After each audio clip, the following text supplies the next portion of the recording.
Chapter 107, Lightning Fruit. So you block the shield. I really didn't call you old, not directly at least, he murmured the last part. At this moment, Natasha sent a video call request. Boss, how is it? Are you still alive? Suyu replied, why, want to inherit my mansion? He pointed the camera to the sky. Tony and Stain went to the sky to fight. I couldn't fly, so I had to wait down here. Natasha snorted at the obvious lie. Selene suddenly squeezed her face into the screen. Master, are you injured and bleeding? Don't rush to bandage it, come back quickly and I'll disinfect it for you. Saliva disinfection. Suyu shook his head. No one really cared about him. They were all hoping for him to die or injure himself. Fuck off, he hung up the video call. Diana quietly pinched his waist. Who is that blue-eyed woman? Suyu shouted in pain and then replied, that woman is not simple. She is a vampire, and she's after my blood. HMPH, then you want to keep her at home. Where can I find a maid for only $1,500 a month? She can speak 30 languages, knows classical literature, can paint, and can even play the piano. Let her take care of the children at home, and she can also tutor them. Imagine the amount of money we can save. Diana asked one of the most crucial questions, would you leave your children with a vampire? Suyu touched his chin. This is indeed a problem. Iron Man stumbled as he landed, then took off his helmet. See, I took him down with smarts. Suyu shook his head. Look behind you. Tony looked back and saw Stain's mecha standing behind him, staring at him with murderous intent. Damn it, why haven't you died yet? He stretched out his hand to shoot an energy beam, only to find that the thruster in his palm wasn't working anymore. Suyu shook his head and sighed. This guy really doesn't have a long memory. It seems like he had the same problem against Thanos. Stain grabbed Tony and squeezed hard, trying to kill him. Suyu waved his hand and used his fear spell. Stain screamed. Why is all my hair falling? Howard Stark, why are you smarter than me? Damn, the company stock went down again. Tony also started screaming. Pepper, don't leave me. I'm out of money. Why doesn't it get up? Rats, there are mice in the hole. Suyu shook his head. It turns out that Tony has a lot of fears. Diana shook her head. The most vulnerable part of humans is always the spirit. She walked over, grabbed Tony and kicked Stain away. While Stain's spirit was in chaos, Suyu put him under hypnosis. You are an invincible baboon. Stain commanded the mecha arms to slap his chest frantically. The armor's chest sank and his ribs were broken, piercing his lungs. Suyu patted the pale Tony in the back. Stain died of a sudden neuropathy. You should explain it like that. Let's go first. Tony nodded. Let's go first, I'll take care of the rest. Suyu just walked a few steps, then turned around and said, don't forget to give me a good review. Diana shook her head. You only care about good reviews. Suyu took Diana to a hidden place to open a portal, and returned to her home in New York. Diana rubbed her eyes. Can you not put the portal in my bedroom? I'm so afraid of being attacked by you. Suyu shrugged. I'm sorry, I'm most familiar with the environment here. I need to know the place where I open the portal very well. Do you think it's easy? Diana rolled her eyes. You're right. Suyu squeezed her chin. It's time to show your true strength. Diana looked like they were going to fight to the death. This time I'll defeat you. Ding, the host has received a 5-star review from Iron Man. The completion rate is 98%. Reward: lightning fruit and lightning immunity. They had just finished their arduous fight when the voice of the system sounded in his mind. Suyu took out the lightning fruit and ate it directly. Diana glanced at him. Where did you get that fruit? Soon, she had to get away from him because Suyu's body began to crackle with electricity, and in a short time, he was completely covered with it. You've turned into a power bank. Suyu felt the call of the lightning in the sky and felt like he was about to be bombarded soon. I'll evacuate first, or your house will collapse. He went straight to the outskirts of New York with the wall penetration technique and shrinking the ground to an inch, because in his current state, he couldn't open a portal. Boom tilde. The lightning of the sky continued to bombard him. Huge amounts of electric current passed through his body and conducted to the ground. Suyu's body was constantly baptized by lightning, and each cell of his body was frantically absorbing the lightning. The impurities hidden in the depths of his body were also discharged. His strength and agility were being boosted by huge amounts. After half an hour, the thunderclouds finally dispersed, and the lightning stopped. Su Yu was feeling better than ever. He took a look at his status. Strength 172, Agility 201, Spirit 161. Average value for ordinary people is 8. The host's reputation has spread throughout the United States, and even to some areas of the Atlantic and Pacific. You can receive more orders from superheroes. Nice, my attributes have increased by dozens, and my agility has already exceeded 200. He jumped lightly and disappeared, instantly appearing more than 10 meters away. He shook his fist. With this physical fitness, it should be no problem to beat the Hammer God, but I don't know if it's enough to face Hulk. He sighed. The rewards of superheroes are really rich. I must pay close attention to superheroes in the future. With a flick of his finger, a thunderbolt appeared out of thin air and smashed the boulder in front of him into slag. This power made him very satisfied. He drew a circle in the air and opened a portal to his home. Harley looked at his tattered appearance and tears streamed down her face. Master, what happened to you? Su Yu patted her head. It's okay, I feel better than ever. Wait for me to take a shower first. Harley couldn't believe him. His clothes were all torn and smoking. She ran out to tell everyone. Hearing that Su Yu was hurt, Seleni's eyes lit up.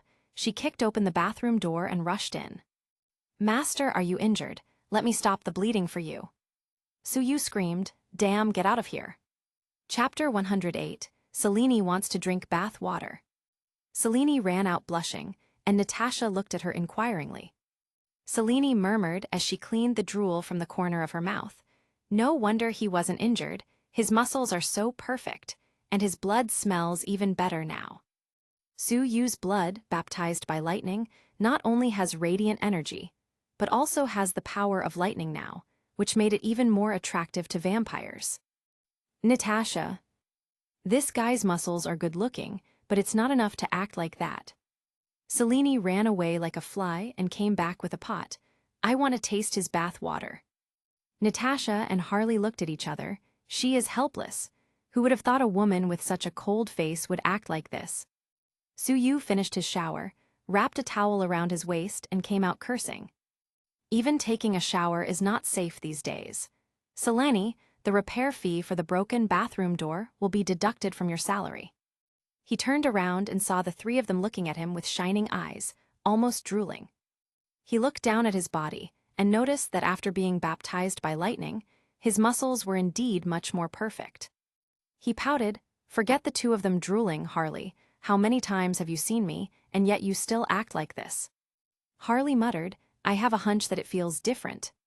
He beckoned to Selene and gave her a drop of blood from his finger. After she absorbed the drop of blood, she slumped to the ground with convulsions. There seemed to be lightning in her blue eyes. She now understands why people become addicted to drugs. I really can't think of anything better. The taste of this blood has been engraved into the depths of my soul. Harley started chasing them away. Okay, everyone is tired, let's go back to our rooms and rest. Natasha and Selene looked at each other and left with a huff. The door closed. Su Yu was attacked by a blonde-haired missile. Harley, didn't you say you were tired? At noon the next day, Tony Stark held a press conference. He originally planned to read according to the script Phil Coulson gave him, but in the end, he couldn't hold it and admitted that he was Iron Man. He just wasn't born to be Loki. Nick Fury urged Natasha to pay close attention to Su Yu. Stain killed himself. I don't believe it at all. It must have been Su Yu's doing. Natasha managed to get one of his hairs. After analysis, it was found that in addition to the strong cell strength, he was still human. Agent Romanoff, how's your research on Su's psychic power? She shrugged. I've tried his methods, but I didn't gain anything. Then keep lurking. Time passed by day. In addition to occasionally delivering takeaways these days, Su Yu spent his time sunbathing, absorbing the sun's energy, and getting familiar with his lightning power. Blackie has grown very fast and is now bigger than an average pit bull. With his strong muscles, it is no problem to beat a few Tibetan mastiffs. All 3 dogs were lying around Suyu, enjoying the energy radiating from his body. Selene squatted beside him. The air around Master is more fragrant. Natasha was swearing in the distance. Selene, you aren't getting paid to stay there all day and a days. Come here quickly, the flowers planted a few days ago are dying again. Suyu shook his head. His garden has never flourished, and the fruit trees he planted didn't last long before dying. Aside from him, Natasha, Selene, and Harley, all 3 are complete rookies in gardening. Looks like we're missing a gardener to take care of the plants. Selene sighed. I just want to lie down beside my master. Why is it so difficult? Suyu took out his phone. Another day without harvest. Too few superhero pop up these days. He called Batman's number, but all he got was a beeping sound. What could have happened? He checked the news on his phone. Bruce Wayne lost his company and is now a pauper. He's currently missing. Was he already tricked by Miranda, and his spine broken by Bane? He stood up and said, Okay girls, do you want a Batcycle? Natasha's eyes instantly lit up, and the little hoe in her hand was instantly thrown to the ground. Looks like it's going to be a big deal. Selene replied lazily, So boring, can a Batcycle let me drink the master's blood? Natasha rolled her eyes. You're terminally ill and you can't be saved. Harley was still at work, so you took them both and rode the Batmobile. He swiped some time ago directly to the Batcave below Wayne Manor. At the same time, Bane and his subordinates just happened to have the same idea. When Suyu arrived, Bane had already taken possession of 3 Batmobiles and was using a computer to decipher the programs inside. Suyu came out of the darkness. Hey guys, this car doesn't seem to be yours. Bane, who was wearing a mask, was taken aback for a moment and said in a hoarse voice, Batman has been defeated by me, so these things belong to me. Natasha pointed to the crowd, Get your dirty hands off my car. Suyu secretly complained, Sure enough, these S.H.I.E.L.D. people are all shameless. Bane jumped from the car, want to grab a car, then beat me. After defeating Batman last time, his confidence went through the roof. Suyu asked a question that he had wanted to ask for a long time. Mr. Bane, how do you eat with the mask on? Bane, I push it down to eat, although it's a little uncomfortable. Suyu nodded, makes sense. Natasha walked out slowly, hooked her finger at Bane. Big boy, stop wasting time, I'll take you down. Bane clenched his big fist. Looks like I'm going to trample some flowers today. Natasha and Bane fought back and forth, with Bane relying on his overwhelming strength and Natasha on her flexibility. For a while, they couldn't do anything to the other and were in a stalemate. Bane was so angry. He didn't expect that a woman would be so difficult to deal with. Turn off the lights. In an instant, the entire Batcave went dark. Bane grew up in a dark environment, fighting constantly, and that's how he managed to defeat Batman. Although Natasha has also experienced training to fight in the dark, she was not Bane's opponent. Soon she was on the back foot and was about to be defeated. Suyu shook his head. Selene, how about you deal with this one? Selene's blue eyes glowed with golden light, and she jumped up and sent Bane to the ground with a single kick.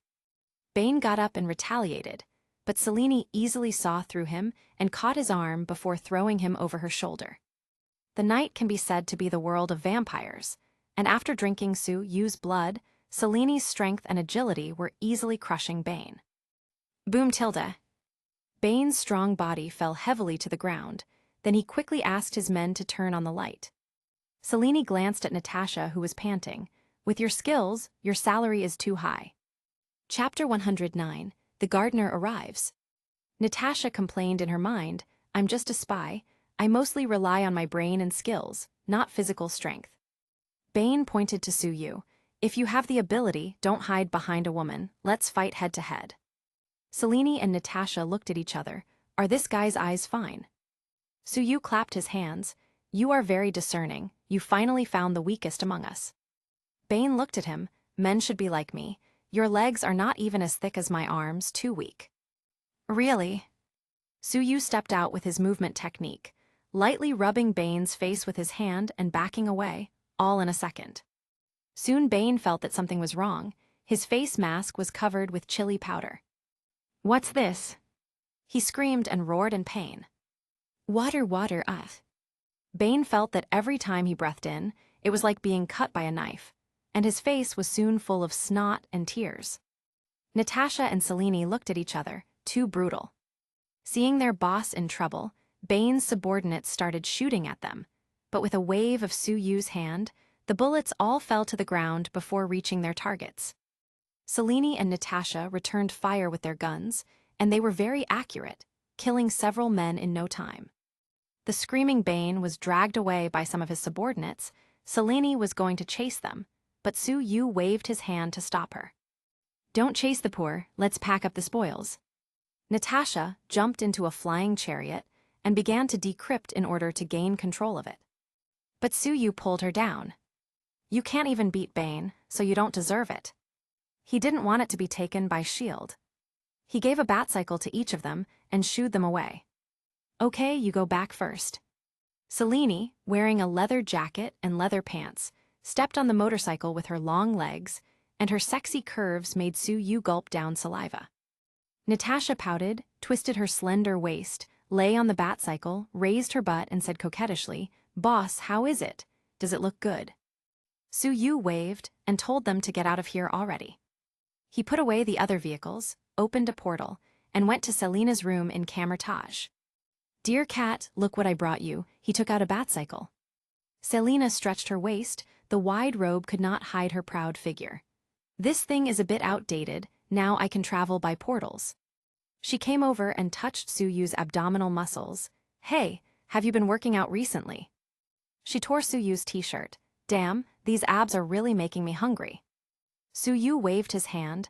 "I'm here to give you a gift, but since you don't want it, forget it, goodbye." "Don't go." Selena shouted and fell to her knees, pulling down his pants as if by accident. Su Yu opened his eyes wide in surprise. "Hurry up and help me, my legs were weak just now." That's what she said, but her naughty hands didn't stop pulling his underwear. Su Yu was speechless. He didn't expect to be attacked by a cat in heat. He reluctantly allowed himself to be taken advantage of, feeling sorry for himself. Bane went back to his house, still having problems breathing because of the chili powder. Miranda stroked his face with her hand. "Who is so cruel?" "I heard these women calling him Sue, so it should be the delivery judge." He took out a business card. He also threw me a business card and told me to call him if I needed something delivered. Miranda pouted. "This damn delivery boy, this is robbery." The two of them couldn't wait to rush over now and blow up Su Yu's villa. In the end, reason prevailed. He is too strange, let's not have a head-on conflict for the time being. When the nuclear bomb explodes, he won't be able to escape. When Su Yu returned home, he saw Natasha playing with Blackie, making him chase her in the batcycle. She made a 180-degree turn and expertly evaded the dog trying to jump her. "Blackie, hurry up, haven't you eaten, or are you stupid like your owner?" Blackie was sticking out his tongue and trying his best to chase after her. Selene was still teasing Sunny and Lily lazily, feeling sorry for herself. "It's another day when I didn't get Master's blood. Lily, why am I so pitiful?" Su Yu shrugged. One was attacking him in life, the other was trying to bite him. This family is not very harmonious. A fragrant wind blew past. After getting off work, Harley rushed into Su Yu's arms as soon as she arrived. "Master, I missed you so much." Su Yu patted her backside. "Who are you going to play tonight?" Harley smiled embarrassedly. "Stop, save the naughty stuff for later." Then she raised her head proudly. "Master, I found you a gardener. How are you going to reward me?" "A gardener?" he asked in surprise. Harley caressed his abs with her fingers. "A sexy and beautiful woman volunteered to be your gardener and said she didn't need a salary, just food and shelter." "What, is there really such a good thing? Did she have any plans for me?" Harley smiled. "She is someone who knows a lot about plants, don't worry. Since you're recommending her, call her for an interview tomorrow." The next morning, Natasha and Selene both looked wary. It's already very annoying to have someone who wants to work for such low wages, and now there is someone who doesn't even want money. Selene muttered, "If she doesn't want money, maybe she wants to steal my blood." The one who entered the door was Ada in uniform. Natasha was confused. Why would a police detective want to work here for free? Doesn't she have a good job already? Su Yu looked behind Ada in surprise. then took Ada aside and whispered, "What's the situation?" Ada rolled her eyes at him. "Aren't you pleased that I brought you a beautiful woman to work for you?" "Why do you make it sound like it's my fault? I didn't even know she was the person Harley recommended." Ada snorted. "If it wasn't for Harley's strong recommendation and Director Quincy's permission, this wouldn't have been allowed, and you're the only one who can convince them to do such a thing." Due to the ineffectiveness of her current treatment, Poison Ivy was to be placed in a sunny location with lots of trees. She will be fitted with electronic shackles and will not be able to leave the 5-kilometer range of Sue Yu's large villa. Am I supposed to reform Poison Ivy through labor? Sue Yu wondered. Poison Ivy obviously took care of herself today, and her fiery red hair was well groomed. She also wore a very conservative white shirt, although because of her hot body, one button had already burst. She approached him with a skip. "Sue, I can manipulate plants. Just leave the garden and plants to me. I promise to take good care of you, Tilda, I mean your plants. I don't need a penny either. I also brought my own phone, so I can ask you for takeout every day." Suyu glanced at Natasha and Selene. "Just look at her. This is how the ideal worker should behave." Selene muttered, "If I reduce it again, it will be lower than the minimum wage in Gotham, which has the lowest wages in the country." Natasha pouted, "I haven't even asked you for Social Security yet." Suyu glared, "Okay, Social Security, right? I'll get it for you. But first I have to check if you have Social Security from other companies." Natasha was stunned. She knew of his hacking skills, so she quickly grabbed his hand and almost pleaded. "Boss, I think my salary is too high. I voluntarily reduce my salary by $500, and I don't need Social Security either." Suyu nodded. "Well, since you're so sincere, I'll reluctantly accept it." He looked at Selene again. "Maybe I should take better care of myself. I will try my best not to lose a single drop of blood in the future." Selene held his other hand immediately. "I'm also willing to take a pay cut of $500. Suyu reluctantly agreed. Natasha and Selene glared at Poison Ivy. It's all her fault. Chapter 110, Going to Europe. Poison Ivy smiled and glanced at the two women proudly, shooting them a very provocative look. Natasha immediately tried to make things difficult for her. "As the housekeeper here, I am very suspicious of your abilities as a gardener. Do you have any certificates? How many years of experience do you have, Tilda?" Poison Ivy shrugged, bursting another button from her shirt. "I've never taken any test. You can think of me as a new gardener." Suyu's heart trembled. The girl was too economical, and the clothes were so ill-fitting. They all went to the garden and Poison Ivy screamed, "Who takes care of this garden? Lilacs and daffodils are planted together, as well as mint, lily of the valley. These can't be planted together, they will die." Everyone looked at Natasha. "My salary is only 3, I am already very good." She felt very aggrieved. Ivy carefully transplanted the flowers in different places, watered them, and with a wave of her hand, the flowers that had withered before quickly stood upright, thriving. She looked at Suyu tenderly, then bowed her head slightly. "Master, are you satisfied?" Suyu looked at her neckline, and the next button that seemed about to burst as well. "Well, quite satisfied." Poison Ivy passed the interview and she quickly made a plan where to plant fruit trees and blueberries so that they can eat their own fruits in the future. "No wages, and still giving me so much benefits." Suyu raised both hands for the arrival of Poison Ivy. He pulled Ada aside. "You put Poison Ivy here, should you give me some subsidy or something?" Ada wanted to complain. He just got a free worker, and now he even wanted a subsidy. She ran away angrily, without leaving a penny of subsidy. Everyone has a new understanding of Suyu's capitalist mentality. Poison Ivy tugged on his sleeve. "Boss, I will make a wooden house in the woods and live there in the future, okay?" Suyu nodded. "You can do whatever you want, as long as you're comfortable." Ivy went straight to the grove, pressed her hand on a big tree.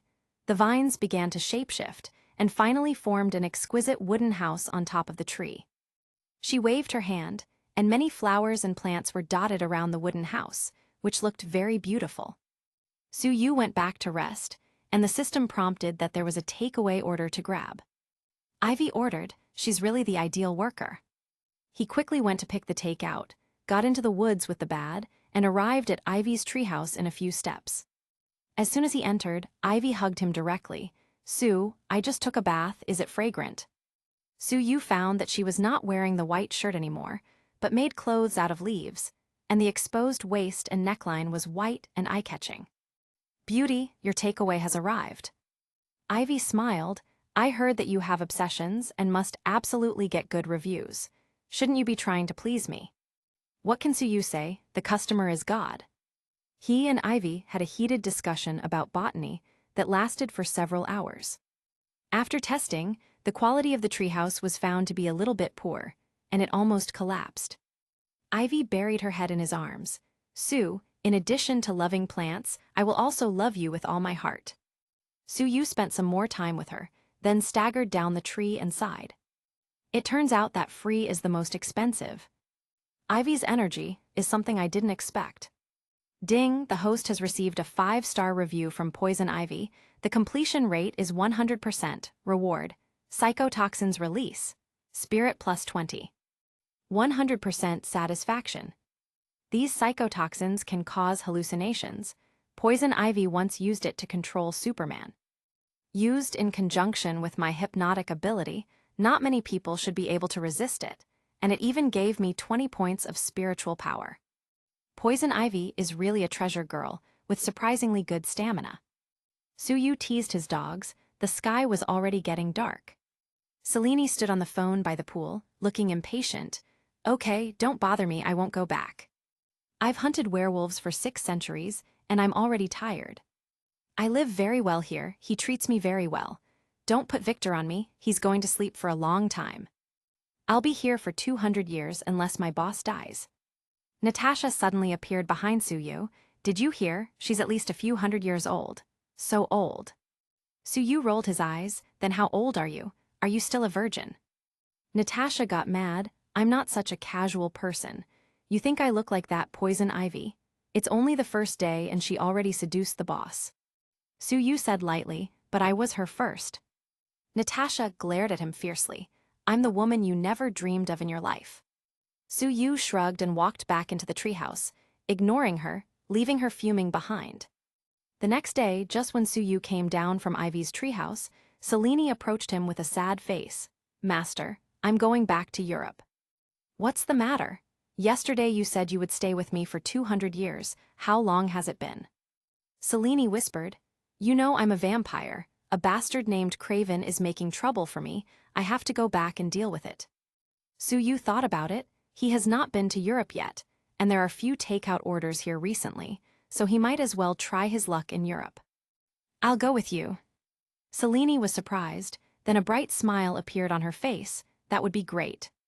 But then she thought of something and shook her head. "No, it's better if you don't go. Your blood is so tempting, I'm afraid they will besiege you." "It's okay, I don't think there's a vampire that can handle me yet." But the European Holy See is also very powerful. They have a group of super-powered people under them, and their power shouldn't be underestimated. Sue shrugged. "I'm just a delivery boy, there's no need to be so worried. I don't think they would target me." That night, he announced that he was going to Europe for a few days. Natasha immediately started clamoring to go, and Harley started complaining that she doesn't want to work so she can go as well. Ivy said that without him, the flowers would not smell good anymore.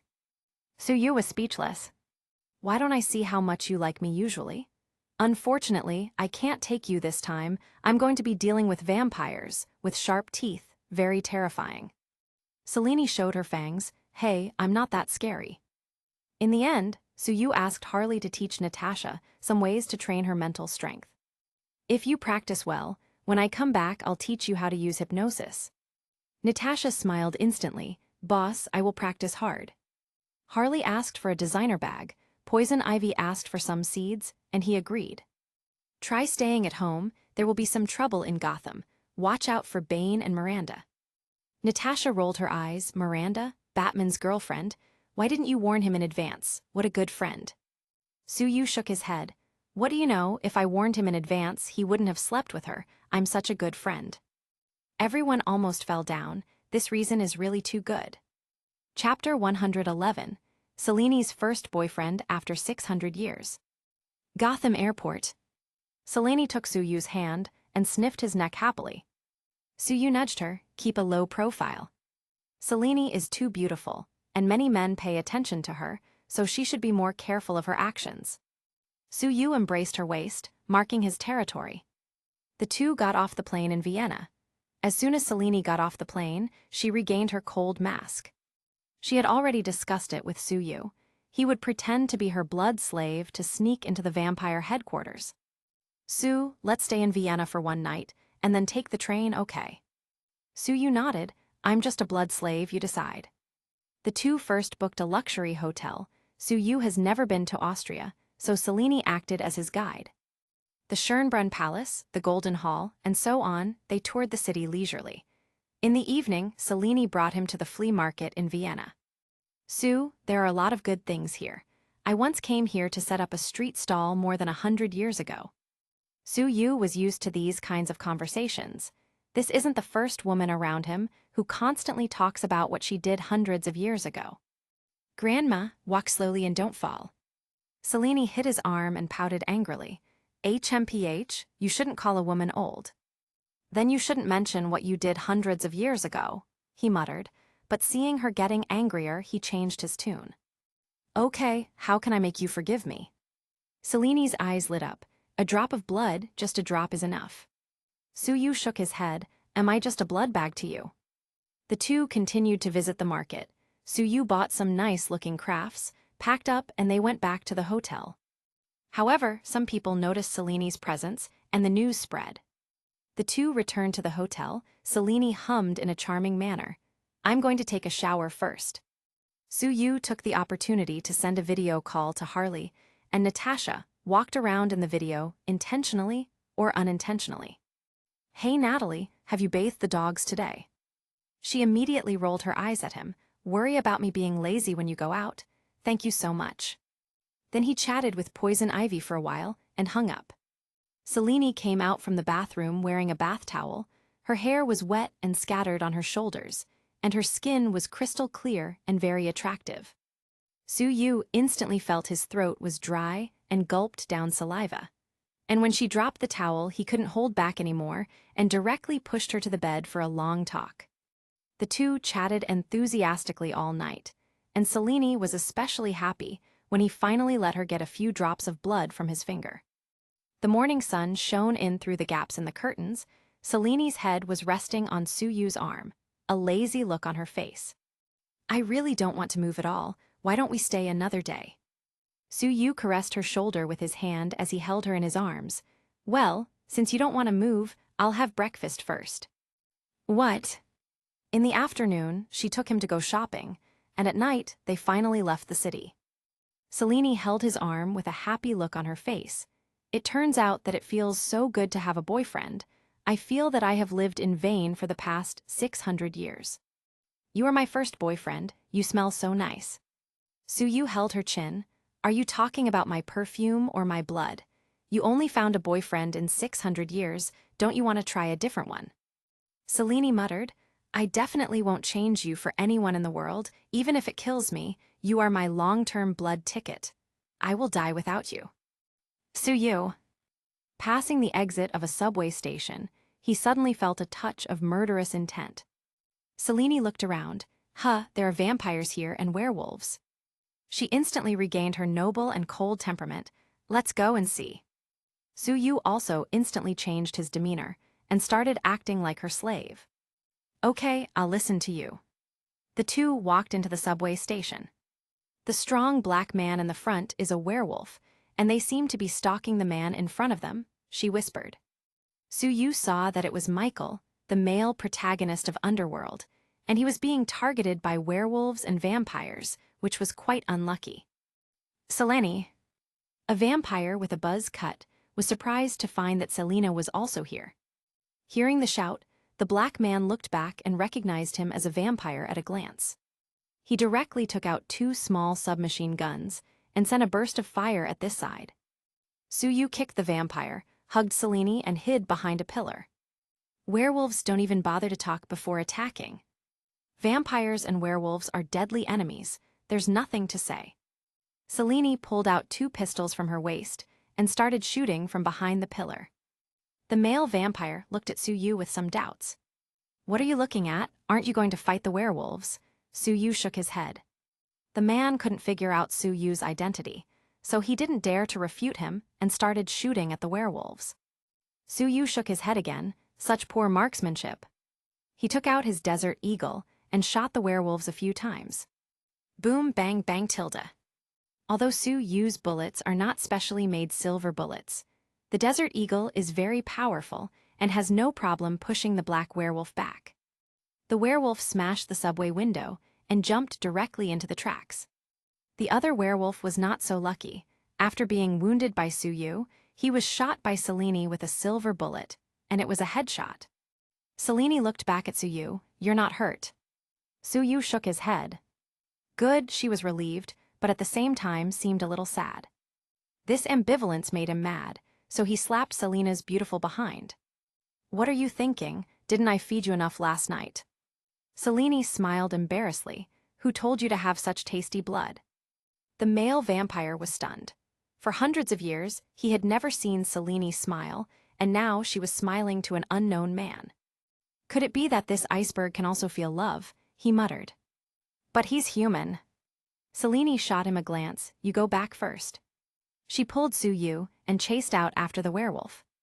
Unfortunately, the tunnel under the subway extends in all directions, and the black werewolf had already escaped without a trace. She had to give up after searching around for a while. Su-yu suddenly held her back. "Listen, what's that sound?" The howls of werewolves could be vaguely heard from the sewer in the distance, and there were a lot of them. Selene frowned. Didn't Craven say that the werewolves were almost exterminated? Why are there so many of them? Su-yu shrugged. Is there a possibility that this guy is actually colluding with some werewolf? Vampires and werewolves colluding. Selene seemed to hear a funny joke. Su-yu shook his head. Vampires and werewolves are all descendants of the same person. It's not impossible for them to collude. The two returned to the vicinity of the hotel, and Su-yu pulled her aside. "We're being watched." Selene's blue eyes looked over there and found several well-built people. "It's someone from the Holy See. I guess they found me." Su-yu shook his head. "Vampires have so many enemies." Selene explained. "The Knights of the Holy See us as enemies and have always wanted to destroy us." Su-yu didn't like the Holy See in Europe. All kinds of scandals were frequent, and many of those cardinals were even worse than the worst criminals. "Let's leave soon and head to the headquarters in Budapest." Selene took Su-yu and stole a car to leave Austria. Chapter 112, Female Knight Dahlia. Inside the hotel, a blonde young man with a crossed sword on his back was looking obsessively at a female knight with an excellent figure in leather armor. "Dahlia, I just got the news that Selene killed a werewolf and then disappeared along with a human. The female knight is tall and has long legs and a hot body. She has a pair of clear blue eyes, very beautiful. Her eyelids are slightly sunken. The curled eyelashes and the curved eyebrows are invisible and glamorous. If Su-yu saw this girl, he would definitely be shocked. She looks very similar to the sexiest girl in True Detective, Alexandra Daddario." Dahlia frowned. "Looks like she's noticed us. Now I have to go to Budapest to see if I can stop her." The blonde young man nodded. "I told my father to send more knights." Dahlia frowned slightly. This Lois is the illegitimate child of the cardinal, and he does not even try to avoid suspicion at all. He's always showing off his identity as the son of Cardinal Phil and trying to woo her. Dahlia left the hotel first, arranged for people to keep an eye on them. Lois stared at her back, his eyes glowing with greed. There are more than 200 kilometers of distance between Vienna and Budapest. It was currently raining. On the winding road, Selene's blue eyes stared at the path ahead, driving seriously. Su-yu's head was resting on her lap, lying comfortably. "Master, can you get up and sit properly?" Selene shyly said. Su-yu didn't like losing his comfortable pillow. "You park the car to the side first. I want to chat with you first." She rolled her eyes at him. "Aren't you being too arrogant for a blood slave?" She had no choice but to pull over to the side of the road. Su-yu finally got up from her lap and gave her a suggestive look. "It's been a long night. It seems like there won't be any cars passing by on such a rainy night. Let's have a deep talk. Soon, a car parked at the side of the road could be seen shaking, gradually increasing the rhythm until it looked as if there was an earthquake. The next morning, Selene drove to the outskirts of Budapest. She pinched Suyu. "It's all your fault. I used to be very efficient. We could have already been there if I had driven overnight." Suyu laughed, "But you did drive all night." "Selena, you're so shameless. Natalie is right, you are a horny bastard." Boom tilde. While the two were flirting, a big tree by the road fell directly in front of them, blocking the road. Selene had to hurriedly step on the brakes to prevent crashing. Suyu frowned. "It seems that we have encountered a robbery or something. Let's go out and have a look." The two got out of the car. More than 20 people rushed out from both sides of the road, aiming their weapons at them. Dahlia and Lois came out. "Selene, surrender now and we won't kill you." Dahlia looked at Selene with cold eyes. Meanwhile, Lois laughed weirdly, but his tone sounded quite jealous. "Selene, the ice beauty, why did it take you a whole night to drive from Vienna to Budapest?" Selene unconsciously straightened her messy hair. Suyu shrugged. "The mountain road is rugged and the peaks are stacked, so it's normal to get lost." "Selene."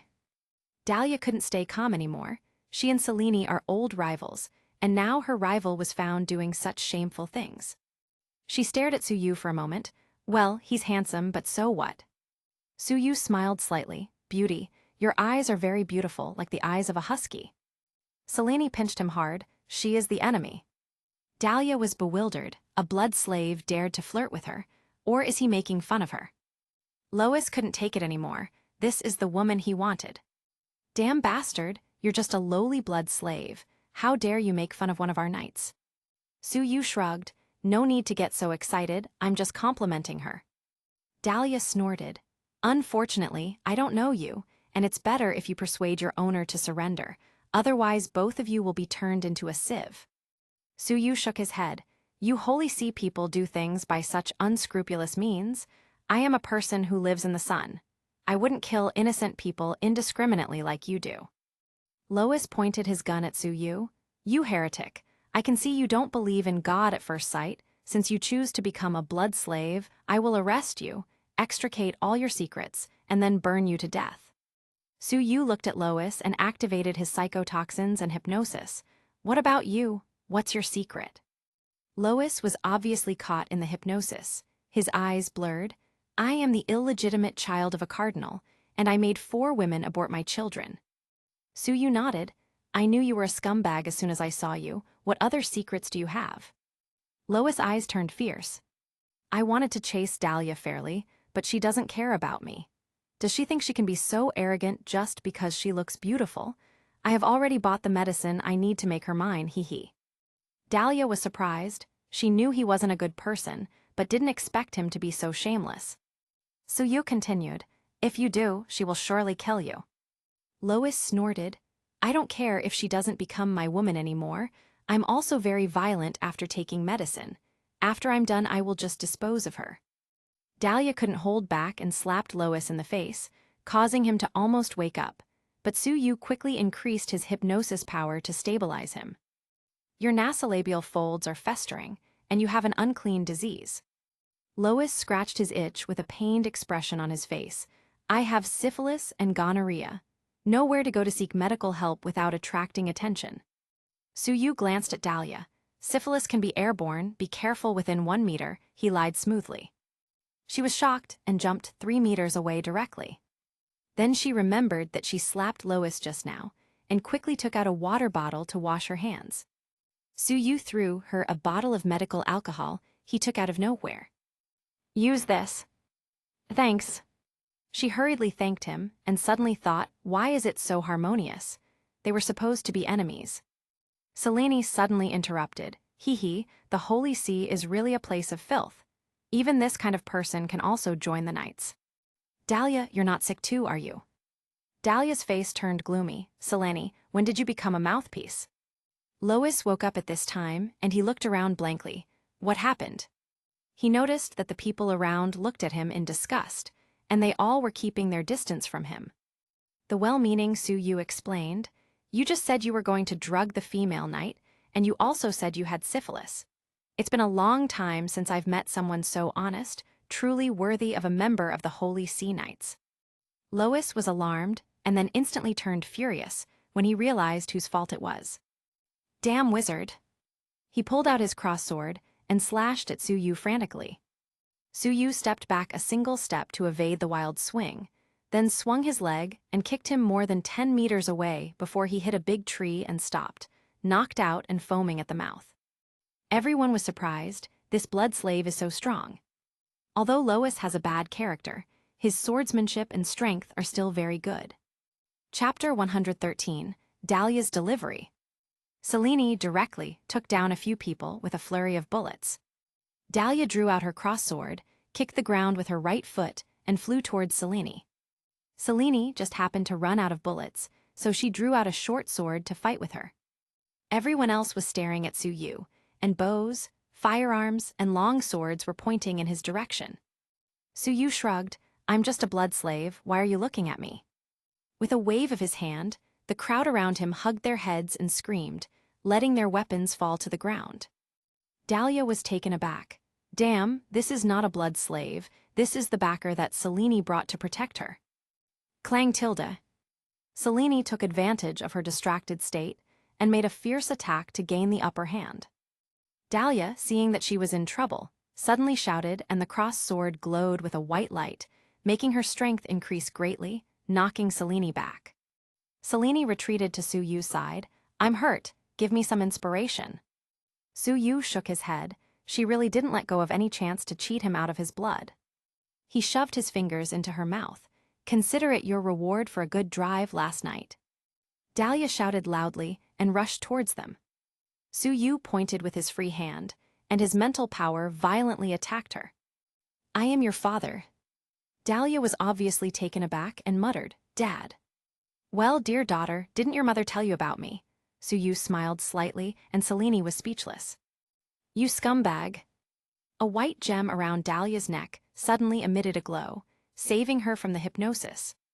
She immediately blushed. "Damn blood slave, actually taking advantage of me." Su Yu shrugged. "Well, I wouldn't mind if you called me Daddy from now on." Dahlia charged angrily towards him and swept her sword across. Su Yu took his sweet time to look attentively at her jumping rabbits.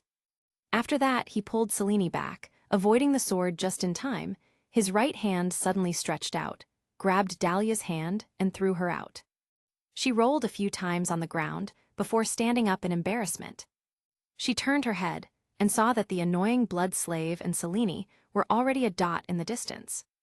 "Damn blood slave, I won't let you go." Su Yu took Selene to a faraway place, and she looked around with wide eyes. "Su, you barely took a few steps just now. How did you reach so far?" "It's called shrinking the ground to an inch. It's a movement technique mixed with a spell. When your mental strength is high, I will teach you if you have served me well." Selene pouted. "Although I have no experience, I have tried my best to serve you." Su Yu shook his head. "You still have a long way to go, learn more from Harley. She's an interesting soul." Selene sighed. "Why am I so depraved now? The environment in Gotham is really bad for people." "Beauty, you are thirsty for my blood. Don't blame it on the environment." She rolled her eyes. "Okay, then we're going to Erdhergaz Castle. As long as you play my blood slave honestly, they shouldn't dare to do anything to you." Su Yu wrapped his arm around her waist. "I was originally your blood slave. I don't need to act." Erdhergaz Castle.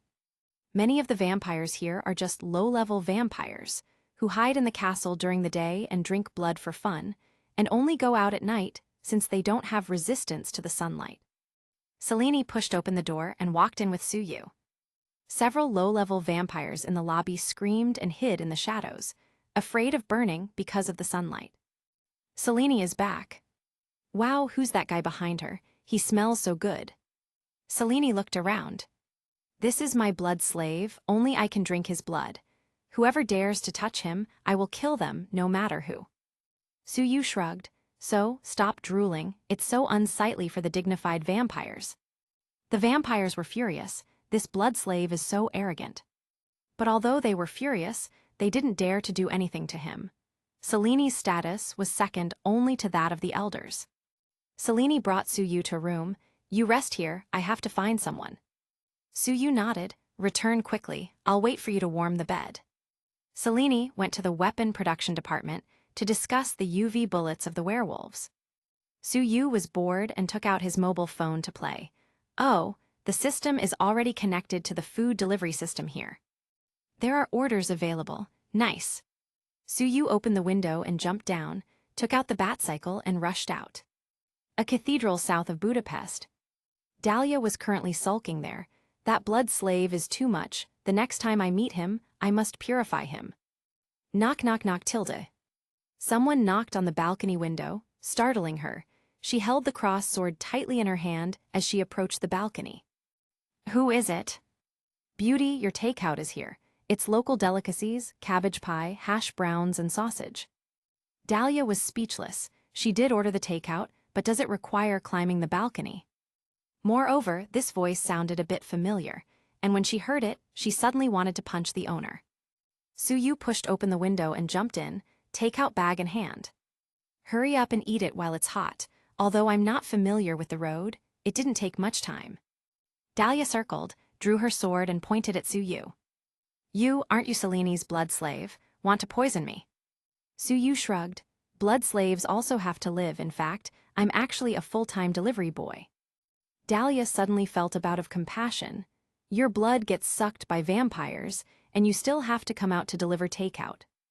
Suyu put the bag on the table. Selene often bullies me, leaving me with a sore back. Do you want to know the details? Dahlia was startled, looked at Suyu's smile and became angry again. I was almost deceived by you. She couldn't hold back anymore. Her sword flashed with a white light and slashed towards him. Suyu came behind her in an instant, hugged her with both hands, and easily restrained her. Bastard, let me go. She struggled desperately, twisting her body left and right in order to get free. Suyu exclaimed, Don't move or something will happen. Dahlia was frightened and stayed there blankly. Suyu suddenly said, Your real name is Annabeth, isn't your mother Athena? Dahlia was stunned. No, I was raised by the church, my name is Dahlia. Suyu was speechless.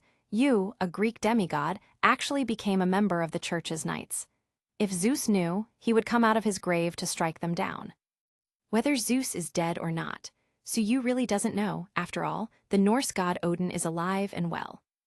Dahlia murmured, I often have a subtle feeling that someone very familiar is trying to contact me. Suyu let her go, and she instantly took the opportunity to hit him with an elbow. Chapter 114, Blessing. Suyu caught it and restrained her again. Don't get excited, I'm joking. But even though I don't know your mother, I know your aunt. Disgusting joke, let me go, I'm going to shout. Suyu looked at her blushing face and started playing again. Don't bother, no one will come to save you even if you shout with all your might. Dahlia's skin is very white, making her look delicate, and her body is excellent. Everyone understands it, but her personality is very stubborn, like a wild horse. Bang tilde. The door was kicked open, and Lois rushed in with a few knights in white, bursting with energy. Dirty blood slave, let go of her. He did not expect that he would have a day when he can be the hero that saves the beauty.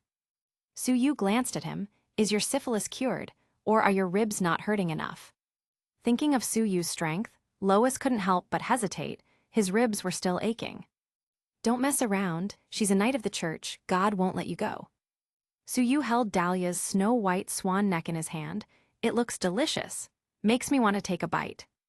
Dahlia kindly reminded, You're just a blood slave, not a vampire. You don't need to drink blood. Well, thank you for the reminder, but I still want to. He placed his mouth over her neck and prepared to bite her, scaring her. Don't touch me, what do you want? Just say it. Suyu shrugged. Don't you understand the hard work of the delivery men? Where is my 5-star review? Dahlia. You should have said it before. She quickly grabbed her phone and gave him a 5-star review. That's all right. Suyu kissed her cheek. These azure blue eyes attract me more than your figure and appearance, goodbye. He pushed her away, rushed out of the balcony, and decisively jumped down. This is the 6th floor, is he trying to kill himself? A knight rushed out of the balcony and looked down, but there was no trace of Suyu. Dahlia rubbed her neck, there was already a red spot on it.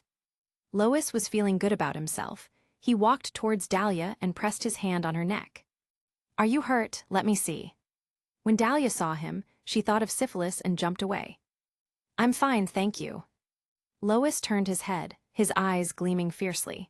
"Then you have a good rest, call if you are hungry, I will get you something to eat." But Dahlia didn't dare to eat anything he gave her. After all, this man said to her face that he was going to drug her. She didn't dare to eat the food Suyu brought her either. "Damn, I can't even eat here." She suddenly felt sorry for herself. Suyu returned to Seleni's room. "Ding, the host has received a 5-star review from Dahlia. The completion rate is 65%. Reward. Blessing, high yield. Blessing technique, high yield. High probability to make crops and animals prolific." Suyu bullied Dahlia and actually got the ability of her mother Athena. But what can he do with this blessing? High yield, no wonder the figure is so good. Selene walked into the room angrily, but her mood immediately improved once she saw him. "Hey, where did you go just now?" "Say it, you may not believe it. I delivered a takeout and earned a good review." Suyu sat lazily on the chair. "My legs are a bit tired." Selene walked over a few steps and started massaging his legs. "Are you satisfied with the service?" Suyu squinted his eyes in pleasure. "The technique is average, and you're using too much strength." Selene's teeth were itchy, and her fangs showed. "Selene, how about you wear this to the party later?" A vampire woman, Emily, walked in with a black slip dress in her hands. "How is this strength?" Suyu massaged Selene's shoulders and neck. Emily glanced at Suyu and said enviously, "Selene, where did you find such a superb blood slave? His looks and body are perfect, and the smell of his blood, I really want to take a sip." Selene waved to Suyu. "Okay, you step aside first." Suyu gave her a sideways look, meaning, just wait for your punishment. Selene adjusted her leather jacket. "I'm fine with my current clothes, that dress is too revealing." Emily sighed, "But Craven wants you to dress like that." Suyu looked at Selene, a little unhappy. Hearing the dress was sent by Craven, Selene instantly got angry. "Craven has nothing to do with me at all, and he can't control me." Emily clearly felt that Selene was afraid of being misunderstood by the blood slave in front of her. Craven suddenly rushed into the room, glaring at Suyu with envy and hatred. "Selena, who allowed you to bring this human to my castle?" Selene frowned. "It looks like Victor's castle." Craven snorted. "He may be a spy for the church and must be killed." Suyu smiled. "Whether to kill me or not, shouldn't you ask my opinion first?" Craven was furious, his fangs were exposed, and he was about to rush and bite Suyu. But Selene took out her gun and aimed at him, stopping him in his tracks. "Now, get out of my room." Craven seemed to be greatly insulted. He has liked Selene for hundreds of years, but could never get her favor. "Fine, fine, when Marcus wakes up, I'll show him what the best female fighter in our clan has become." Suyu laughed, making Craven mad. He looked like he was about to pounce. Bang tilde. Selena sent a warning shot at his feet. "HMPH, just you wait." Craven turned around angrily and left. Suyu said to the embarrassed Emily, "Leave that dress, I'll help Mistress try it." Emily smiled ambiguously. She really wanted a blood slave like this as well. Suyu went and closed the door. "I'm so bored, should we do something now?" She rolled her eyes at him, took off her leather jacket and trousers, and put on the black dress. Pure looks, snow-white skin, delicate collarbone, coupled with a cool temperament, she really looked stunning. Suyu couldn't hold back and jumped her on the spot. A few hours later, Selene curled up in his arms like a cat. I'm going to the party later. I have to show my face at least." "But I don't want to move." Suyu caressed her smooth back. "Go and come back quickly, there might be something important." "Well, Marcus is going to wake up." She got up to put on a dress, but Suyu frowned. "What are you doing? Quickly put on your leather jacket and pants." Selene was puzzled, but did as told. Suyu nodded his head in approval. "You don't understand the psychology of men too much. Men want other women to wear less, but they don't want their own women showing too much unless they're there to ward off any pervert." Selene covered her mouth and chuckled. "Looks like you still care about me." Once she left, Suyu picked up the phone again to grab an order. Dahlia again, her salary should be quite high, she ordered the same again. He grabbed it directly and jumped out of the window again. Not long after he left, Emily sneaked in, murmuring, "I need to try Cellini's man at least once." "He's gone, damn it, why is my luck so bad?" Chapter 115. Long legs are made for kicking doors. Dahlia touched her growling belly with a look of resentment. "I don't want to starve to death in Budapest." She now looks at everyone with suspicion and thinks they will try to poison or drug her. Damn delivery boy, it's all his fault. Knock cock knock tilde. There was a polite knock on the balcony once again that made Dahlia have an ominous feeling. And her guess was right, so you came in with a takeout bag. "Beauty, your takeout has arrived, are you happy?" She screamed, "It's you again, our blood slaves so idle. Are you the only one delivering food in Budapest?" Suyu looked at her and shrugged. "Actually, you really don't need to be so afraid of me, we are really related. One of my girlfriends is Diana, the daughter of Zeus." "Diana, from Paradise Island." Dahlia was a little puzzled.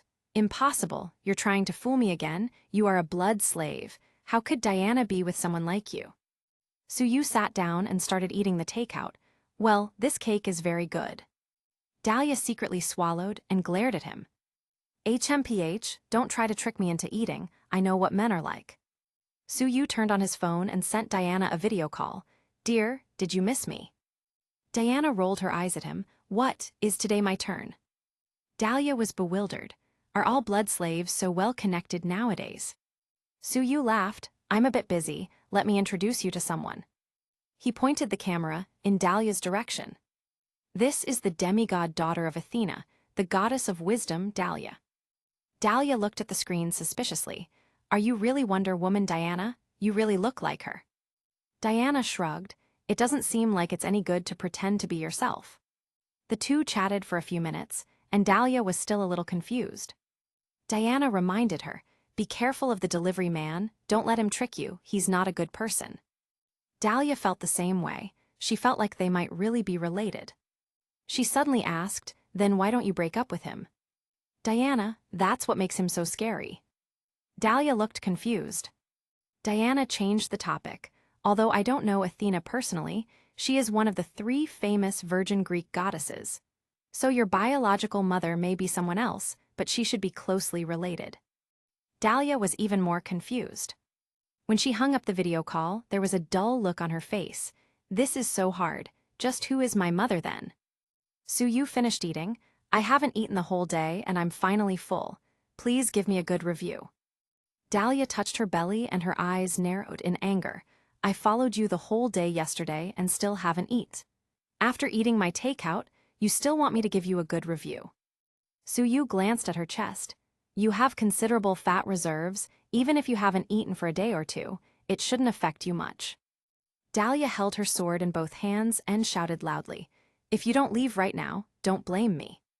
Suyu just got up when Lois came again, this time with a gun in his hand. "Bastard, you climbed her balcony again." Suyu didn't feel like dealing with him, so he raised a single finger and...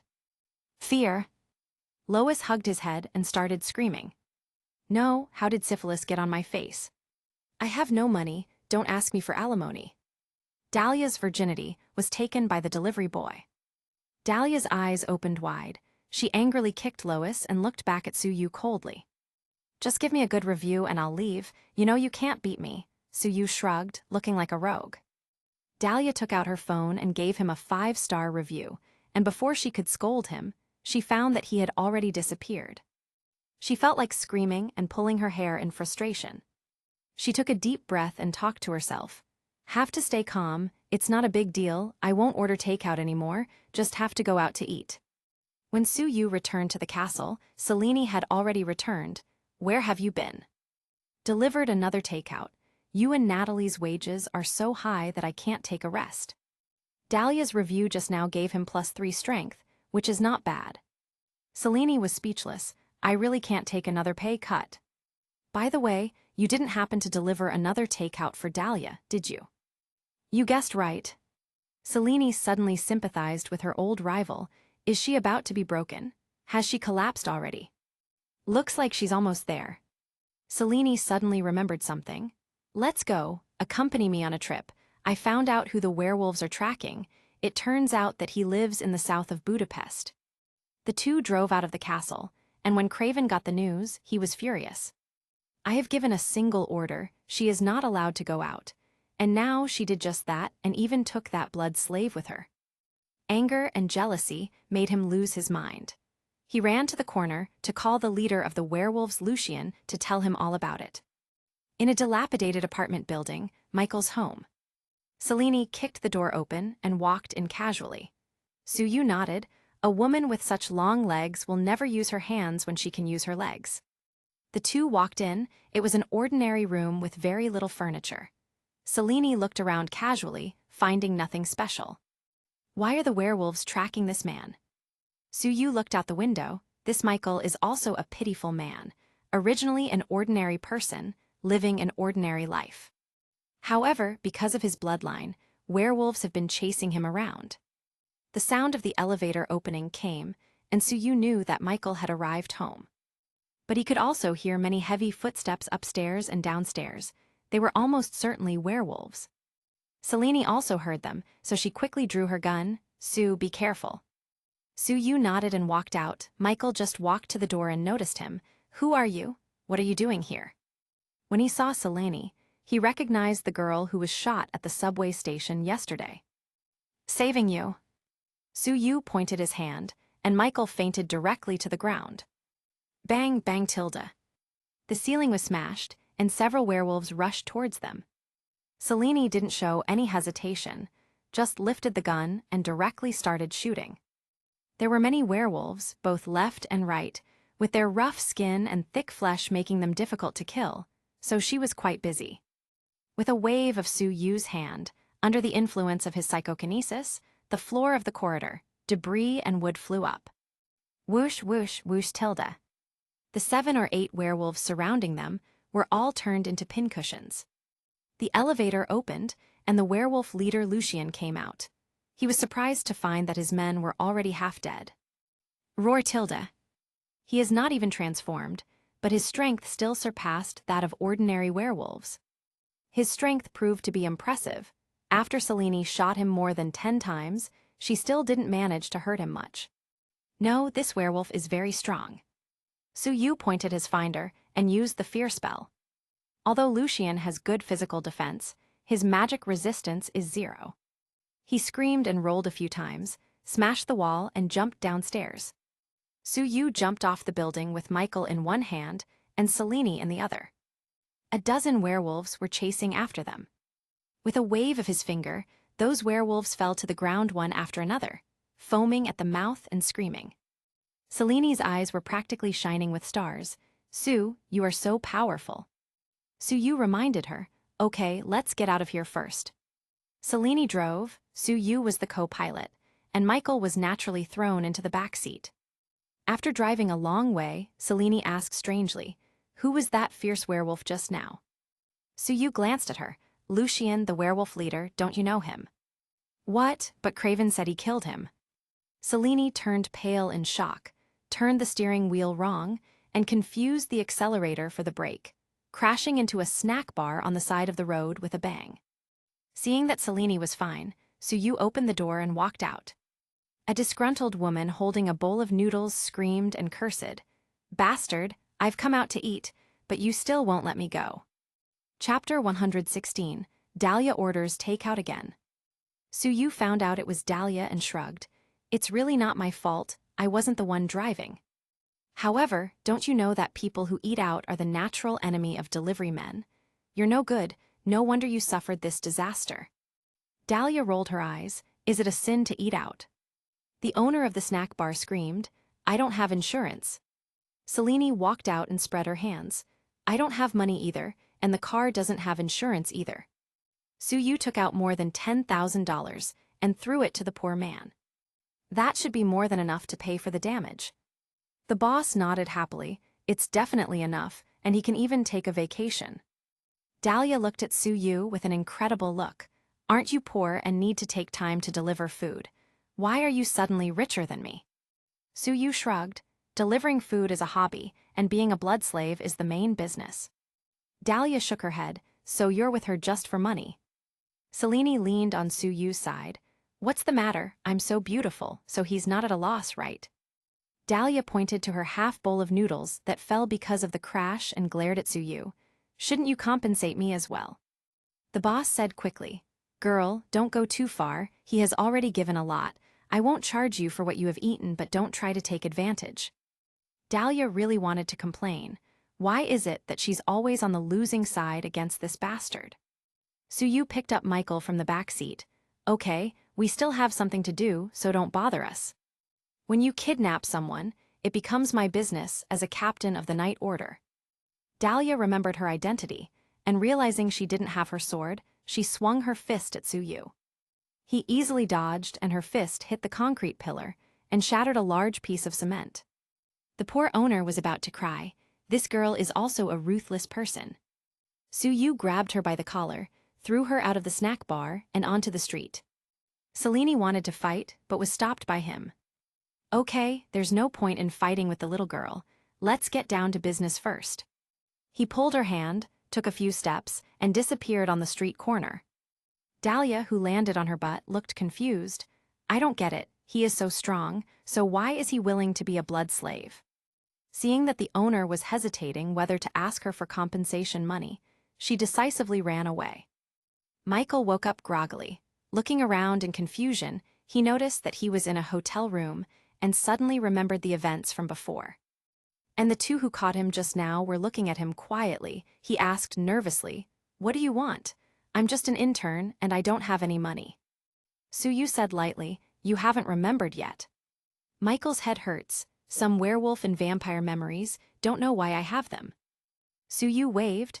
Listen to what I'm about to say next. You are a descendant of the progenitor of vampires and werewolves. Your blood can promote the evolution of werewolves, which is why they have been chasing you. Michael had difficulty believing it, but it really seemed to be the case. Selene's eyes revealed a fierce light, thinking about how to kill Michael with one shot. Suyu continued, The werewolves want your blood, and the vampires want to kill you, so you're in danger. Michael felt desperate. He is just an ordinary person, facing these terrifying existences. He has no power to fight back. Looks like I can only wait to die, he smiled wryly. Suyu waved his hand. That's not necessarily true. You can go to China, where there are basically no werewolves and vampires there. As long as you keep a low profile, you should be fine. Michael's eyes lit up. If he could live, he would definitely not wait for death. But suddenly, a look of embarrassment appeared on his face. As an intern, he had no money at all, not even enough to buy a plane ticket. Suyu took out his phone and pressed a few times. Okay, I've already bought you a flight ticket from Vienna to China tomorrow, and I've filled out the entry application for you. This is 50,000 USD, enough for you to stabilize first. He casually threw a card at him. Michael was almost moved to tears. Why are you being so nice to me? Suyu waved. No matter what, a life is a life, just doing a good deed. He secretly thought, I took your wife, so giving you 50,000 USD and saving your life, it should be enough repayment, right? Michael left gratefully and drove to Vienna overnight. Suyu looked at Selene. I hope you don't blame me for this. There was something indescribable in Selene's eyes. She smiled. It turns out that besides killing, you can also help people like this, Sue. You're such a good person. She threw herself into his arms. I really didn't choose the wrong man. Suyu grabbed a handful of her behind. How are you going to reward me? She looked at him with a charming look. Let me show you. After a long time, Selene suddenly remembered something, and she bit Suyu bitterly. You evil capitalist, you only pay me 1,000 a month and now just casually gave away so much money. Suyu screamed and slid his hands on her snow-white shoulders. Women turn bad when they have money on hand. I'm just taking precautions. When there is an investment opportunity next time, I will take you with me. Selene smiled hearing this. Fine, but don't forget it. She suddenly slapped her head. I actually forgot about Lucien. I have to inform Victor. She rushed back to wake Victor, and Suyu didn't stop her. This old bastard killed her parents and blamed the werewolves. When he wakes up, he must be killed. But he didn't tell Selene about it yet, lest Victor know about it through her blood when he wakes up. Just then, he received another takeout order. Dahlia again. This girl can eat so much. Suyu picked up the food and ran to her balcony again. "Hey, beauty, were you waiting for me?" Dahlia whispered, "Did you release the person you kidnapped just now? And you even gave him $50,000. Suyu nodded. "Since you're asking that, can I guess that Michael was caught by your people?" Dahlia said embarrassedly, "Actually, I just wanted to ask about the situation. I didn't expect Lois to say that he had a big secret and even robbed him of the money you gave him." Suyu stared at her for a few seconds. "Michael shouldn't have a big secret, but you must have a big secret." Dahlia threw a pillow at his face. "Fuck off. I told you everything. He's locked in the basement." Suyu nodded and directly used the wall-piercing technique to exit the room, leaving Dahlia astonished behind. "This bastard really knows a lot of spells. I thought he was a bad person, but I didn't expect him to do good things. What kind of person is he?" Suyu quietly arrived at the basement and heard Lois roars. "Say, why did he give you money? What secrets do you have?" Michael is quite resilient. Although he was beaten black and blue, he still did not tell the secret. "You can't arbitrarily arrest people just because you're from the church. I want to call the police." Lois laughed. "Boy, are you still thinking about leaving alive?" Michael was shocked. He didn't expect that the Knight of the Holy See actually wanted to kill him. Lois smiled. "I'll play a game of pulling your nails with you first, okay? Isn't it too much for you to treat innocent people like this?" Suyu came out of the darkness and looked at Lois with a half-smile. "It's you. How did you get in?" Seeing Suyu, Lois felt a chill on his back. He took a few steps back and shouted, "My father is a cardinal." "Cardinal? I don't fucking care." With a wave of Suyu's hand, Michael fainted. Lois slumped directly to the ground and started to kowtow frantically, showing his true nature as a coward. "Please spare me, I beg you." Chapter 117. The vampire leader is also a takeout. Suyu shook his head ruefully. "After you provoked me over and over again, do you think I'm good-natured?" Lois continued to kowtow. "I won't think about Dahlia anymore. I'll even help you get her." Suyu scoffed. "Do I need help for that? And you haven't got her even after so many years. What help can you offer?" Lois' face turned stern. He drew his gun and wanted to shoot him, but suddenly realized that he couldn't move his hands. Suyu stopped talking nonsense and used psychokinesis to directly twist his neck. He put Lois's body into his inventory, created a portal to Vienna, and carried the unconscious Michael away. When Michael finally woke up, he found himself at Vienna airport. Suyu didn't bother to explain much, just told him to take a plane in the morning to leave quickly, and naturally he got his passport and card back. He hadn't returned to Budapest yet when Selene called him. "Su, where are you?" Suyu explained things briefly, and Selene said nervously, "Don't come back. I just used a few drops of my blood to wake up Victor. He was very interested in your blood, saying that you can promote the evolution of vampires. Now he wants to keep you for himself." Suyu shrugged. "It turns out that just like Michael, I'm also at risk of being dried out." Selene's voice got even lower. "Anyway, hurry back to Gotham and don't stay in Europe." "What about you? I can't bear to leave you behind." "I'll wait for the limelight to pass, and then go back to find you." After she finished speaking, she hung up the phone and walked back to her bedroom. As soon as she opened the door, she found Suyu lying on the bed with a red rose in his mouth. Selene felt numb. Did she just say all those things in vain? She hurriedly closed the door, ran to the bed, and tried pulling him up. "You have to leave quickly." But Suyu pulled her down directly. His movements were so skillful that they directly blurred her vision. "Stop it, do you want to die?" Suyu laughed. "Don't worry, I won't die so easily. Victor will drain your blood." Suyu suddenly said, "There's something important I think you should know. Your parents were not killed by werewolves, but by Victor." Selene's eyes widened. "Why didn't you say something so important before coming here?" Suyu held her tightly. "I just remembered to tell you, Zhao, and besides, it would have ruined the atmosphere." Selene shook off his hands. The news had a huge impact on her. If it wasn't because she trusted him, she might have drawn her weapon already. Suyu patted her arm comfortingly. "I know it's hard for you to accept, and you don't necessarily believe me." Selene's blue eyes stared at him intently. "I believe in you. Victor just treats me as his subordinate." Suyu nodded. bit her ear playfully, and whispered something. Victor was feeling impatient. There is actually this kind of blood that can make me evolve. He even put aside the fact that Lucian was not dead, and asked Craven to quickly grab Seleni's blood slave. Craven took many vampires out to find him. However, they didn't know that Su Yu was actually in Seleni's bedroom, right under their noses. Late at night, another news arrived, making Victor even more angry. The werewolves attacked an elder who came to the castle, and dozens of vampires were killed. However, there is also some good news.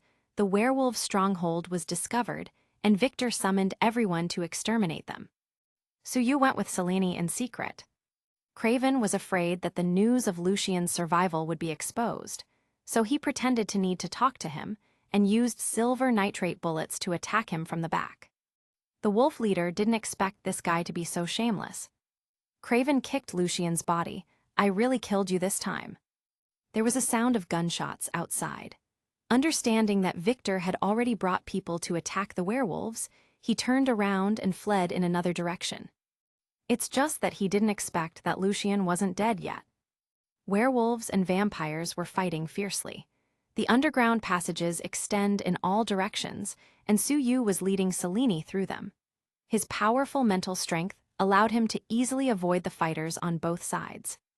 However, the two of them happened to meet Craven, who was running away. Seeing them both, Craven raised his gun at Su Yu. Just looking at his face made him furious because of his jealousy. "Selene, you betrayed Victor for a blood slave. How low you have fallen." Selene pulled Su Yu behind her. "He's so much better than you." Su Yu wrapped his arms around her waist. "Craven, you didn't just betray Victor, you betrayed the entire clan."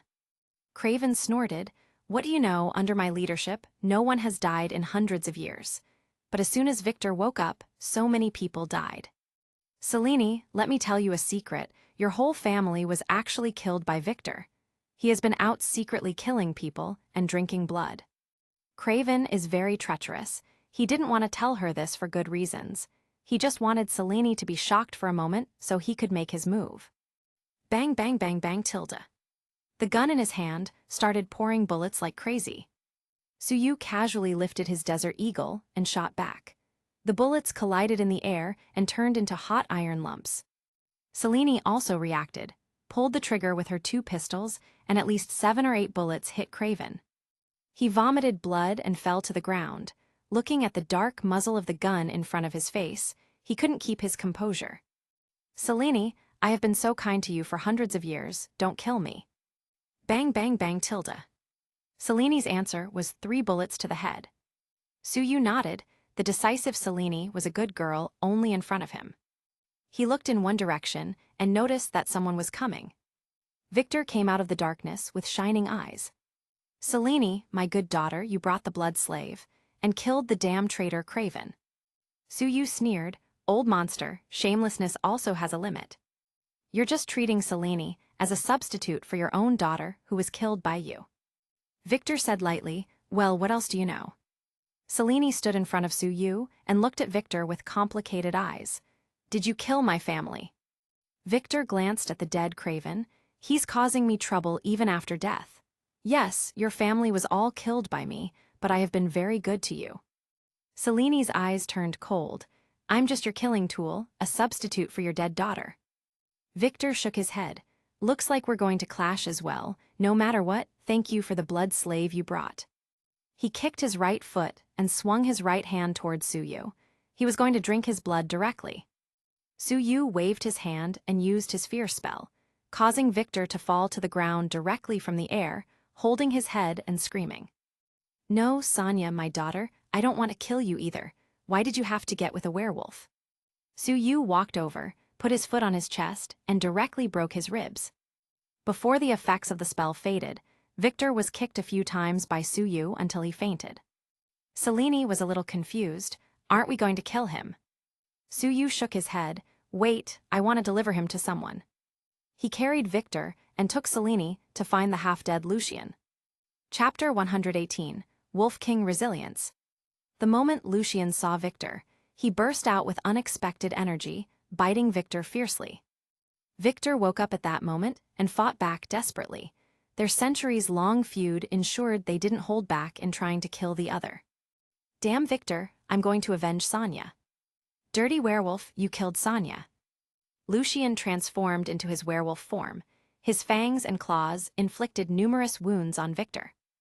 Victor fought back, relying on his experience. Bang bang bang tilde. Selene picked up the UV bullets pistol and shot him a few times. Bitch, I should have killed you all those years ago. Victor roared in anger and wanted to attack her, but he was dragged back by Lucien and finally bitten to death. Lucien himself was almost dead as well.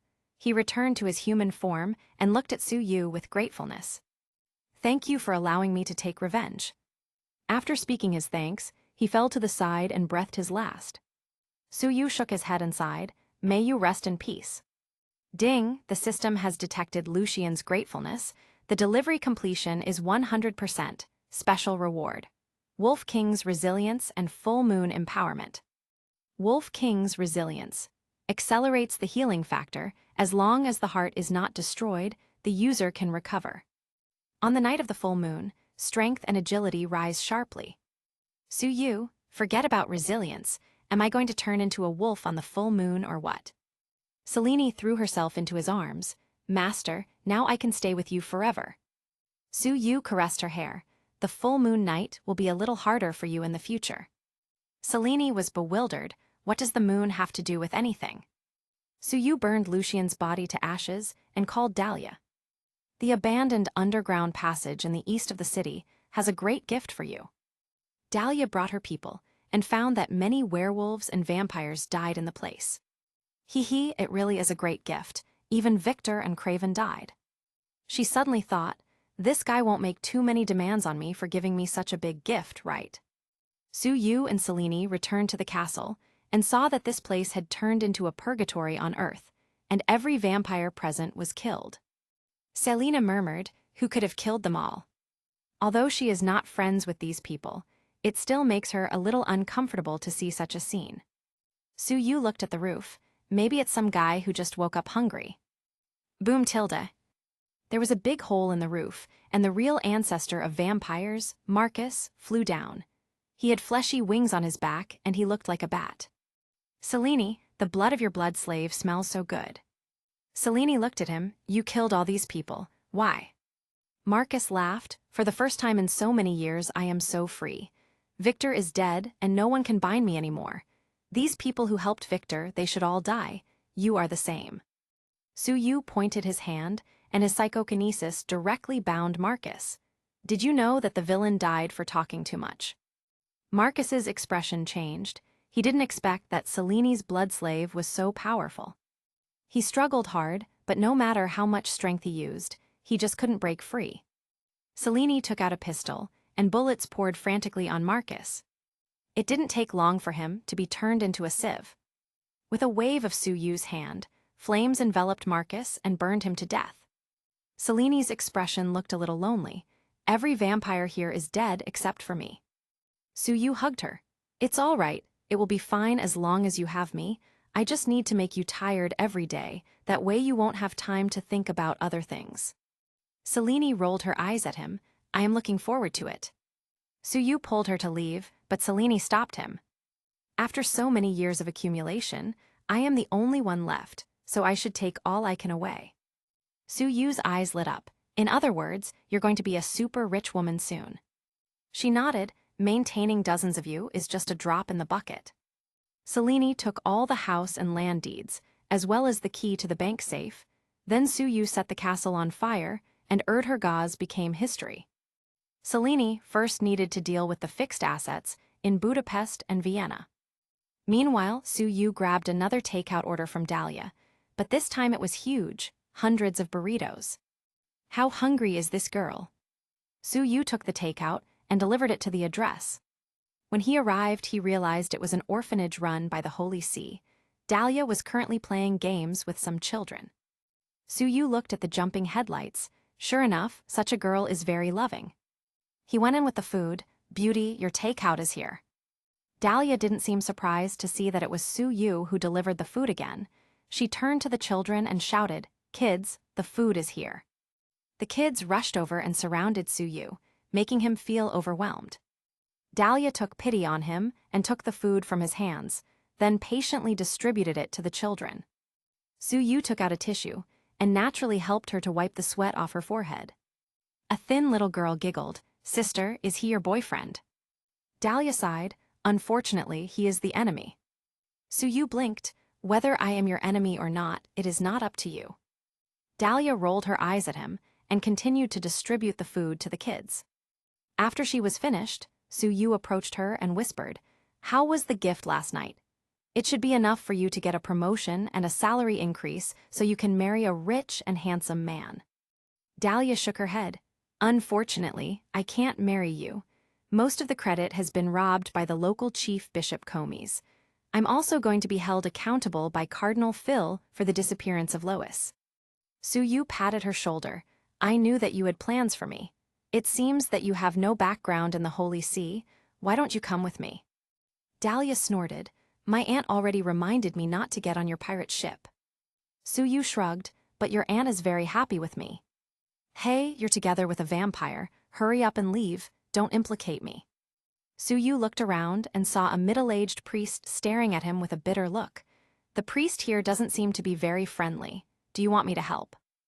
Dahlia was taken aback and pushed him with her hand. "You hurry up and leave, I will give you a good review." At this time, the skinny girl started coughing. Cough, cough, cough tilde. The food she just ate was sprayed out, and there was blood on it. Su-yu strode over, hugged the little girl, took her pulse, and frowned. The middle-aged priest finally got the chance to interfere. "Dahlia, I said you shouldn't give the kids takeout. It's very unhealthy, and look, something happened now." "And you, delivery boy, what are you doing? Put down the child." Dahlia was panicking. She just wanted to give the children something nice to eat, but an accident happened. Su-yu glanced at the middle-aged priest lightly. "Your ability to splash dirty water is really good.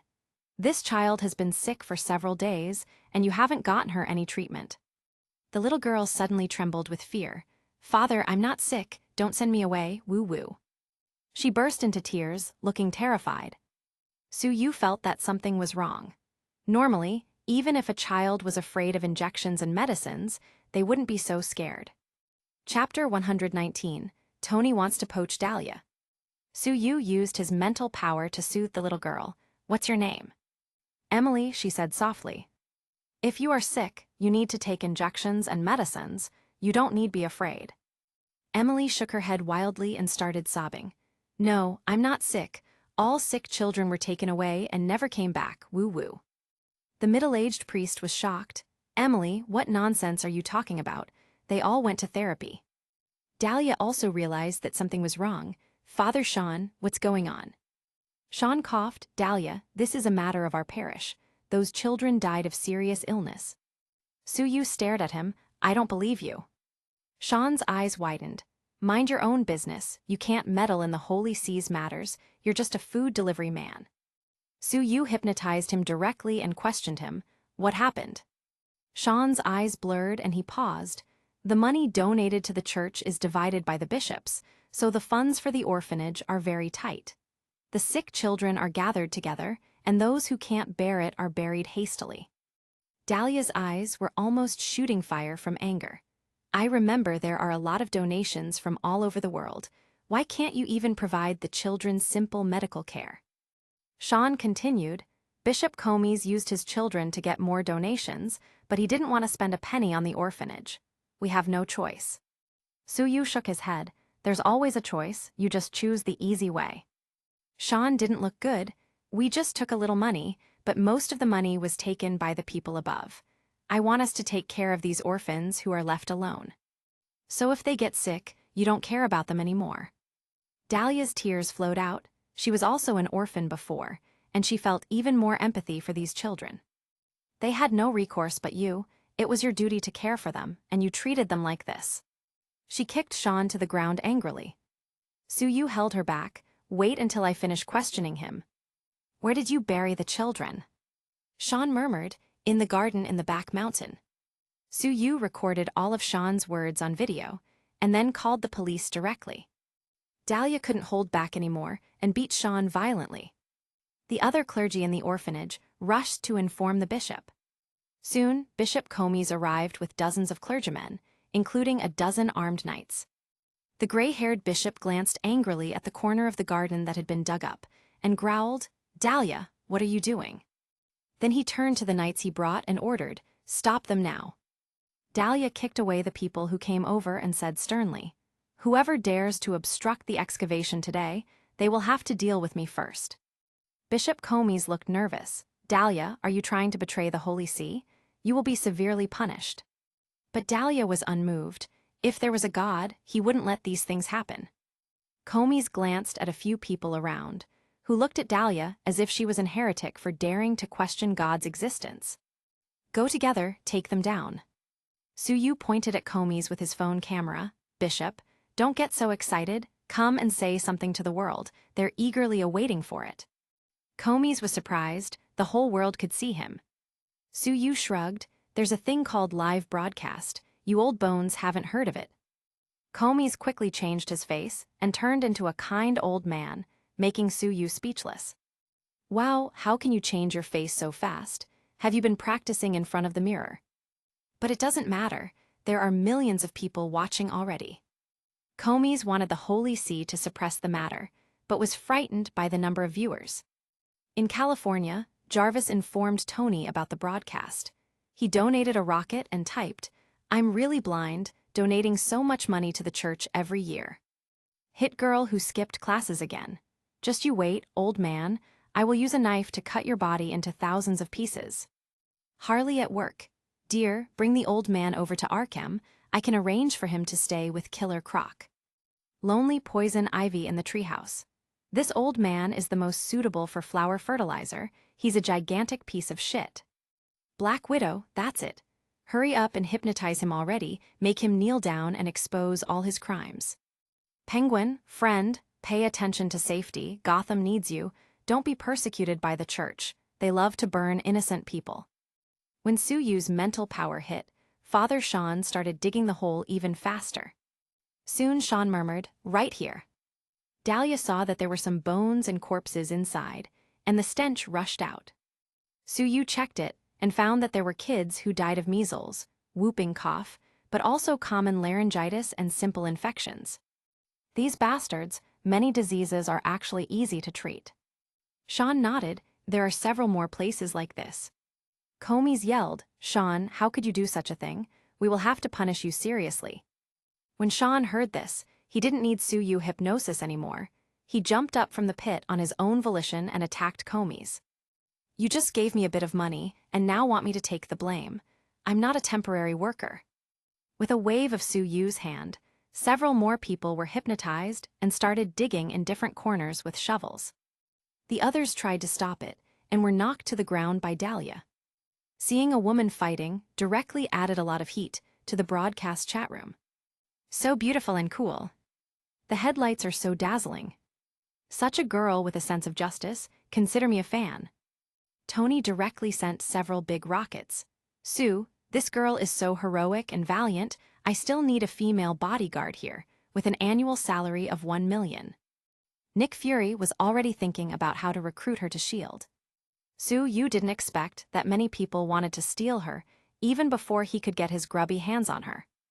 But he didn't bother to pay attention to these messages, and when more bodies were dug up, he waved his hand to hypnotize Comys. "Now speak up about what you have done." Comys honestly confessed that he embezzled the donated money, abused his authority, and embezzled funds from several local orphanages. "If there is a problem, just put some pressure, and if that doesn't work, directly kill them." He also revealed how he used his bishop's status to do whatever he wanted with the nuns or the congregation. There were countless crimes. The whole live broadcast room was boiling, or even the whole world was boiling. The matter fermented. The people of the Vatican wanted to suppress the matter first, but found that they could not suppress it at all, and many people supported Suyu secretly and overtly. The police from Budapest finally arrived late. Even if someone colluded with Comys, they wouldn't dare to cover it up this time. Unexpectedly, Suyu just delivered a takeout and ended up sending the entire high-rise of the Hungarian parish to jail. Dahlia let out a sigh. She was also expelled from the church, and she must be held accountable. She has been classified as a traitor thanks to this incident. She glanced at Suyu with red eyes. Thank you, if it weren't for you, this matter would still be in the dark. Suyu waved his hand nonchalantly. It has nothing to do with you.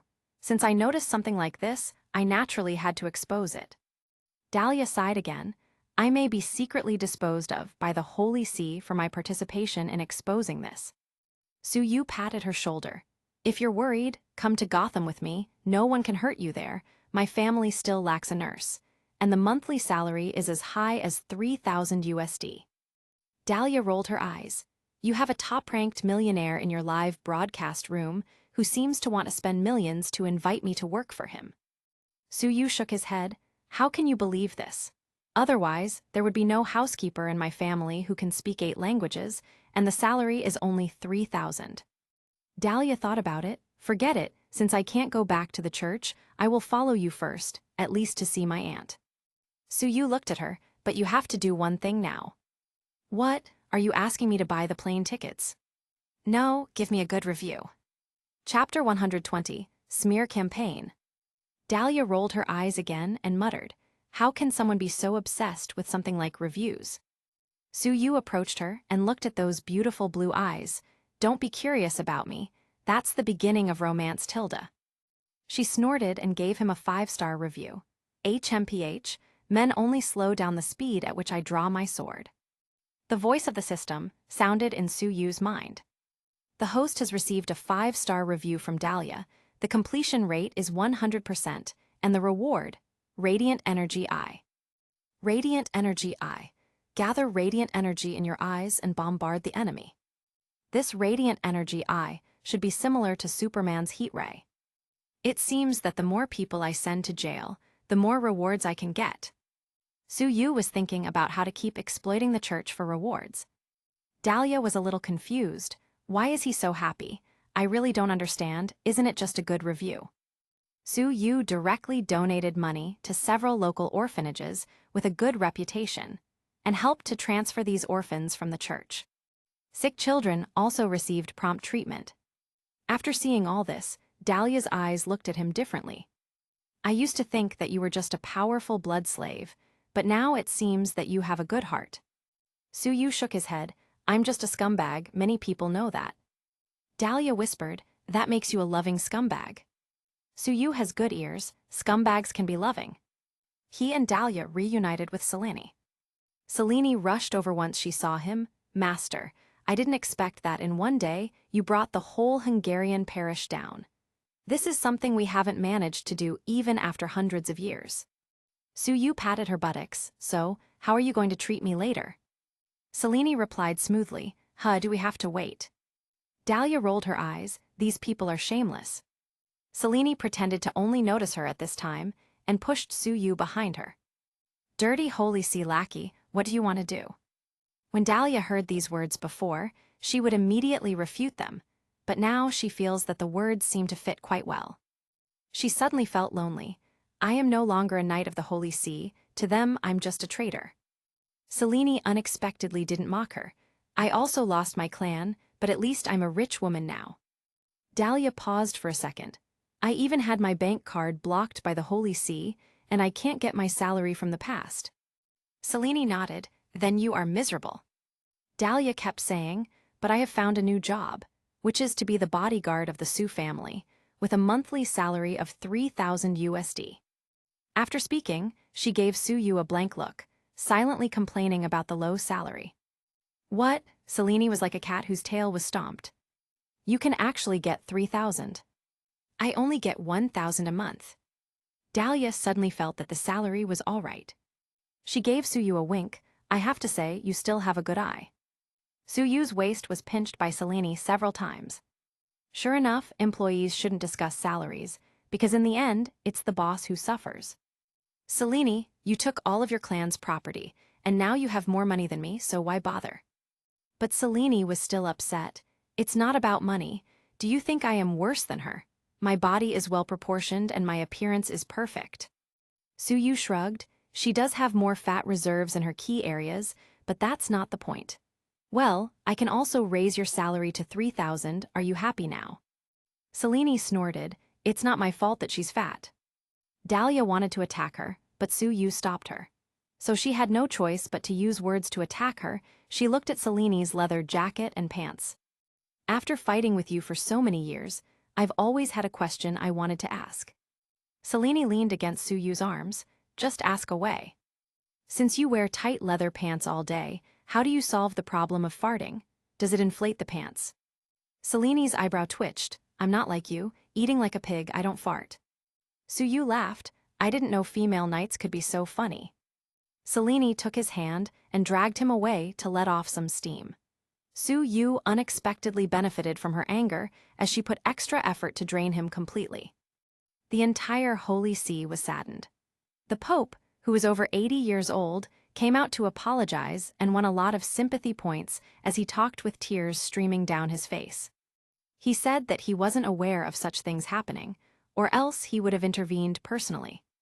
Cardinal Phil, whose son is missing, took the opportunity to suggest that the Holy See liquidate Su Yu. My intelligence shows that this delivery boy is actually a blood slave and has a close relationship with the criminal Batman in Gotham. We can smear him on the internet first, suppress his popularity, and then send the knights to arrest him. He is just an ordinary person who dares to challenge our Holy See, and anyone who opposes us must be suppressed to death. Su Yu's dark history was soon dug up.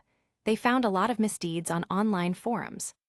Half of the Gotham Southern District Police Station was sent to the hospital by a delivery boy. Black Mask and his brother Theon mysteriously disappeared, suspected of being killed by the delivery boy. Su Yu abuses criminals, terrorizes good people, a revelation from a senior ex-guard from Arkham. Su Yu is suspected of bribing the director of Arkham Asylum. The scumbag delivery boy maintains improper relationships with many women. In the middle of the night, these news spread everywhere. Natasha, who just finished bathing the dogs, used her mobile phone to check the news. Damn, I'm dying of exhaustion, and now I have to help defend him. She started posting on the forums. Su Yu has captured the Scarecrow, Joker, and a series of dangerous criminals. She kept sharing official reports of his good deeds everywhere, and refuting the people who were trying to smear him until her fingers were tired. Why didn't that bastard come out to defend himself? He must be fooling around again, she complained, but kept working on cleaning his image. Harley made a video and posted it directly. My master is a good person. He enthusiastically taught me how to use hypnosis, but never thought to use it on me. As for that Arkham guard, he's been in jail for helping Joker escape. The men on the internet sighed dreamily. Dr. Harleen is so beautiful. I know that guard, he's Bowles, a complete scumbag. Black Mask and Theon are the big villains in Gotham City. There is no evidence to show that they were killed by the delivery judge. Even if they were killed by him, I would only say good riddance. Several detectives from the Southern District Police Station also came out to clarify as well. Fortunately, Mr. Su found out about our occupational diseases in time. Otherwise, we might have become seriously ill, and we are furious that someone is now trying to use this information to attack him.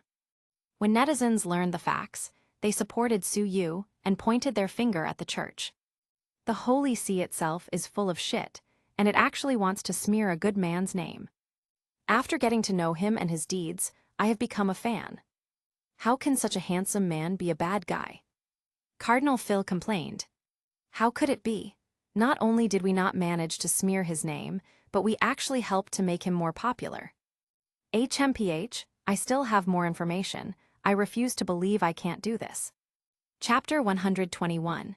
Reputation spreads through the world. More news spread on every forum available, and this time they were also accompanied by photos. The delivery boy is a vampire's blood slave. He not only sells his body, but also his soul for money. Photos were going viral all over the world. But it did not achieve the effect Cardinal Phil expected. Netizen 1, damn, vampires are real. Netizen 2, such a beautiful vampire girl, where can I sign to have her suck my blood? I can pay for it. Netizen 3, they look like a perfect match. Netizen 4, anyone has the contact information of the delivery boy or the vampire girl, I want to sell blood. Sky, I also want him to be my slave, My whips and candles are ready, hee hee. Diana couldn't tolerate people smearing Su Yu, and directly posted the record of Su Yu's $100 million donation to the World Children's Organization. The internet was boiling. This record is real. No wonder he works so hard, delivering food and selling blood, just to donate all the money. I cried when I saw it. This is real sacrifice. Drinking the blood of such a person does not hurt a vampire's conscience. Cardinal Phil was stunned. Young people today can't understand heresy. He gritted his teeth and picked up the phone. Help me get in touch with someone from the Sentry organization. The next morning, Su Yu woke up after a long night of exhaustion and found that his muted phone seemed to have been blown up. Hundreds of calls missed. Su Yu glanced at Selene, who was still sleeping, walked out of the bedroom, and sent a video call request. Hey Harley, I was too tired and slept like a rock last night. Harley, who is usually full of energy, seemed a little tired. Master, I scolded those people on the forum all night. Thanks for your hard work. Hee hee, anything for you. Where are the others? Natalie stayed up all night and just went to take a shower. Ivy also just returned to her house, and she was tired too. Su Yu touched his chin. I didn't know that everyone cared so much about me. Don't worry, since the Holy See dares to trouble me, I won't let it go. Su Yu is not afraid of any knights of the Holy See. The strongest is at the level of Dahlia at most. If an angel comes, he might have to be a bit careful, but if it's just those rotten knights, hey Tilda. He chatted a few more minutes with Harley, and then with Catwoman and Wonder Woman before putting down the phone. He looked at the system panel. Host, Su Yu, Strength 205, Agility 215, Spirit 192. Average value for ordinary people is 8. The host's reputation has grown explosively yesterday, and now it has become popular in Europe and America, and all over Asia, he has gotten countless fans. The system can now help the host to grab orders from superheroes from all over the world. What? The Holy See was busy all night, spent so many resources, hired so many people to smear my name, and actually raised my prestige like this. Dahlia came out of the other bedroom with dark circles under her eyes. When she saw Su Yu, she exclaimed, "How are you still so calm? The whole internet was noisy last night, everyone was talking about you. I didn't expect that you have a good character, donated 100 millions, and helped so many people." Su Yu reached out and touched her hair. You have dark circles under your eyes. Did you quarrel for me on the internet last night? Good work. Dahlia rolled her eyes. What are you talking about? I'm not familiar with you to defend you, and I only found out about your good deeds after reading a lot of posts. Realizing what she said, she blushed, then remembered something and complained. The soundproofing of this hotel is terrible. Damn Selene, can't she be a bit more quiet? Su Yu spread out his hands. I thought you were worried about me and couldn't sleep. She snorted and turned her head away, ignoring him. Su Yu suddenly asked, You have been in the Holy See for so many years. Do you think there might be something we can dig? Dahlia suddenly became interested. Are you ready to fight back? They put so much effort into smearing my name. If I still don't fight back, won't people think I'm easy to bully? Dahlia thought about it. I used to go to Ireland to investigate some things. The problems there should be serious. And there's also the scandal at the church orphanage. Su Yu looked at her. You seem to want to deal with them. Dahlia sneered. If you had worked hard for many years and were suddenly kicked out, and not only do you receive no compensation, but your previous salary is also frozen, what would you do? Su Yu nodded. I would retaliate ruthlessly. This time it's up to you. Su Yu took out his computer, began to look up information, and hacked into many websites. Very well, our destination today is Dublin. Selene got up and heard that Su Yu was going to Ireland. I'm going to London to deal with some assets, so let me accompany you to Dublin first since it's not far. Su Yu shook his head. Let's divide into 2 groups, and we will return to Gotham as soon as possible. After all, Europe is the sphere of influence of the Holy See. Su Yu and Dahlia flew to Dublin, and Selene to London. Dublin Cathedral, Bishop Hiller is reading the church message of the day. Dozens of people, below the bishop, were arrested in Hungary. These idiots doing things without thinking, and they were even brought down by a delivery boy. Incompetent idiots. There was a knock on the office door. "Come in." The door was pushed open. Su-yu and Dahlia came in. Hiller looked at the two suspiciously. He had some impression of Dahlia. "You are Dahlia? Oh, you're a member of the Knights." Hiller felt Dahlia's name was a little familiar, and he frowned, as if remembering something. Su-yu put the takeaway on the table. "Sir Bishop, your takeout has arrived." Hiller was stunned for a moment. "Takeout? Why didn't you give it to the priest outside? How did you get in?" Su-yu shrugged. "The door was open, so of course I just walked in." Hiller murmured, "Dahlia, delivery boy." He was suddenly shocked. Isn't this the person who overthrew the entire Budapest diocese yesterday? Su-yu said solemnly, "Sir Bishop, what do you think of the accusation of orphans abused by the priests of this diocese?" Hiller was stunned for a moment, then he stood up abruptly. "Get out." Su-yu waved his hand, activated his psychotoxins and hypnosis. "Calm down, let's talk slowly." Hiller sat down slowly, and his tense expression began to relax. "Okay, what shall we talk about?" Su-yu passed his phone to Dahlia, so she could record a video. "Naturally, it's the priest's abuse of orphans. Let's talk about it." Hiller nodded. "Actually, this is very common. It can be said that it is a tradition. Many of these children sent to the church orphanage don't have any known relatives or no one who cares. Our priests also work hard, so they need to have a bit of fun." Su-yu couldn't wait to slap this shameless old man to the ground. "Tradition? That's enough. Tell me the specific situation of your subordinates." "Too many, priests like John, Terry, Raymond, etc., as well as nuns like Kelly and Irina, have broken the bones of many children. Girls are often violated, and boys aren't spared either." Dahlia couldn't wait to rush out and kill all these people. Su-yu held her hand. "Hiller, talk about yourself." Hiller's wrinkled face showed a wretched smile. "I have a treasure here." Chapter 122, Jane and Darcy. Later, this guy took out his video collection, and there were no less than 50 orphans who were violated by him. Dahlia couldn't help it, and slapped the old piece of shit to the ground. Su-yu decided to save some pictures as evidence, but censored them first to protect privacy. Then, he made the hypnotized Hiller call the priests, who liked to do these things to the office one after another. Su-yu hypnotized them all to make them explain their crimes clearly one by one, making sure to gather enough evidence to keep them in jail forever. The forums and video sites that were still arguing last night were suddenly occupied by Su-yu's newly recorded video. "Fuck, this counterattack is so terrifying. The Holy See is done for this time. The whole Diocese of Ireland seems to be annihilated. I'm really angry. I didn't expect this kind of thing to happen in this era, and it is still the Holy See that claims to represent the light.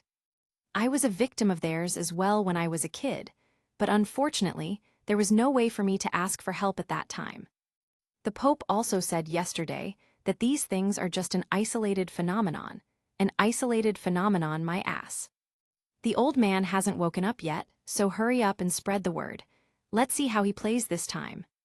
Su-yu even set up a website where those who are willing to come forward and accuse their abusers can come to get help. All of Ireland exploded. Many former victims stood up one after another. Ireland's police station phones were blowing up. At this time, no one will be able to cover it up. The matter further fermented, and nearly 40,000 people came forward to tell their tragic childhood experiences. More than 300 orphanages and almshouses of the Holy See were exposed. Nearly 2,000 clerics have been charged. This is undoubtedly a critical strike against the Holy See.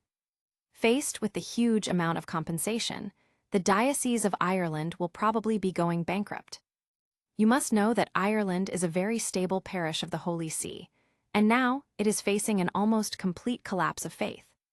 Su-yu placed all those people in the office under a powerful hypnosis, so that as long as they close their eyes, a terrifying scene will appear in their minds, and countless groups of demons will bite them and drag them to hell. Dahlia directly attacked and broke their arms and legs. These goddamn bastards, and to think I've been working to protect this kind of trash all these years. Su-yu took her away, or else when the police came, this violent woman would have to be caught too. But before leaving, he did not forget to ask for a 5-star review. Ding, the host has received a 5-star review. The completion rate is 95%. Reward: mental power plus 20. Additional rewards: armament haki full mastery. Suyu sighed. The Holy See is really generous. This time more than 1,000 people were sent into jail, so the reward had to be proportional.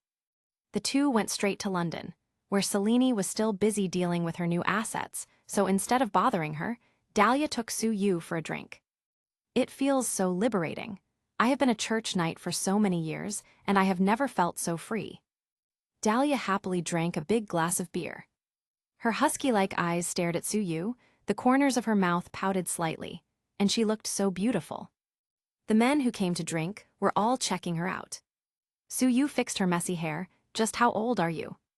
Dahlia's face was flushed, and he didn't know if it was because of the alcohol or something else.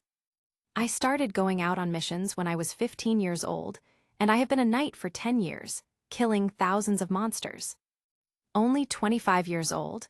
I thought you might be a couple hundred, considering your feud with Selene. Dahlia narrowed her eyes. Suyu looked into her eyes. What, do you want to hit me? She glared at him. I can't beat you. Suyu, is this acquiescence? Hensley put his hand on her slender waist. After years of exercise, even when sitting down, there is absolutely no fat on the girl's waist. Dahlia went stiff.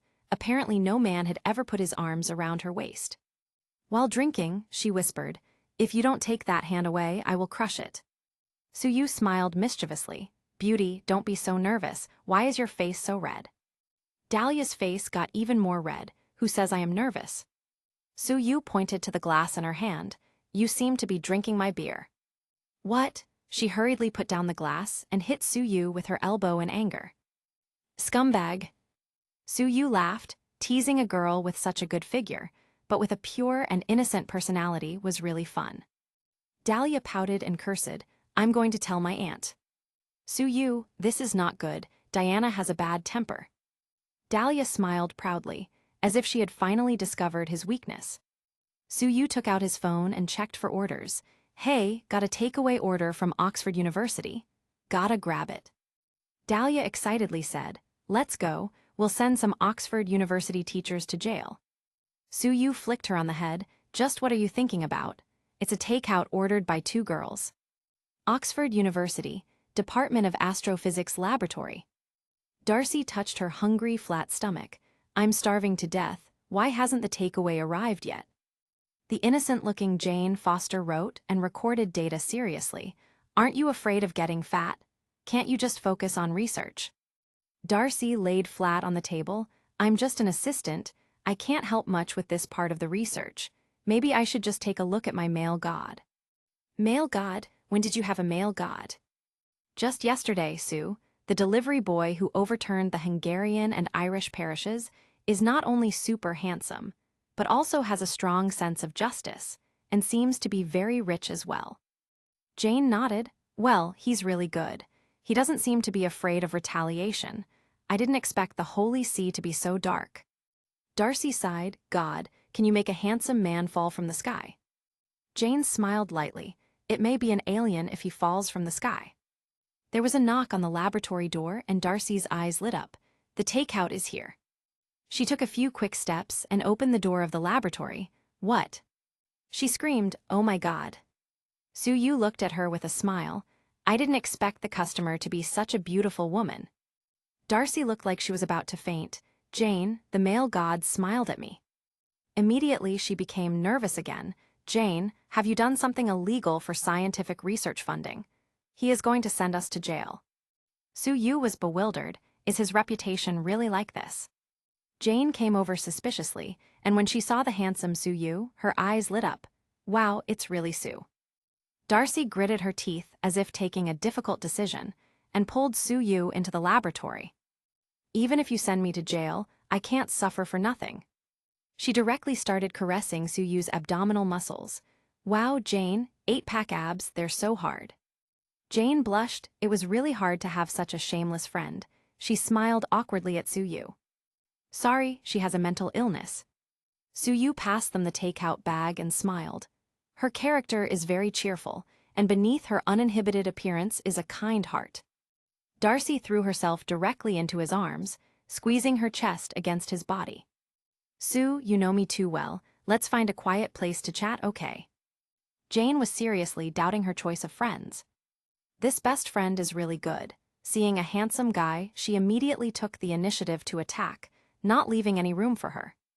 Chapter 123. Venom kneels twice in a row.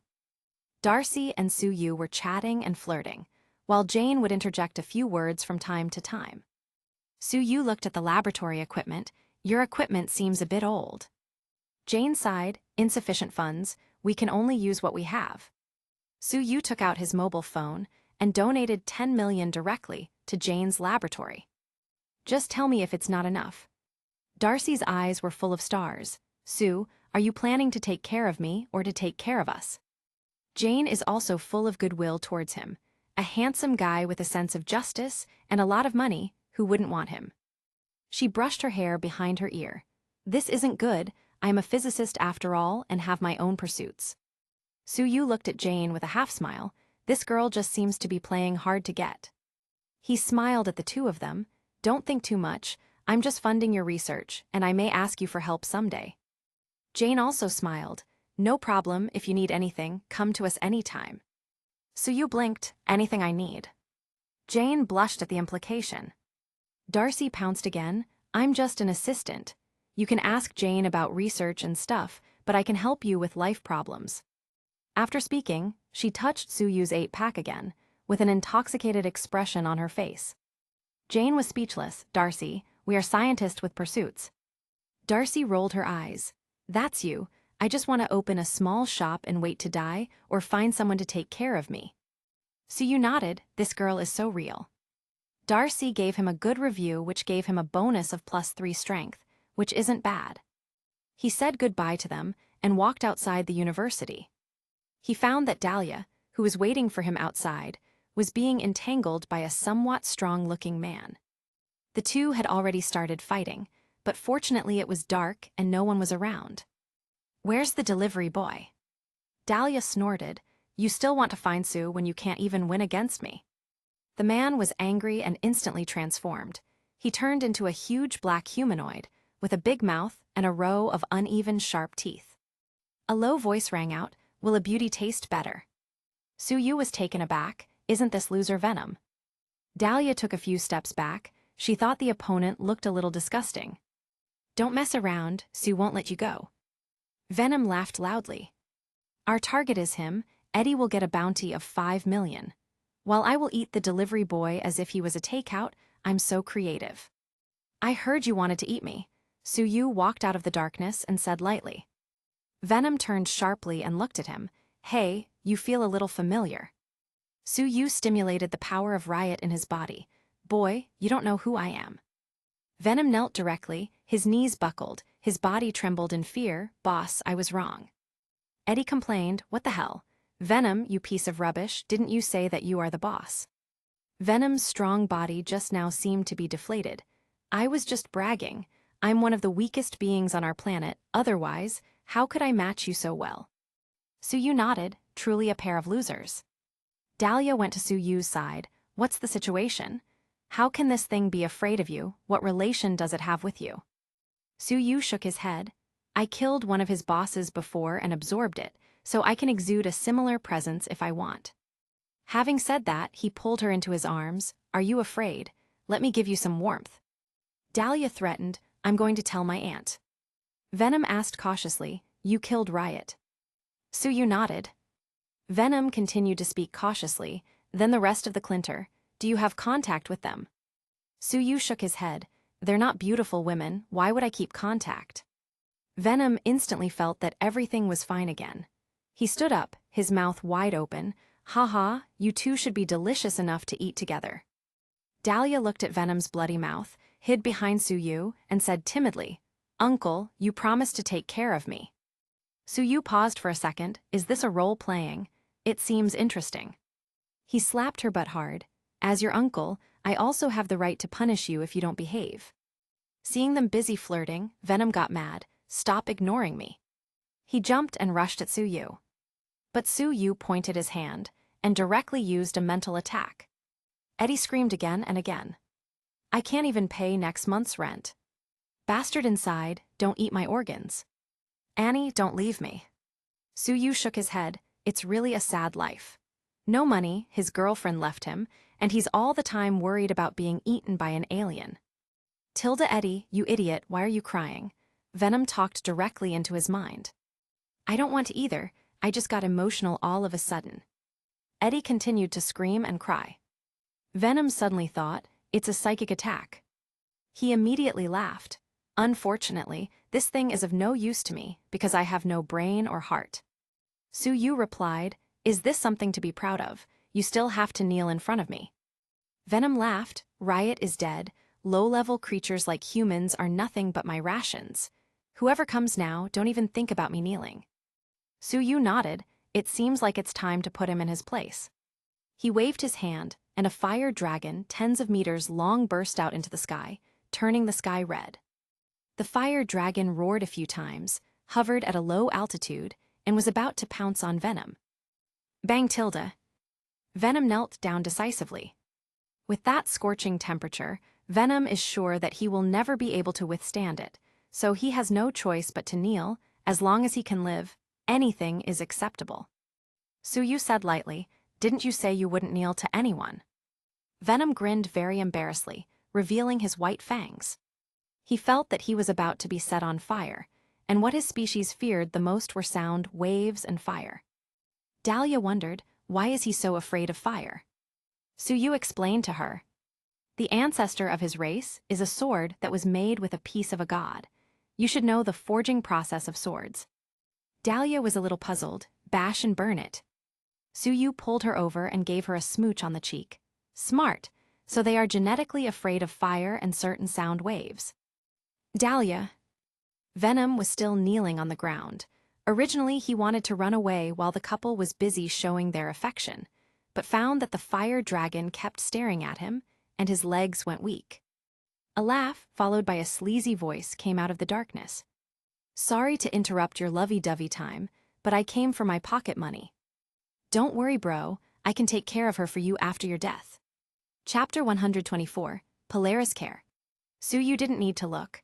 Just listen to that cheap voice to know who is coming, none other than Deadpool. Really, in a red suit, with a red mask, Deadpool with two swords on his back came out of the shadows. Haha, I came at the right time, the delivery boy is not dead yet, these 5 million are mine. Suyu shook his head, just some spare change, but I don't think you can get it. Deadpool laughed, I know you are very good at fighting, but so what, I can go at it the whole night. He made a pose, come on, kill me. Bang Tilda. Venom punched him in the face, instantly knocking him flying, leaving a dent on a wall. I have never heard such a request. He gave Suyu a flattering smile, boss, I'll crush him for you. Suyu admires Venom's ability to adapt, then I'll leave you to it. Deadpool stood up dizzily and adjusted his broken neck. Where did the truck that hit me go? Since you made the first move, now's my turn. He ran fast and swung a fist at Venom, but unfortunately it didn't even move him. Boom, boom, boom Tilda. Venom grabbed his fist and swung him around Hulk style, smashing him against the ground repeatedly. Deadpool didn't know how many of his bones were broken, but he just laughed and quickly stood up again, shaking the dizziness. Hey, you look like a piece of poop. Are you male or female? You can't be asexual, that would be sad.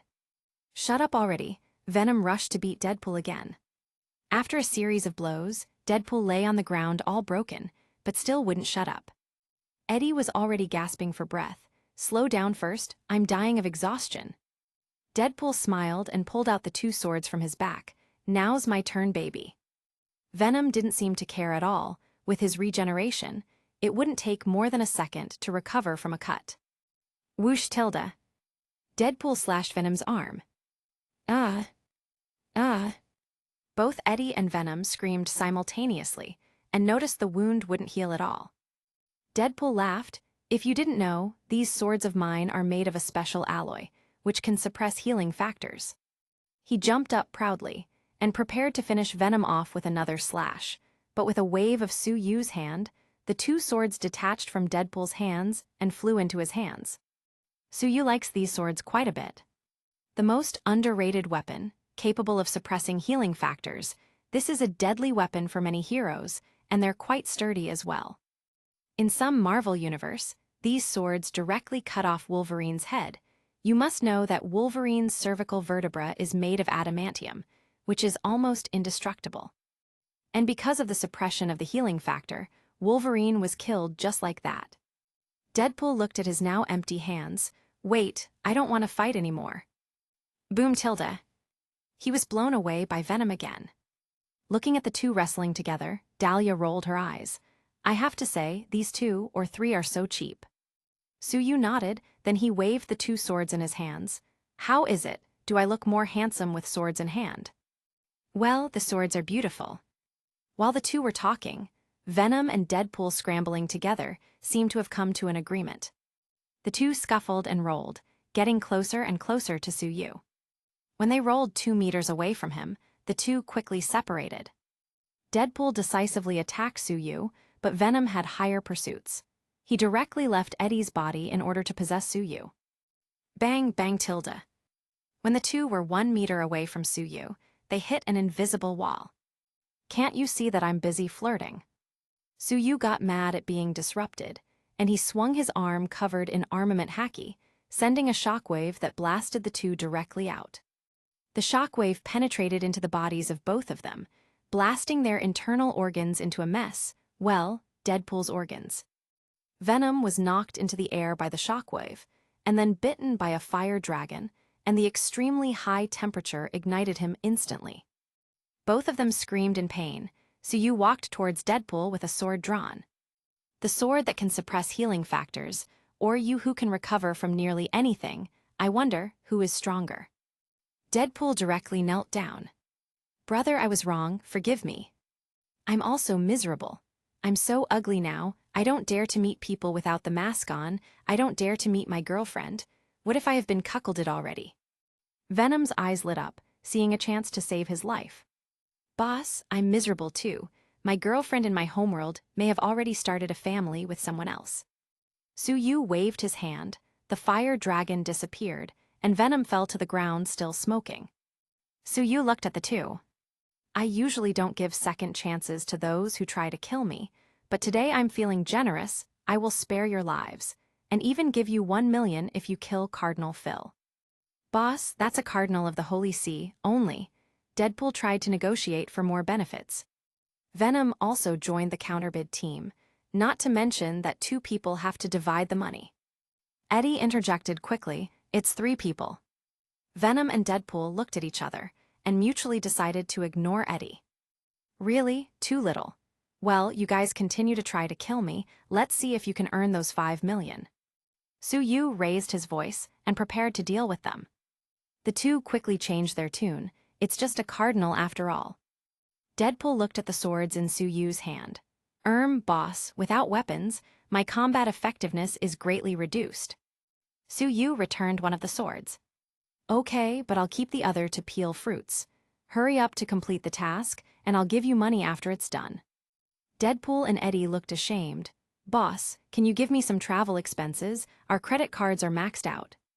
Suyu shook his head and sighed. He generously gave them 20,000. Complete this order, and maybe I will hire you again in the future, with better benefits of course. Venom and Deadpool quickly withdrew. Since they couldn't win against Suyu, they could only find trouble with their original employer, Phil. Dahlia watched the two leave. What's wrong with this world? I feel that there are more and more people with super abilities appearing. Suyu looked at the starry sky. The future will only become more and more messy. Dahlia's eyes seemed to shine with fighting spirit. Suyu sighed and shook his head. This violent woman. The two left Oxford University and joined Selene. From Selene's tired and happy look, Suyu knew that this little rich woman's assets must have risen a lot. After a day's absence, the two looked at each other with heat in their eyes. A key and lock battle is about to begin. Dahlia put her hand on her forehead. It seems like it will be another restless night. At noon the next day, the three took a plane to New York. Dahlia had already been restricted from traveling thanks to the church's influence. So Suyu operated the computer, gave her a new identity as Annabeth, and they passed the security check smoothly. Annabeth, that's a nice name. Dahlia looked at the white clouds outside the window and glanced at Suyu, full of expectations for her new life. New York Airport.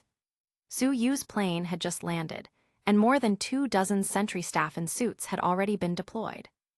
Suyu's cell phone rang. It was an unfamiliar number. Hey. Lorna's voice came over the phone. Sue, you have been targeted by the Sentry organization. They are going to take you. Oh, Lorna, are you worried about me? Is it because you like me that you don't want me to be harmed? Lorna's speechless voice came. What you've done recently is very appealing to me, but I consider you a friend, and I hope you don't treat me as anything else. Suyu laughed. Well, we can always be friends with benefits. Lorna paused a second, feeling speechless. You really make me want to slap you. Suyu smiled again. I just remembered something. Are you short of money? I have a job to introduce to you. Yes, I need the money, but I won't sell my body, Lorna warned.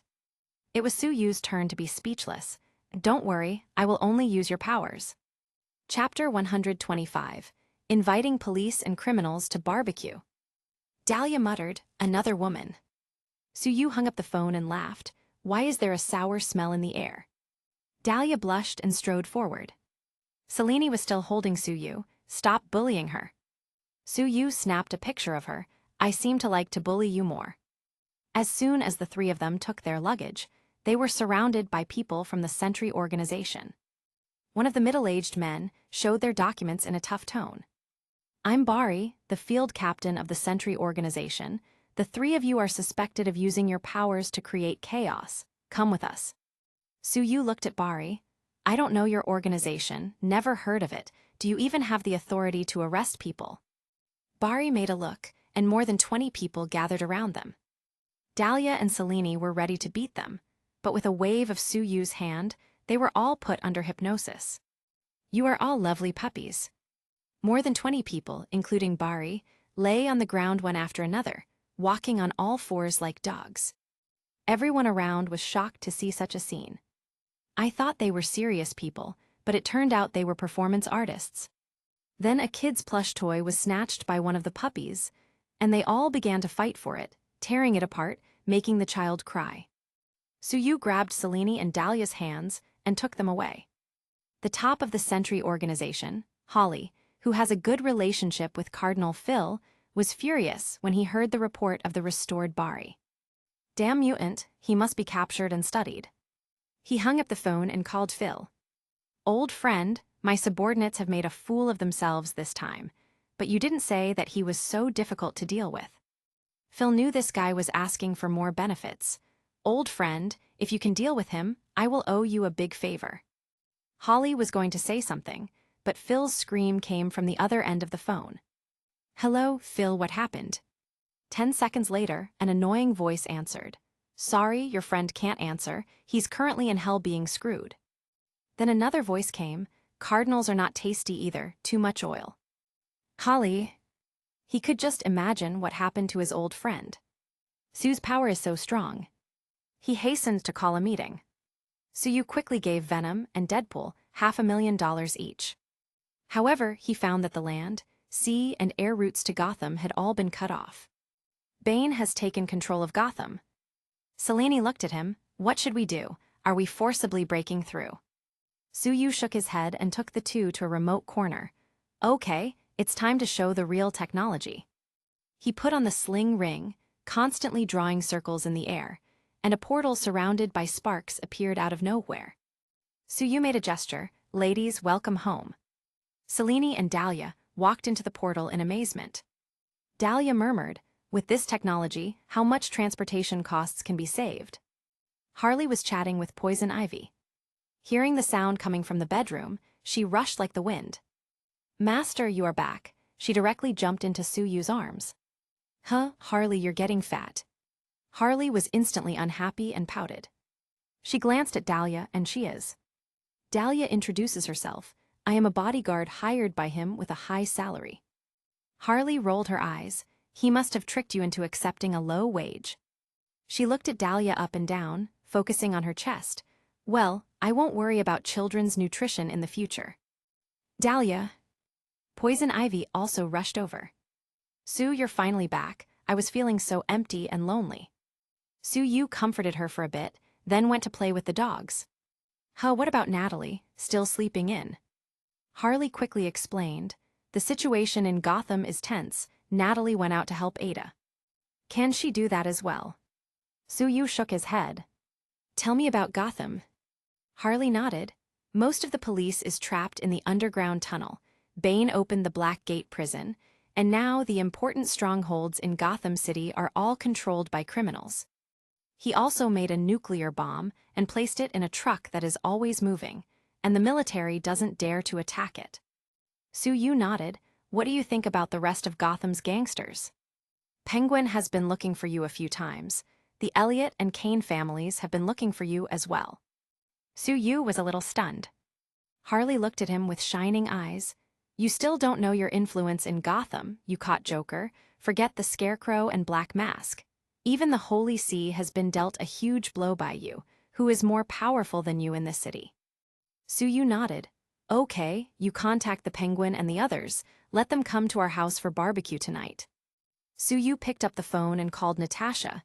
Natalie, what am I paying you for again? Natasha whispered, you're back. Be quiet, I'm tracking the big truck. There might be a nuke in there.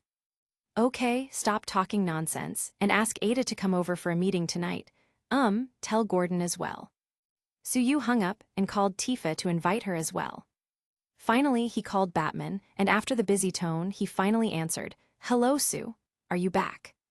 Batman's voice was full of vicissitudes, but also more determined than ever.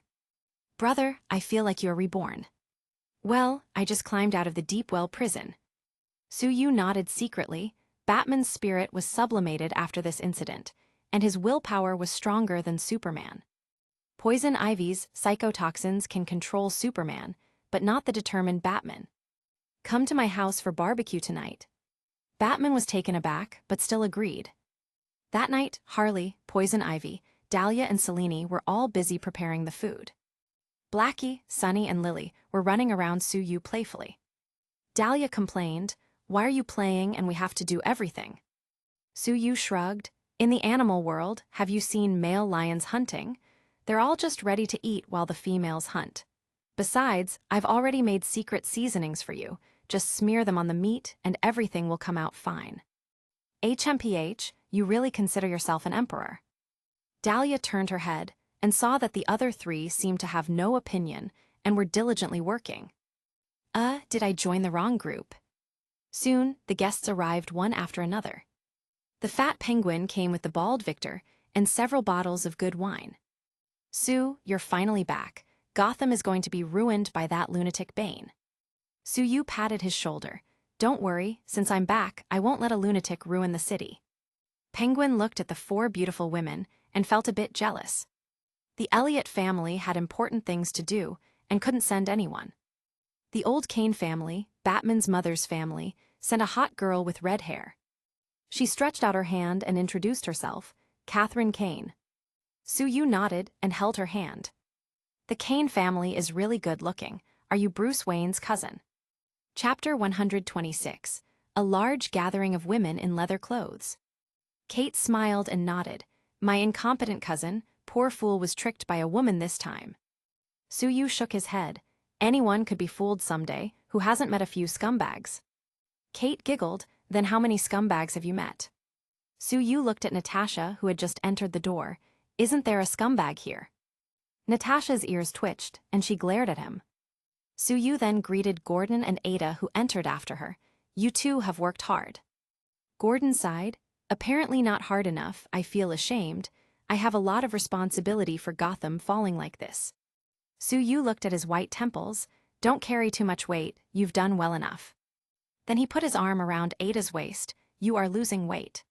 She knocked off his wandering hand. Everyone is watching. Natasha snorted. I have been arguing all night for someone with the Navy and didn't get even a thank you. Sue Yu rubbed her red hair. I know that you are working hard, and the gifts are placed at the door of your room. She rolled her eyes. It's the minimum you can do. Next time you go make trouble with the church, you must bring me. Sue Yu did not expect that she also had a grudge against the Holy See. You have so many enemies. Well, there shouldn't be more trouble on their part in the next few days. They have all raised their vigilance and will probably wait for a perfect chance to do something. Afterwards, the director of Arkham Asylum, Quincy, Harvey Dent, and Rachel also came. The last to arrive was Batman. He came over and held Suyu's hand. "Brother, you did a good job in Europe. I admire you a lot." Suyu looked at him. "You've lost weight. It's hard to live in the well, right?" Batman sighed. "My skills are not as good as I thought. I couldn't beat Bane at the beginning." Suyu decided to wake him up. "Don't you think Miranda deliberately exhausted you too much the night before?" Batman was surprised. He didn't expect that he actually fell for a beauty trick. "Miranda, it was her doing." Suyu nodded. "Her boyfriend is Bane. You can be considered the king next door at most." Batman couldn't figure it out. "I treat her so well and trust her so much, and she cheats on me with Bane." Suyu grabbed his shoulders. "If you think this way, it's not that Bane has cucked you, but it's you who have cucked Bane. Will you feel better?" Batman felt much better instantly. Dahlia happened to hear the conversation between the two and was shocked. "That works for men." Batman noticed this woman with very beautiful eyes. "Who is this?" Suyu coughed. "Mine." Batman looked at Selene, Natalie, Ada, Harley. "Brother, you are busy here." "It's the art of time management." Batman complained to himself. He just got one girl, and it turned out to be Bane's girlfriend. Once everyone was sitting, they all felt weird. Gotham's legal and illegal sides are actually sitting together to eat barbecue. Suyu coughed. "The purpose of everyone's the same, that is, for the future of Gotham, and for the city not to be destroyed by those lunatics. We must unite." He glanced at everyone, Gordon and Penguin, Harvey Dent, and the Elliots. "Well, at least temporarily unite." Quincy was the first to applaud. "Sue is so right. We are the only ones left who can protect Gotham, and the citizens of Gotham need us." This guy is ready to give a speech for his inauguration as Gotham mayor. The Penguin speaks on behalf of the underworld. "We don't ask too much. As long as we maintain the status quo, we can't let Bane and the others destroy Gotham." Kate smiled and spread her hands. "That's what our Kane family wants too." Suyu nodded. "Then our goals are the same. Let's discuss the division of labor and cooperation." Natasha, feeling jealous of Suyu's charisma, secretly thought, if S.H.I.E.L.D. could control these forces, its strength would be greatly increased, but unfortunately. Harley stared at Suyu with starry eyes. "Master is so handsome." Dahlia took a peek at Suyu. "This guy's serious look is still very attractive, but he's too cheap." Selene was licking her lips. "I can't wait to drink a few drops of blood to relieve my cravings." The final distribution result: Penguin, Kate, and others will restrain their subordinates and maintain order. Suyu, Ada, and Natasha will focus on finding the nuclear bomb and open the tunnel to save the trapped police officers. Quincy and others will appease the people and communicate with the outside world. And Batman will fight Bane. Natasha suddenly screamed, "Why is my grilled squid smeared with your special spicy sauce?" Suyu shrugged. "I thought you liked it." She complained while drinking water. "Do you think I'm Bane? I was almost killed by it." Batman, "What's going on?" Natasha told everyone about the last time, how Bane's mask was all smeared with this super spicy sauce. The Penguin was the first to ask Suyu for some of it. Gordon said that his old bones were weak, and he could use a bit for self-defense. Batman was embarrassed. After all, his image is still very upright. Suyu handed him a pack of super spicy sauce under the table. Harley's feet were already touching Suyu under the table. A vine was also touching his legs. Suyu knew it was almost time, so he stood up. "Okay, everyone, it's getting late. Everyone go back and have a good rest. There will be a decisive battle tomorrow morning." Everyone glanced at Suyu weirdly, meaning, are you really taking a good rest? Once everyone left, Suyu pointed to the table. "Natalie and Dahlia, you two high-paid women are in charge of cleaning up." The two were numb, and when they were about to complain, they found that this guy had already pulled Harley's waist. "Damn capitalist," Dahlia's mood instantly soured. Natasha patted her shoulder. "Just get used to it. That's how I came here." Suyu was also very tired. That night, he started in the villa, then went to the treehouse, and then went back to the villa, running back and forth.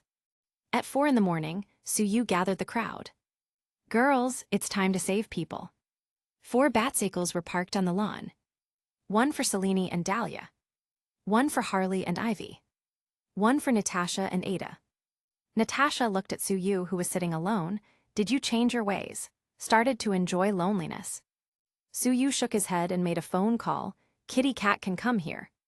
An orange portal appeared out of thin air in front of everyone, and Catwoman in her leather outfit came out. Sue, am I late?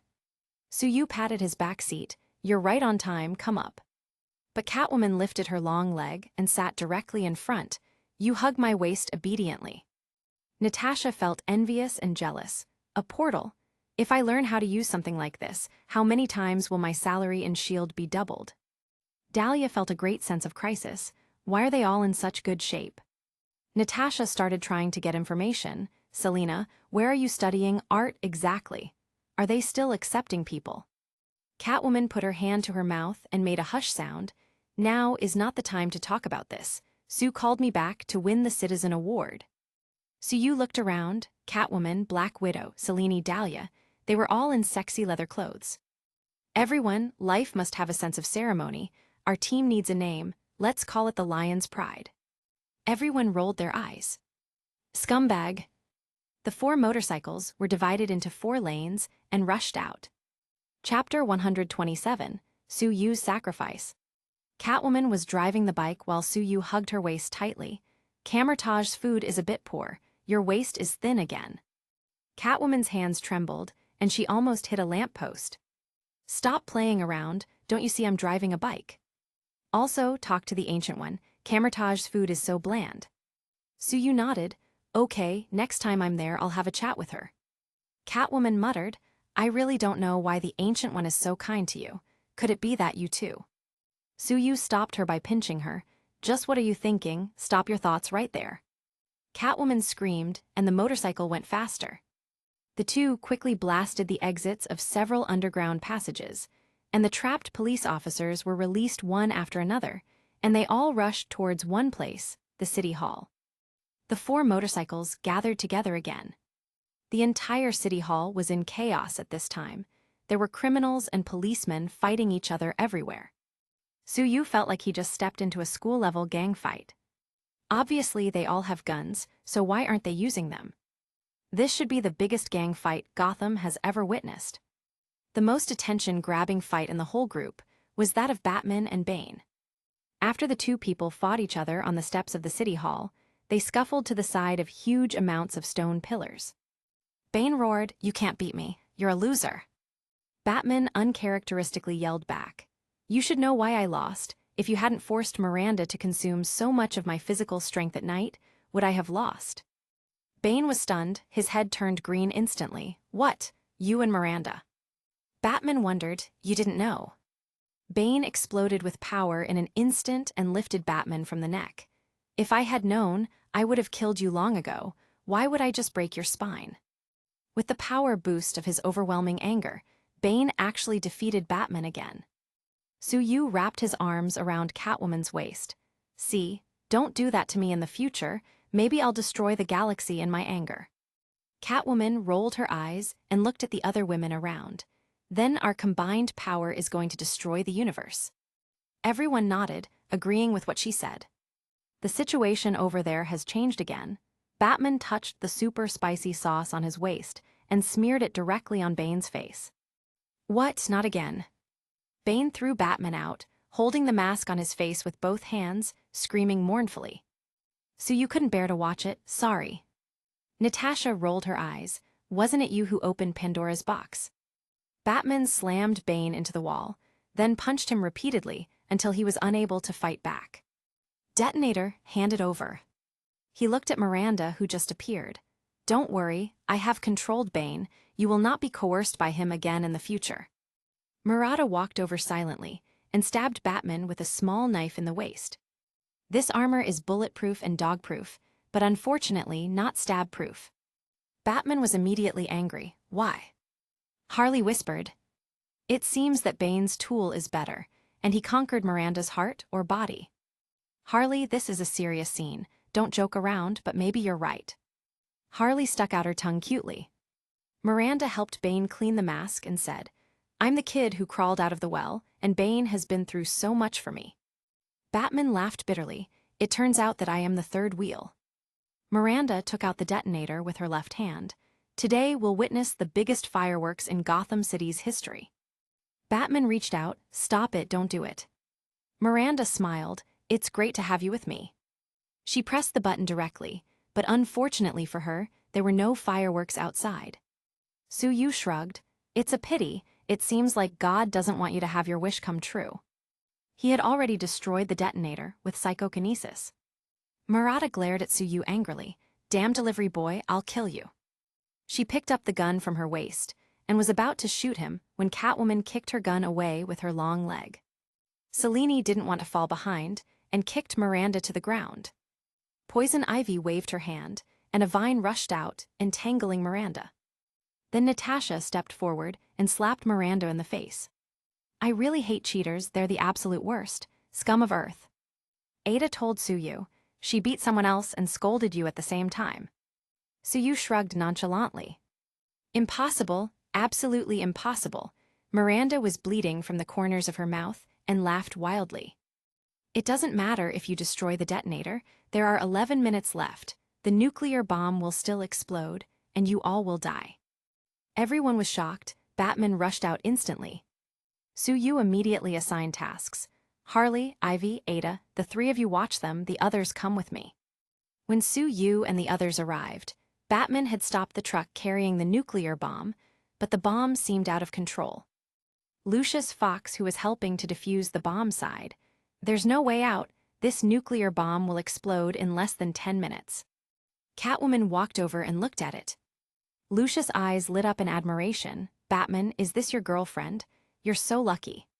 Suyu wrapped his arms around Catwoman's waist. "Sorry, that lucky person is me." Lucius looked at Selene, Dahlia, Natasha. "It can't be all your luck, is it? If so, I also want to be a delivery boy." Dahlia pouted. "Old man, don't even think about it. Seeing a beautiful woman, your blood pressure will explode." Batman was strapping the nuclear bomb to his Batmobile and planned to transport it to the sea. "Okay, can some beauties give me some encouragement before doing this?" He took a special look at Catwoman. Lucius tried to stop him. "No, the Batmobile doesn't have autopilot. You're going to die." Catwoman held Suyu's arm and heartlessly said, "Batman, the people of Gotham will thank you. Hurry up and go." Poor Batman, he felt a little sad and got ready to climb on the Batmobile. But Suyu held him back. "Forget it, let me do this." Suyu's image in Batman's heart instantly became taller. Suyu. Batman actually had autopilot installed recently. G was just trying to show off, but Suyu doesn't know. Actually, Suyu knew about it and played a Uno reverse on him. Catwoman and Selene grab his left and right hands directly. "Are you crazy? Don't do such a dangerous thing." Natasha and Dahlia were also worried. "Don't go. If you die, who will pay us?" Batman's mood soured. These girls didn't seem worried at all when it was him sacrificing his life. Suyu waved. "With my ability, I can still escape, so it has to be me." He saw they were still worried, so he further assured them. "Don't worry, don't you know about my ability? I can escape easily, just wait for me at home." He climbed into the Batmobile, and Batman wanted to persuade him, but when he saw he couldn't persuade him, he whispered, "Sue, I have already set up the autopilot. You can just leave when the time comes." Suyu patted his shoulder. "Okay." Whoosh! The Batmobile soared into the sky. Many people in Gotham City saw the Batmobile fly to the sea with no hesitation. "It's Sue. He will sacrifice himself for us." Suyu definitely didn't sacrifice his consciousness. He also doesn't want Aquaman to seek revenge against him for polluting the ocean. Chapter 128. Darcy repays Suyu for saving Gotham.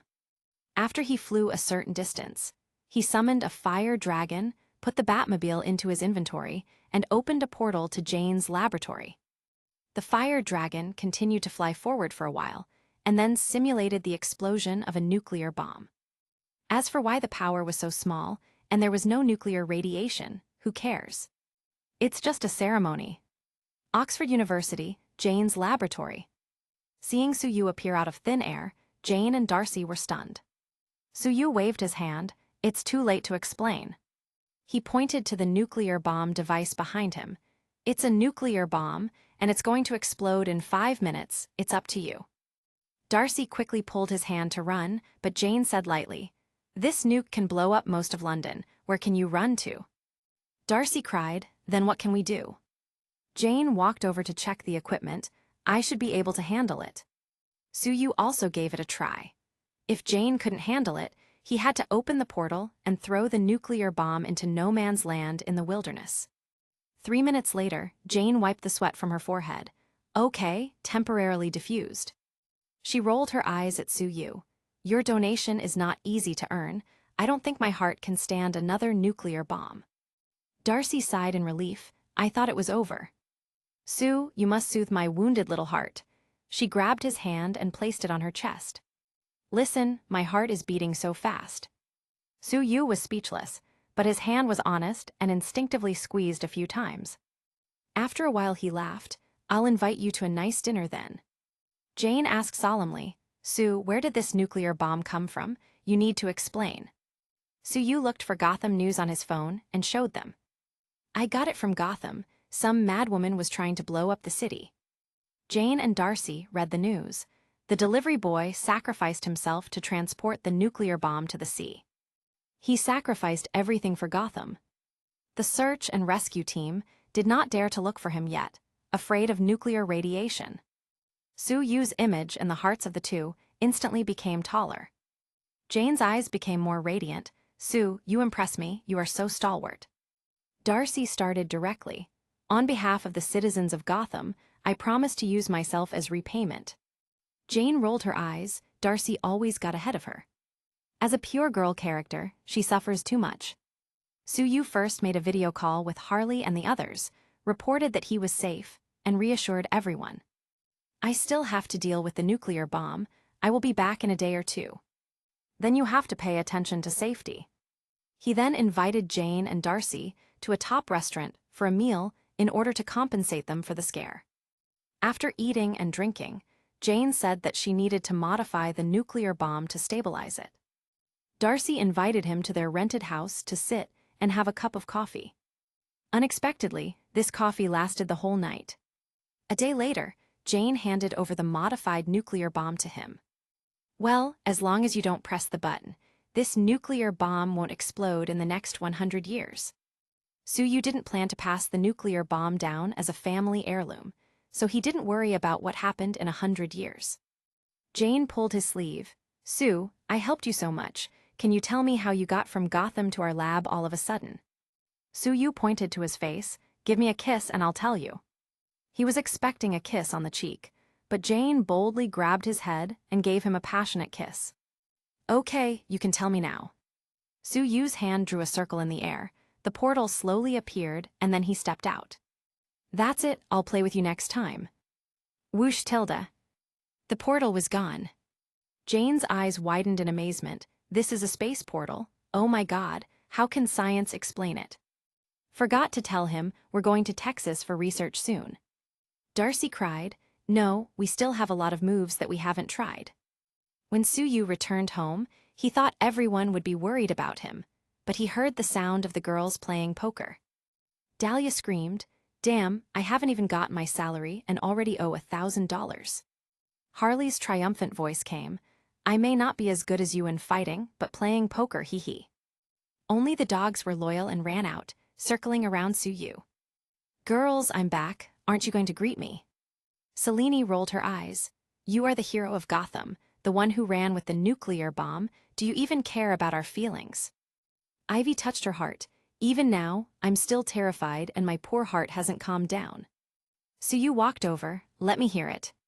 Natasha checked her cards and said, "Batman was going to hold a memorial service for you, but you're fine." He seemed a little sad. "Suyu. Does he want to inherit my mansion, or is he a woman? That's too much." He suddenly picked up Catwoman. "Stop playing poker, come play with me, don't waste this free time you have." Everyone lived happily for 3 days, then Catwoman went back to Camertage to study again. Natasha also wanted to follow, but was ruthlessly rejected. After this incident, the whole Gotham City was reshuffled. Quincy became the mayor as he wished. Gordon was also promoted to commissioner. Ada became the chief inspector of the Southern District Police Department. Penguin and others redivided the territory. Bruce is back with a stake in the Wayne Group and once again single. Suyu's popularity peaked in Gotham. The Sentry organization also sent people to trouble him, but they were beaten by the Penguin and expelled by Gordon. Holly called Quincy and asked him to help him get justice, but was decisively blocked. Now it's illegal for the Sentry Group to come to Gotham. Natasha came over in a bad mood today. Suyu teased Blackie as he asked, "What happened?" Natasha sighed. "My war correspondence editorial department called me and told me to go back to work with a monthly salary of 20,000. Suyu scoffed. She was lying again. Fury must have ordered her to go undercover in Stark Industries. He laughed. "You need a good reason to raise your salary, right?" Natasha sat down a little lonely and petted Lily's head. "I can't bear to leave. All 3 dogs were raised by me, and who will clean the house when I'm gone?" She suddenly glanced at Dahlia, who was cleaning not far away. "Husky girl, well done." Suyu shrugged. "There are a lot of things to do at home. Now Selene has become a rich woman, so she refuses to do any housework and only knows how to lie down all day long." Not far away, Selene, who was wearing a bikini and drinking juice, glared at him. "I have the capital to lie flat." Suyu frowned. "Then don't even think about drinking a single drop of my blood in the future." Selene came over instantly, hugged his arm, and said delicately, "Master, let's go inside so you can punish me." Natasha rolled her eyes. "Don't worry, I found a distant cousin to replace me as the housekeeper. Her name's Sky." Suyu's eyes lit up. "This is fine as well. When will your cousin be able to work?" Since S.H.I.E.L.D. is delivering another woman to his door, there is no reason for him to refuse it. Chapter 129, Sky arrives. Natasha gave him an exasperated look. "I haven't left yet. What's with that attitude?" Suyu shrugged. "You are the one who wants to run away. There was an investment opportunity, but now that you're leaving." Natasha's eyes lit up. "Don't lie to me." "You're so smart, how could I fool you?" "Then I'll leave all my money with you." Suyu nodded and agreed to help her invest. 3 days later, he held a farewell party for her. Bruce approached her casually. "Natalie, I'll pay you 5 times your salary if you work at Wayne Industries." Penguin also came. "I'm still missing a competent assistant." Natasha instantly felt that she had missed a fortune. Suyu shook his head. "I must maintain good health. These people want to inherit my housekeeper." He pulled Natasha aside. "Aren't you waiting for your cousin Sky to come over?" She rolled her eyes. "That little bitch, I don't want to see her." "Wasn't it you who introduced the job to her? I really don't understand women." "You're a fire pit here, and I'd love to push her into it." The 3rd day after Natasha left, Suyu was eating blueberries cultivated by Ivy. The doorbell rang, and Blackie rushed out and started barking at the door. Suyu clicked on the monitor and took a look. A slim girl with a small backpack on her back stood prettily at the door. He walked over to open the door. "Blackie, don't bully girls." As soon as the dog heard him say this, he squatted at Suyu's feet with his tail wagging and stopped barking. "Mr. Su, I'm Natalie's cousin Sky, and I'm here to be your new maid." Sky bit her lip lightly, her expression a little shy. Suyu nodded secretly. Sky gave people a good feeling. Not only was she only 18 years old, she looked sweet and had long legs. Her facial features are delicate, her skin is super good, and has the charm of a half-Asian beauty. He smiled slightly, stretched out his hand and shook it with Sky, noticing that her hands are soft and comfortable to hold. "Welcome, Sky." "I passed the interview." Sky bit her lower lip again and looked at Suyu expectantly. "Definitely, at first glance, you are more responsible than your irresponsible cousin. You wouldn't abandon the job, right?" Suyu winked and Sky giggled. "Definitely not. You are my idol. I can't wait to overturn several parishes to pay tribute to you. Since there was a nuclear explosion, I brought a radiation meter to check it for you." Suyu sighed inwardly. The future quake, is she still a newbie, or is it because she's my fan? He introduced Sky to everyone and Selene said sourly, "Only 18 years old, Makes me feel old, I'm really envious. Sister, you are in good shape and your skin is super smooth. How do you take care of your skin? Sky hurriedly started flattering. Sister. Selene is more than 600 years old. Being called sister by an 18-year-old energetic girl, she felt at ease in an instant. You are much better than Natalie. Sky then looked at Dahlia. Sister, your eyes are so beautiful and your figure is impressive, if only I had half of what you have. Dahlia smiled. Well, you have better eyes than someone else. Then Sky praised Poison Ivy, the fruits she grew, the flowers, etc.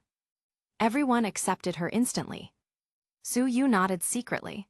No wonder this girl was promoted by Nick Fury at the age of 18, and soon became an agent at the core of S.H.I.E.L.D. According to the plot, she should be loyal to Phil Coulson and Nick Fury. Natasha soon sent a video call. How is it? How is my cousin? Suyu nodded. I'm very satisfied. She's full of energy, bright eyes, and lowered the average age here. Natasha instantly turned angry. Damn, I knew you were shameless and despicable, but isn't this a bit too much? Suyu was speechless. He watched the background of the video call. Weren't you going to work as a war correspondent? How did you become a white-collar worker now? She gave Suyu a hard look. I'm here with a monthly salary of $30,000, much better than with you. Suyu shook his head. You should work on your temper. Look at Sky. She is so sweet. Everyone likes her already. Sky came over with a glass of juice. Sir, if you drink more of this special juice, it can reduce the harm of nuclear radiation. Suyu stretched his hand to grab the glass and took a sip. It's delicious. Natasha hung up the video call angrily. In the afternoon, Harley came back after getting off work. Sky praised her for her hard work, earning more goodwill in the house. In the evening, Suyu watched a video. Tony Stark really doesn't know how to be low-key.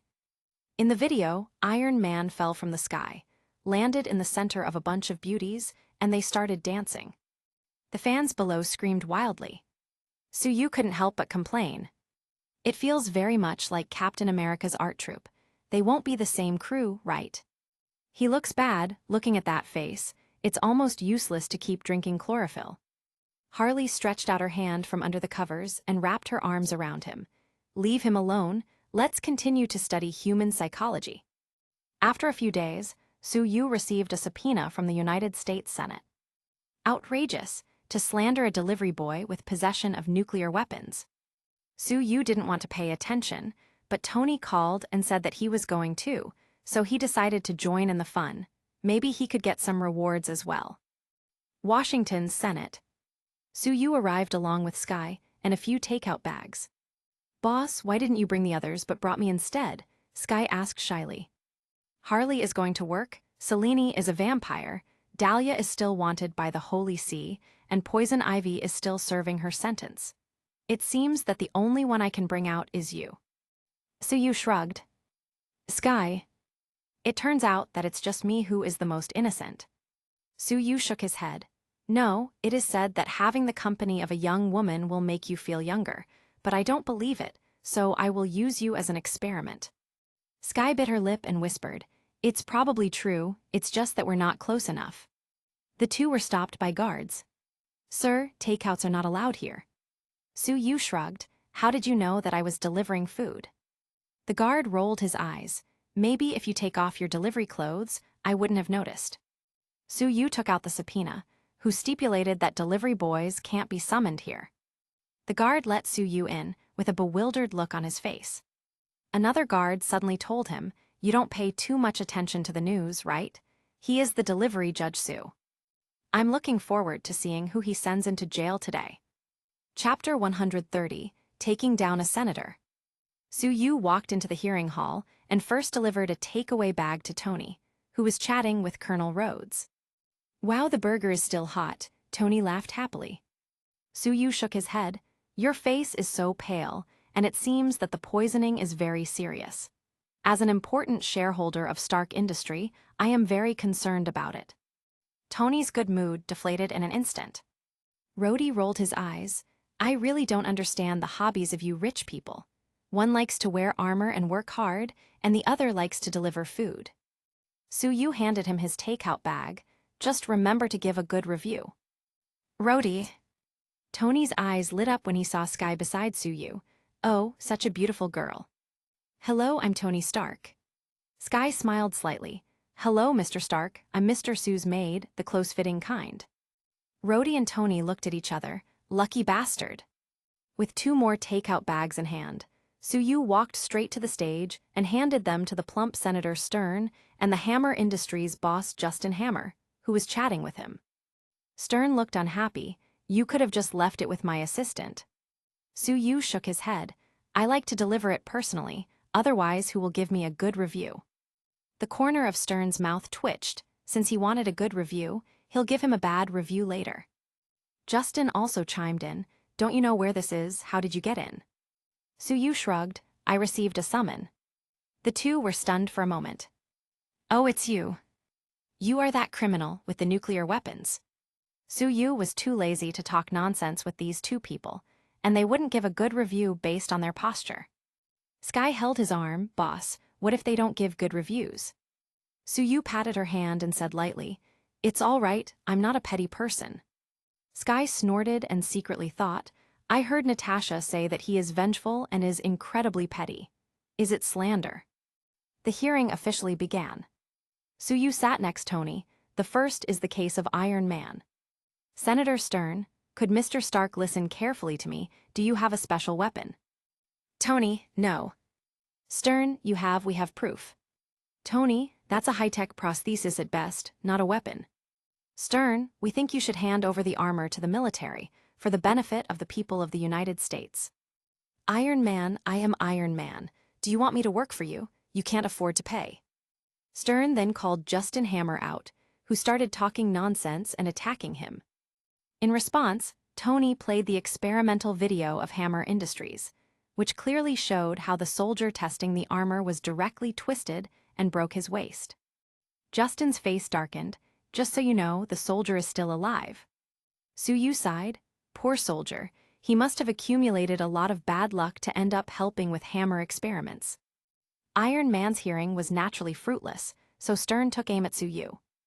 Mr. Su, we have information showing that you have a mind-controlling hypnotic ability, and use it to do things that endanger the people of this country. Suyu stood up, pointed at Stern and scolded, You are a pig, you are a fat pig. Everyone was bewildered, and Stern's face darkened. Mr. Su, you are insulting the senator. Suyu, so are you a white pig? Stern, definitely not. Suyu shrugged. I have used all my mental power just now to make you feel like a pig, but unfortunately you were not fooled, so it's outrageous to say that I have the ability to control people. Suyu spread out his hands. It was just an experiment to prove my point, Mr. Senator. Don't mind it. I don't have the slightest ill will for your size and appearance. The crowd burst into laughter. Tony bent over holding his stomach. Oh no, let me slow down. Stern couldn't wait to rush down and beat Suyu. He snorted and continued. Someone has reported that you are hiding a nuclear bomb, which is an extreme threat to the security of the United States. Bane's nuclear bomb in Gotham City was taken away by you before, and our detectors did not detect nuclear radiation in the sea. We have reason to believe that you still have the nuclear bomb in your possession. You must hand it over. Bang tilde. Suyu slapped the table hard. Who said that? Stand up for me. Who is so immoral to slander a simple delivery boy of hiding nuclear bombs? When Gotham faced life and death, and more than 20 million people faced a nuclear bomb crisis, where were you, Senator? Who among you stood up to help? No one, only I. A simple delivery boy was the only one to do something. The nuclear bomb was about to explode in 10 minutes. I could only try to fly away as far as possible, away from Gotham. As for why there was no nuclear radiation detected, how would I know?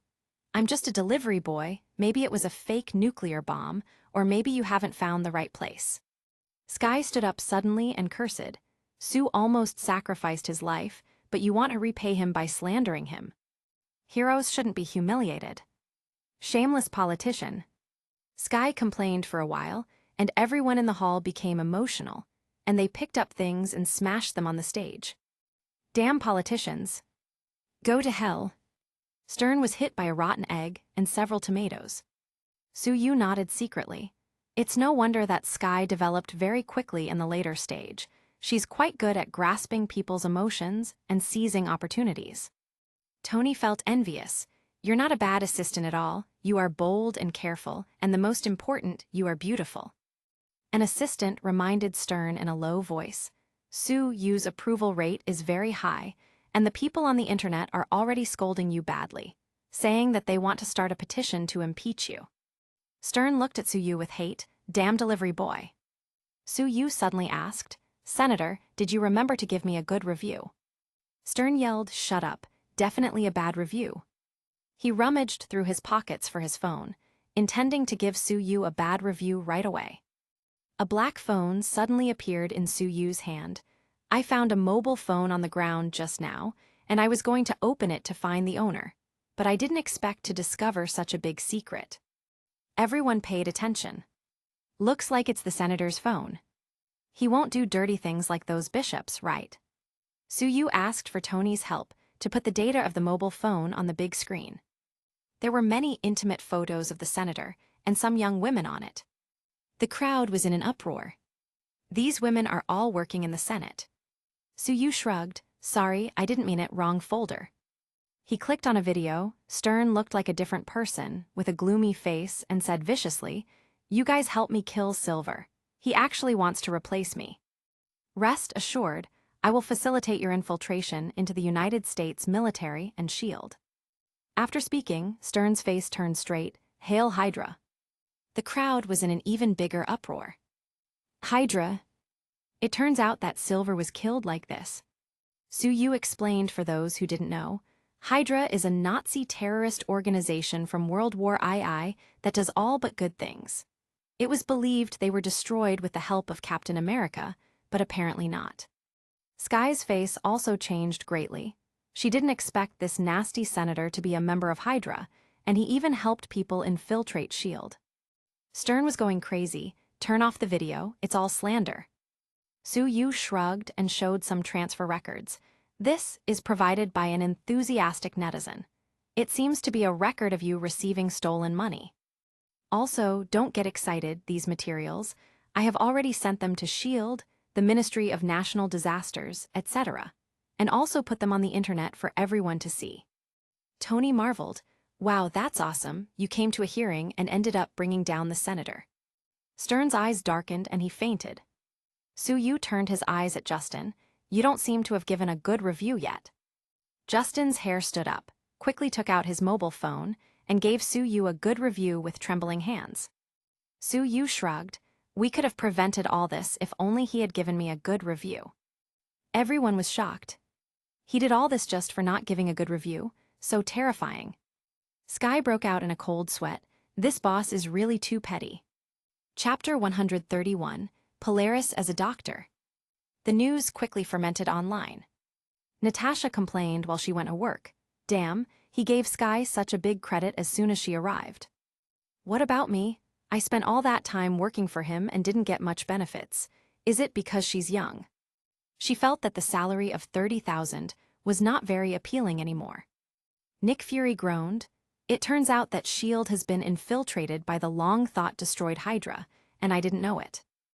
Motherfuckers. This Sue still has potential to be tapped. It normally would take a lot of effort to take down a fish as big as a senator. The hearing ended in an eerie atmosphere. Sue Yu, having nothing to do, accepted Tony's invitation to visit his home in California. How about my car collection? Tony pointed to the many luxury sports cars in his garage. Then he looked at Sky. Sky, as long as you become the housekeeper of my villa, I will let you choose one of these cars. Sky looked at the beautiful cars, bit her lip, and looked at Sue Yu shyly. I like them all, but unfortunately I prefer my boss. Sue Yu sighed. What can I say? I'm just too charming. Tony felt envious. Well, at least Pepper is reliable. He invited Sue Yu to the studio downstairs. How about it? All the technology here is top of the line, and most of it isn't even in the market. Sue Yu nodded. It's good, but I believe in my own strength. Tony shook his head. Unfortunately, I don't have superpowers like you, but I have the ability to make money and can also rely on technology. He suddenly felt a little dizzy. and checked his blood with the small instrument he carried with him. Blood toxicity, 24%. The palladium poisoning is getting faster and faster. Tony suddenly said seriously, "Sue, if I'm gone one day, take care of Pepper for me." Sue Yu carefully considered, "When my tycoon friend dies, I can take over his beautiful wife and property. This is possible." Tony felt like he didn't want to die anymore. Forget that I said it." Sky smiled, then snorted, trying her best to hold back her laughter. At this time, Pepper came in and asked strangely, "What are you talking about? What's the joke?" Tony waved his hand, "It's nothing important."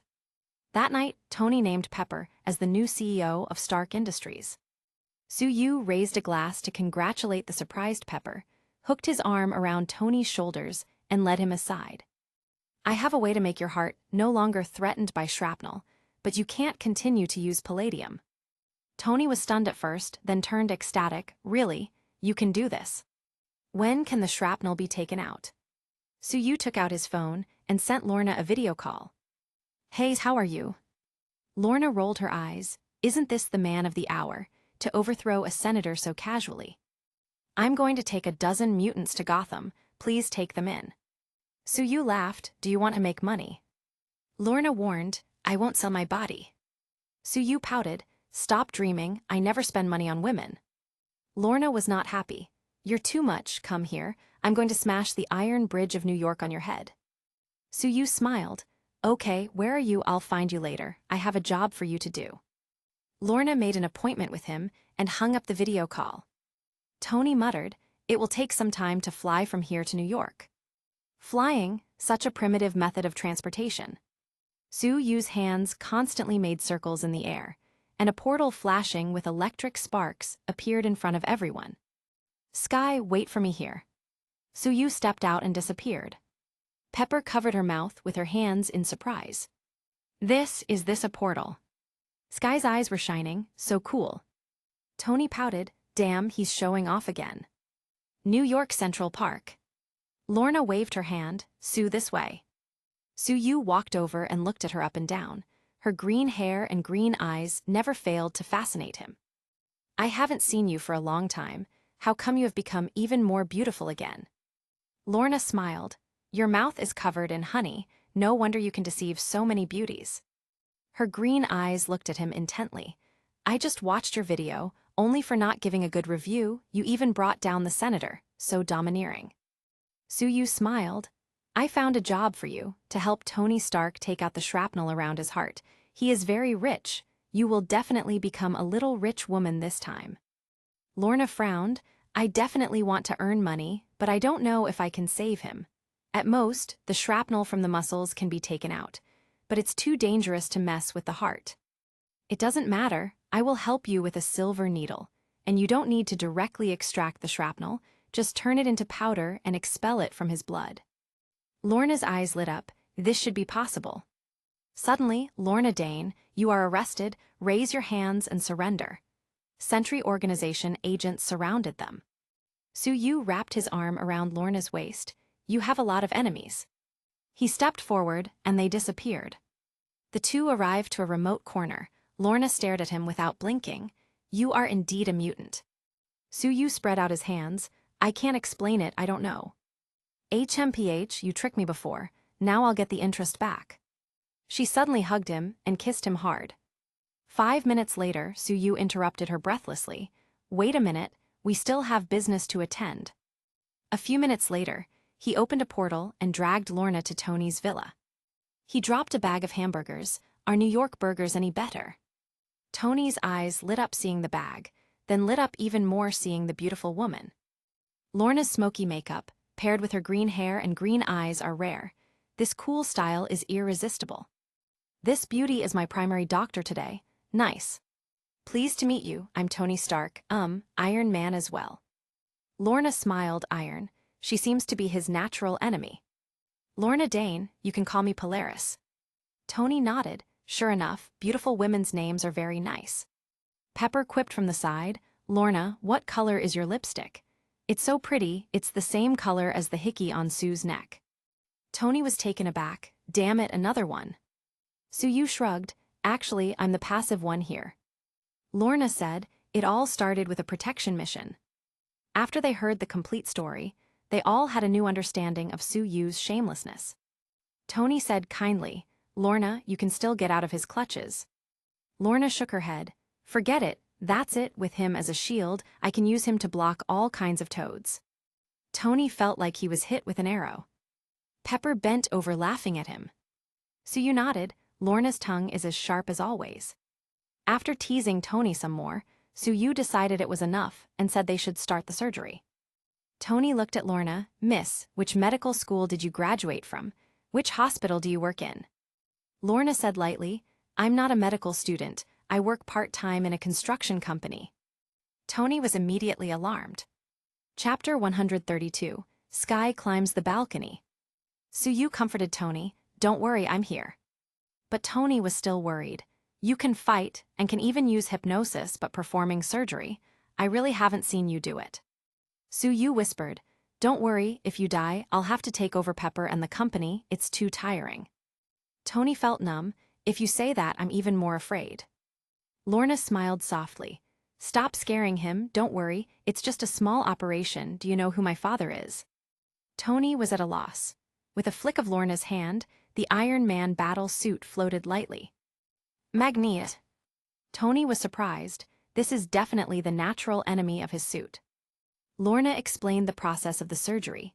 "I'll turn those shrapnel into fine iron powder that won't hurt your internal organs too much before extracting it." Tony analyzed, and it seemed feasible. Su-Yu took out a silver needle and prepared to start. Tony shouted in surprise, "Wait, where is the anesthetic?" Su-Yu looked around. Who's taking narcotics or even carrying narcotics? Pepper and Sky shook their heads. Sky suggested, "Why don't you let him have a drink?" Tony was even more alarmed. What kind of surgery is this? Do they even know what they're doing? Su-Yu comforted him and said, "Don't worry, I will use a silver needle to anesthetize you. It doesn't actually hurt." "Tony, it hurts when I look at the needle." Su-Yu was just about to insert the needle when he stopped suddenly. "There's something important you haven't done yet." "What?" "You haven't given me a good review for your takeaway just now." Tony almost fainted on the table. Suddenly he thought of a terrible fact. "Could it be that you're afraid that I won't be able to give you a good review later?" Su-Yu shook his head. "It's nothing like that, I'm just impatient. If I'm still thinking about other things during the operation, I'm afraid it won't go well." "Tony, you're even threatening me." He picked up his phone and gave Su-Yu a good review. He could clearly remember the consequences of not giving a good review. You just have to look at Senator Stern. Ding, the host has received a 5-star review from Iron Man and received a reward. Healing Talisman. Healing Talisman. Burn the talisman and mix the ashes with water. Drink it to cure all sorts of diseases. Su-Yu's eyes lit up. I have to say, Tony is a man of great luck. His fingers were flying, and in an instant, more than 20 silver needles had been pierced all over Tony's body. Tony instantly felt that his perception had decreased a lot. This is amazing. Gradually, he started breathing steadily. His eyelids were fighting to stay open, and he finally fell into a deep sleep. Lorna started her part of the treatment. With green light in her hand, she began to control the shrapnel in Tony's body, turning into iron dust, which slowly gathered in her palm. Su-Yu made a cut with a knife, and black blood flowed out. After some time, Tony woke up slowly, feeling better than ever. He was pleasantly surprised to feel no pain whatsoever. Su-Yu said lightly, "All the shrapnel has been taken out. We also cleaned up the metal poisoning in your blood, by the way." Tony, who has been plagued by palladium poisoning and was preparing to die, couldn't be more excited. Su-Yu drew a healing talisman, lit it, and threw it into a bowl of water. Although it is not well water or spring water, the effect is not bad, drink it. Tony looked at the ashes mixed in the water. Aren't I fine already? The metal has been removed, but long-term palladium poisoning has damaged your liver and kidneys. Have you been feeling powerless recently? Is Pepper a little dissatisfied? Tony. No, absolutely not. But he still picked up the bowl and drank it directly. Su-Yu shook his head. It doesn't matter what you say, your body is still honest. After Tony drank the talisman water, his pale complexion turned ruddy. He suddenly whispered, "Sue, give me more of this talisman." Suyu shook his head. "I'm worried about Pepper, she has to go to work tomorrow." Tony directly signed a check for 100 million to Lorna, instantly making her a rich woman. Lorna's eyes were shining with stars. "I didn't expect that one day I would also become a rich woman." "Suyu didn't ask for money. You have quite a few nice sports cars in your garage." Tony waved his hand. "Take whichever you want." Suyu is definitely not shy. He just opened a portal and threw 6 supercars home, one for each girl. Sky frowned. "I didn't expect that I would also receive something. The benefits here are so good. My cousin also said that the boss is a miser and he has no vision." Lorna secretly pinched Suyu.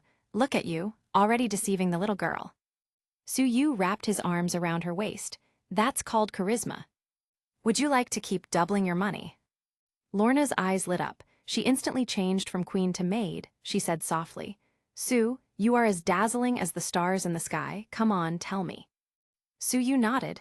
"Give me your money, and I will at least double it for you within a month." Lorna transferred the money directly to him, without even frowning. Suyu looked at her green eyes. "You trust me too much. If I sell you, maybe you will even count the money for me." Lorna waved. "It doesn't matter, you made me earn this money anyway. If I lose it, I'll go to your big villa to lie down. You will give me a bedroom, right?" Suyu laughed. "If you say that, I really might want to lose all your money." The flirting between the two made Sky uncomfortable. "I'm here for an undercover mission. I can't mix personal feelings." Lorna asked Suyu to open a portal so she could go back to New York to deal with things. She still has a bunch of people to take care of. At night, the sea water under the villa hit the rocks, and Tony and Pepper upstairs chatted very enthusiastically. Suyu intended to open a portal and go home to have a chat with the girls, but unexpectedly, Sky, wearing only a white shirt, climbed in from the balcony next door.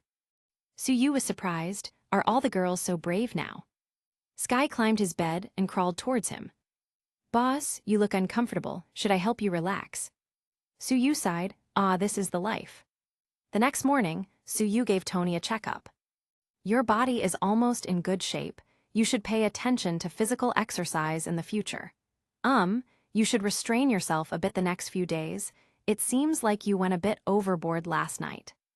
Tony blushed uncharacteristically. Listening to the advice, he directly pulled the driver Happy for a bit of boxing. Just after a few minutes of fighting, Happy suddenly froze looking at the door and got punched by Tony, but was still staring at the door. Tony turned around and took a look. A pretty woman with curly red hair, an excellent figure, and exuding sexiness stood there holding a folder. "Oh!" Tony burst out and kicked Happy. Pepper coughed. "This is our company's legal assistant, familiar with all kinds of harassment cases." Tony pointed to Natasha. "What's your name?" "Natalie." He motioned with his hand.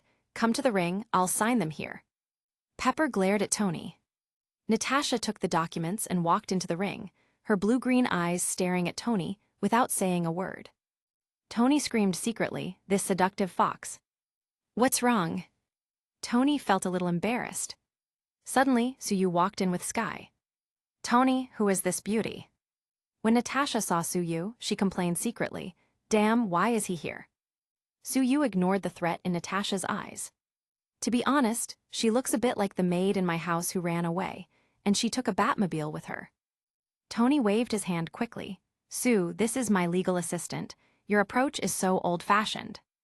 Pepper pinched Tony's waist. "Who's your assistant?" "Natalie is my assistant. She has nothing to do with you." Sky hugged Suyu's arm and pouted her slightly swollen lips. "She's a bit short." Natasha looked over, and there seemed to be a flash of lightning in the air. Chapter 133. Natasha's report prevents Sky from taking maternity leave. Sky leaned against Suyu, as if marking her territory. Happy pointed to Natasha. "Hey, how about a spar? Let me teach you some boxing skills." Whoosh tilde. Natasha suddenly grabbed Happy's arm, twisted it sharply, and with a neat scissor leg, directly sent him to the ground. "Oh. Oh." Tony and Pepper stood there with their mouths wide open. Such a beautiful fighting technique is too rare to see. Natasha narrowed her eyes and hooked her fingers at Suyu. You come up. Suyu pointed to himself. Are you challenging me? Sky pulled Suyu behind her. My boss worked too hard last night, so let me take his place. Pepper and Tony look at each other. The young girls today are really bold. Natasha got annoyed. Very good, I don't mind teaching a little girl a lesson. The two stood still on the ring. Whoosh tilde. Sky swung a long leg, and the speed was so fast that it produced an air-cutting sound. Natasha kicked her sideways, deviating Sky's long leg, and punched her in the face. The two fought back and forth, and the fight was extremely fierce. Happy muttered, compared to their fight, it seemed like we were just playing house before. Tony looked at Pepper. Are you sure you got a legal assistant and not a top bodyguard? I feel like Rhodey is no match for her either. Pepper shrugged. She only asked for $30,000 a month, which seemed like a good deal. In the ring, Natasha's fighting technique was clearly stronger than Sky, and she used the same move she used against Happy to take her down. Sky whispered, if I hadn't lost a lot of blood last night, I wouldn't have lost to you. Natasha's eyes opened wide. Then she immediately got angry and twisted Sky's arm fiercely. Sky screamed in pain and Suyu shouted from under the ring, the fight's already over, stop it. Natasha was still angry. Fuck off, I gotta teach her a lesson. Suyu jumped into the ring and separated them. Natasha also tried to beat him, scumbag. Suyu grabbed her hand and whispered, okay, if you keep fighting, I will expose you. Natasha was stunned for a moment, glared at Sky, and whispered, she even told you I was an agent. That traitor. Sky, she didn't say anything. There was no time to talk last night. Suyu shrugged. I just said it's about exposing you as my maid. Are you really an agent? Natasha rolled her eyes. Stop your bullshit. You probably already know my identity. Even Hydra has been exposed to you. How can a little agent like me hide herself from you? Pepper and Tony found it strange. What are the three of them talking about together? They seem very excited. Tony complained, no, this bastard wants to seduce my assistant. Pepper pinched him hard. Suyu finally appeased Natasha. There's an investment opportunity. Do you know Hammer Industries? It's about to go bankrupt, short its stock now and will make it big. Natasha's eyes lit up, but she didn't believe it immediately. Hammer Industries has just received a large order from the government. How can it go bankrupt? Suyu shrugged. You can continue to leverage more and buy more of its stock if you want then. She grabbed his clothes. Go away, my money is with you. Give me a hard profit. She finally found that men are too unreliable, and only getting rich can solve all of her worries. Tony coquettishly said to Pepper, can you give me your legal assistant? But Pepper shook her head firmly. Now I'm the boss, impossible. She called Natasha back and dragged her away. Suyu came over. What? Are you sad that Pepper doesn't agree with you to pick up girls? Tony rolled his eyes. So what, I'm so close, I'm sure Natalie will like me sooner or later. Suyu shook his head in disbelief. He soon took Sky back home to Gotham. He found out that being with a young woman also had its advantages. Sky crept into his bedroom to chat constantly. It's a pity that good things don't last long. A few days later, Sky approached him with red eyes. Woo, boss, that bastard Fury told me to go back, saying that I not only failed to complete the task, but also gave myself away. It must have been Natasha's doing, that bitch. Suyu took her in his arms. Then just don't go back, what's so good about S.H.I.E.L.D. anyway? Sky's expression was tangled. But being an agent has been my dream since I was a child, and I don't want to lose my job just like that. I'll go back, but don't you get angry, okay?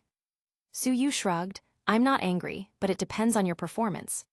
Sky winked, then I'll give it my all. Sky had just left, and Suyu had not called to scold Natasha yet. Instead, it was her who sent a video call and started chattering. Are you unhappy that my dear cousin has left? Suyu frowned. Are you challenging me? Natasha stretched her waist. So what?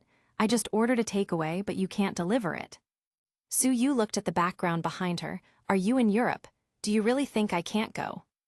Natasha was suddenly a little worried. Don't mess around, this is Europe. You are now a thorn in the eyes of the church. Suyu hung up the video call, checked his phone, and sure enough, there was a delivery order from Natasha lying there waiting to be grabbed by him. He informed Dahlia before leaving, "I'm going out for a delivery, don't wait for me." After speaking, he opened a portal directly to Europe. Monaco. A lot of celebrities were currently gathered here. Tony Stark, Justin Hammer, and a bunch of other rich people are all here to join in the fun. Natasha was currently wearing a red dress, which perfectly outlined her superb figure. After she arranged Tony's schedule, she declined Musk's invitation and observed Justin, the owner of Hammer Industries. "His company is going bankrupt, I can't see it." "Hello, ma'am, are you looking for a boy toy? Why don't you consider me?" She turned around and saw a man dressed in a yellow delivery uniform in front of her. "You use small tricks to get my new maid to leave me, and you must pay me back today." Natasha rolled her eyes. "I'm doing it for her, otherwise she'll be on maternity leave soon." Suyu was speechless. "You are such a good colleague." Natasha smiled. "Good that you notice." Suyu slapped her butt and then hugged her waist. "Since you won't let her take maternity leave, you can take it for her." "Oh, Ms. Natalie, do you want me to help you call the police?" Justin suddenly appeared. "I saw with my own eyes that this delivery guy harassed you verbally and physically." Natasha looked at him. "Fuck you, get away, don't you see that I'm busy?" Justin's eyes opened wide. He really didn't expect such a response. Suyu narrowed his eyes. Chapter 134. The church people are struck by lightning. He said softly to Justin, "You are a baboon." Justin's eyes blurred. He squatted down and scratched his rear, walking with his hands in front like a baboon. People around were all surprised. "Wow, Hammer is doing performance art. He looks so funny." Then Justin saw a table full of fruit, slapped his chest, jumped on it, and ate a banana without peeling it. Not only did the people around them not discourage this behavior, they also took out their mobile phones to record it and upload it directly to the internet. Suyu shrugged. "The people here don't seem to be kind people either." Natasha pulled him aside. "Don't get in trouble." Suyu directly slammed her into the wall and kissed her fiercely, and she didn't put up any resistance. Since Sky can, why can't she do it as well? The two hugged tightly. Musk saw this scene. "I actually lost to a delivery boy, what is he good for?" After Justin woke up, he realized what he had just done, and the whole world was spreading his performance like crazy. Damn, he sure knows witchcraft. He hid and took out his phone. "Hey, is this the Holy See?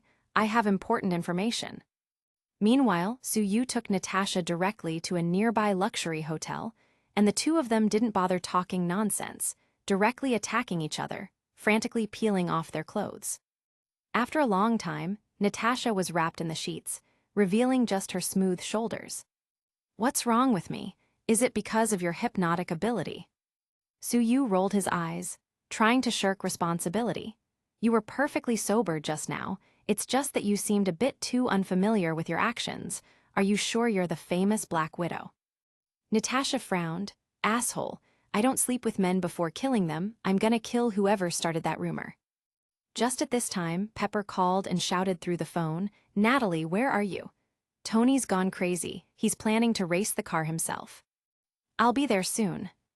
Natasha stuck out her tongue. "Sure enough, men only slow me down." She quickly dressed and pulled Suyu's arm. "Scumbag, take me there." Suyu also didn't expect that Tony would still do this, even after being free of the shrapnel.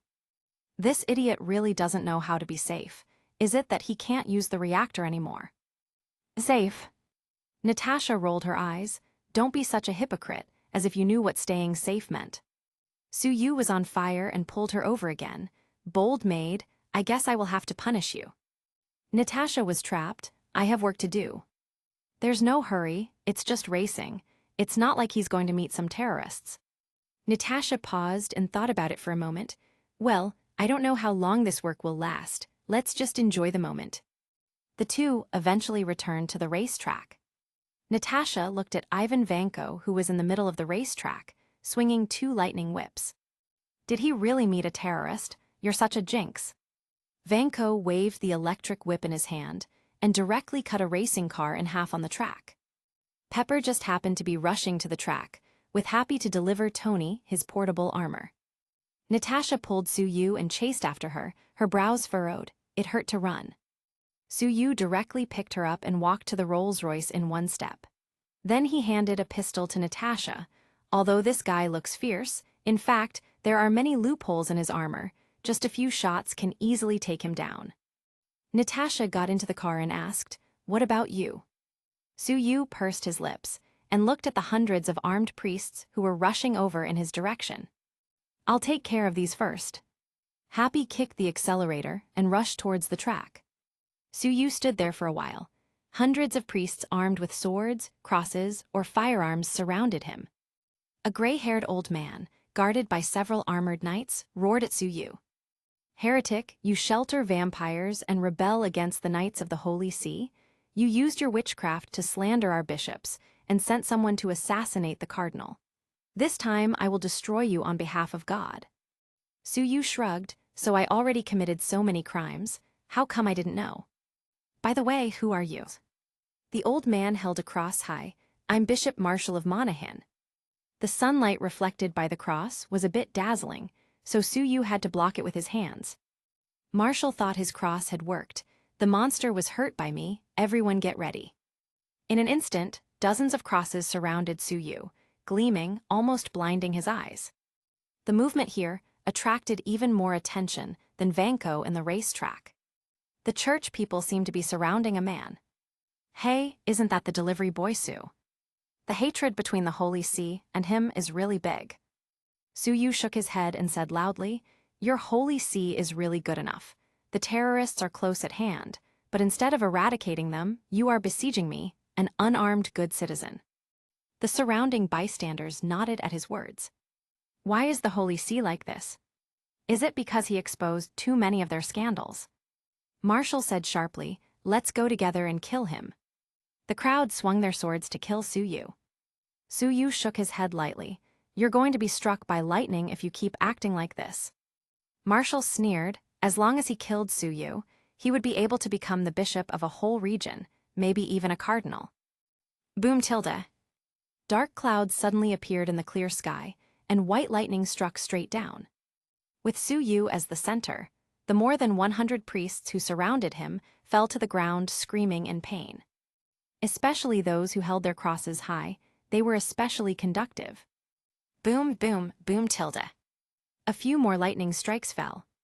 The priests spasmed on the ground, their eyebrows and hair were all scorched. Suyu stood at the center of the circle, completely unharmed. He shrugged. "Is it fine to lift so many metal crosses? Isn't this looking for trouble?" He smiled and waved to the people watching. "Everyone, if you're a good person like me, lightning will detour." He grabbed the trembling Marshall and activated his mental power. "Now kneel in front of that group of people and tell them all the bad things you've done."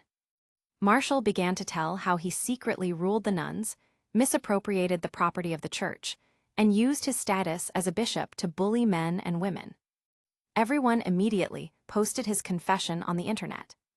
It seemed as if Marshall was afraid that everyone would not believe it, so he spoke very carefully, giving plenty of details. Ivan on the track originally was feeling very proud seeing how people were all looking how he would deal with Stark. But the loud thunder from over there directly attracted everyone's attention. A Delo Taoist came here to overcome his lightning tribulation. He shook his head. It doesn't matter, he must focus on finishing Stark first. He swung the electric whip again and split the car in half. Tony rolled on the spot and hid away, preparing to jump away at any moment. Luckily, Happy rushed over in a Rolls-Royce and crashed into Ivan directly from behind, pinning him against the wall. However, he was just a driver, and he didn't dare to speed up and crash at full speed, so he couldn't kill him directly. Ivan grimaced in pain, but still waved an electric whip, preparing to split the car in half. Bang, bang, bang, bang tilde. 4 shots. Ivan was hit by bullets in both arms and legs and fell directly to the ground, unable to move. He glanced at the redhead woman, who was holding the gun with a very unwilling expression on his face. Tony put on his portable Mark V and walked over. "I don't seem to be paying you for this." Natasha shrugged. "Sir, I think you can give me a raise." Whoosh tilde. Suyu suddenly appeared, hugging Natasha's waist. "Baby Natalie, are you all right?" She leaned on his embrace with a doting face. Don't worry, it was a piece of cake. Tony looked at them bewildered. Since when did you two? Man, you sure work fast. Chapter 135. Batman wants to fight Superman. Ivan lay on the ground screaming, "Stark, your whole family are nothing but thieves." Su-Yu walked over and kicked the toothpick in his mouth. "It really makes me look very uncomfortable. How unsanitary." Natasha said disdainfully, "His hair is all knotted. It looks like he hasn't washed it in months." Su-Yu hugged her waist and sniffed her hair. "Lucky for me, I have you here to help me breathe." The two people's show of affection made Venko even more angry. I won't let you go." The police officers of Monaco came to bring him under control. Su-Yu placed a kiss on Natasha's face. "I have to leave first, after all, I have no entry record into the country." Natasha looked reluctant. "I don't want you to go." Tommy rolled his eyes. I said, "Can you tell me since when you guys got together?" Natasha smiled. "Not long ago, I suddenly felt that he was pleasing to the eye just today." Pepper seemed to be happy. The threat of Natalie was finally removed. Su-Yu disappeared before the detectives could find him and returned to his home in Gotham. Not long after, Dahlia came looking for him. "Boss, Bruce Wayne is visiting." Su-Yu was taken aback. Why doesn't this guy go to pick up girls now? When Bruce walked in, Su-Yu found that he had grown a lot stronger recently. "Bruce, why do you want to train yourself to be so strong if you don't go pick up girls?" Bruce looked towards the sky. "I've always had a knot in my heart that hasn't been resolved. The battle between General Zod and Superman destroyed a lot of buildings and killed a lot of people. In Superman fights, civilians are the ones who suffer the most." Su-Yu groaned. "This guy is going to challenge Superman." He advised, "Bruce, Superman is not easy to deal with, and he isn't a bad guy either." Batman shook his head. "It's just an idea for now, I'll take a look." Selene came over. "It seems like you needed help to take on Bane.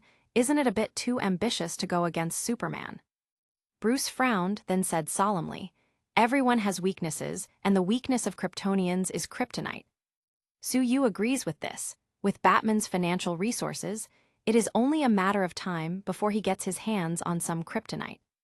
He patted him on the shoulder. "Brother, isn't it sweet to find a girl to fall in love with? Even if you kill him, you may want to resurrect him later. That's too tiring." But Bruce didn't listen at all. "Sue, I just want to ask that if I fail, I hope you will continue to protect Gotham in my place." What more can Su-Yu say? "Well, I'm still saying that there's no need to deal with Superman." Bruce obviously didn't listen and was about to leave, but Su-Yu stopped him. "Well, do what you want, but don't forget to order takeout." Bruce left shaking his head. It's always the same with Su-Yu. After Batman left, Selene commented, "He seems to be in a hurry." Su-Yu smiled and lifted her directly. "Little vampire, it looks like you are too busy. Come on, let's play poker." At night, Natasha called him. "Well, I'm back in California." Su-Yu hummed, "That's good, rest early." Natasha hummed, "But I don't want to rest now." Su-Yu sighed, "Then drink more hot water." Natasha started getting mad. "You should drink more hot water. Your whole family should drink more hot water." She hung up the phone abruptly. Su-Yu sighed, got dressed, and got up. "Selene, I'm going to deliver a takeaway. You don't have to wait for me for breakfast." Selene rolled her eyes and turned around to sleep. Su-Yu opened a portal to Tony's villa. But he didn't expect to come face to face with Tony, who was about to try the effect of the talisman water with Pepper. "Can you call before you come?" Su-Yu spread his hands helplessly. "I really didn't come for you. It's just that you are the closest to Natalie's dorm." Tony got even more annoyed. "So you're going to go to her place?" Su-Yu nodded. "Indeed." Then he drove off in Tony's blue supercar. Tommy looked at the garage that was half empty now and complained, "This guy just keeps taking my stuff. The car's my assistant. Does he also plan to take you away?" Pepper laughed. "He took out all the shrapnel for you, and he didn't charge you anything. He even helped you fix your little problem. Hee hee." Tony's face darkened. "I thank him for the shrapnel, but he didn't do much for the other issue. Not that there was any issue to begin with. My kidneys worked perfectly fine." Pepper smiled. "I didn't say anything about your kidneys."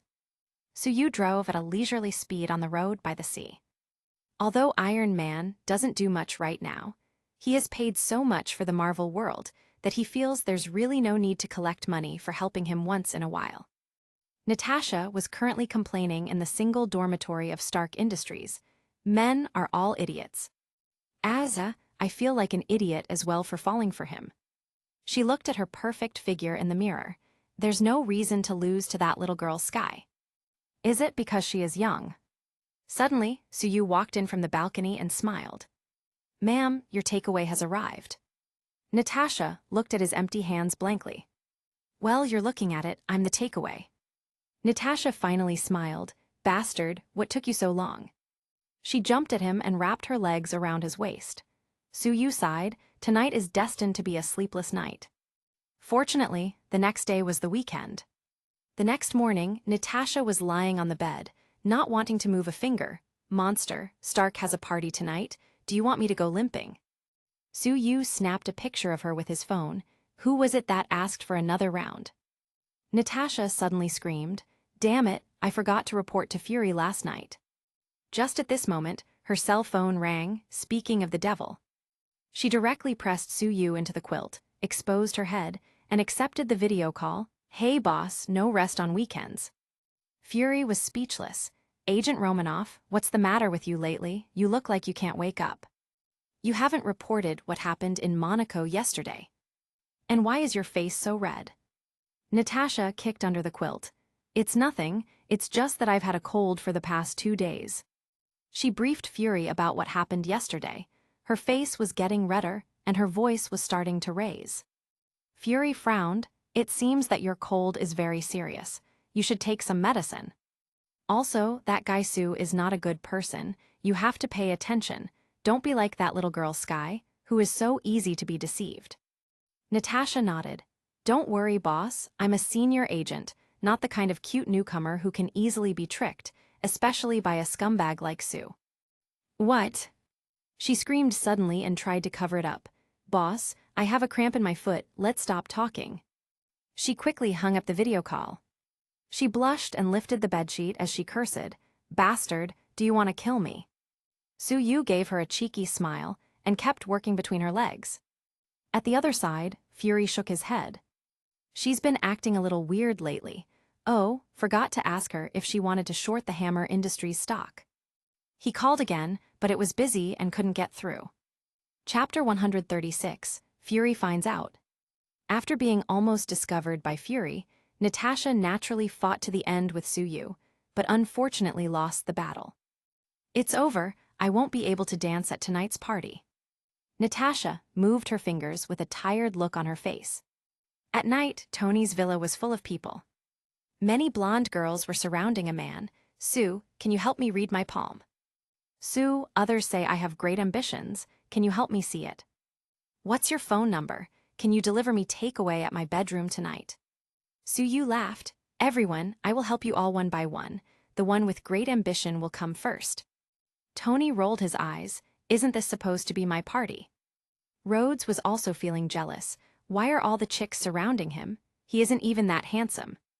Natasha looked at Suyu lightly with a glass of wine. She seemed to have a murderous aura around her. Rhodes' eyes lit up. Tony, I'm going to get the prettiest woman at this party. He walked towards Natasha with a swagger. Tony saw this and shook his head. You're just looking for trouble. Rhodes walked over. Hi, I haven't seen you before. Natasha said lightly, Want me, help me beat that delivery guy. Rhodes walked away sullenly, muttering to himself, I don't want to end up like Stearns. Suyu smiled to the crowd. Everyone, I'm sorry, but my dance partner is waiting for me. After he finished speaking, he walked over to Natasha. Hello, beautiful, will you do me the honor of dancing with me? She smiled faintly. I thought you were lost there and forgot I was here. I was just being polite to them. I only have eyes for you, the most beautiful girl in this party, and all the other men are also secretly looking at you. He hugged her waist and swayed to the music on the dance floor. Natasha leaned against his arms. When you won all my money in Afghanistan, I hated you so much. I didn't expect us to get along so well now. Suyu laughed. Hate is sometimes the beginning of love. Did you want to kill me at that time? Suyu shrugged. How is it possible? I was busy making money at that time. Natasha put her hand on his waist. I know, your mind was on that Diana.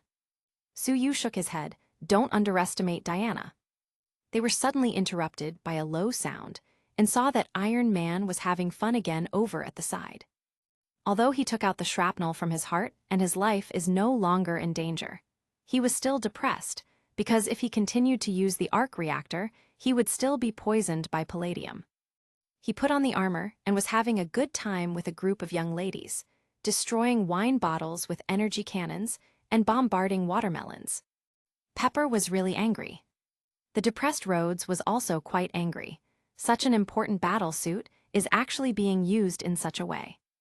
Rhodey put on the Mark II battle suit, rushed out and shouted, "The party is over. Everyone leave."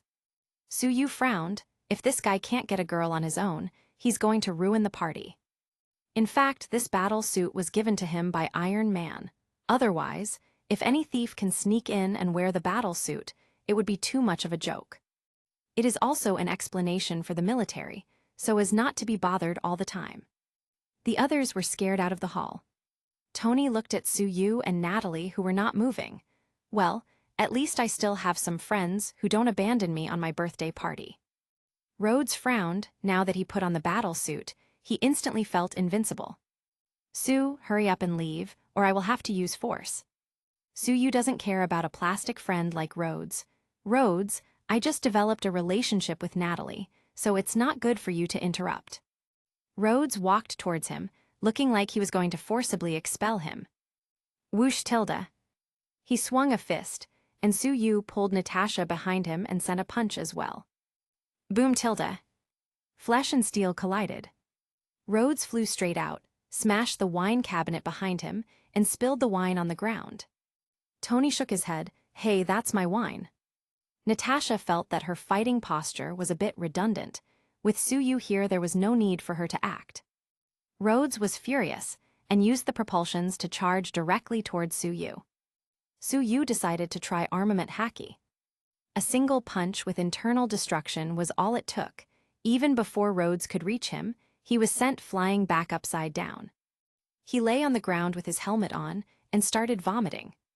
He should be thankful that Su-yu showed mercy. Otherwise, it would be too easy for him to kill him directly.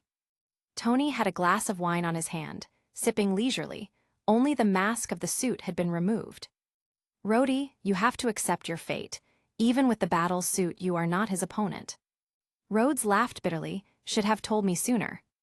Natasha played with Su-yu's 8-pack abs. So strong, it seems normal that I can't even fight back. Rhodes didn't want to stay any longer, and decisively flew away. Tony spread his hands. You demolished my home, and you don't even feel any guilt. Su-yu shook his head. No, I saved your home. If I wasn't here, he would have fought with you, and the whole house would have to be redecorated. You also made Pepper angry. You should think about how to coax her back. Natasha also took a jab at Tony and took Su-yu home to play poker. Seeing that he was left alone, Tony also soared into the sky to distract himself. Early in the morning, Natasha's phone rang again, and this time it was Su-yu who answered. Hey, who is this? Can't you let people sleep? The surprised voice of Fury came from the other end of the phone. Su-yu. What's the matter? Nick Fury, what do you want now?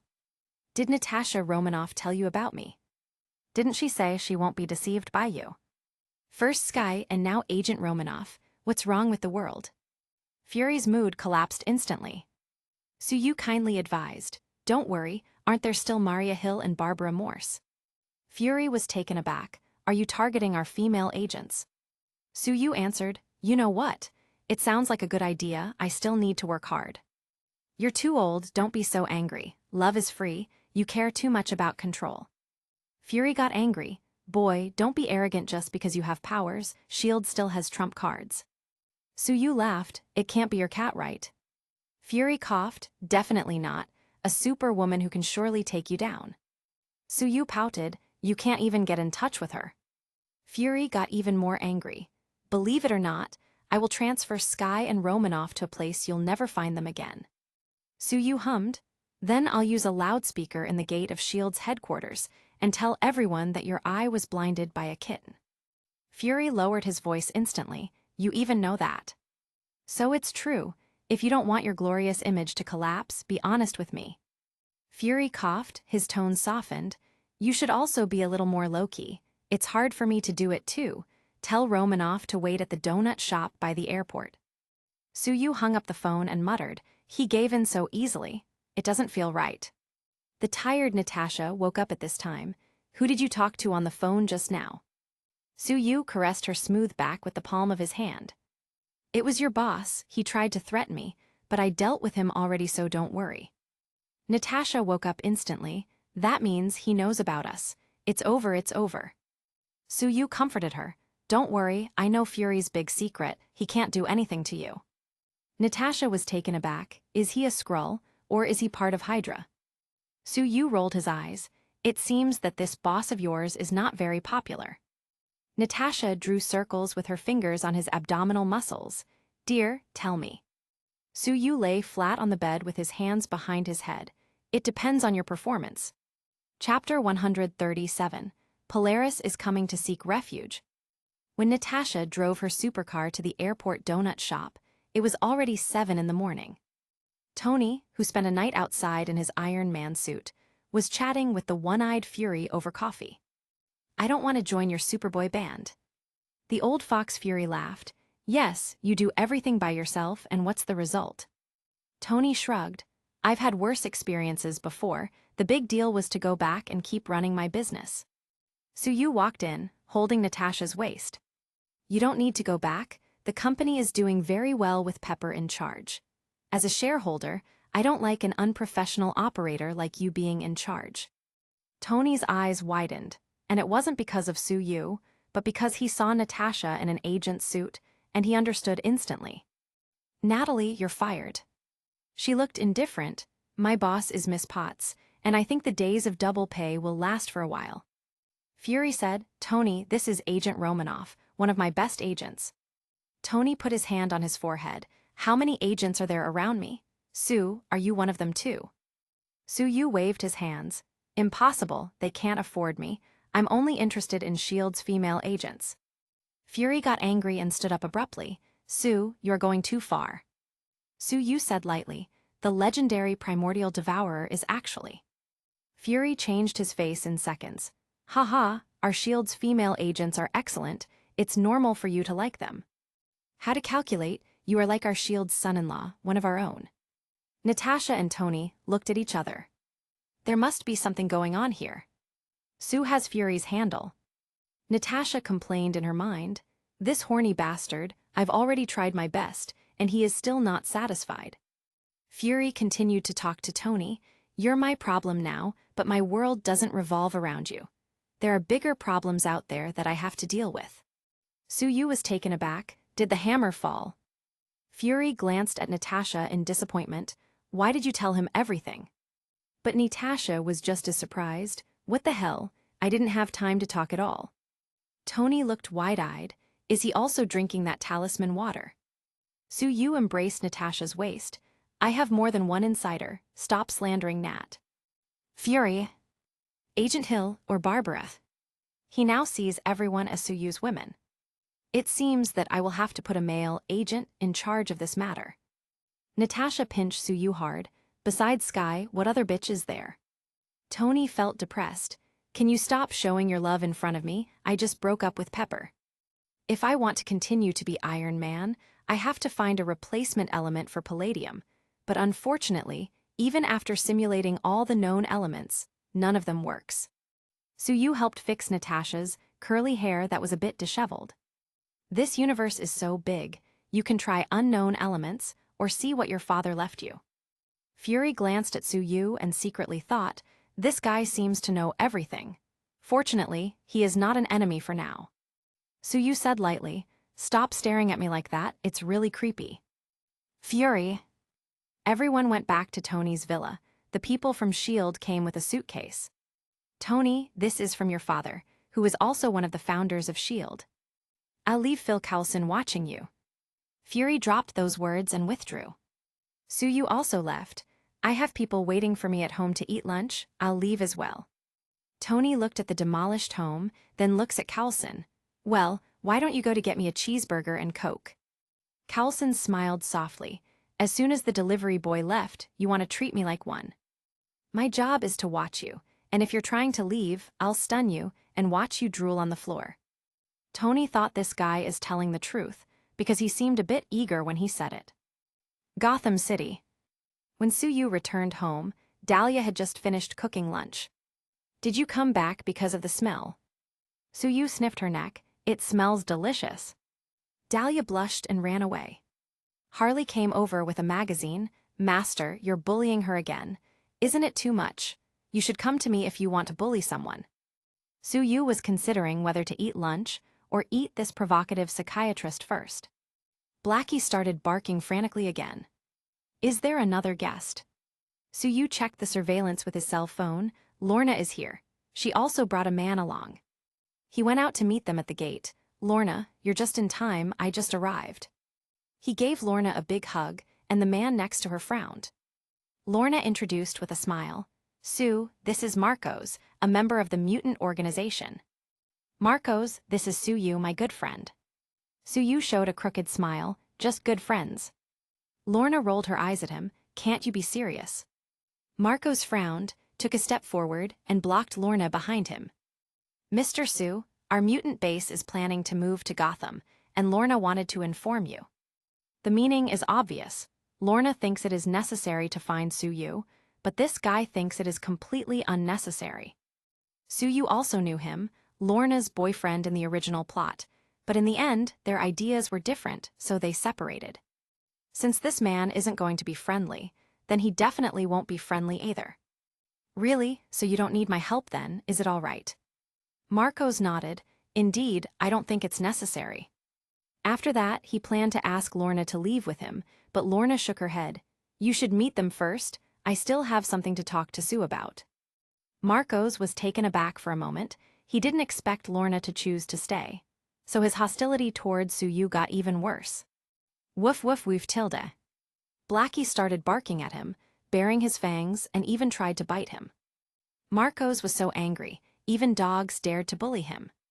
There was golden light in his hand, and the temperature was getting higher and higher, and he was preparing to use the golden light to kill the damn dog. But Suyu's eyes glowed with a golden light, and he directly shattered the golden light in Marco's hand and then sent him tumbling to the ground. If you want to beat a dog, you have to look at the owner first, and isn't it a bit too much to try killing a dog? Marcos got up in embarrassment. He is not a good person. He used to sell drugs on the US-Mexico border for a living, so he didn't feel bad about what he tried to do. Understanding he was outmatched, he turned around and left sullenly. Lorna sighed, men are so troublesome. Suyu took her hand and led her in. Excellent women are scarce resources, and conflicts are unavoidable. This scene of the conflict between the two sides was seen by the penguin who was basking in the sun at his home that's just across the street. Oh, someone dares to compete with Sue for a woman. Inform the brothers, monitor him and see where he goes. By the way, let the others know that someone is messing with our friends in Gotham. Chapter 138, School for the Gifted. Suyu led Lorna through the door, and this green-haired, green-eyed, heroic woman instantly got everyone's attention. Harley looked at her with envy. Lorna, your legs are so long, how lucky. Poison Ivy loved Lorna's green eyes and green hair, the color of nature. Selene liked her temperament. Dahlia muttered, the scumbag has tricked another one. While Lorna was making friends at Suyu's house, Marcos was having a bad time. He was splashed with dirty water, thrown tomatoes, and even thrown bricks along the way. Not only did the thugs bully him, but even police officers stopped him to check his documents more than a dozen times. Damn it, it must be that bastard's doing. Lorna just finished lunch and was drinking a glass of juice, feeling very comfortable. Sue, I don't want to leave this life. Suyu laughed. Can I take that as a hint? Lorna rolled her eyes at him and whispered, unfortunately, there are people who depend on me, so I have to live at the mutant base. Suyu nodded. I'll come find you then. Lorna felt as if she was just delegated to the status of mistress. At this time, she received a call from Marcos. Lorna, can you tell that man to tell his people to stop messing with me? Lorna was taken aback. What's wrong with him? I've been with him all the time and he hasn't contacted anyone. I've been targeted by the whole of Gotham, Marcos roared in frustration. Lorna frowned. Marcos, I can guarantee that Sue did not take the initiative to deal with you. Marcos was even more depressed. Lorna, you know that I like you, wouldn't it be better to be with me? You will not be happy together with that man. Lorna's tone got cold. Sorry, Marcos, you never stood a chance, and I gave him my money long ago. Marcos immediately got angry. Very good, one day you will regret it, I will take our people away. Lorna didn't seem to care, she said like a queen, whatever, if the ideas are different, everyone has to separate in the end. I won't stop anyone who is willing to leave with you. Marcos left with 3 people. He didn't expect that only 3 people among over 20 would follow him. He has nowhere to go out of Gotham, and they're afraid to go back to New York, so he has to take them to his lair to smuggle drugs on the US-Mexico border. Sue Yu and Lorna went to meet the remaining dozen or so mutants, and several high school-aged children looked at him with worship. Sue, you are my idol. Sister Lorna, you should find a boyfriend like him. Sue Yu winked at Lorna. It seems that everyone is very optimistic about us. Lorna, who has always been serious, unexpectedly blushed at this. Don't teach bad things to the kids. Sue Yu took them around the streets of Gotham, where the citizens greeted them in a friendly way. The gang members also showed a great attitude. The police officers saluted when they saw him. In the restaurant where they took the kids to eat, the boss didn't even want to take his money. The blonde Lauren sighed. I finally realized why Lorna brought us here. Gotham's people are so nice. Lorna looked at Sue Yu, her green eyes unblinking, wondering how he managed to become so influential. Sue Yu called the Penguin, brother, do you know any good place to build a school? The Penguin quickly introduced several places. After looking them over carefully, they chose an abandoned factory in the South District near the sea. Lorna appeared very satisfied with the place. The scenery is very good. It's not too far from Sue Yu's house, and she can go there for a meal or something whenever she wants to. When the factory owner heard that Sue Yu's girlfriend wanted to buy it, he wanted to give it to Lorna at half price. No matter what Sue Yu said, they still ended up buying it at a 40% discount. Although he's usually shameless, he didn't want to make an honest man lose money, and the price was already very good. Lorna looked at him with her emerald eyes. I couldn't see that you were so useful. With you here, we really don't have to be afraid of being targeted in Gotham in the future. Thank you. Sue Yu put his arm around her shoulder. Aren't we friends? There's no need to thank me. Lorna shrugged his arm off her shoulder. Bah, who wants to be your friend? Sue Yu smiled. Can I be Magneto's son-in-law then? Lorna rolled her eyes at him and replied sarcastically. You're asking me now? How polite of you. Sue Yu shrugged. Maybe you're not Magneto's only daughter. Maybe there are other beautiful girls. Lorna got mad and tried to slap him, but he easily caught her arm and started playing with her hand. Yeah, it feels quite good to the touch. Lorna blushed and went to discuss the venue with her subordinates. Penguin also smiled. Sue, I really envy you, this girl is also superb. Then he whispered, that guy Marcos wanted to compete with you, so I told everyone, and the poor idiot had to get out of Gotham in a daze. Only then did Sue know who it was that helped him deal with Marcos. He patted the Penguin's shoulder. Brother, you're so smart. He took out some healing talismans. Burn them and mix the ashes with water. Drinking it can cure many diseases, and it can also enhance your performance even if there is no disease. Penguin's eyes lit up. They suddenly heard a rumbling sound, and the mountain shook for a while. When the Penguin looked, he saw Lorna's hands glowing green. The abandoned building began to collapse, and the steel bars inside flew out and slowly fell to the ground. Fuck, this girl is also a super. The Penguin left after a while with great envy. Sue Yu waited for Lorna to finish her work. I have arranged a nearby hotel for them to live in meanwhile. You can come with me. Lorna said a little awkwardly. It's not good. They will know what we're doing if I spend the night at your house. Sue Yu spread out his hands. I just told you to go to my house for a late-night snack, but I didn't expect you to think so far. Lorna's hands glowed green, and she wished she could use steel bars to give him a beating. Do you have to be so damn annoying all the time? Yup, Tilda. Sue Yu popped the pea then stopped her. when he saw she was really preparing to attack him, and decided to give the first lesson to these mutant kids who had not yet started school, so he could distract her. Children, I know that you have had a difficult life, and that people look at you with fear, some others with greed for your power, but understand this, you're still human, you are not monsters. You are just stronger than others and have special abilities.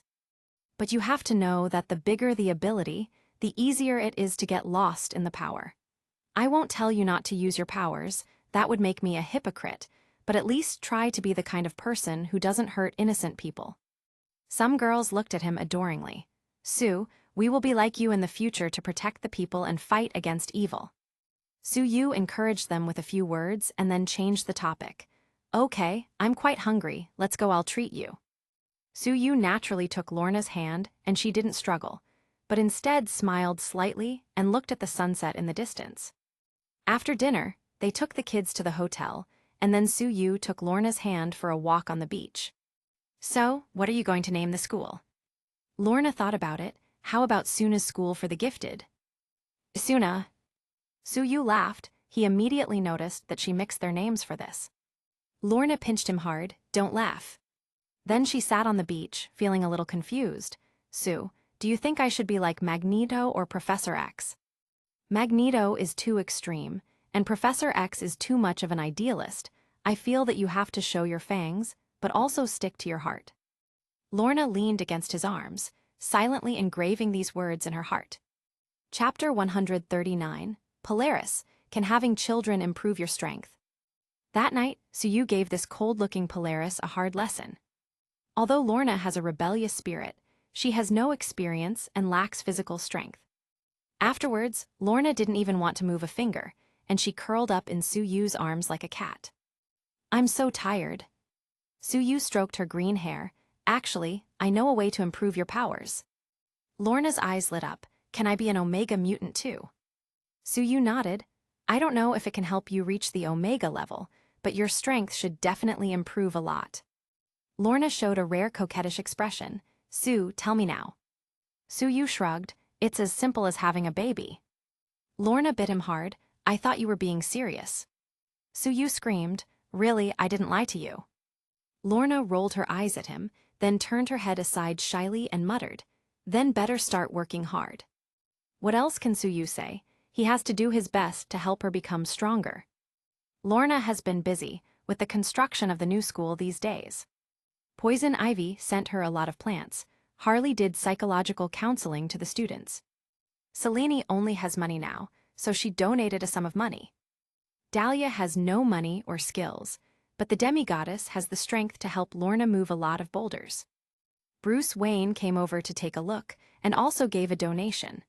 At the same time, he developed a strong interest in the heroic-looking Lorna. Unfortunately for him, reality hit him hard when Su Yu came over to thank him for the gift to his girlfriend's school. Bruce looked up at the sky and muttered, Superman, you wait for me. Poor Superman became Batman's target to vent his frustration. Su Yu, how does this have anything to do with Superman? A few days passed, and the busy Lorna was taken to New York by Su Yu to attend the Stark Expo. Sue, there's still a lot to do in the school. What's the point of participating in such a boring exhibition? Su Yu waved his hand. For your 100 million to multiply, the opportunity is tonight. Lorna's eyes lit up. You want me to kill Hammer? Su Yu slapped her butt. Don't be so hasty. We have to wait for the enemy to make mistakes, and then we make our move, do you understand? Lorna seemed to have gained some insight. Then I won't move tonight, you do it. Su Yu. Anyway, tonight is your chance to shine, just wait for it. If you want more students to enroll into your school, as the head of the school you must become famous. Lorna doesn't know what will happen, but she trusts Su Yu. She took his arm and walked into the venue intimately. Busy man, you are finally here. A sour voice came from the side. Su Yu turned around and saw Natasha, who was wearing a tight black one-piece dress, looking at him with a look of resentment.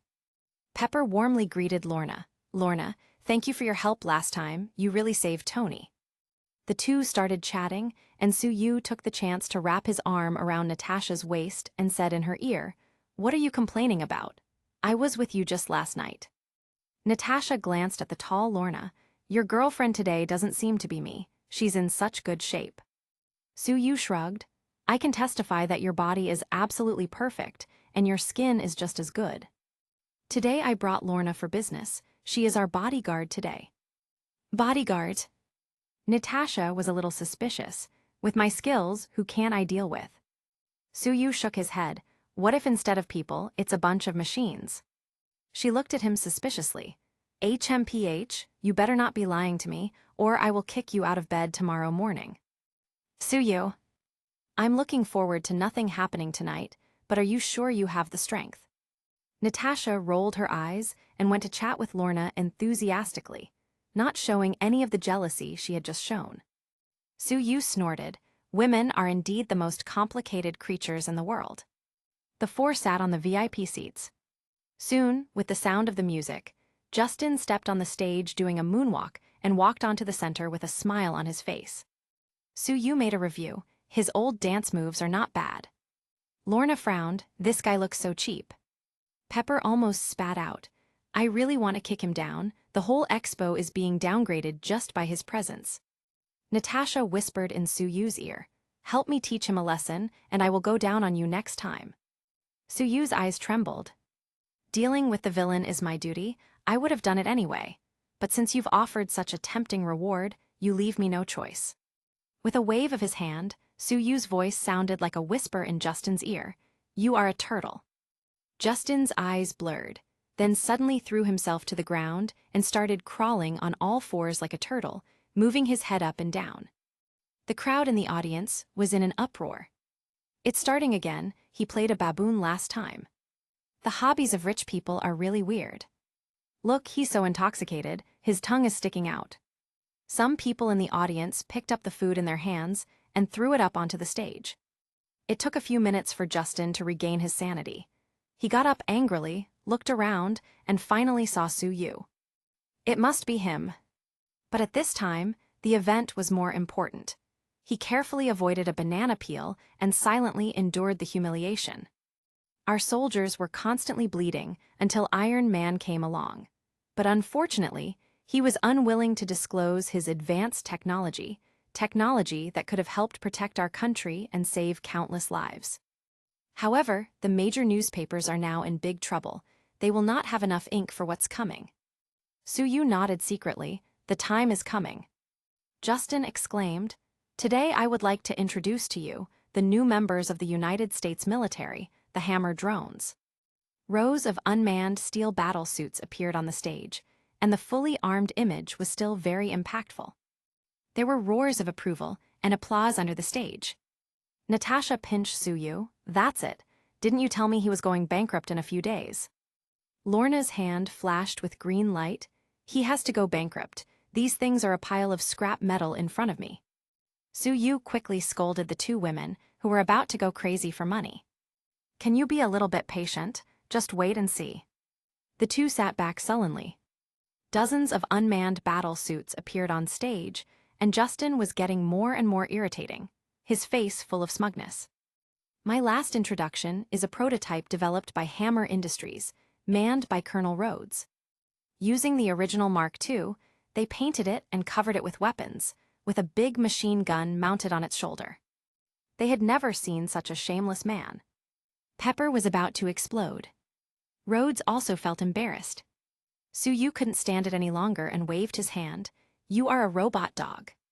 Justin was instantly walking on all fours and sniffing around like a dog. He came to the leg of a Hammer drone, lifted one leg and started peeing. Unfortunately for him, his pants were still on. There was an uproar in the audience. He's working hard for the publicity.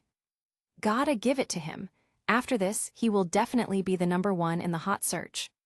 Chapter 140, Polaris Axe. Whoosh tilde. Iron Man flew in from the sky and landed firmly on the stage. He glanced at Justin, who was still acting like a dog, and paused. What happened here? He looked at Rhodes. Rhodey, there's trouble coming. Rhodes felt helpless. Aren't you the one always causing trouble? There's also Sue. Tony followed the direction Rhodes pointed to and saw Suyu and the others. Pepper should be safe with them, and with Lorna here everything should be fine. Rhodes found it a little strange. That green-haired girl is called Lorna. She looks skinny. How strong can she be? You'll find out later. By the way, Hammer is working with Vanko. Vanko, wasn't he in prison? Ivan Vanko, who was monitoring everything, could clearly hear the conversation between the two. Moving his fingers swiftly over a keyboard, Rhodes' battle suit immediately went out of control. Oh, this is bad.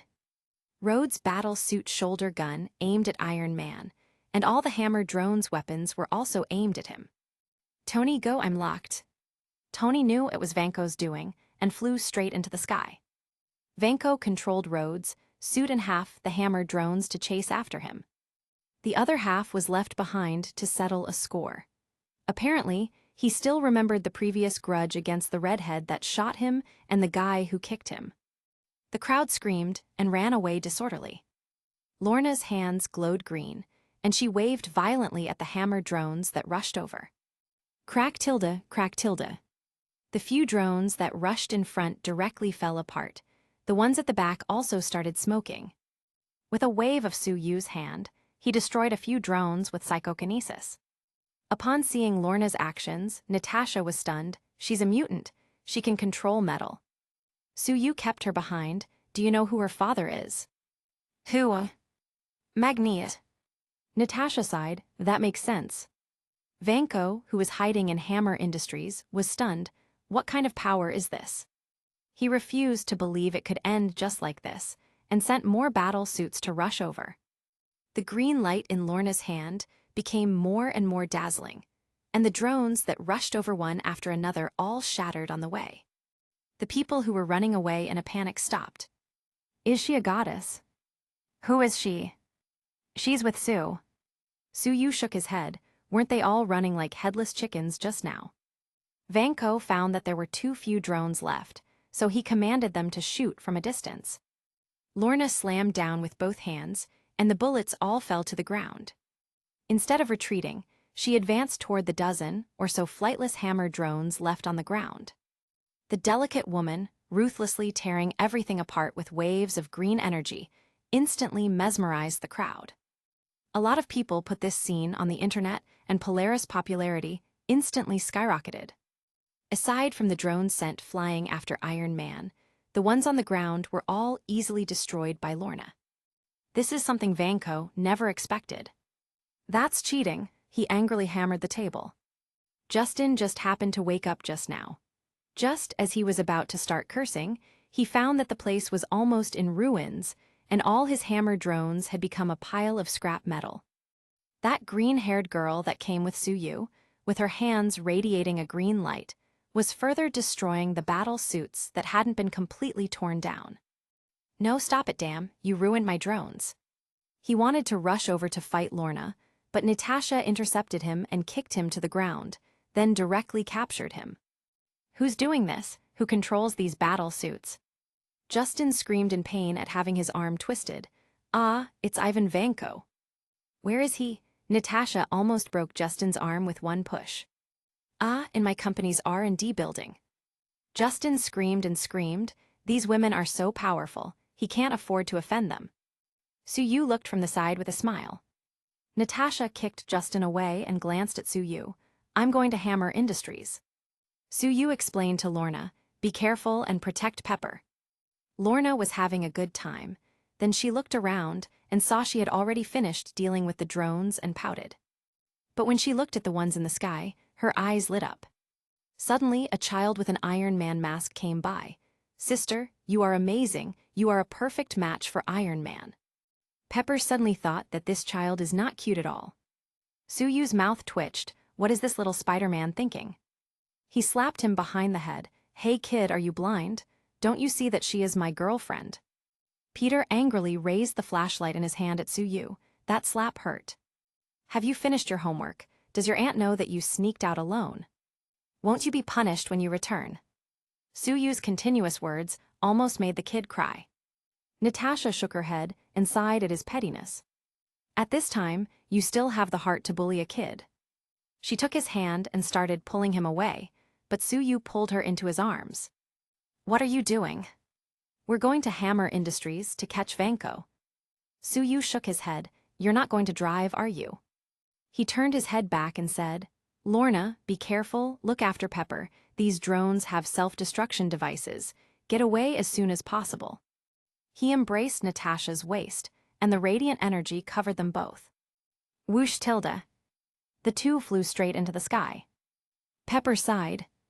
Peter raised his little hand and shouted, No matter how good you are no match for Iron Man. As Iron Man's brainless fan, he can't forget to defend his idol. Natasha held to Suyu like an octopus. Don't fly so fast, what if I fall? Suyu blew in her ear. Next time we'll go to the sky to chat and see the clouds. I lie flat and you sit on top. Natasha bid him, fly quickly. On the way, the two also encountered Iron Man, who was being hunted down. Suyu waved his hand, and several battle suits slammed into an invisible wall and exploded. Before Iron Man could thank him, Suyu had already flown away. Whoosh tilde. Suyu landed firmly on the roof of the R&D building of HAREM Industries. The cameras here exploded in an instant. He looked at Natasha after putting her down. Agent Romanoff, aren't you going to change into work clothes or something? She gave him an eye roll and quickly took off her black dress and put on her agent clothes.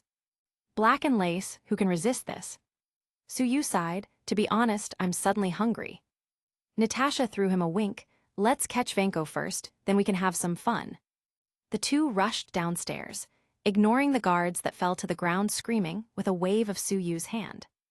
Natasha, who was preparing for a fight, looked at him blankly. Suyu shrugged, aren't we in a hurry? After meeting a few more guards, Natasha rushed over and used her fighting skills to deal with them neatly. She pushed her hair back and murmured, how about it, not worse than your Lorna, right? Unfortunately, when the two came to the control room, Vanko had already run away. Natasha moved her fingers over the keyboard quickly, and Rhodes, who had been manipulated for a long time, finally regained his freedom. Lorna suddenly called at Suyu's phone. Sue, the people from Sentinel Services are here. Suyu couldn't help feeling irritated. These power-hungry people are really too annoying. Chapter 141, Raid on Sentinel Headquarters. Go and help her, I have everything under control here. Natasha was still busy with the computer and didn't look back. Then be careful. Whoosh tilde. Suyu flew out in no time, and Natasha pouted lightly while decoding the program. Leave so soon, not even a goodbye kiss. Suyu returned to the expo site. Although it was still a bit messy, the hammer drones had all been destroyed by Lorna. The people saw that there was no danger, so they gathered around to look at everything, taking pictures and videos to post online. Suddenly, dozens of people in agent suits surrounded Lorna with plastic guns. Lorna Dane, hurry up and surrender, or we will have no choice but to use force. Several agents took out sonic guns and pointed at her. Lorna's hands were glowing with green light. Her green hair floated around without wind. Little Peter was still at her side. He flashed his flashlight at the Sentinel group. You are all bad people. Why do you want to catch her? The surrounding bystanders also pointed their cameras. That girl saved us. Yeah, if she hadn't wiped out those robots, we might have died. What the hell are these agents doing? They weren't here just now when we needed help, but now they come and point their weapons at our hero. Whoosh tilde. A golden light fell right next to Lorna, so you looked at her. Are you okay? When Lorna saw him, she breathed a sigh of relief and grabbed his hand. I'm fine, you're here now. A kid's voice suddenly interrupted their moment. Sister Lorna, he is not a good person, don't be deceived by him. Suyu flicked the little shit in the forehead. It hurts, see, I told you he's not good. Peter held his forehead in pain, but didn't seem to learn his lesson. The Sentinel agents looked at each other. Unexpectedly, another big fish came. If they can catch Suyu as well, it will definitely make a great contribution. Suyu didn't move. He just closed his eyes and focused his senses on the clouds above. Boom tilde. A dozen lightning bolts suddenly fell from the sky and exploded directly on the side of the Sentinel agents. What? Dozens of agents fell to the ground screaming in pain. Many people were turned into prawns by the lightning, and their whole bodies were pitch black. Those lucky enough to survive were seriously injured and unable to move. Su Yu looked into the distance, wrapped his arm around Lorna's waist, and flew over in Tony's direction. Over there, Iron Man had just finished his highlight moment and used the chest laser to cut through the drones that surrounded them. Tony waved his hand. "Hi, Lorna, you're one step late." Su Yu looked at the wreckage of the drones all over the floor. Hammer spent so much money building these things that he could file for bankruptcy tomorrow morning after this. Lorna was very surprised. "Am I going to upgrade from a slightly rich woman to a very rich woman?" Su Yu nodded. Suddenly, 2 small missiles were coming their way, but with a wave of Su Yu's hand, they flew back the way they came. Boom tilde. Vanko flew down in an oversized battle suit with an electric whip in both hands. Tony hurriedly said, "Lorna, don't do anything, Rhodey and I will take care of him." Su Yu took Lorna's hand and sat down.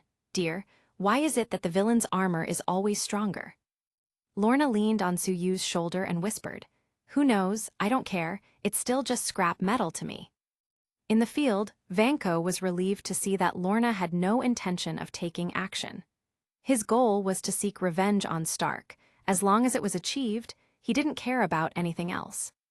Rhodes also wanted to show off. "Let me use the ex-wife against him."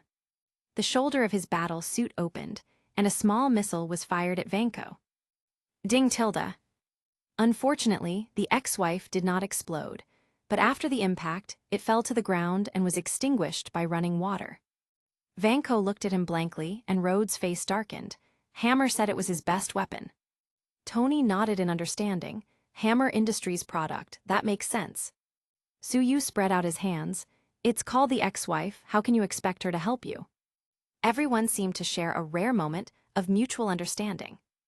Ivan waved the electric whip in his hand and started toying with Rhodes and Tony. Lorna wanted to help, but Su Yu took her hand. "No, the 2 of them can handle it. How about we pay a visit to Sentinel Services base meanwhile?" Su Yu flew to the southwestern suburbs of New York with Lorna in his arms. Tony commented, "This guy really has confidence in us, Rhodey, let's do our best." In the end, the 2 used energy cannons to shoot at each other, directly killing Vanko, who was in the middle. Southwest New York, Sentinel Services base. Holly was scolding the less injured agent who went to the expo to arrest Lorna. "How could you fail so miserably? Don't you know that catching Lorna is crucial?" Boom tilde. The 6-story building suddenly shook. Lorna's hands glowed green, and the defensive weapons deployed by the Sentinel Services turned into scrap metal. Su Yu held Lorna and released his spiritual power while flying. The Sentinel agents screamed and fell to the ground, directly fainting. They came to the prison, where mutants were being held. There are dozens of mutants locked up here, each with power inhibition collars wrapped around their necks. Most of the people here are innocent. The only reason they are locked is because they were found to be mutants. Su Yu didn't just let them all go. He hacked into the Sentinel Services system before and already knew their past.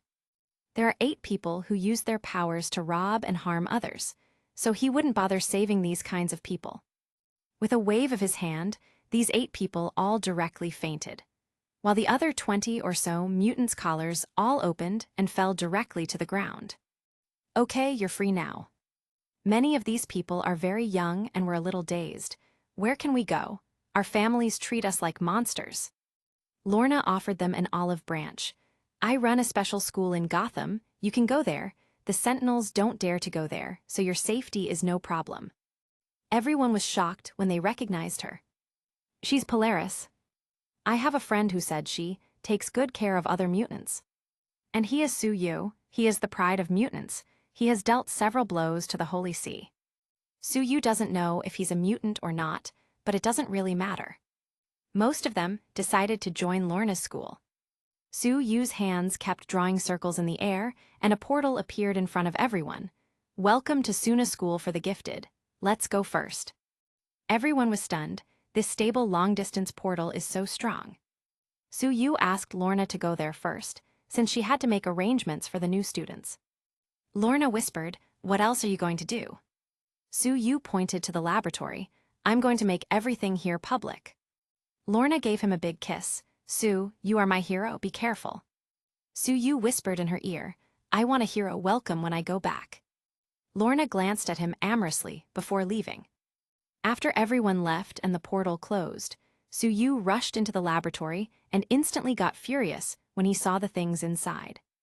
There were several dead mutants lying there, and a lot of tissue samples and body parts could be seen stored in glass containers, floating in a greenish liquid. Some of these are even children. These sentinel people are truly monsters. Suyu posted everything he saw online. In an instant, the internet exploded. In this day and age, is there such a thing? There's so much more than this darkness. Strongly demanding that these scum be dealt with. Our taxpayers' money was paid in vain, and they actually used it to do these kinds of things. Mutant brothers and sisters, I'm Magneto. I welcome you to join the Mutant Brotherhood and fight these people to the end. Suyu was surprised. It can't be the real Magneto, can it? He didn't expect that his prospective father-in-law, Magneto, would show up. What should I offer as a betrothal gift? Do I have to prepare a double? It's too difficult for me. Chapter 142, Fight with Superman. Holly in the office turned pale. He knew he was screwed. And even if the Sentinel organization went underground temporarily, he would definitely be removed. Damn delivery boy. Gather the troops, I will fight with him. Boom tilde. The wall was smashed apart, and Suyu came in with a swagger. Don't worry, I'm already here. With a wave of his hand, the other agents screamed and fell to the ground, and he directly hypnotized Holly. Now facing the camera, kneel and confess all the bad things you have done to everyone. Suyu fixed the phone, and a global live broadcast started directly. He didn't forget to put him under a long-term fear spell, by the way. In the future, as soon as he closes his eyes, he will see the persecuted mutants seeking revenge on him. Whoosh tilde. A man in red underwear over blue thighs, and a cape floated in the air.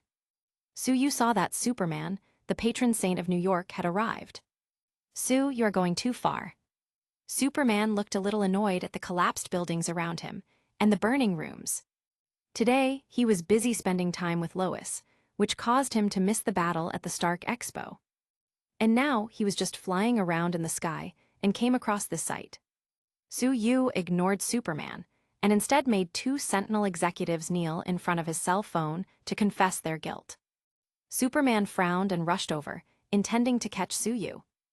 Boom tilde. Their fists clashed, sending out a shockwave. Suyu took 10 steps back, and Superman only took 3 steps back. Suyu was secretly shocked. He didn't expect that Superman was still stronger than him. Sure enough, it seems that I have to deliver more food, and I've been slacking recently.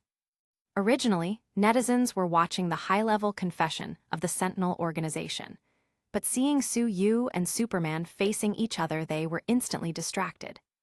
Come on, the delivery guy is really good. He wouldn't send Superman to jail, would he? Looking at this posture, he seems to be a little weaker than Superman. That's still quite awesome, that Superman we're talking about. Gotham people will always support Sue. New Yorkers support Superman. Bets were already started online. Suyu is 1.5 to 1, and Superman is 2 to 1. Obviously people are more optimistic about Superman. Superman looked at Suyu. I haven't met a decent opponent for a long time, don't let me down. Whoosh tilde. He rushed over again. Suyu breathed in and felt his haki, one punch, internal destruction. Superman was knocked upside down and flew out in an instant, smashing through several walls. Cough tilde. Superman was covered in soot, but wasn't very hurt, just very angry. Whoosh tilde. He dashed over and grabbed Suyu's head with an iron grip. Boom tilde. Superman used Suyu's head to break the floor, all the way down from the 6th floor, and finally crashed directly into the basement. Suyu shook his head dizzily, and his whole body suddenly glowed with a golden light. He swung his fist and sent Superman flying away, then flew after him, and they started an air fight, punching each other back and forth, each blow sending out shockwaves that destroyed nearby windows. Superman's eyes filled with red light and sent a heat ray. A golden light appeared in Suyu's eyes, and he countered with his own eye ray. Boom tilde. The two beams of energy collided and exploded. The dark night sky was illuminated exceptionally bright. People in Southwest New York went out of their homes and started recording or live streaming one after another. Look, everyone, Superman and Sue are evenly matched. When gods fight, the world trembles. Tony was still watching the stars on the rooftop with Pepper when he was distracted by a message from Jarvis. Then he read the news with wide eyes. He actually went to challenge Superman. Batman, who was training at home, also saw the news. Sue, did he go to test the waters in order to give me more information? Watching the video, he instantly felt that he had not trained enough. He's too strong, I have to find kryptonite quickly. In the air above New York, Superman stared at Sue, the cape behind him waving. Sue, you are not my opponent, leave and go back to your city. Sue pouted, was just testing your power just now let's get serious. Superman didn't believe him, but suddenly he felt his hair stand on end and looked up. Boom tilde. Lightning illuminated the entire night sky. Superman was struck by a few lightning bolts in an instant, his whole body twitched, and he fell to the ground like a cannonball. Sue nodded. Superman's magic resistance, is it really 0? Whoosh tilde. Superman's face was covered in blood, but still flew back toward Sue. He took a deep breath and blew a hurricane of freezing air, which made Sue shiver. Damn, even though his magic resistance is 0, he's still too hard to take down. Sue shuddered, waved his hand, and used a fear spell. Superman hugged his head and screamed, no, tomorrow's draft hasn't been written yet. Lois, please don't look at other men. Green, I hate kryptonite. Sue shrugged. His fears seemed pretty normal, was expecting something more juicy. After Superman woke up, Sue gave him another fear spell. After falling under the spell several times in a row, Superman fainted and started falling to the ground, but Sue flew over and caught him. He didn't want to kill Superman, after all, Superman is still a real hero. Suddenly, a familiar figure rushed over, fully armed with a shield and sword. Sue flew down slowly and winked. Beauty, what a coincidence. Diana rolled her eyes. I seem to have come a bit too late. Sue shook his head.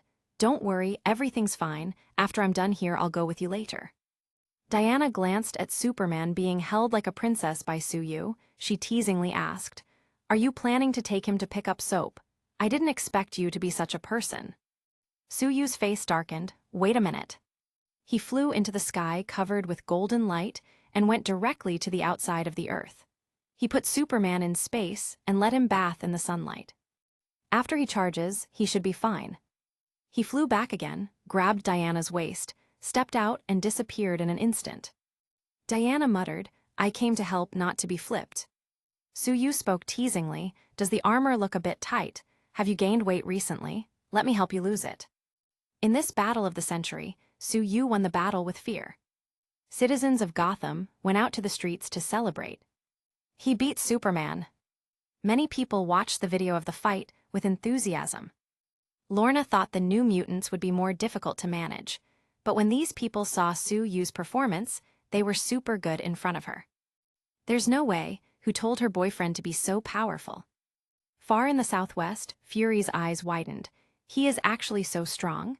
Although his strength is a bit lower than Superman, he has no weaknesses. Do I need to hire a few more beautiful agents? After seeing Sue leave with Diana, Natasha complained, didn't we agree to spend the night together? Stupid scumbag. In a corner of Europe, in one of the Mutant Brotherhood's bases, Magneto murmured, this is my son-in-law. Maybe I can use this. Chapter 143, Hammer God. That night, the whole world boiled. The invincible existence Superman actually lost. It seems that he was taken away by the delivery boy to pick up the soap. After Superman returned home, he was questioned by Lois for a long time before he cleared the suspicion in her eyes. How can I block mental attacks? Superman was lost in thought. The Sentinel organization was also pushed to the forefront and was criticized by everyone. So the ones left had no choice but to go underground. Hammer Industries almost went bankrupt. The stock fell into the ground, and Sue's wealth directly multiplied several times. He can finally say that he also has the superpower of being rich. Some of the girls followed suit and made a lot of money as well. Justin was naturally bankrupt and went to prison to pick up soap. And a mysterious organization took over Hammer Industries. Soo-Yu's popularity in Gotham peaked, and many people came to worship him as a god at the door of his house. In fact, several people even set up tents and started living outside his house. This made Soo-Yu very annoyed, so he could only thank the guests behind closed doors and take the girls to the Caribbean for a vacation. Splash tilde. Dahlia burst out of the water and started walking in slow motion, or at least that's how it looked from Soo-Yu's perspective. To him it seemed as if she came straight out of a Baywatch movie. It's so beautiful, the underwater world is so beautiful here. Soo-Yu waved to her, come here and put sunscreen on your boss. Dahlia rolled her eyes but still complied. Everyone is here, why do you always make me do everything? Soo-Yu glanced at her smooth skin and voluptuous body. You're $3,000 a month, and you can still go on vacation with your boss. Shouldn't you be working hard to repay me? Dahlia pouted and slowly applied sunscreen to his torso, spending an unnecessarily long time on his 8-pack abs. Slowly, she started blushing, but seemed hypnotized and couldn't stop. Soo-Yu suddenly pulled her into his arms, startling her. What's the matter? The female knight suddenly has a fever. Being startled out of her state, Dahlia realized what she did and blushed furiously, looking at Soo-Yu with a wronged expression. Gotham's patron, that's because others don't know how bad you are. She jumped directly into the sea, as if to calm down the heat that had taken over her body. Selene came over with a cold drink. What's the matter? Can't help but want to attack the female knight. Soo-Yu accepted the cold drink and took a sip. No, it's just that she's too cute and it's fun teasing her. By the way, Ada said that there are fewer people at our door now, so you girls can return home. Selene was stunned. Aren't you coming back with us? Soo-Yu muttered, I need to deliver more takeouts and have to get stronger. Selene rolled her eyes. You're probably going to deliver yourself to that Natalie or Diana. Soo-Yu let out a long sigh. Why don't you understand me? At night, Soo-Yu opened a portal, and everyone returned home. He was planning to go to New York, but suddenly there was the sound of an order on his mobile phone, and he curiously checked it. Is it Jane's takeaway? New Mexico, weren't they going to Texas? Soo-Yu didn't think about it too much, and quickly grabbed the order. Maybe Jane would give him a good reward. He informed the girls, opened a portal to California, and then flew directly to the destination. He picked up the takeout in a town on the border of the desert, and then rode a motorcycle into the desert. When Jane and Dr. Eric Selvig were discussing the just-discovered sky-electric interference, Darcy touched her stomach. Jane, when can we eat? I'm starving to death. Jane didn't even look back. I already ordered takeout, just wait patiently. Darcy complained, this place is in the middle of nowhere, just who will deliver it?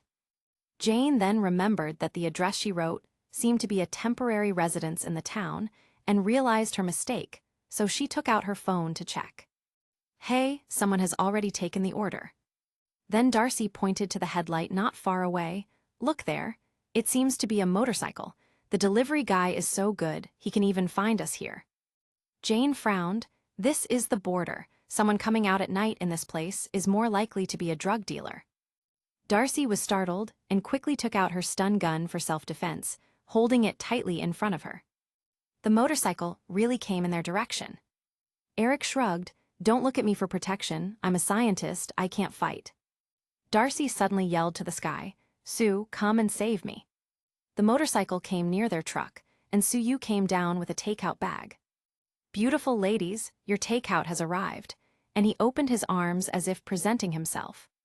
Darcy rubbed her eyes and suddenly screamed, wow, it's really Sue.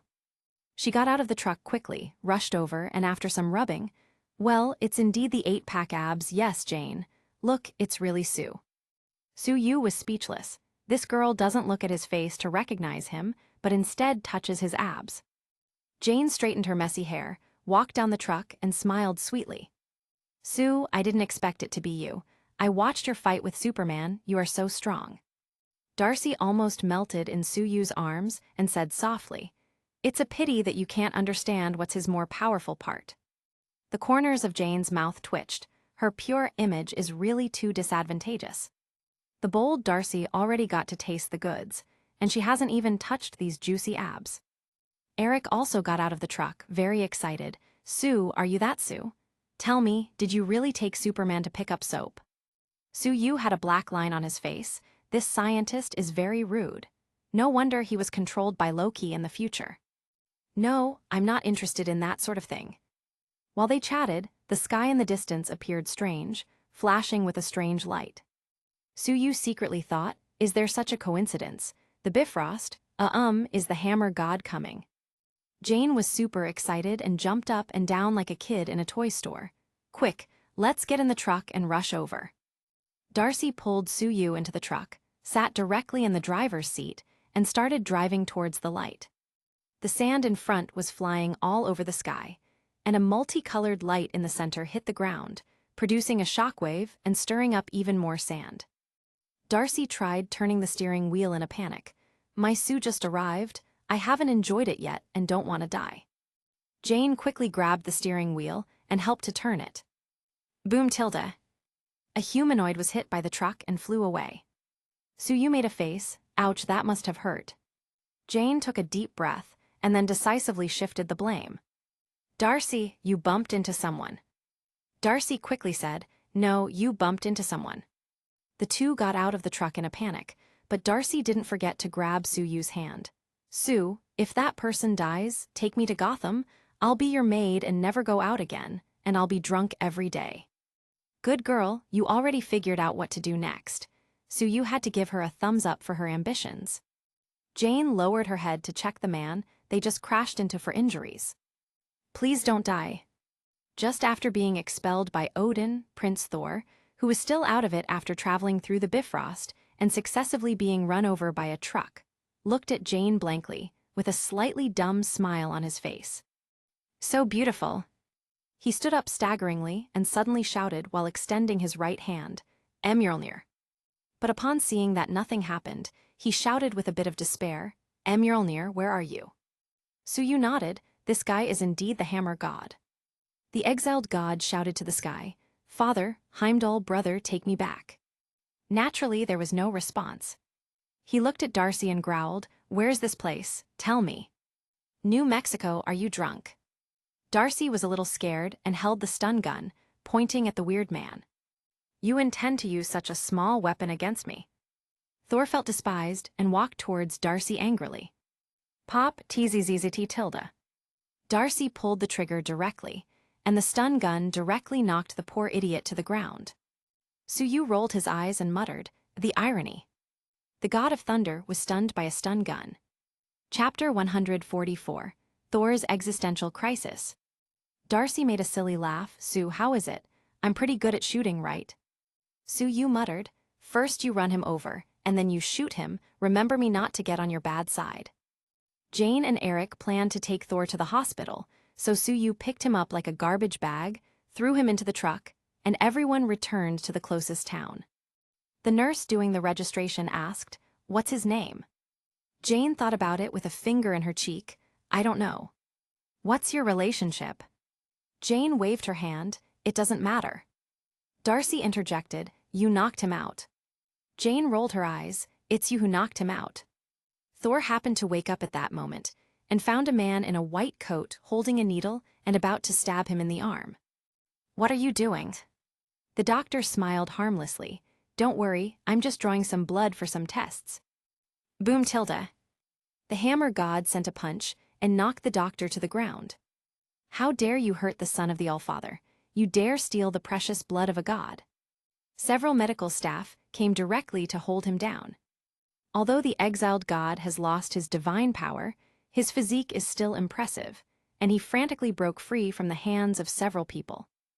I'm the mighty Thor, it's impossible for a few mere mortals to beat me. Several guards arrived and held him down in an instant, and the doctor who was beaten just injected him with a sedative and easily dealt with him. This doctor doesn't know, in fact, this is the pinnacle of his life. One shot brought down the mighty Thor. Sue Yu shook his head at the sight. Darcy eagerly pulled him away by the hand. As soon as they got to their temporary home, she pulled him to visit her room, and as soon as the door was closed, she squatted down, tugging at his belt. Feeling the suction, Suyu almost moaned in comfort. You guys haven't seen each other for a long time, you really should have a good chat. The next morning, Darcy brought a sandwich and milk to Suyu with a happy face. Sue, eat more. Jane rolled her eyes. As my intern, shouldn't you prepare one for me as well? She glanced at Suyu resentfully. I couldn't sleep well last night. Suyu laughed. It's all the fault of Darcy, should I punish her? Darcy shouted suddenly. Look, this is a photo taken against the sky last night. That big man fell from the sky. Jane quickly checked the photos. It seems to be true. We actually left a precious experimental subject in the hospital.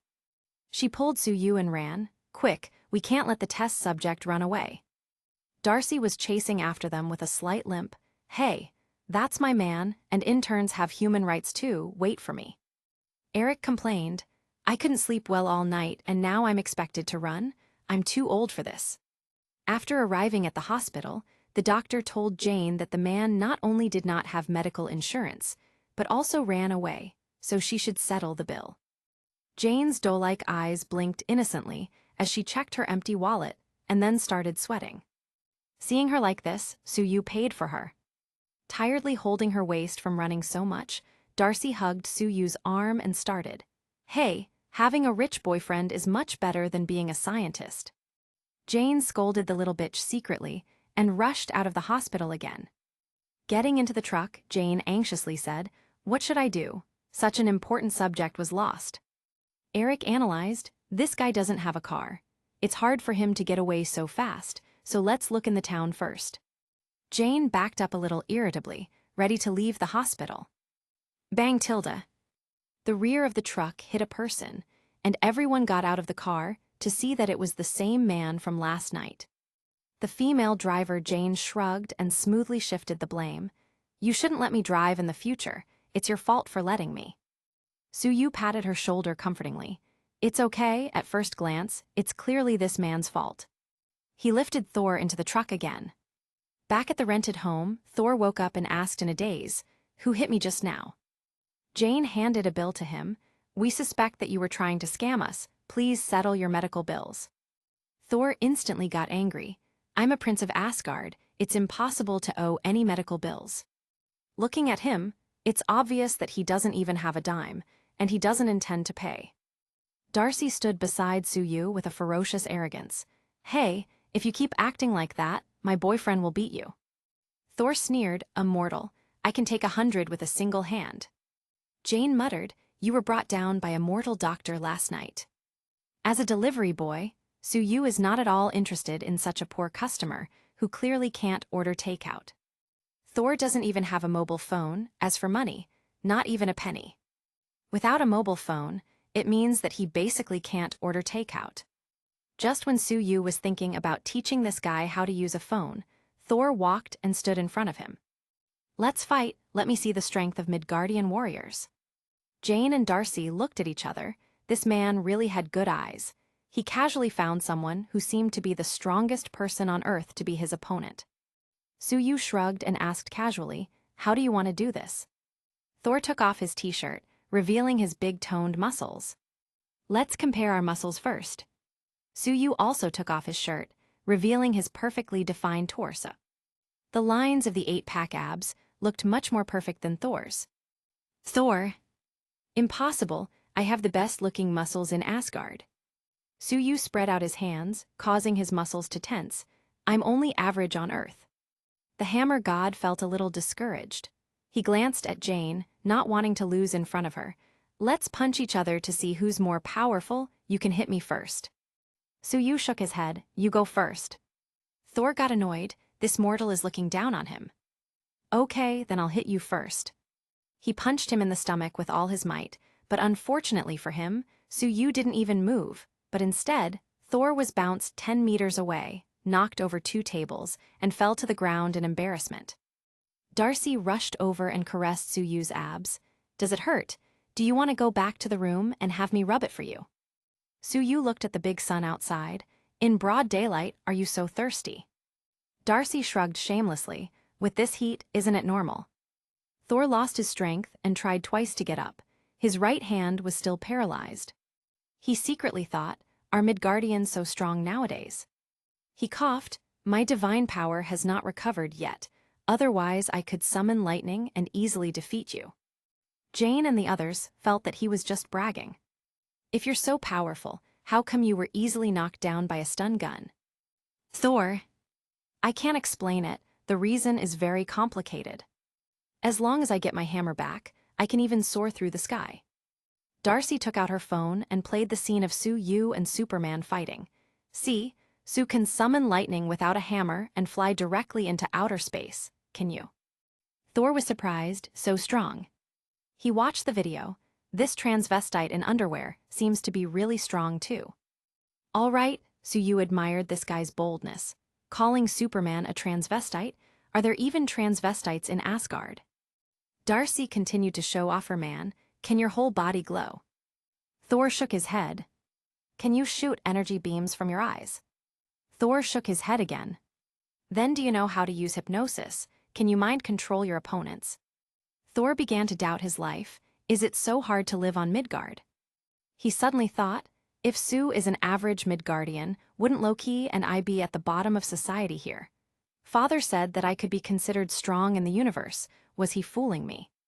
Eric couldn't stand it anymore. Darcy, stop talking. Look at this poor man suffering. Chapter 145. The hammer god without his hammer is miserable. Thor was a little uncomfortable. I fought in the 9 realms for more than 1,000 years, and I can't even beat a mortal. Darcy shouted in surprise, you're over 1,000 years old and you're still single. You're not sick, are you? Poor Thor was hit right in the feels. This mortal body makes me weak. I need supplies. Jane rolled her eyes. Is it that hard to admit that you are hungry? I'll treat everyone. Let's go to dinner, Tilda. Several people came to a restaurant and Thor let everyone see how much a god can eat.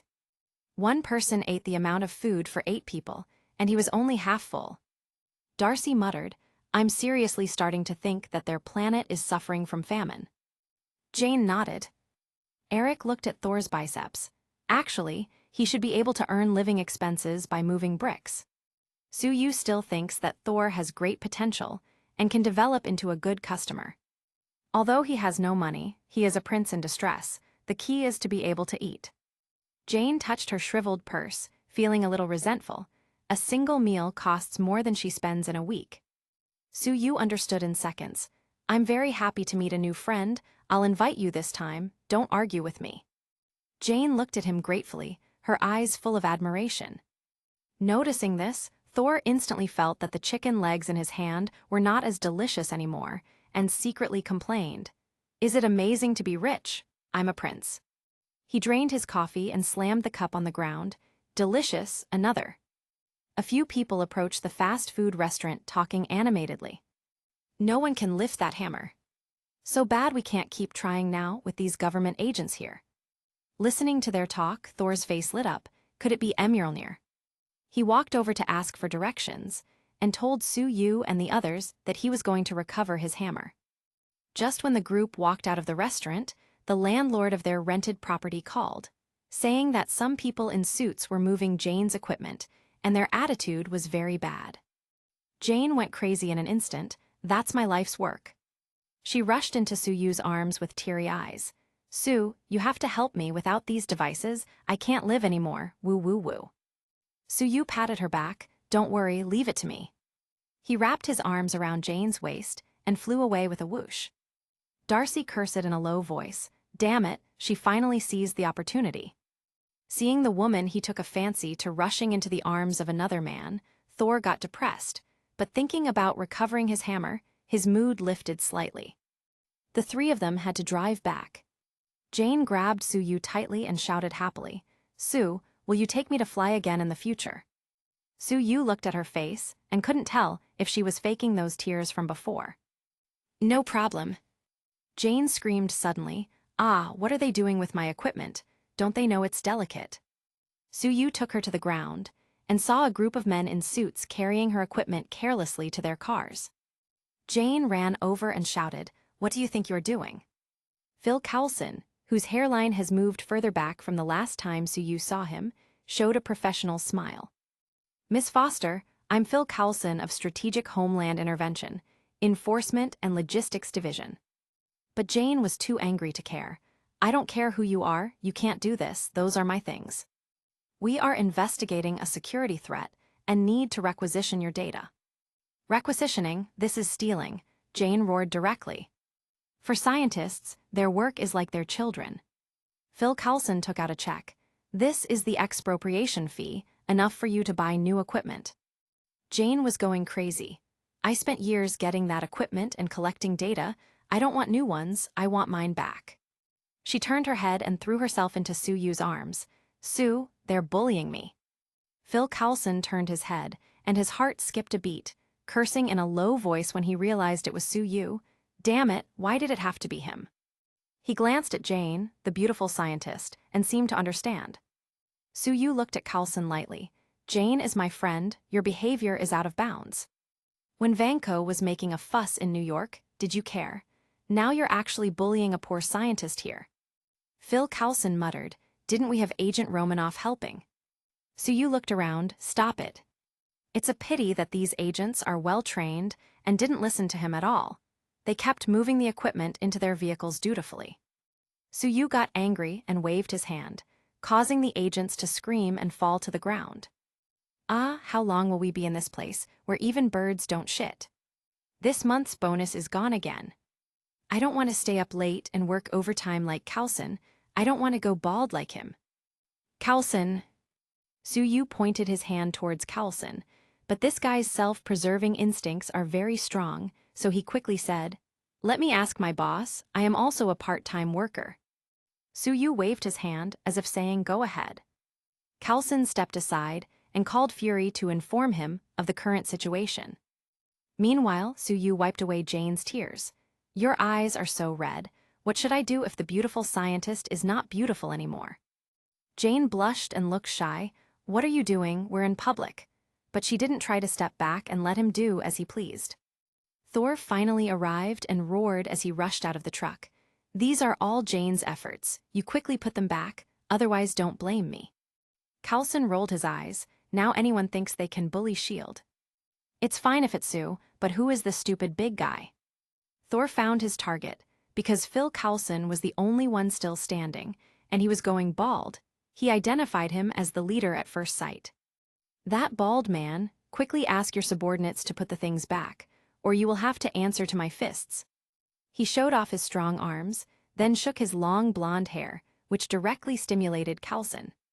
He walked over and looked at the blonde idiot coldly. We are dealing with official matters, civilians should scatter. Thor instantly swung his fist. Then don't blame me. Coulson was shorter, so he easily dodged under it and hit Thor with the electric stun stick in his hand. The god of thunder screamed and fell to the ground convulsing. Yes, he was electrocuted again. Coulson shocked him a few more times for good measure, who told him to show off his thick blonde mane in front of him. After a while, Coulson straightened up. This stun stick was originally intended for Tony Stark, but I didn't expect it to be of use now.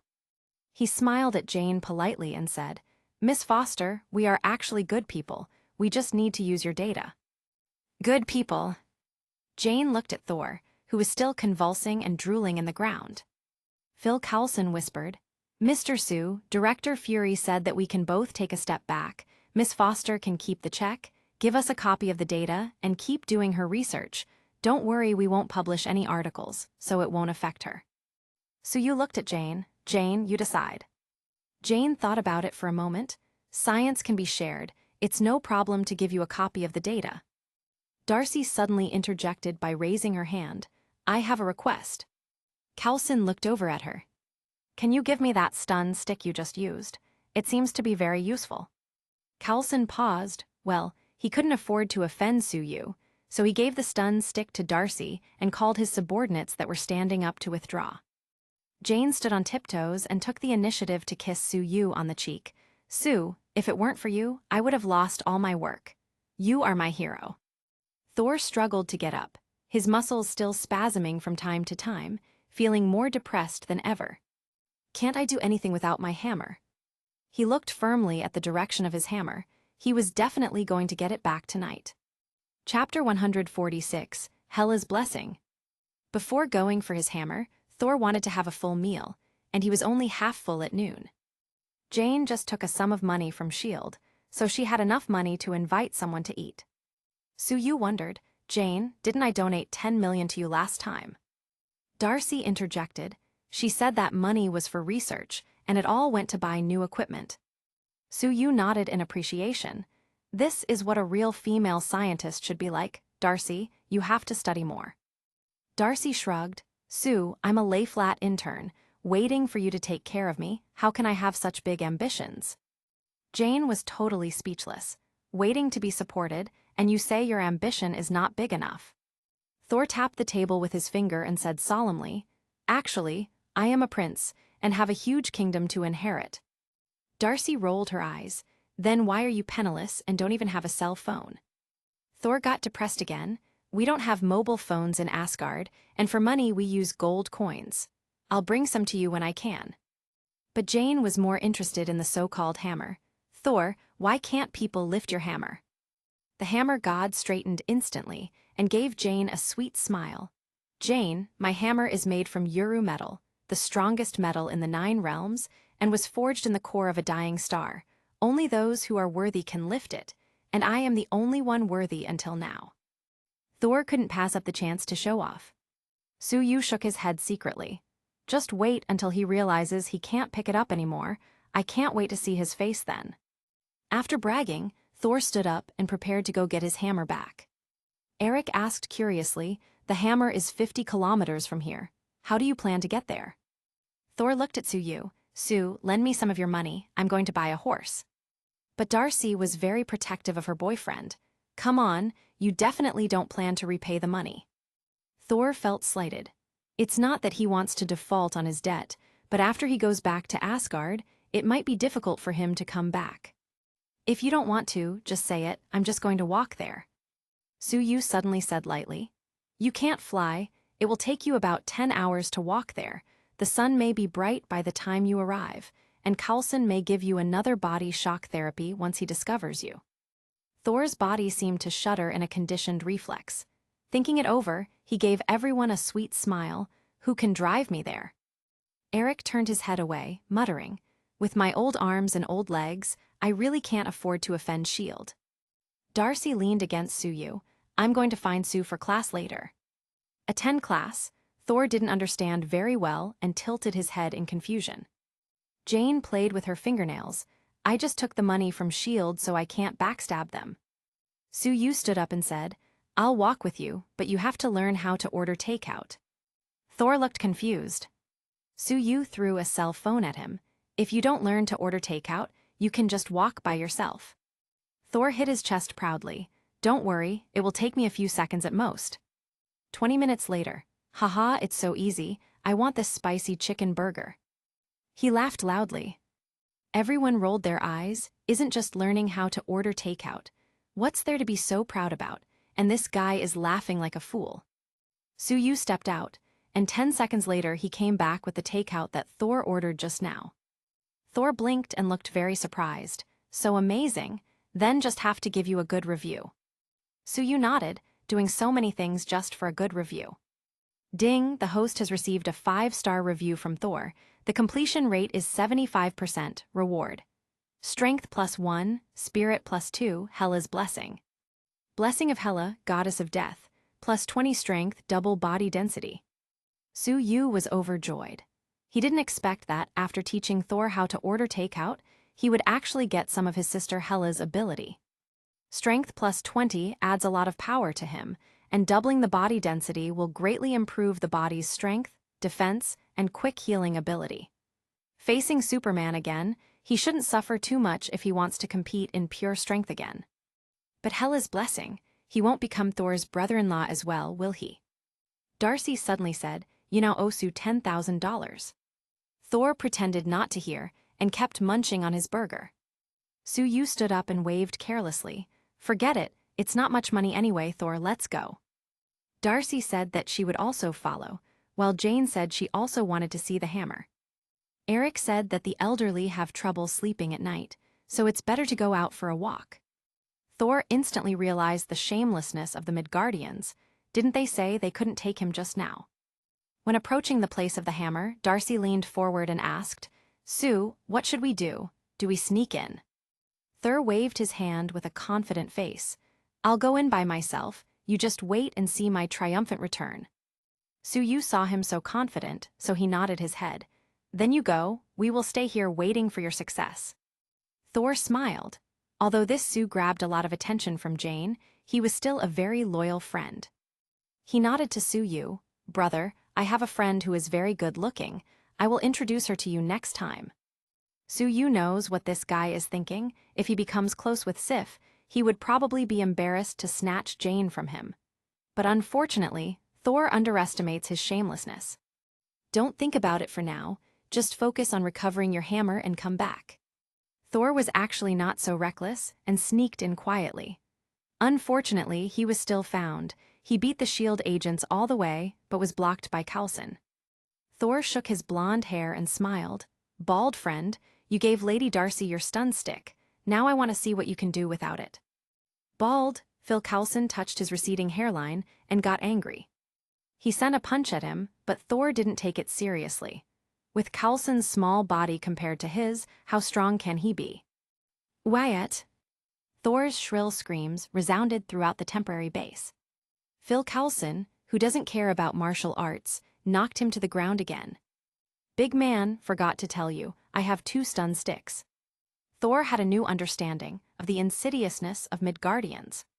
Sue in the distance also heard the screams. The 4 looked at each other. "It seems that he can't return triumphant this time," Darcy said with a bit of mirth. Sue said to the 3, "Let's go and see." Coulson started Thor's interrogation. "Where were you trained? Who instructed you to sneak here?" "Was it Sue?" Coulson shook his head, thinking that Sue shouldn't do something like this. "Afghanistan, South Philippines." Thor was dazed and didn't understand anything. After all, he is a person who can get a 0 score in the geography test. At this time, an agent approached Coulson to report, "Sir, Mr. Sue is coming here with the 3 scientists." Coulson frowned, and as soon as he heard that Sue was coming, he had a bad feeling. "Bring them in." Sue walked in with Jane and the others, and Darcy stabbed Thor again in the heart with her words. "What about your triumphant return? We were waiting for you and you never came." With a wave of Sue's hand, Thor's handcuffs slipped to the ground. "Agent Coulson, isn't it too much to treat my friend like this?" Coulson spread his hands helplessly. "Sue, this idiot took down over a dozen of our agents and even trespassed where the hammer is being studied." Sue laughed. "Isn't there a possibility that this hammer belongs to someone else?" "It's his." Coulson was very skeptical. "A man who can easily be knocked down by a stun stick is the owner of this amazing hammer." Darcy interjected, "He got knocked down with my stun gun as well." Thor felt very embarrassed. "That's because I didn't have my hammer. When I pick up the hammer, that bit of lightning won't even be better than Tickle's." Sue was speechless, bragging again. He never learns, does he? Chapter 147, Emuralnir's True Owner. Phil Coulson wondered, "Is that hammer really yours?" Thor nodded seriously. "Just let me go over and pick it up, that should be proof enough." Seeing that Coulson can't make up his mind, Sue said, "This hammer, you must have already used a lot of methods and still can't move it, right? Isn't it fine to let him try?" Coulson thought about it, and he really doesn't believe that this man who was knocked down twice by him is the owner of the hammer. Besides, he doesn't mind doing Sue this small favor. "Well, let's go to witness the miracle." Thor smiled instantly, clinging to Sue's shoulder. "You really are a good friend. Next time I'll invite you to Asgard for a drink." "Don't be complacent. Wait until you raise the hammer to talk about it." Thor pouted. "Trust me, this hammer has been with me for more than 1,000 years, day and night. No one can lift it except me." Coulson wondered, more than 1,000 years. With the IQ of this 1,000-year-old man, I am afraid that he is already in the advanced stage of Alzheimer's disease. Thor asked Jane what Alzheimer's disease means innocently, but she refused to answer as she didn't want to hurt him more than necessary. The crowd came to the place of the hammer and Thor smiled widely. "My friend, we meet again." He turned to the others. "Stay far away, there might be a bit of lightning and you could get hurt." Darcy muttered, It seems that you are the only one who has been electrocuted here, 3 times. Thor didn't know how to answer to that. Suyu waved to Hawkeye, who was crouching on the nearby roof, and Hawkeye nodded in response. Boom tilde. There was thunder in the sky, and rain hit the ground in big drops. Haha, did you also miss me? Thor was in high spirits, walked to the hammer, clenched the handle with his right hand and lifted it up. What? The hammer didn't move a single inch. He quickly grabbed the hammer with both hands and pulled it hard. But after some effort, the hammer still remained unmoved. Eric whispered, I didn't see a miracle, but this embarrassing scene was probably worth it. Coulson laughed. Sue, your friend doesn't seem to be the owner of the hammer. Thor changed his posture and continued to try lifting the hammer. Jane whispered, I don't think it's a matter of posture. Could Earth's gravity be different from theirs? She analyzed the problem from a scientific perspective. Darcy shook her head. I think it's because his hands are too muddy and his fingerprints can't be recognized. Thor exerted all his strength, but the hammer still refused to budge. Why? He got down on his knees and screamed to the sky. Why are you doing this to me, Father? Am I really not worthy? Suyu seemed to hear the sound of a heart breaking. Coulson shrugged. It seems that this friend of yours needs to be interned into a psychiatric hospital. Jane pulled Suyu's sleeve. Sue, I also want to try the hammer. Suyu nodded. He wanted to see if the female Thor could do it. A beauty's request, Coulson. You won't refuse it, right? Coulson rolled his eyes and muttered, I want to say no, but do I have any choice? I'm going to try too. Darcy jumped excitedly. Eric was also intrigued and looked ready to give it a try. Coulson was momentarily speechless. Since when did this become a playground? When did S.H.I.E.L.D. become so unserious? Eric was the first. With all his strength, he almost hurt his waist. Darcy held the handle with both hands and moved her body up and down trying to lift it, making Suyu hungry seeing the bounce. Jane touched the hammer carefully with scientific curiosity. This material is weird. She let out a girlish cry, pulled hard, and her hands slip, causing her to fall back directly into Suyu's arms. The hammer was still unmoved. Suyu hugged Jane and secretly thought, the first try of the female Thor failed. Is it because she doesn't have any relationship with Thor this time? Darcy muttered, the cunning bitch even calculated the direction of her falling. Thor, whose heart was turned to ashes, seemed to gain a bit of comfort when he saw that no one else could lift the hammer. This is Mjolnir, it's not something mortals can lift. Darcy pouted, you say it as if you can lift it up, Sue, try it quickly. Suyu also wanted to try it, but he actually didn't think that he could lift the hammer.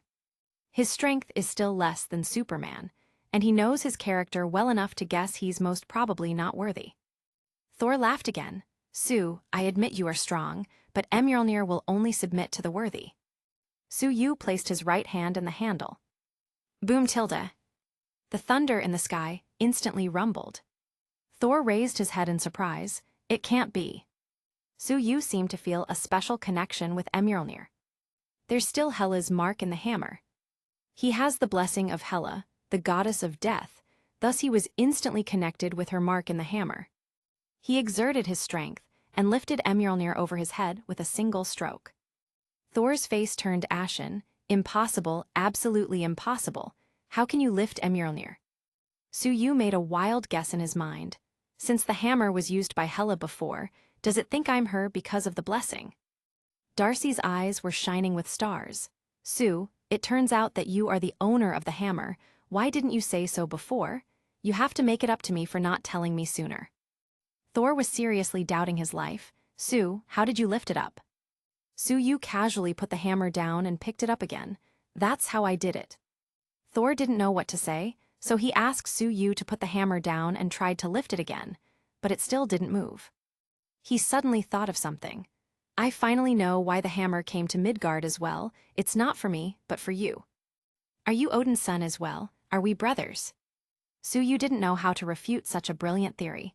Thor's brain circuit really is special. Why didn't he see him being so smart when he was tricked by Loki time after time? He glanced at Thor. Good guess, but Odin isn't so lucky to have a son like me. Coulson was speechless. Su-yu raised Mjolnir again and pointed to the sky. Boom tilde. Lightning bolted straight down from the sky, directly hitting the hammer. Everyone was pushed away safely by Su-yu with psychokinesis. Thor shouted in concern, "Stop triggering lightning, you'll be electrocuted." Su-yu closed his eyes and felt the power of thunder. Mjolnir made him feel its power much more clearly than before. His lightning ability went through a complete evolution thanks to it. With a wave of his hand, streaks of purple lightning appeared in the sky, crashing down, and the ground in the distance was blasted with many deep pits. Everyone was shocked. "Purple lightning, it looks much more powerful than my usual lightning," Thor muttered. "I'm going back and telling Mother. Father has another bastard out there. No wonder I was exiled. He's paving the way for his illegitimate children." Su-yu frowned. How does this guy's brain work? He put the hammer down again and Jane wondered, "Su, you don't want it anymore." Su-yu nodded. "Although I can lift it, it should have other missions. But it's mainly because the hammer is meaningless to him. He can fly by himself and doesn't need a hammer for it. He also doesn't need this hammer to control lightning, so what will he use it for? The point is, he is eyeing another artifact of Asgard, a battle armor that can deal with the gods in the future. It's good to let it go once, so as not to alert Odin. Chapter 148, Loki's Visit.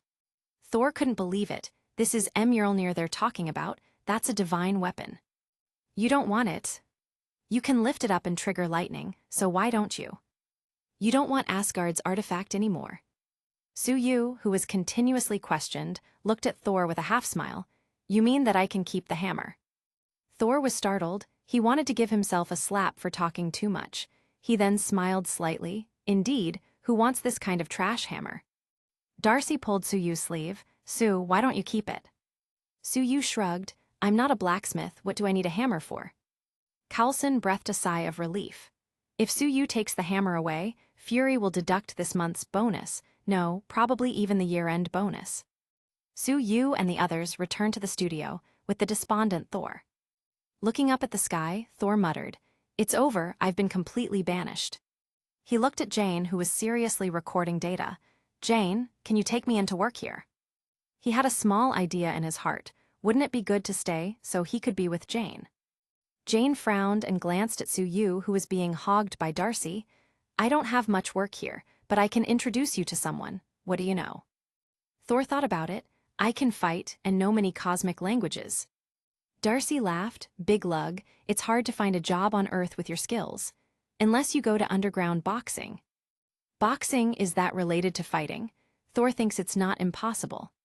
Su-yu smiled and said, "Isn't it good to find a few rich women to take care of your muscles?" Thor was very angry after he finally understood the implication a few minutes later. "Su, the son of the Allfather, you actually want me to be maintained by a woman?" Su-yu showed him two pictures, Selene and Lorna. "These are the two rich women who take care of me." Thor's eyes lit up. Thinking it well, it doesn't seem like such a bad idea. Jane hummed men. Su-yu thought for a moment. He took Thor's new phone and registered an account for him. "Okay, now take off your shirt and show your muscles to the camera." Although he didn't know what Su-yu was doing, he still did it and showed a wide smile. Soon there was a notification on the phone. "Ding has donated a rocket." "Ding has donated a supercar." Thor was stunned and didn't understand. Then Su-yu told him that at that time, he had already received about $2,000 in donations, and he should thank his viewers.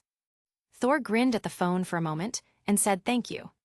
Soon, a bunch of middle-aged women started gushing. "Wow, look at those muscles, so yummy. Take this, you deserve it." "Ding, Rich Aunt has donated a spaceship." "Thank you for the donation." Thor instantly got the confidence to survive on Earth. It's not that hard to make money. Jane and Eric looked at each other. The so-called Prince of Asgard seemed to have been led astray. Whoosh tilde. Loki suddenly appeared in the studio. "Loki, what are you doing here?" Thor was surprised. Loki was a little disappointed. He originally thought that after Thor was exiled, he would be miserable, but he did not expect him to actually be smiling at a time like this. "Brother, I've missed you." Thor saw Loki's sad look and had an ominous premonition. What's wrong? Loki continued to act sad. Father is dead. Thor collapsed instantly. What? Your exile and the threat of a new war, he couldn't take it anymore. It was too much for his old body. Thor muttered, "It's all my fault." Suyu pouted, secretly thinking, so shameless, wasn't it him who quarreled with Odin until the old man fell into his Odin sleep? Thor's IQ is really low enough, no wonder even Hulk can lie to him. Loki continued to stab him in the heart with his words. I tried to persuade father, but he still wouldn't forgive you, knowing that you can't pick up Mjolnir anymore, and putting it where you can see it, isn't it cruel? In tears, Thor shook his head. No, father didn't send Mjolnir here because of me. Loki was overjoyed. Is it for himself? But Thor pointed to Suyu. Loki, come and meet our little brother, Odin's illegitimate son on Earth. Nanny, Loki was absolutely stunned. When did this happen? Why didn't I know? Does mother know? Suyu. Thor, I'm not Odin's bastard. Thor shook his head stubbornly. But you can lift Mjolnir, that's proof enough. Loki looked at Suyu. Can you really lift the hammer? Suyu shrugged. I never imagined that a family of extraterrestrial relatives would be imposed upon me after lifting the hammer. Loki sneered. Mortal, don't try to say we are relatives. We are the royal family of the noble Aesir gods. It seemed like Loki was going to start a tirade, so Suyu did the only thing he could think of. He pointed a finger and fear. Loki hugged his head and screamed, Damn Thor, why isn't he dead yet? The throne should be mine. Odin, why did you want to pass it on to Thor? I'm not your real son, but a descendant of the giants of Jotunheim. Everyone knows it. Thor is happy on Midgard. Damn it, he should be miserable. Thor was shocked. This, Loki, what nonsense are you talking about? Aren't we the best brothers? He looked at Suyu. Su, what did you do? I used a spiritual hypnotic ability that unleashes his greatest fears. Thor fell into contemplation. So Loki isn't my biological brother? No wonder I always said he's so different from me. Suyu sighed, so this is what he focuses on. Loki's mental strength is not bad, so he recovered quickly, but his face was very ugly. Mortal, what have you done to me? Suyu shrugged. Made you say that Odin is mad at you, that you are not his biological son, and that you have indescribable feelings for Thor. All his secrets were revealed. He angrily took out his dagger and attacked Suyu. But with a wave of Suyu's hand, he was stopped in place for a moment, and then crashed against the wall under the influence of psychokinesis. Loki got up and prepared to attack again, but Suyu's eyes shot a beam and made him crash against the wall again. Loki, he was lying on the ground, leaning against the wall in a state of embarrassment, not wanting to open his eyes. Thor walked over, grabbed Loki, and said excitedly, Loki, so father isn't dead. You lied to me. Loki threw him away. Why must it always be you? Thor finally got angry. You've changed. This isn't how you used to be. Loki was also angry. It's you who forced me. I'm obviously much smarter than you. You are a fool. Odin is planning to give you the throne just because of your birth. Have you ever thought about my feelings? Suyu added another log to the fire. Especially if you still want to find a new queen, think about how Loki feels. Thor. Loki. Darcy's eyes lit up. Oh, this is getting good. The adopted younger brother is secretly in love with his older brother. This is peak. After Suyu's words, this rotten girl started filling the blanks and spinning a tale of forbidden love. Loki glanced at Suyu resentfully. Thor, keep staying in Midgard and never return. After he finished speaking, he vanished. He secretly tried to lift the hammer, by the way, but he couldn't lift it. Thor was worried. Damn Loki, what happened to father? Who can help me get back? He looked at Suyu with a look of hope. Suyu shrugged. I don't even know where Asgard is. Thor instantly slumped. Don't be too depressed. Maybe there will be a turning point tomorrow. Thor looked at the starry sky with a worried expression. I really hope so. Chapter 149, The Destroyer. When everyone went to rest for the night, Darcy sneaked into Suyu's room to do some role-playing. Loki also went back to implement his plans, tricking his biological father into bringing the giants of Jotunheim to Asgard. Damn mortals, just wait to die. The next day, things suddenly took a turn for the worse. 4 people in armor came to the town and found their location. Thor, shouted the bearded man. Thor, who was doing a live broadcast, turned his head and smiled. Haha, my friends. Suyu looked at the tall, armor-clad woman with a sword strapped to her back. Thor, aren't you going to introduce us? Thor pulled his friends to the front with a wide smile, happy to see some familiar faces. These are my friends from Asgard, the Warriors 3 and Lady Sif. This is Jane, Darcy, Eric, and my brother Sue. He whispered. Sue lifted Mjolnir, so he's probably my father's illegitimate son. All four were shocked. They felt like they had just heard an important secret of the king. Will they be silenced? The four of them immediately remembered Odin lying on the bed and didn't know when he would wake up or if he would ever wake up, and heaved a sigh of relief. Thor, we are here to take you back. Loki has taken the throne. Heimdall can't stand it anymore, and let us come to you. Thor suddenly said to the mobile phone screen, Everyone, I'm going back to inherit the throne, and I won't be broadcasting live for the time being. The Warriors 3 were bewildered. Sif suddenly reminded, the king is not dead, you just need to go back and stop Loki. By the way, what is broadcasting? Thor smiled widely.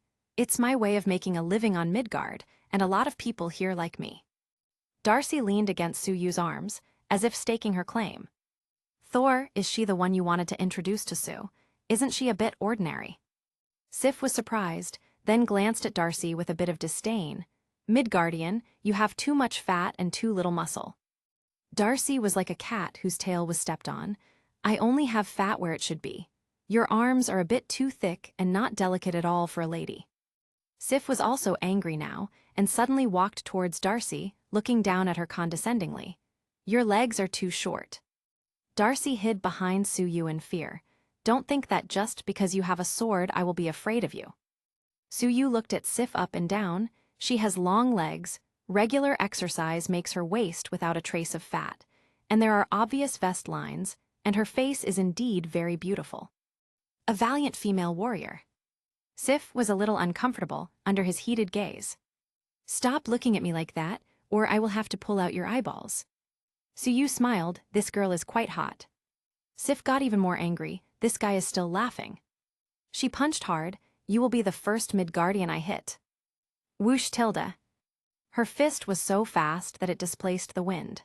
But Suyu easily reached out and grabbed her wrist, then twisted it lightly, making her scream in pain. But she was far from being defeated. She kicked with her left leg and shouted, let go. Suyu hooked Sif's right foot lightly and she started to fall to the ground. But before she could fall, he directly hugged her waist and looked at her condescendingly. Asgard women are really hot and violent. When the Warriors 3 saw their comrade being bullied by a Midgardian, how could they allow it? Let Sif go. The three rushed towards Suyu, but he simply waved his hand. Fear. The bearded Volstagg screamed, I'd rather go to war than take care of children at home. 6 children, I'm going to collapse. The handsome Fandral covered his face with his hands. I'm not the most handsome in Asgard. Hagen screamed, no, I don't want to be single forever. Sif was full of surprise. She looked at Suyu's face with wide eyes. Are you a wizard? Suyu helped her up. I just know a little bit of hypnosis. After the Warriors 3 woke up, they were all looking at Suyu with some lingering fear. Thor, your friend is not easy to deal with. Thor didn't want to tell them that he was also abused badly last time. At this time, not far from the town, dark clouds began to cover the sky, and a red light shot straight down to the ground. Boom tilde. With a loud crash, the whole town shook. They all left the house to take a look, and Darcy muttered, is someone else from Asgard coming? Sif shook her head, just the 4 of us, no one else, could it be Loki? Suyu took a look, well, it should have something to do with Loki. The dust dissipated, and a 3-meter-tall metal giant appeared in the distance. Sif shouted in shock, no, it's the destroyer. Loki must have sent it to kill us. The destroyer is one of Asgard's most powerful weapons, and was infused with power by 3 Skyfathers, Odin, Zeus, and Vishnu. Even if ordinary people wear the destroyer armor, they can become very powerful beings. Iron Man's battle suit simply can't compare to its destructive power. It can fire rays of destruction capable of obliterating whole towns. The power the destroyer can unleash is proportional to the strength of the wearer, and only someone powerful enough can unleash the full potential of the armor created to deal with celestials. Su Yu is determined to get it for himself. The destroyer moved fast and had already arrived on the streets of the town. Su Yu and the others rushed in its direction. The people from S.H.I.E.L.D. came in their cars and confronted the destroyer first. Phil Coulson held a loudspeaker. "Is that you, Stark? Go back quickly, don't do anything stupid." Su Yu rolled his eyes. "You see a mecha, and it is immediately Iron Man's fault." The destroyer stopped, making Coulson breathe a sigh of relief. The mask on the destroyer's face opened, and a red light appeared. Boom tilde. A destruction ray blasted directly out. Coulson and others hurriedly jumped away. A car exploded, and there was a big crater in the ground where the beam hit. Su Yu shook his head. The unmanned destroyer was quite weak. This destruction ray claimed to be able to kill even gods at its full potential. The Warriors 3 and Sif pulled out their weapons and rushed forward. "You three get its attention, I'll get it." Sif agilely jumped straight to the roof of a building on the side of the road. And the bearded Volstagg was thrown out directly by the two others against the destroyer, only to receive a backhand slap and be sent away flying. The destroyer walked slowly towards the bearded man who fell on a car, and was about to finish him off with a destruction ray when Sif leaped from the roof, and her long sword plunged directly into the neck of the powerful armor. The destroyer's raging fire was instantly extinguished. Sif smiled proudly and looked at Su Yu. "Midgardian, see, this is my strength. If I hadn't seen you as Thor's friend, I would have beaten you down long ago." Su Yu shook his head. Asgard people really like being slapped in the face. Is the destroyer so easy to deal with? Its head did a 180-degree rotation, the mask opened, and a destruction ray blasted towards Sif.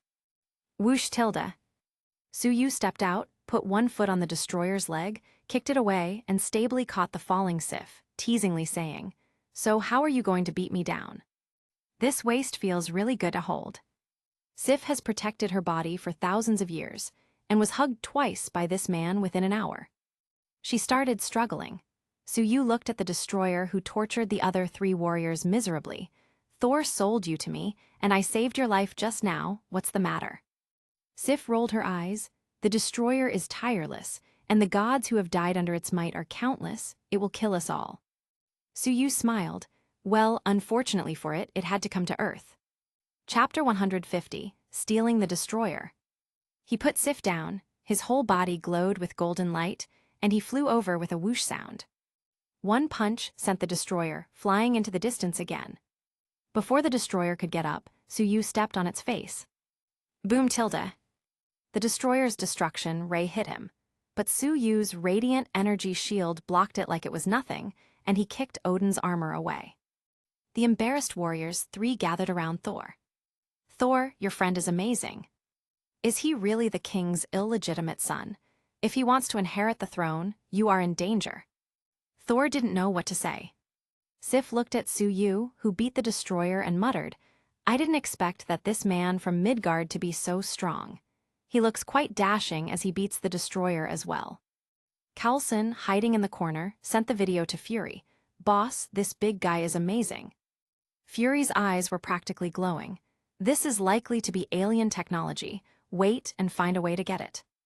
Poor Coulson was just handed another difficult job. Su Yu fought the destroyer for a long time. Although he always had the upper hand, the destroyer was inexhaustible, and he himself was starting to tire. He could use all his power and destroy the destroyer, but he just wants that overpowered armor for himself. Too bad it's hard to keep it under control without risking its destruction. Jane and Darcy looked on with worry from a distance. It will get bad if this keeps going too long. This metal lump is way better than Iron Man. Su is getting tired, look, he is sweating already. Su Yu's ears are very good. Hearing the words of the two, his eyes lit up. Metal lumps, right? How come I didn't think of it? He took out his phone and called Polaris.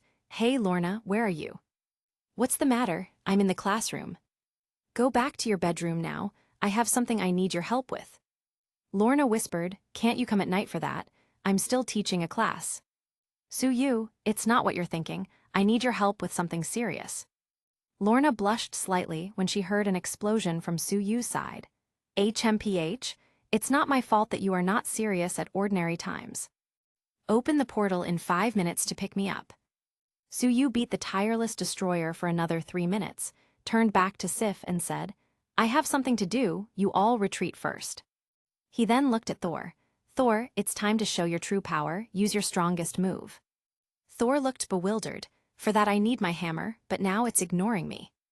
Su-Yu shook his head. Your strongest move is to think of your father. Father? Thor didn't understand, but still did as he was told. Su-Yu opened a portal and disappeared with a swoosh. Sif looked in surprise. He ran away. I was just starting to appreciate him. Su-Yu came to Polaris' bedroom in Suna School for the Gifted. Lorna had just arrived too. At the moment, she was wearing a lady suit and a pair of black-rimmed glasses. It was completely different from her usual heroic and sassy aura. Su-Yu took her in his arms. Ms. Lorna, I have to make up for missing class today. Lorna rolled her eyes at him and stroked her green hair. You missed the exam today, so I'm going to have to punish you. Su-Yu's eyes lit up. Miss Polaris can play as well. Lorna wondered, Sue, aren't you looking for me for something important? Su-Yu snorted, I almost forgot. As he spoke, he opened a portal back and took Lorna to the town of Puente Antiguo. At the moment, Thor was lying quietly on the ground thinking about his father. Sif shouted while dodging the destroyer's attack, Where have you been? Why did you bring a teacher here? This is the destroyer, not the student. Lorna threw away the black-rimmed glasses, her hands glowing green. The destroyer, who had practically slaughtered the Warriors 3 just now, froze instantly, unable to move. It wanted to blast Lorna with a ray of destruction, but she pressed down with both hands and the destroyer's mask was forcibly closed. She's Polaris, she can control magnetic fields. Darcy explained to the confused Warriors 3 and Sif about magnetic fields. Midgardians seem to be really strong, Volstagg exclaimed in shock. Sif looked at Lorna, who looked quite dazzling as she easily handled the destroyer. This magician is also his woman. Lorna shouted to Su-Yu, Sue, its power is very strong, and there is someone controlling it from afar. Su-Yu nodded, and his spiritual power directly covered the destroyer, constantly hitting its seal. The destroyer struggled wildly, and Lorna's hands released even more green light. Sweat dripped from her forehead. Controlling such strong armor was a huge drain on her. Su-Yu was going all out, and his head was starting to hurt from using so much mental power. The seal was really hard to remove. He suddenly pointed his finger, and a purple lightning bolt as thick as a water tank slammed into the destroyer. Boom tilde. One lightning bolt after another lightning hit the destroyer, and the seal was finally cleared. Sif stared blankly at these lightning bolts, so strong. He can summon lightning without a hammer, and it's purple. Su-Yu removed Odin's mark and imprinted his own spirit on it. The destroyer stood up suddenly, and the crowd stepped back abruptly, afraid that it would attack them. Su-Yu gave Lorna a look, and she understood instantly. Oh, I can't control it anymore. Su-Yu, glowing with golden light, grabbed the destroyer. Leave it to me. Whoosh tilde. Su-Yu and the destroyer flew straight into the sky and into space. The fire dragon appeared out of thin air and created another explosion scene similar to the last time. He simulated the nuclear bomb, and the destroyer was shamelessly put into his inventory. Sif walks up to Lorna and looks up at the sky. He's so brave. Will he be fine? Lorna looked at her. You care about him so much, do you like him? Sif blushed. How is it possible I'm from Asgard? Lorna touched her chin with her hand. The ultimate form of long-distance relationships. Alien relationships, that's a problem indeed. Boom tilde. Mjolnir soared through the sky, heading in their direction. Thor jumped up and grabbed the hammer tightly. Haha, you agree with me again. He completed the transformation in an instant, and his armor and cloak appeared on his body instantly. Where's the destroyer? I'm going to hammer it. Fandral pointed to the sky. That powerful friend of yours sent it to the sky. Thor started spinning the hammer and flew up with a swoosh. Boom tilde. Not long after flying, he collided with a person in the air, and both fell to the ground. Bang tilde. Boom tilde. Two human-shaped pits appeared on the ground. Suyu floated down at this time and asked, "Lorna, what's the situation?" Lorna's mouth twitched. That stupid big guy flew into the sky and collided with the flying Superman. Darcy put the telescope down and said loudly, "The two seem to have bumped into each other face to face." Baz pa. The god of hammer climbed out of the pit, spitting out sand. Superman also flew out of the other pit, and the two looked at each other with deep disgust on their faces. Suyu looked at them weirdly. "What the hell happened to you in the air?" Thor coughed and looked aside, trying to act composed. "Nothing, we just crashed into each other." Superman looked at Suyu. "Looks like I'm a step too late." Suyu laughed. "It's not too late, let's have a drink later." Superman frowned. "Forget it, we still have a fight to settle." Thor was overjoyed. It turned out to be a chance to fight. He didn't manage to show off in front of Jane just now. Just when he was worried he wouldn't be able to do it, someone came to his rescue. "I'll fight you," Suyu advised. "Thor, forget it, this is a conflict between me and him." Thor waved. "I'm probably your older brother. It's my duty to help you settle this matter." Flag is up again. He hooked his fingers. "You, the weirdo with the underwear on the outside, didn't you come to pick a fight? Let's do it, I'll be your opponent. Or did you come to pick up the soap for Sue?" Suyu didn't expect that this guy would be corrupted by the internet in just a few days. Superman was instantly angry. Too many people have been making fun of him for that lately, and he couldn't take it anymore. Chapter 151, Teacher Lorna's Immersive Punishment. Although the people of New York still love Superman very much, gossip is always inevitable. The owner of the newspaper where he works has been urging Clark to find news in this area. After all, it's this kind of gossip that makes the big bucks, so the poor Superman was really annoyed. Whoosh tilde. He flew straight over and hit Thor dozens of meters away with a headbutt. Thor was lying on the ground looking at the blue sky, a little depressed. Why is his head so hard? He staggered to his feet with some difficulty. Whoosh tilde. Superman flew over again, pressed him to the ground, and dragged him through the street for hundreds of meters. Sif and the Warriors 3 were looking wide-eyed, thinking that Midgard is too dangerous, so they should go back to Asgard. Boom tilde. Thor finally seized the opportunity to send Superman flying away with a swing of his hammer. Boom tilde. He hurriedly summoned lightning and blasted Superman in midair. Then he quickly swung his hammer and flew towards Superman, and in the middle of the process, Phil Coulson, who was secretly observing, was alarmed when he saw a stray lightning right in front of his face. Damn. Whoosh tilde. Superman flew up and grabbed Thor, dragging him through the ground again. Suyu couldn't stand it any longer, and waved his hand to stop them from further destroying the town. Fear. The two hugged and screamed in an instant. Suyu shook his head and released the spell. When Superman woke up, he found that he was hugging the blonde idiot tightly. Thor looked alarmed. "I don't like men." The two separated quickly. Superman flew straight out of the range of Suyu's psychic attack in fear. "Sue, I will fight with you sooner or later." Suyu shrugged. "Why, we could have been friends." Superman doesn't know how to say it either. In this sensitive period, being friends with Suyu would be like confirming the rumors. He glanced at Thor. "Alien, you better behave on Earth or I won't be polite." Whoosh tilde. Superman flew away before he could be further embarrassed.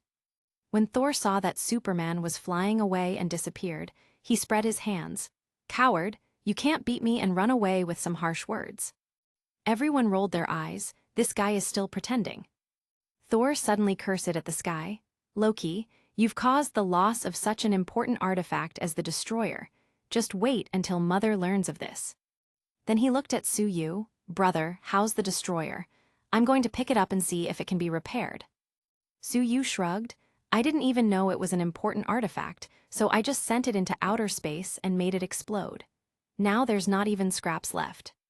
Lorna chimed in. "That was an artifact. It was quite easy to control." Thor snorted and looked to the side. "It was one of our worst artifacts at Asgard." Sif rolled her eyes at the obvious lie. Jane and Darcy came over. Lorna, you are amazing. You looked so cool with your hands glowing green. Lorna looked at Jane. Sue often mentions you, saying you're beautiful scientists, the perfect combination of intelligence and beauty.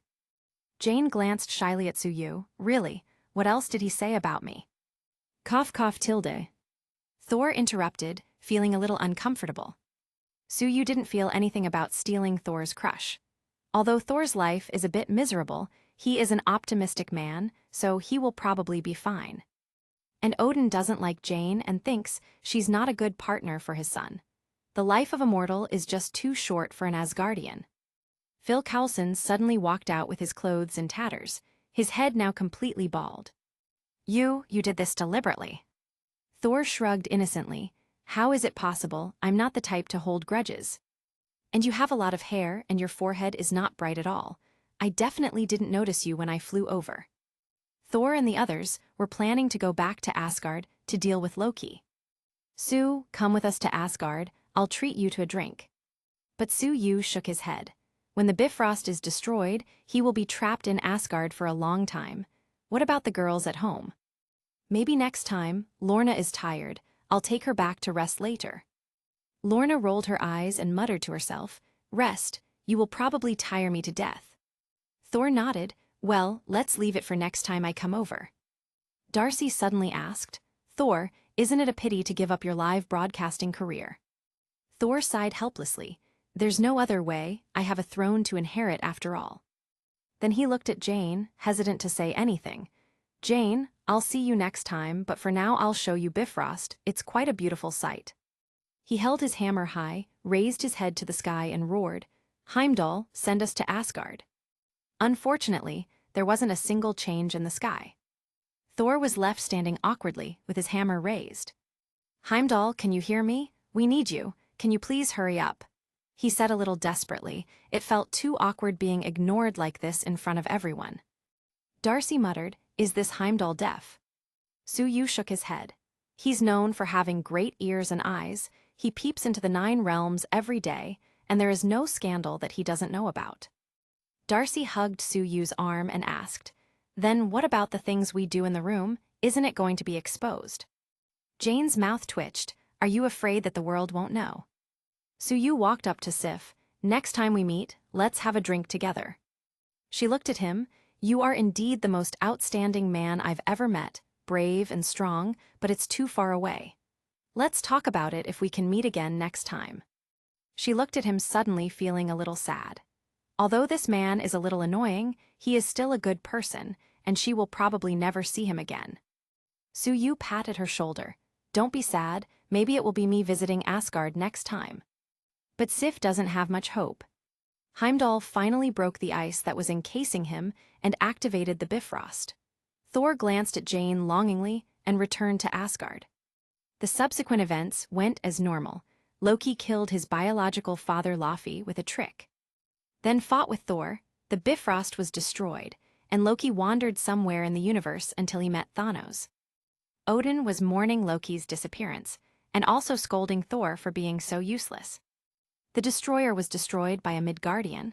I don't believe it. That's Asgard's strongest weapon. It was designed to fight against Celestials. Thor glanced at Frigga briefly. He can lift Mjolnir, father, think about it, besides Loki, are there any children of yours out there? Odin looked into the distance with some melancholy, thinking of his eldest daughter Hela, who was sealed by him. There is indeed, the past is unbearable to look back on. But Thor got it wrong. Sue still doesn't admit it, he really is my brother.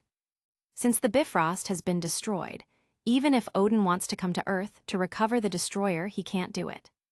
Sue sent Lorna back and laughed. Ms. Lorna, do I have to turn in my homework today? Lorna found another pair of black-rimmed glasses and put them on, and squatted down slowly. Student Sue, since you haven't handed in your homework, I have no choice but to punish you. Late at night, Lorna was already asleep when Sue received a call on his phone. Hello.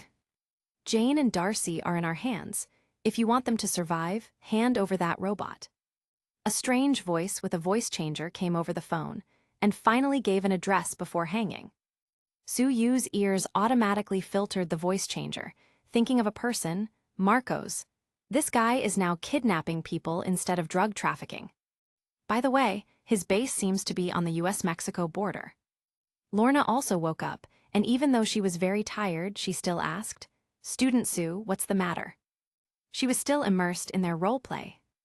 Chapter 152, Lorna has really become stronger. Suyu explained what happened and Lorna frowned. Has Marcos really fallen this low? Suyu got dressed. He has crossed my bottom line. Lorna nodded. I was just friends with him, but he's gone too far, so I won't try to stop you. Suyu quietly returned to Puente Antiguo. In a short period of time, it was impossible for Marcos to transfer them out of the town. His mental power swept the town and found the two people's positions in an ordinary private house. Just then, Marco's call came again. My patience is very limited. Hurry up and hand over that robot.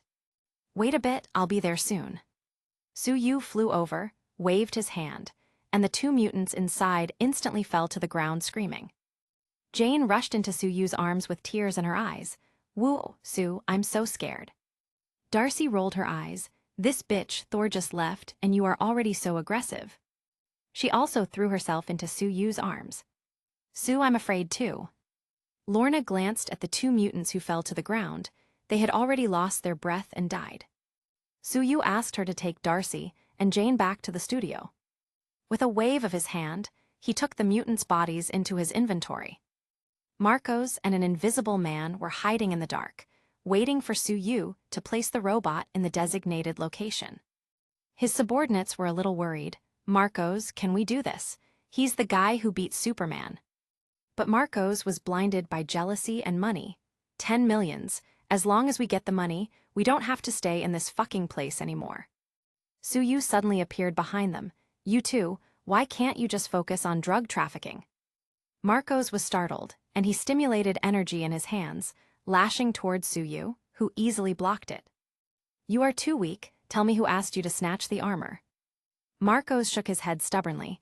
If I tell you, you will kill me too. Well, you guessed it right. Suyu's mental power activated. Look at me. Marcos was quickly placed under hypnosis. Unfortunately, Suyu didn't get much useful information, just that a mysterious person contacted them, offering a lot of money for doing it.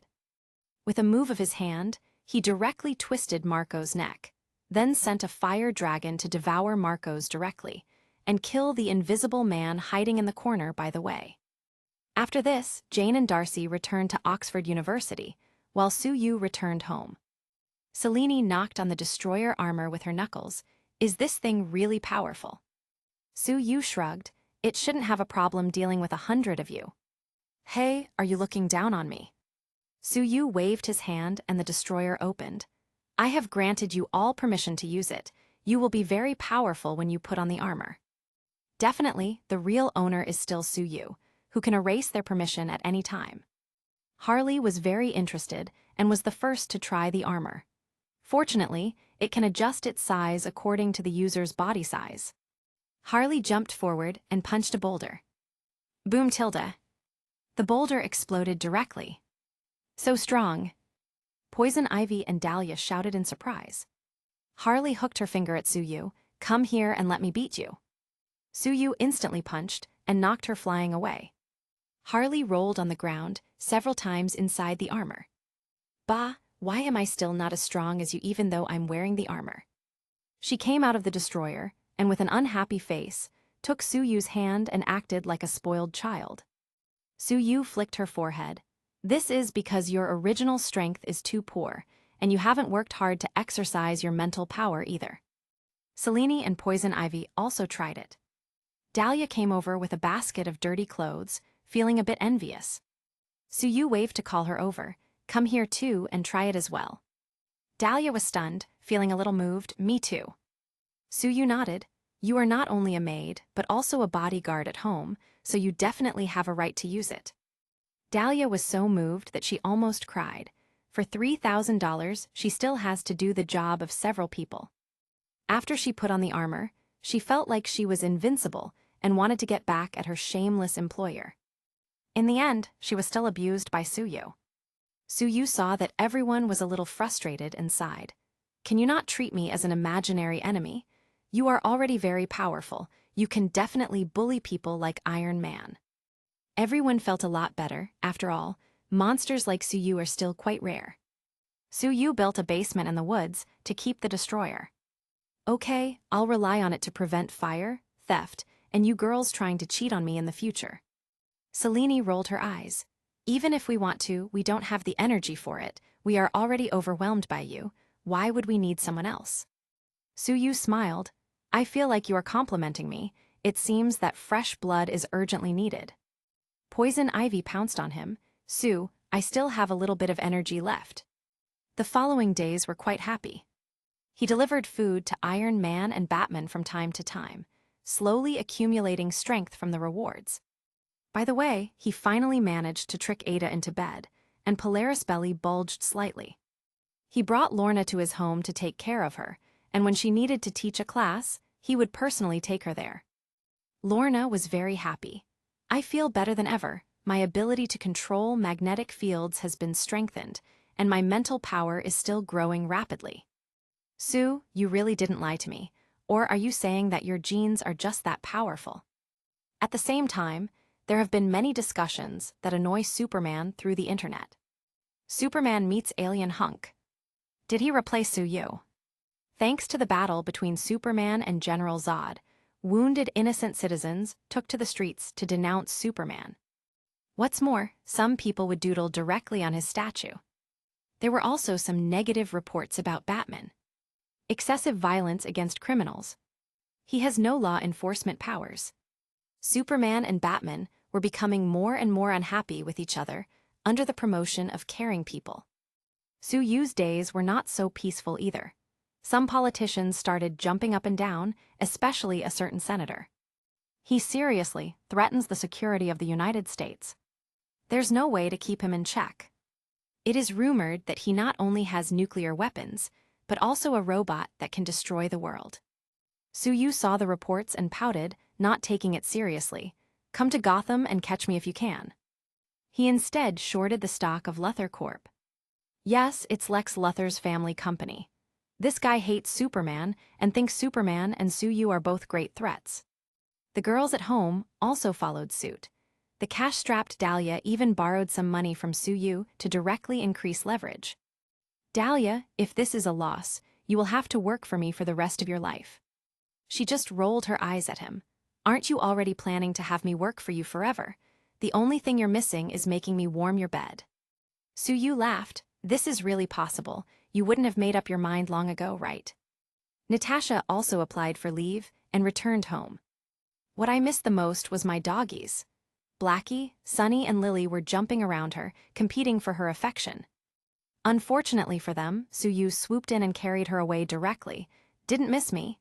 See how I punish you. Suyu had been using the healing talisman and the stimulation of his spiritual power to slowly heal the injuries suffered by her in the Red Room. Her body is now better than ever, so it's time to plant some seeds. One day, Suyu received an invitation from the Library of New York in the name of Lex Luthor. Let's see what scheme this guy is cooking. Chapter 153, Batman and Superman Meet. New York Library. At the moment, a bunch of celebrities were gathering here.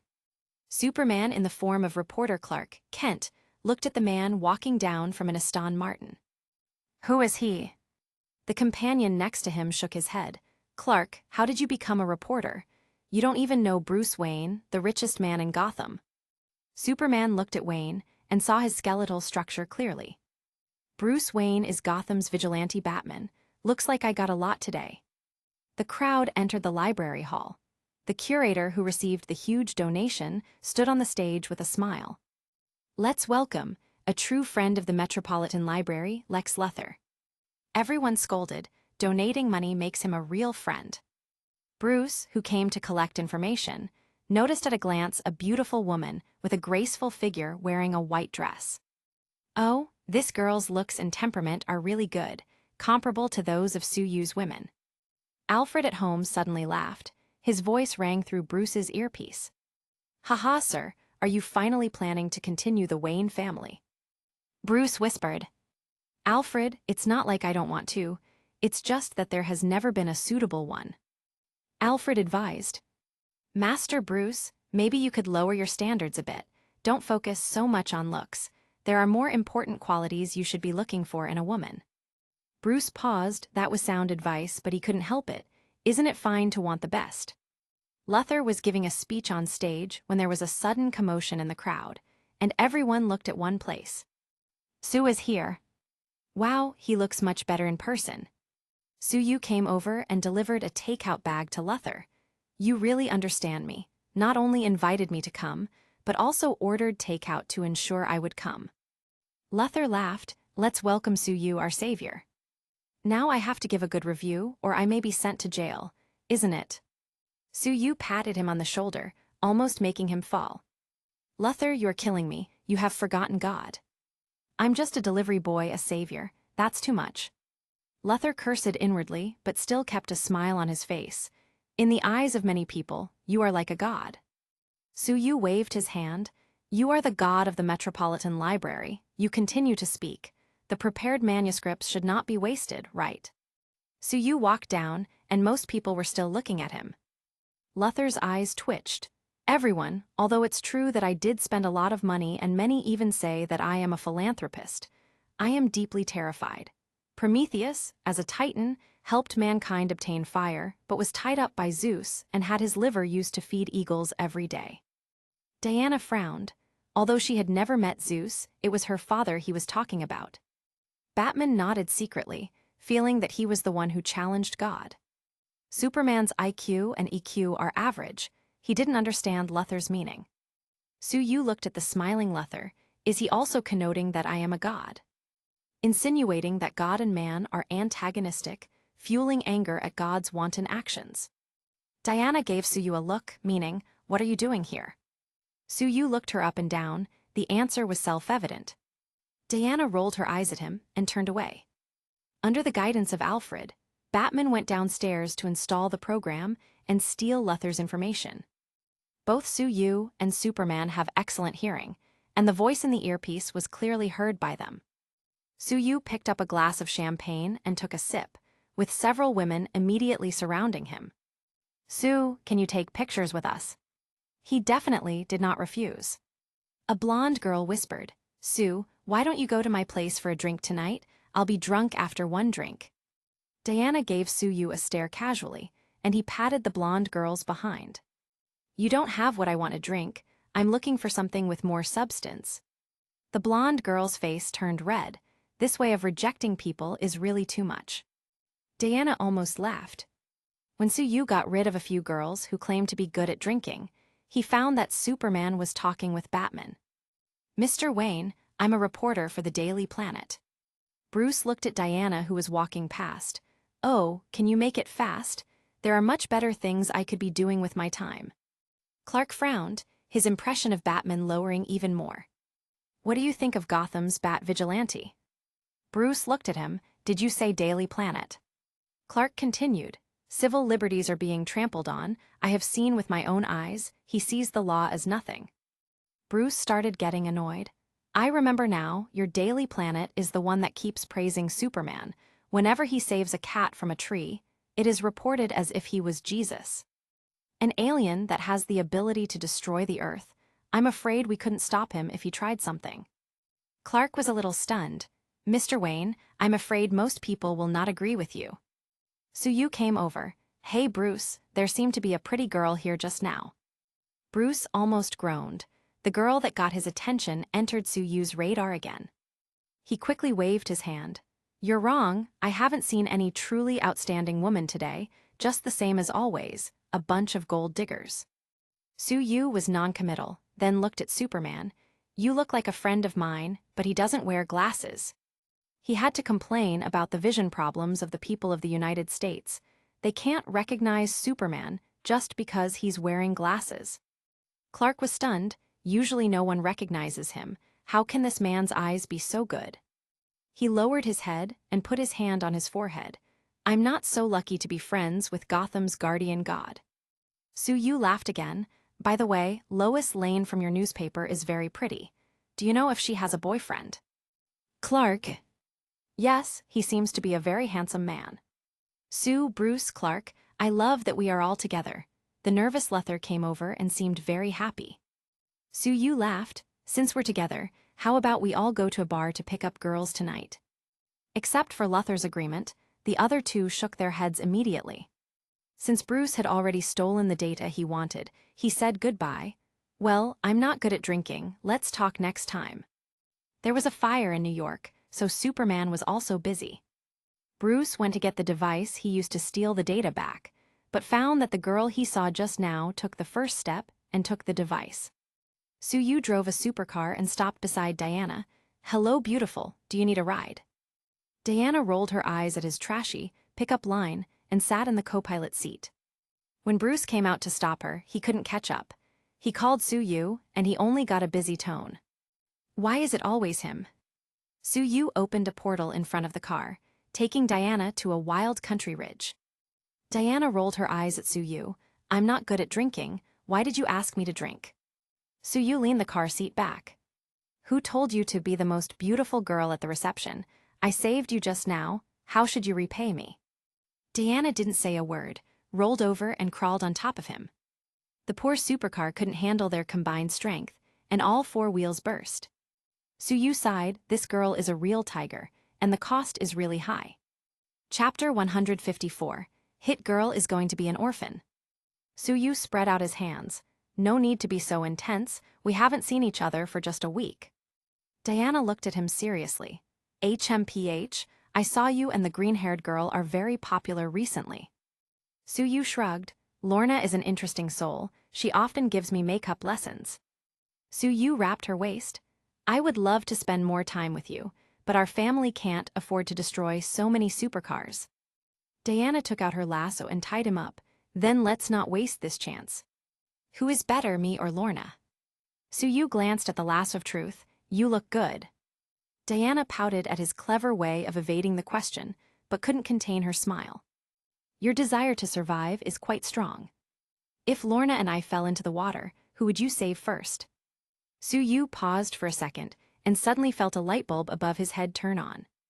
I'll save the water first. With the two of you there, the poor water can't afford to mess with you both.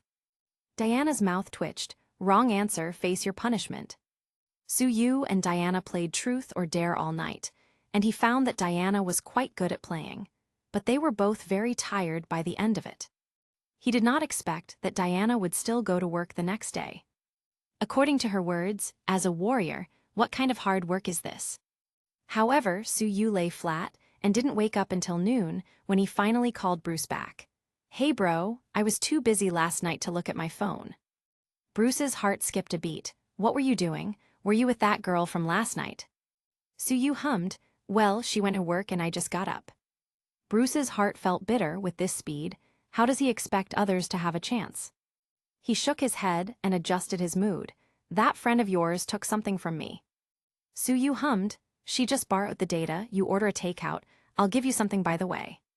Soon, he opened a portal and handed the thing to him. Bruce hesitated. Sue, can you please not put the teleportation point in my bedroom? I don't dare to sleep anymore. Su-yu was speechless. What are you afraid of? It's not like you have a woman sharing your bed, and I'm not interested in you. Poor Bruce received critical emotional damage. Su-yu suddenly thought, Luther didn't give me a good review last night. He's quite brave. He went back home for a meal, and when he finishes, he saw in his phone that there was a new order. Order of Hit Girl, expedited. Is there something wrong with this little violent girl? Su-yu informed Dahlia and went to New York. While rushing to the takeout location, he made a phone call. What's up?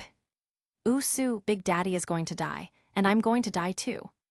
It turned out that Mindy and her father went to raid one of Kingpin's drug factories, but they didn't expect the firepower here to be so high.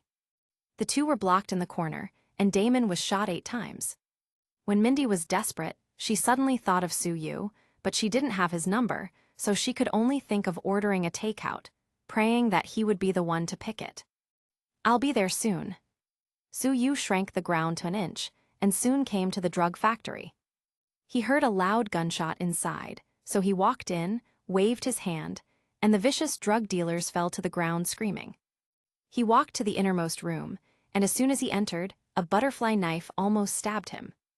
Su pushed it to the side with a finger. It's me. Mindy noticed him and started crying. Ooh, Big Daddy is going to die, and I'm going to be an orphan. It's all to protect me. He blocked several shots for me.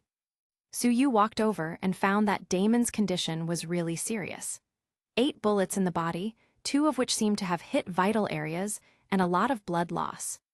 He quickly pressed some acupoints, stopping the bleeding first. Damon awoke for a moment with great difficulty. Su, you are here. I can't do it anymore. Take care of Mindy for me in the future, please. Su shook his head. Who are you trying to cheat? Your daughter has a bad temper, is violent, and is still a hooligan. There's no way I'm letting you die here. I don't want to have to take care of this little devil. Damon coughed violently. Seeing this, Mindy cried even harder and hugged him.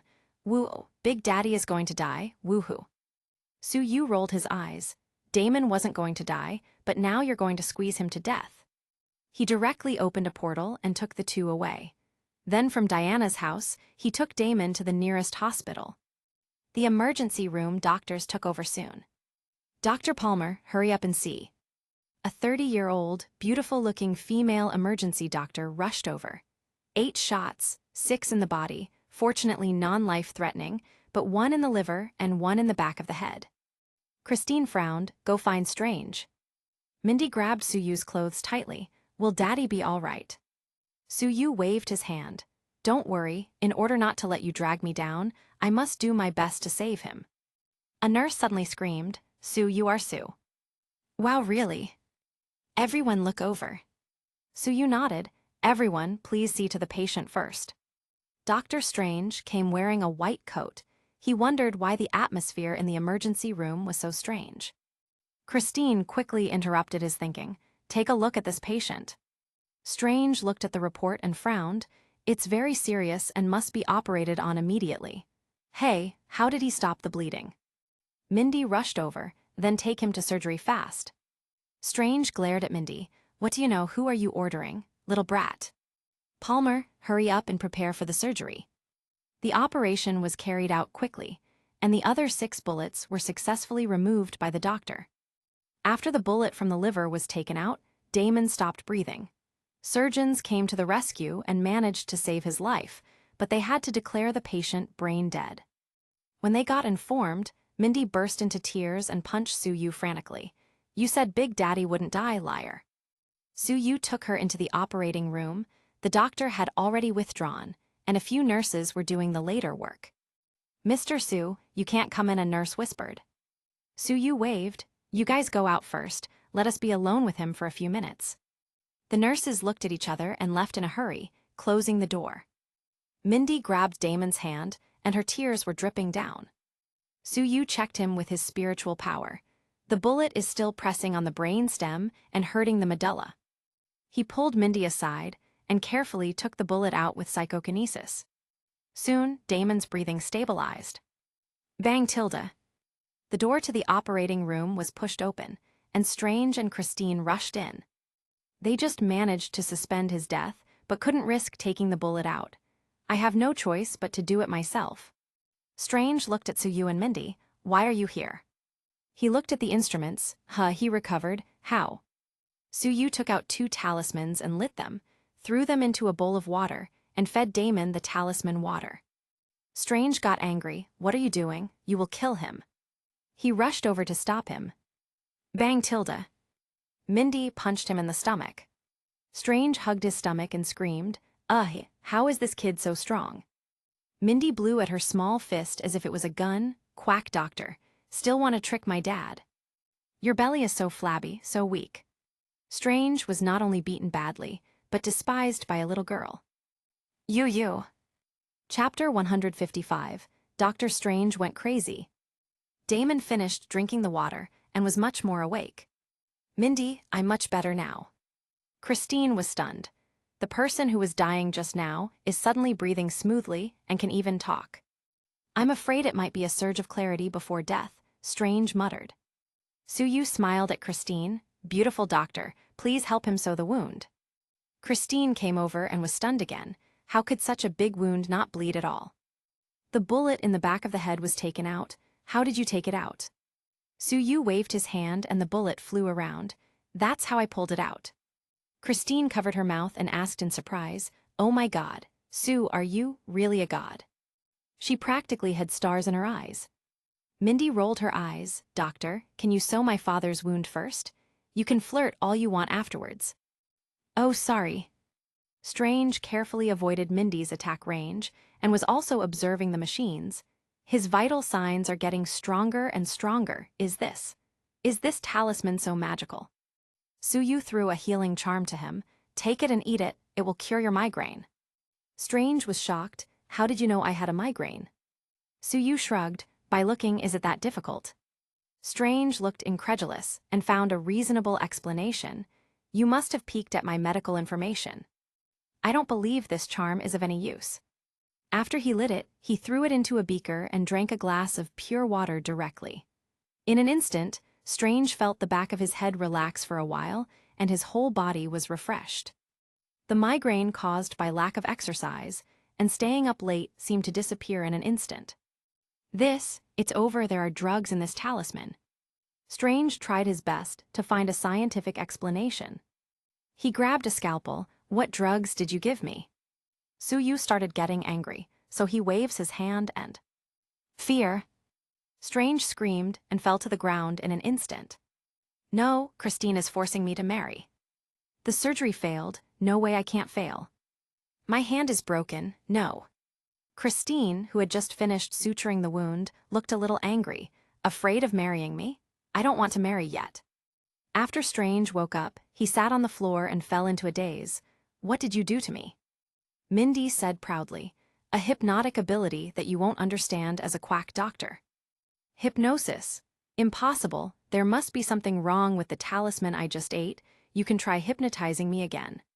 Suyu had to reluctantly agree to this request. Strange screamed again in the operating room. "It's incredible." Now drenched in cold sweat, Strange had begun to doubt science. Christine told him about Suyu, and also clicked on a video to show him. "You can fly and even go to space. Impossible, the temperature and pressure alone would kill you."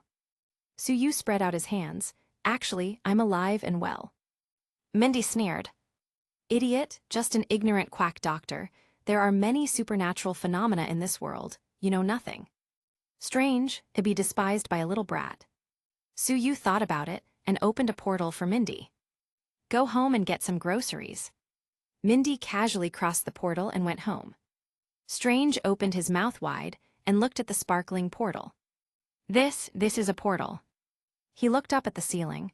Is the end of science really theology? "Why did I have to see this? I thought neurosurgery was a challenge, but now it feels quite boring." He looked at Suyu. "I can't forget it, can you teach me?" Suyu shook his head. "I can't." "Why?" "I don't accept male apprentices." Strain. Christine's eyes lit up. "Teach me, I don't need to learn much, just hypnosis is enough." Suyu nodded. "This is possible."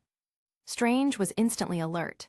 "Christine, I just checked it. The news say he is a womanizing scumbag. I'm afraid he has bad intentions." Christine rolled her eyes at him. "Who was there screaming just now that didn't want to marry me?" "Strange, I officially inform you that we have broken up." "Strange, you can't blame me, I was hypnotized." The two started quarreling and Damon finally interrupted them. "Can you let the patient rest?" Suyu's phone rang. It was Jill Valentine. "Hi Sue, thank you very much. All the people in the drug factory have been caught." "Don't worry, next time let's have a drink." Jill whispered, "No problem, Ada is always showing off your awesomeness to me." "She really did that." Jill laughed. "As her friend, I already know how she is. Don't blame her for speaking harshly. She's not the type to show her feelings easily. She has no experience in relationships, so please be patient with her." Suyu smiled. "Then what about you? Do you have any experience?" "Bah, bad guy, I don't like perverts." Jill scolded and hung up the phone. "Suyu," she evaded the question. "This chick is smart." Strange whispered, "Look, he's really a scumbag." Christine rolled her eyes. "You are a bigger scumbag." Damon was transferred to the intensive care unit for observation. Although there was nothing wrong with him, he was shot 8 times and had to be resurrected at one point, so they must observe him closely to make sure. Mindy changed into clean clothes and came over. smilingly looking at Suyu. Although this little girl's smile is very cute, Suyu will not be fooled by her. What did you do? The little girl's eyes were practically shining. Teach me that spell that makes others scream when you wave your hand. And that portal too, it's so cool. Mindy's eyes turned into crescent moons. Suyu shook his head. Even a violent pipsqueak like you wants to be a magician? What's wrong with this world? Meanwhile, Strange had been practicing, and he was constantly waving his hand at the nurses. Hey, how come it doesn't work? Does it need some kind of special energy? The rumor quickly spread through the hospital. The already weird Dr. Strange finally went crazy. In a uniform, the heroic Jill brought a few police officers over. Sue, we have to ask some things, you know, the usual questions, just a routine. Suyu looked at Mindy. Whoa. Mindy, who was smiling just now, immediately burst into tears. Sister, it's me who was just having fun and wanted to explore, but I didn't expect there to be so many vicious men there. Fortunately, my father saved me on time, but he was shot a lot. Whoa. Mindy threw herself into Jill's arms and wiped her tears all over her uniform. Jill quickly comforted her. It's okay, don't worry, they are all bad guys, I have caught them all. Suyu rolled his eyes and said to himself, sure enough, acting cute and pretending to be an innocent child is the best way to trick people. Strange glanced at Mindy in fear. This brat is too dangerous. Jill said angrily, Kingpin is getting more and more rampant. Fortunately, Mindy was not injured this time. I must bring him to justice. Mindy clenched a small fist and looked at her in worship. Sister, when I grow up, I must learn from you and catch all the bad guys. I also want to be as beautiful as you. As some people say, cuteness is justice. Jill instantly took a liking to Mindy. Suyu shook his head. Even I couldn't deceive Jill, and this little brat managed to do it in a single meeting. Chapter 156, Kingpin's Death. Jill quickly became Mindy's umbrella. Sue, don't bully Mindy in the future.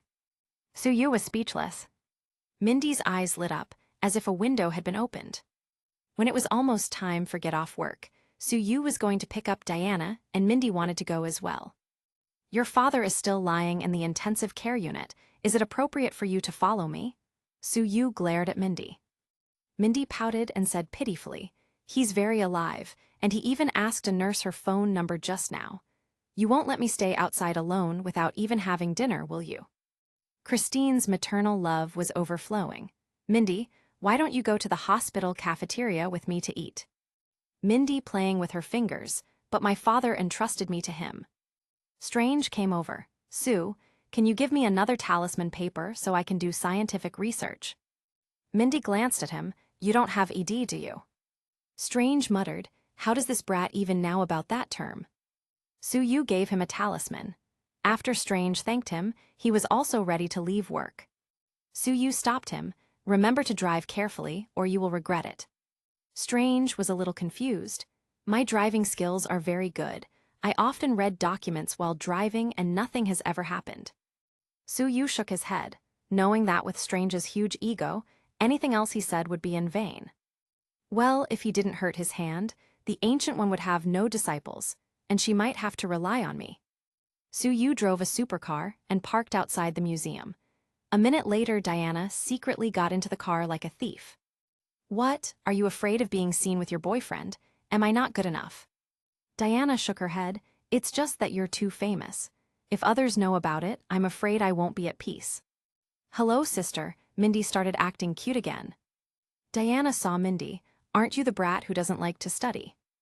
Mindy cursed inwardly, but still kept a sweet smile on her face. Sister, I don't get tired studying now. Suyu answered. Yes, because she never goes to school. There is no such thing as being tired of studying if you never do it. Diana nodded. That made sense. Mindy glanced at Suyu. Is it fun to tear down a child's reputation? Diana burst out laughing. The three found a restaurant to eat and then returned to the hospital. Damon was arguably the most energetic patient in the ICU. Not long after, dozens of New York gangsters in suits came to the hospital. The first person was a bald man with a huge body, wearing a white suit and holding a cane. It's Kingpin, Mindy whisper shouted, getting ready for a fight at the same time. Kingpin walked in front of them and laughed. Haha, Sue, I finally meet you, Gotham's patron saint. Sue also laughed. The underground emperor in New York is really strong. I heard that your muscle mass is 98%. I envy you. The two looked like friends who had known each other for many years. Kingpin glanced at Mindy. I came here to apologize this time. It's all a misunderstanding. He doesn't want to have a conflict with Sue, although he doesn't even care about Superman. That's because he has weaknesses. But apart from being lustful, Sue hasn't shown any obvious weaknesses for the time being. Mindy wasn't having any of it though. Kingpin, how many things you have done to hurt the world, we are not afraid of you. Brother Sue will protect me. Sue. Now he suddenly became Brother Sue. Kingpin frowned. Sue put his sister in jail last time, and he put up with it. But he is not someone easy to bully. He once even fought with the Fantastic Four and X-Men. His men glared at Mindy. Who do you think you are to talk to our boss like that, you brat? Sue said lightly, you dare to shout to my sister. It seems that you are here to pick a fight. Mindy made a frightened look. Brother, they are so fierce, they scared me. Kingpin hit the ground with his cane and glared at his subordinates. Since when was your turn to speak? He looked at Sue. Sue, I know a lot of powerful people. 40% of the underground activities in the United States are related to me. There is no need for us to fight. Diana chimed in, and you have thousands of deaths in your hands. Kingpin glanced at Diana. So what, my son was killed? Sue didn't manage to speak when someone rushed in again. Jill Valentine arrived and questioned. Kingpin, what are you doing in the hospital? Sue, are you all right? She turned her head and asked with worry. Kingpin felt a bit annoyed. The difference in treatment is too much. Detective Valentine, I'm just here to chat. Jill rolled her eyes, as if someone would believe him. Are you done talking then? I have to talk with Sue. There was a ruthless look in Kingpin's eyes. He is the underground emperor of New York, and these people have been testing his temper repeatedly. Sue knew there was nothing to talk about with such a person, and there was no way he would be friends with him. Kingpin, go back and wash your thick neck and wait for my, brother to chop it off. Mindy hates evil and has no compromise with criminals, especially drug dealers. By the way, she hid behind Sue's back right after saying that. Kingpin turned around and left with a snort. He has dealt with many superheroes, he's not afraid. Jill looked at Sue adoringly, with stars in her eyes. Sue, I thought you would compromise with him, but I didn't expect you to be so fearless. Sue patted Mindy on the head and ruffled her hair. This kid understands me. Mindy was pouting as she tried fixing her messy hair. Jill pulled Sue to chat again, laughing crisply from time to time, completely ignoring Diana's frown. The other police officers were also amazed, and they never expected that the usually resolute female detective would ever act like this with a man. When Jill left, Diana pinched Sue. I almost cut that bitch with my sword. The jealousy of demigods is almost as extreme as that of gods. Sue wrapped her waist. Don't worry, aren't you the one who has me tonight? Diana sighed. I don't have a choice, I'm just your side piece, should I get a few myself? Sue slapped her ass. Wait until I'm done with you, and see if you still have the energy. He opened a portal, picked up Diana and stepped through. Mindy went to see Damon and came back to find that Sue was gone. Abandon me again? So unreliable. Ding! She received a message from Sue. Mindy said proudly, did he find his conscience? She opened it and reads, little girl, you haven't given me a good review yet, hurry up. Mindy. In Diana's house, they were having a heated game of Twister when the voice of the system rang in his mind. Ding, the host has received a 5-star review from Hit Girl. The completion rate is 90%. Reward. Agility +5, inner breath technique. Hey, this little girl is quite generous. This technique allows him to last a long time without oxygen. Diana snorted softly when she saw him distracted, her long legs wrapped around his waist. What's the matter? Weren't you going to deal with me? New York was destined to be eventful tonight. Kingpin's base was raided, with countless casualties. Kingpin himself was sent directly to the sky, and then thrown down. Even though he was wearing an indestructible armor, he still turned into a puddle of flesh. His cane was stuck in the door of the NYPD. The entire underground of the United States was shaken. Although Kingpin doesn't have superpowers, he can fight evenly with people like Captain America. And his influence was spread all over the United States. According to the insider, the person who killed Kingpin was covered in golden light, and his eyes could emit light. It was he who flew up and took Kingpin to the sky. Although he was wearing a mask, there are clear indications that he is Su Yu. And a woman in armor killed many of his men, destroyed more than a dozen of his drug labs, and the whole of New York was on fire. Kingpin had a conflict with Su at the hospital. Su threatened to chop off his neck. Obviously, he broke his word and just smashed Kingpin into a puddle of meat. Su Yu would have never expected that, when he spent the whole night playing at home, someone would be out there impersonating him. Chapter 157, Su Yu was impersonated. When he woke up in the morning, Su Yu realized that the muted cell phone had practically been blown up with calls and messages. Jill Valentine had called the most. "Hi Jill, what's wrong?" Jill lowered her voice and said, "Sue, where are you? It doesn't matter, go back to Gotham right now." "What happened?" "You dare to ask? You killed Kingpin. Thousands of his subordinates, and even the entire NYPD is looking for you." Su Yu. He didn't expect that, while he was playing with Diana at home, such a big thing would have happened outside. "If I say it has nothing to do with me, would you believe it?" Jill was stunned. She asked, unsure, "It really has nothing to do with you. Actually, killing the Kingpin is not a bad thing, but killing more than 1,000 people, including innocents affected by the fire, is what really matters." She noticed that Su Yu did not speak. "I believe in you, you are a great hero, and you're the type that does things openly, so I don't think it was really you." Su Yu paused. "So, someone is trying to incriminate me. I want to see who is so powerful." The two chatted for a while and hung up the phone a few minutes later. When the call ended, Diana woke up in a daze. "What's wrong?" Su Yu clicked on the news to show her. Diana murmured, "So many people died. The underground forces in New York are also being reshuffled. This is a premeditated plan." "And a masked woman in armor." Su Yu shrugged. "It seems that we have been copied, and this copycat does good deeds without leaving a name." Su Yu suddenly thought of a company. Could it be Vought, Homelander, and Queen Maeve? He sent a video call request to Natasha. "Nat, can you help me do something?" Natasha looked at Diana, who was wrapped in a thin blanket beside him, and sneered. "Hey, you really were with this little bitch last night. You really had a lot of fun, it seems. It's all over the news." Diana frowned. "Who do you think you're calling bitch? And where do you see I'm little?" Su Yu's eyes lit up. This could get interesting for him. "Okay, stop. Next time I'll give you a chance to compare these things on the spot, and I'll be the judge." "Diana, what do you want to do? Knowing you, it can't be a good thing." Su Yu shrugged and looked at the phone. "Nat, I really didn't kill Kingpin." Natasha nodded. "I know, everyone with discernment knows that your style is not to kill directly, but to send them to jail. Even if you kill someone, you would have made him disappear from this world without anyone knowing it, instead of being so high profile." Su Yu let out a long sigh. "It turns out that you have studied me so thoroughly. It's my fault for being so handsome, making women so obsessed with me." Natasha rolled her eyes at him. Fury already sent someone to investigate. Su Yu hung up the video call, thought about it, and sent another video call to Deadpool. "Hey boss, you're not a good bro.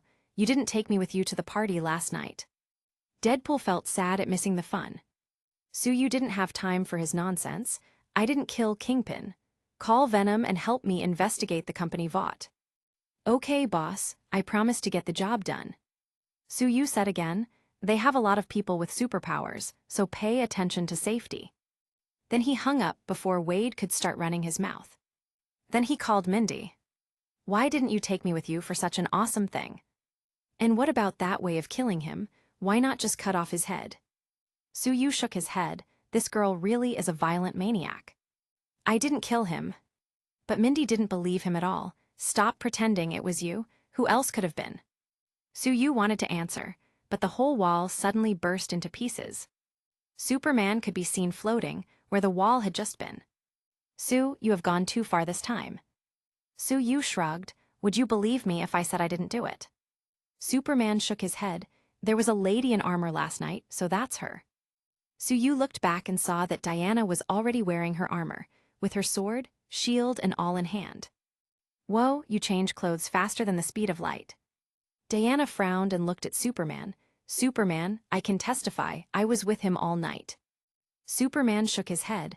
I already know that, you went to kill all those people together. Sue, although Kingpin wasn't a good person, you could have sent him to the police station. You shouldn't have killed all those people. Now go to the police station with me and surrender. Suyu's estimation for Superman's IQ lowered again.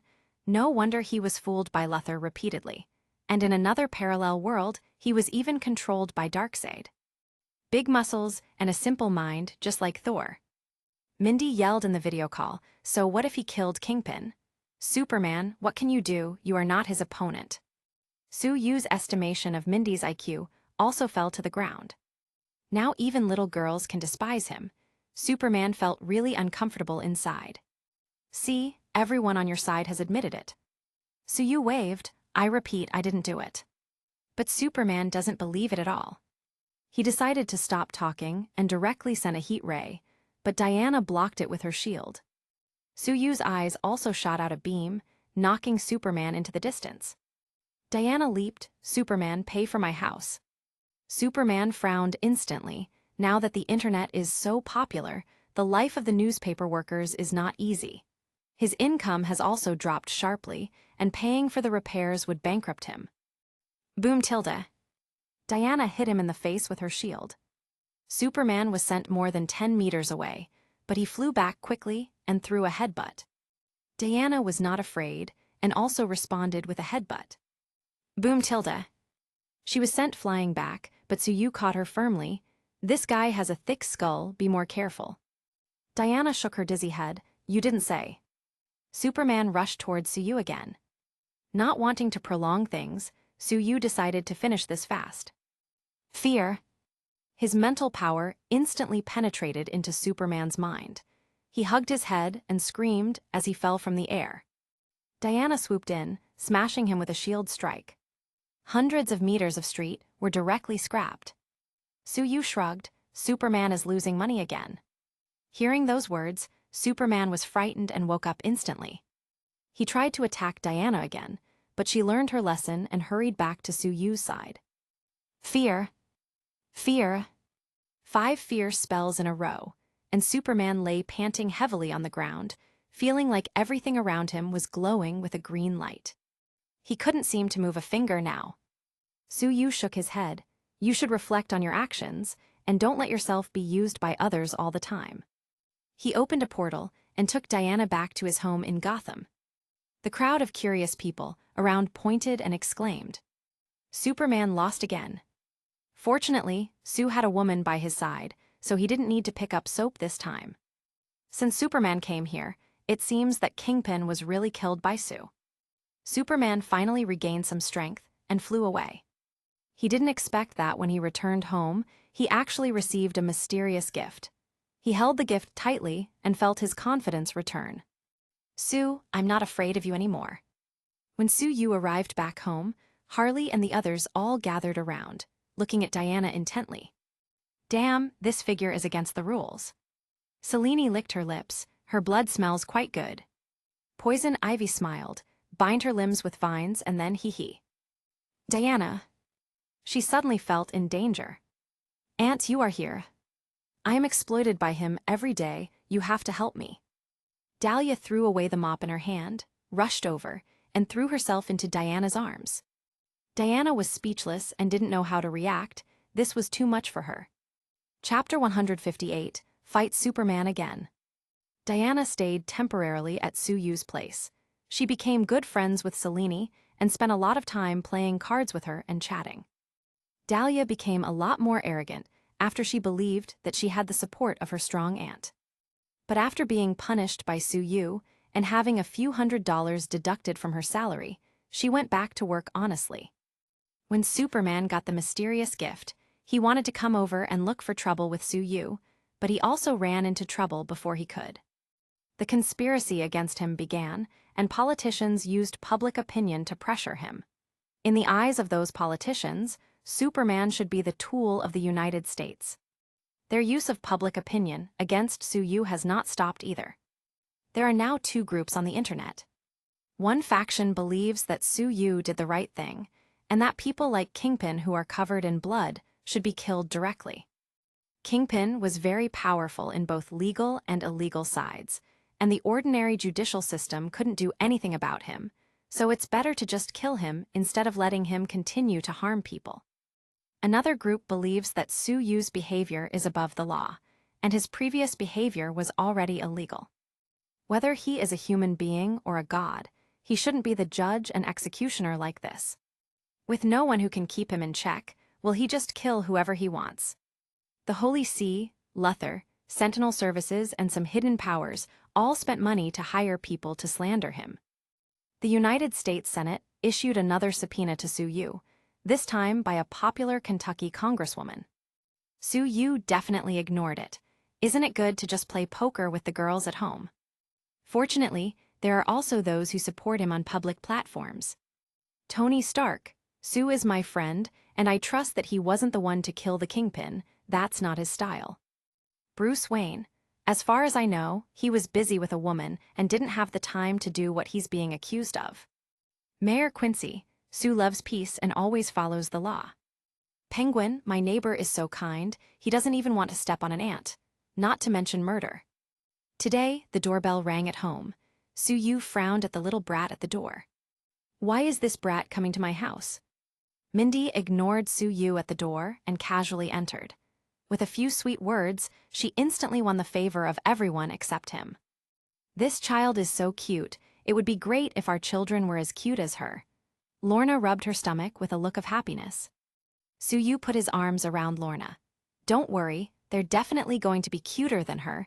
Don't look at her cuteness now, sooner or later she will reveal her true personality. Mindy jumped into Seleni's arms. Sister, he's bullying me again. Su-Yu was naturally scolded by the girls for being so mean to a child. Harley looked at her phone. Sue, New York's real estate agent Trump is complaining that you didn't buy a house in New York, saying that you're hiding in Gotham and looking down on New York. Su-Yu pouted. New York is not a good place to live. Maybe someday aliens will come and blow up the city to rubble. Harley rolled her eyes. The odds are too low. Ivy said, I believe Sue, there is a bet here. New York will be attacked by aliens within a year. 10,000 to 1. I just placed a $1,000 bet. Dahlia rolled her eyes. Ivy, you just threw your money in the trash. Su-Yu shook his head. You really can only be a maid with your mentality. You just missed the chance to make a fortune. He wanted to place a bet too, but found that the bookmaker was going to go bankrupt after paying Ivy's money. Dahlia turned to Diana, who was really lying on the sun lounger. Aunt, when will you take me to Paradise Island to visit? Su-Yu laughed. After so long, you finally had a good idea. I'm going to visit my mother-in-law too. Diana shook her head quickly. If she took Su-Yu there, wouldn't it be like leading a wolf into a flock of sheep? How many women would be eaten by him? I can't go back for the next 300 years. The barrier there is closed. Su-Yu. This nonsense is clearly made up. Looks like the usual punishment isn't going to be enough this time. He will have to step up his game tonight. At night, he had just finished punishing Zeus's daughter when Batman called him. Sue, my Batmobile was just destroyed by Superman. So, did you ask him to pay for the car? Bruce sighed. It's just a car. I don't care about this small amount of money. Su-Yu shook his head. Did he just call to flaunt his wealth? Bruce said with a bit of heat in his voice. He said Batman was dead and told me not to respond to the bat sign in the future. Can you believe it? I'm going to fight him. What can Su-Yu say? Superman hasn't bothered him recently. Just fight and good luck. After he hung up the phone, Diana's eyes were full of fighting spirit. Are we going to fight? Su-Yu, another violent woman. Maybe, if you serve me well, maybe I will bring you. Diana could only compromise. Okay, but don't forget it. Another big event happened the next day. Superman attended the hearing obediently. Some supported him, but some people wanted him out of Earth. With a loud bang, the United States Capitol building was outright destroyed. Luthor successfully took advantage of things and Superman was scolded endlessly. It's not that he was the one who blew up the people at the hearing, it's that he didn't help. I can't believe that Superman couldn't see the bomb. He must have ignored it on purpose. After this incident, Superman was so disheartened that he wanted to go back to being a farmer. Su-Yu thought about it, then called Deadpool and Venom and asked them to do something.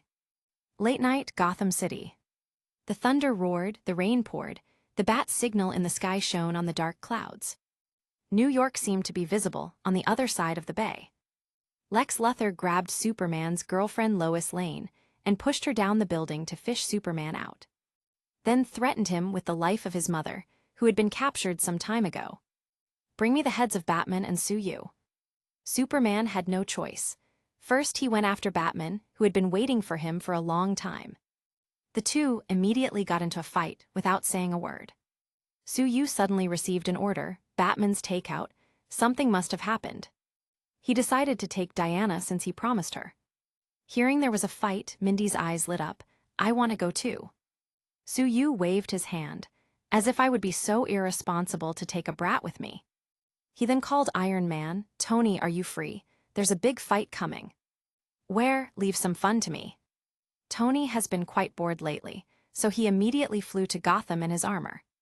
When Su-Yu arrived at the place with Diana with the takeout bag in hand, he saw Superman overpowering Batman. Oh Bruce, the takeout is here, do you have time to pick it up? Superman was obviously taken aback when he saw Su-Yu and Wonder Woman arriving. It turns out that you are really a group. Are you planning to gang up on me? Diana shook her head. You can't even win against Sue alone. Why would we gang up on you? You're not so important. Superman immediately got angry. Maybe in the past, but it won't happen again. He silently opened the bag around his waist and put a helmet on his head. Su-Yu was surprised. Magneto's anti-mind rape helmet. Although the styles are different, he clearly feels that his mental attacks will be greatly weakened by this helmet. No wonder you had the confidence to come to Gotham. Batman angrily said, Superman, your opponent is me. Superman slapped him lightly and sent him flying dozens of meters away. Whoosh tilde. A red and gold streak flew down from the sky and stopped in midair. Iron Man is here. Sue, it's fortunate that I was in New York, otherwise I wouldn't be able to catch up. He glanced around and paused in surprise. So, your date is Superman, and he's wearing a Magneto helmet. He immediately wanted to withdraw, but Su-Yu stopped him. Don't be in a hurry to leave. It's not him that I want your help with. The main dish hasn't been served yet. Tony really would rather leave. If the appetizer is already at this level, won't the main dish be able to turn the world upside down? Chapter 159, Martha. Superman, your opponent is me. Batman stood up again and threw a smoke bomb. Tony shrugged and commented, is that thing even useful against someone who can see through buildings? Batman thought he was playing at home, but now it feels like he is the visitor being booed by the crowd. Stark, can you do it better?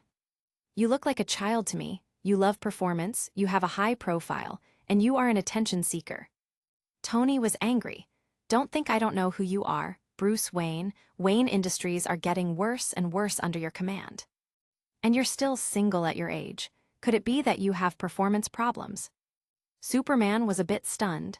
He didn't expect that the other side would get into infighting so soon.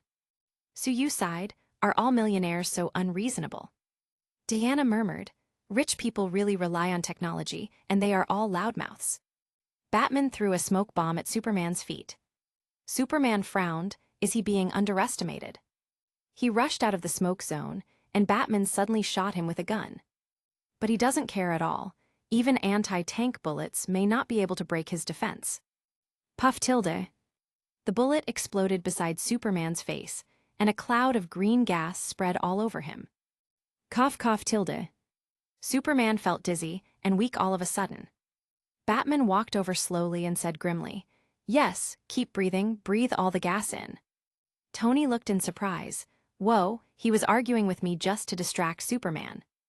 Diana was taken aback and didn't understand what was going on, so Su-Yu explained, powdered kryptonite, it's only useful against Kryptonians. The usually stoic Batman couldn't help gloating. How is it, how does it feel to be weak? You are not smart or skilled, you just have the luck of having superpowers. Superman was furious. He stood up and tried punching him, but Batman blocked it easily with his hand. Then he pulled his hands to the side and gave him a headbutt. Superman groaned in pain and was instantly knocked to the ground. Batman started beating the weak Superman. Su-Yu shook his head. Superman fighting without his superpowers can be said to be very bad, easily being crushed by Batman, who is familiar with hundreds of fighting styles. Tony muttered, "This guy's fighting technique is okay, just a little bit worse than mine." Su-Yu rolled his eyes. "Tony, do you even know how to throw a proper punch?" Jarvis can analyze the opponent's moves and find the most reasonable response. "And I have money. Why do I need to fight when I can solve most things by throwing some money?" Tony explained himself. Diana shrugged, "So you still can't fight?" "Tony, I can sue you for emotional damage, you know." While the three were talking, the effects of the kryptonite smoke started passing. Batman kept hitting Superman in the face, but suddenly, the feeling of his fist colliding with flesh changed back into the feeling of punching steel. Superman's eyes started changing. Batman felt things were turning bad for him and took a few steps back. The three people watching the battle all said simultaneously, "Ooh." When Superman grabbed Batman, he pressed his face onto the ground and dragged him for dozens of meters. Superman started beating Batman again. Tony complained, "Are we watching a turn-based game?" Not long after, Superman was once again weakened by kryptonite smoke. Batman picked up a rock and smashed it on his face. He grabbed Superman's feet and dragged him towards the kryptonite spear. He picked up the spear and scratched Superman's face. "So you blade too?" Tony stood up. "He's not really going to kill Superman, is he?" With all his strength, Superman shouted, "You're helping him kill Martha." "Martha?" Batman was stunned and instantly went into a rage. "Why did you say that name?" Tony asked if he didn't understand. "What happened to Martha? Is there some special meaning?" At this time, Superman's girlfriend Lois Lane rushed over and shouted, "Don't kill him, Martha is his mother's name." Batman was visibly taken aback. His mother's name was Martha too. He looked around and looked at Su-Yu, who just shrugged. "It turns out that you are brothers. This is something even I didn't expect." Diana was stunned. After fighting for a long time, it turned out they are brothers. No, how could it be? Superman is an alien. Only then did Superman say the purpose of this trip.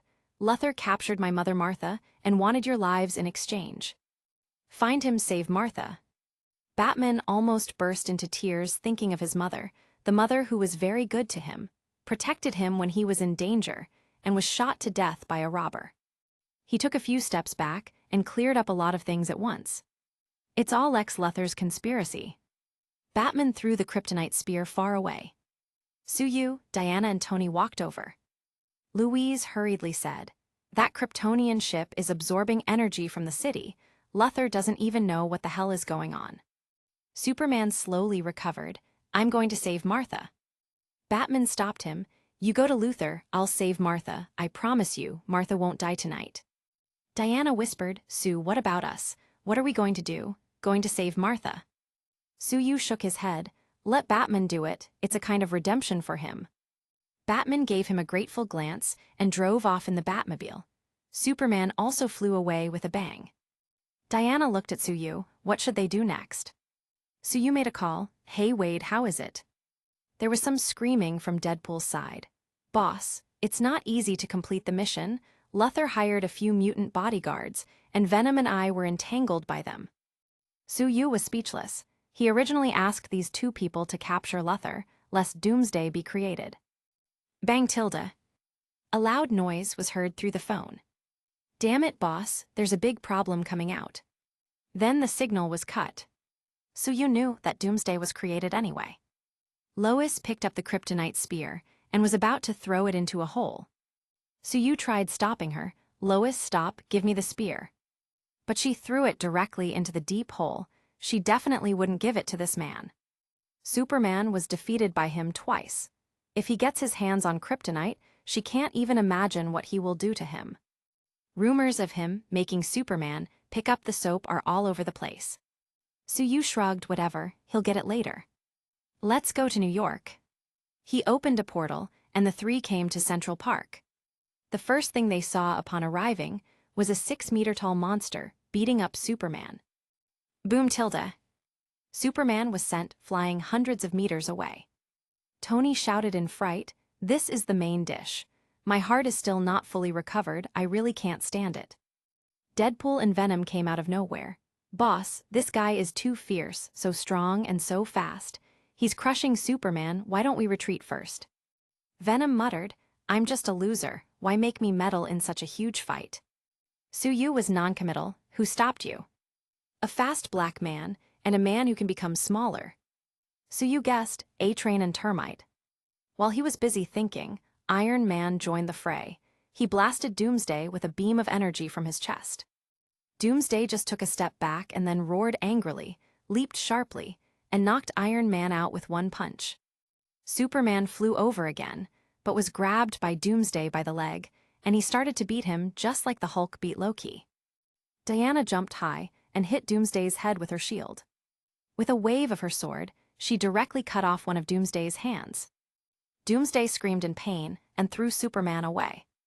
Deadpool cried out, "Damn it, this beauty is so strong, if she were my girlfriend, wouldn't I be able to walk sideways? And her body is so good." Venom pushed him away, "With your appearance, you will be lucky if she doesn't cut your head off for disgusting her." Suyu looked around and found that Diana really attracted a lot of attention. "She's beautiful, she has an excellent temperament, and she can fight like that. I really struck gold when I managed to win her over." Chapter 160, Killing with a Borrowed Knife. Although Dahlia is also a demigoddess, her strength is a lot worse than Diana's. The key is that her equipment can't keep up, and Diana has several powerful artifacts all over her body. Diana's bracers slammed into each other, creating a huge shockwave that sent Doomsday flying. However, Doomsday never tires and is constantly evolving. He seized the opportunity to punch Diana's shield and was about to kick her. Suyu grabbed the two idiots who were still arguing about Diana and directly threw them at Doomsday. Venom was kicked straight away, and Deadpool was trampled underfoot by Doomsday. It turned out to be the boss woman. This is definitely his revenge. Deadpool was stomped a few times by Doomsday. The scene of his bones and organs being crushed into a paste was absolutely horrific. Doomsday screamed into the sky, seeming to be very proud of his invincibility. Boom tilde. Doomsday was blinded by a sudden punch. He flipped twice in the air before he fell to the ground.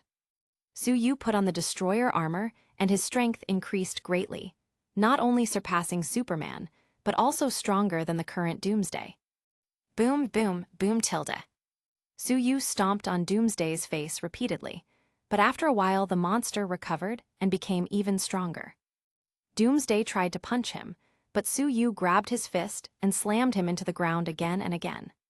Superman was stunned. "Sue still has this artifact. I actually thought I could defeat him by wearing that helmet." Tony was also stunned. "Jarvis, analyze that armor." "Sir, this armor is alien technology, and there are unknown energy fluctuations." In S.H.I.E.L.D. headquarters, everyone was looking at the big screen. Agent Hill muttered, "Sue is so handsome." Fury rolled his eyes. He was inside the armor and not even his eyes could be seen. How could he look handsome? Natasha Romanoff picked her cup of coffee and sipped comfortably. "This guy only likes to show off." Phil Coulson pointed to the destroyer. "Isn't this Asgard's armor? He really stole it." Fury felt deeply worried.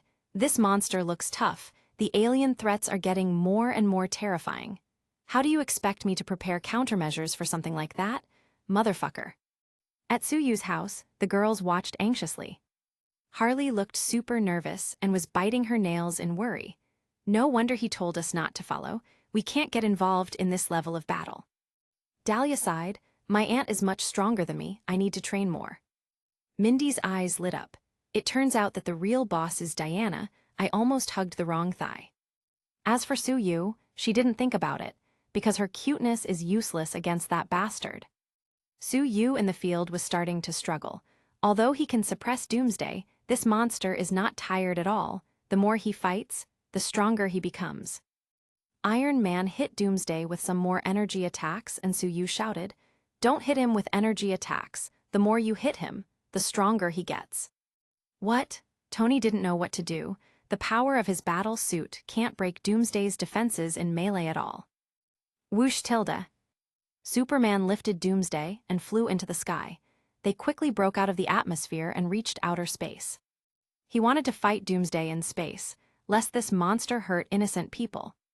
Meanwhile, Su-Yu opened a portal, returned to the place where they fought before, and picked up the kryptonite spear. Lois didn't know the situation and thought he was going to fight Superman again. Clark is a good man, please don't kill him. Su-Yu shrugged, you think too much, I'm taking this to help Superman. He didn't bother to explain too much, you'd better stay here to be safe. Whoosh tilde. He was back at Central Park again. Diana approached him and looked at the sky. Sue, the military fired a nuclear bomb. Deadpool, who was half naked, approached as well. These people are so shameless. Superman is still there, but they fired a nuke. Iron Man muttered, that's how they are, maybe they think it would be even better if they also managed to kill Superman. Diana grabbed Su-Yu's arm, that's why I'm incognito. Su-Yu doesn't care, he never trusted these people anyway. Venom coughed, sister-in-law, I'm still single, are there any young women in your family? Diana remembered that Paradise Island is full of women who are hundreds of thousands of years old. There really isn't anyone that matches your age. Deadpool pushed past Venom, a loser like you wants to find a girl. Sister-in-law, introduce me to one. Su-Yu stepped over, you don't want Vanessa anymore. If so, maybe I should take over. Deadpool hurriedly said, no way, but I don't dare to see her looking like this. They suddenly looked up, distracted by a bright light. The nuclear bomb exploded in space. Doomsday fell from the sky onto an uninhabited island. His whole body was overflowing with light. The nuclear bomb just now made him full, and he has evolved again. Now his eyes can also shoot lasers. Superman floated in space and never came back. Diana was taken aback. Superman is dead. Killed by the same people he was protecting. Su-Yu shook his head. It's okay, he's just a little hurt. He only needs to bask in the sun for a while. The military's fighter jet just flew over and was instantly destroyed by Doomsday's eye laser. The whole population of New York, and even Gotham that's close by, was in despair. Su-Yu grabbed Deadpool and flew over. Boss, what's the situation? Deadpool was confused. You can't die, so I'll use you as my shield for a while. Fuck, I still have this use, but I also feel pain. Deadpool started doubting his life. Whoosh, whoosh, whoosh tilde. Doomsday shot multiple lasers. Su-Yu evaded a few times, but when he couldn't dodge, he placed Deadpool in front. Puff tilde. It didn't really work because the laser passed right through him. So Su-Yu threw him to the ground, came to Doomsday with a whoosh, and punched him. But Doomsday just took a few steps back. Then he tried using fear to no effect. Using energy attacks will only charge him and make him stronger. Kryptonite is the key thing, but it must be finished with one hit. Su-Yu was fighting and communicating with Diana. Tell Batman to ambush him and to use kryptonite powder as well. Then you. I'll get its attention first. Su-Yu ran in one direction and Doomsday was chasing after him. In his eyes, if he can kill him, no one will be able to stop him. He frantically attacked Su-Yu with his laser attacks, and a low-rise building of Vought was hit repeatedly until it was turned into ruins. Several supers were inside. The disgraced Homelander flew out. His eyes emitted lasers, but he couldn't even break through Doomsday's skin. Then he was punched by the monster and sent flying a few hundred meters into the air. Realizing this monster could probably kill him, he flew away decisively with a swoosh. A-Train wanted to run away, but Doomsday was faster than him and trampled him into a bloody paste. Termite had become super small, thinking he had escaped doom. But Su-Yu just happened to fly past him, and Doomsday shot a laser, killing the termite. The discount Wonder Woman, Queen Maeve, staggered away and fortunately managed to save her life. This is only because Su-Yu deliberately attracted Doomsday's attention so she could escape. Take that, Vought, this is what you get for trying to frame me. After Su-Yu borrowed a knife to kill, he flew away to bring Doomsday back to the uninhabited island.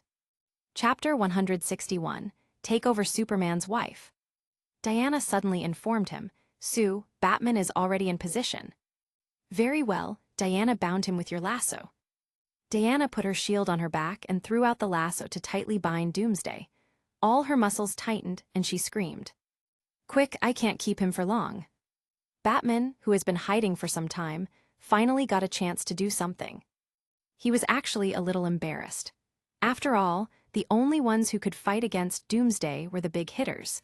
In a battle of this level, he could only watch from the sidelines.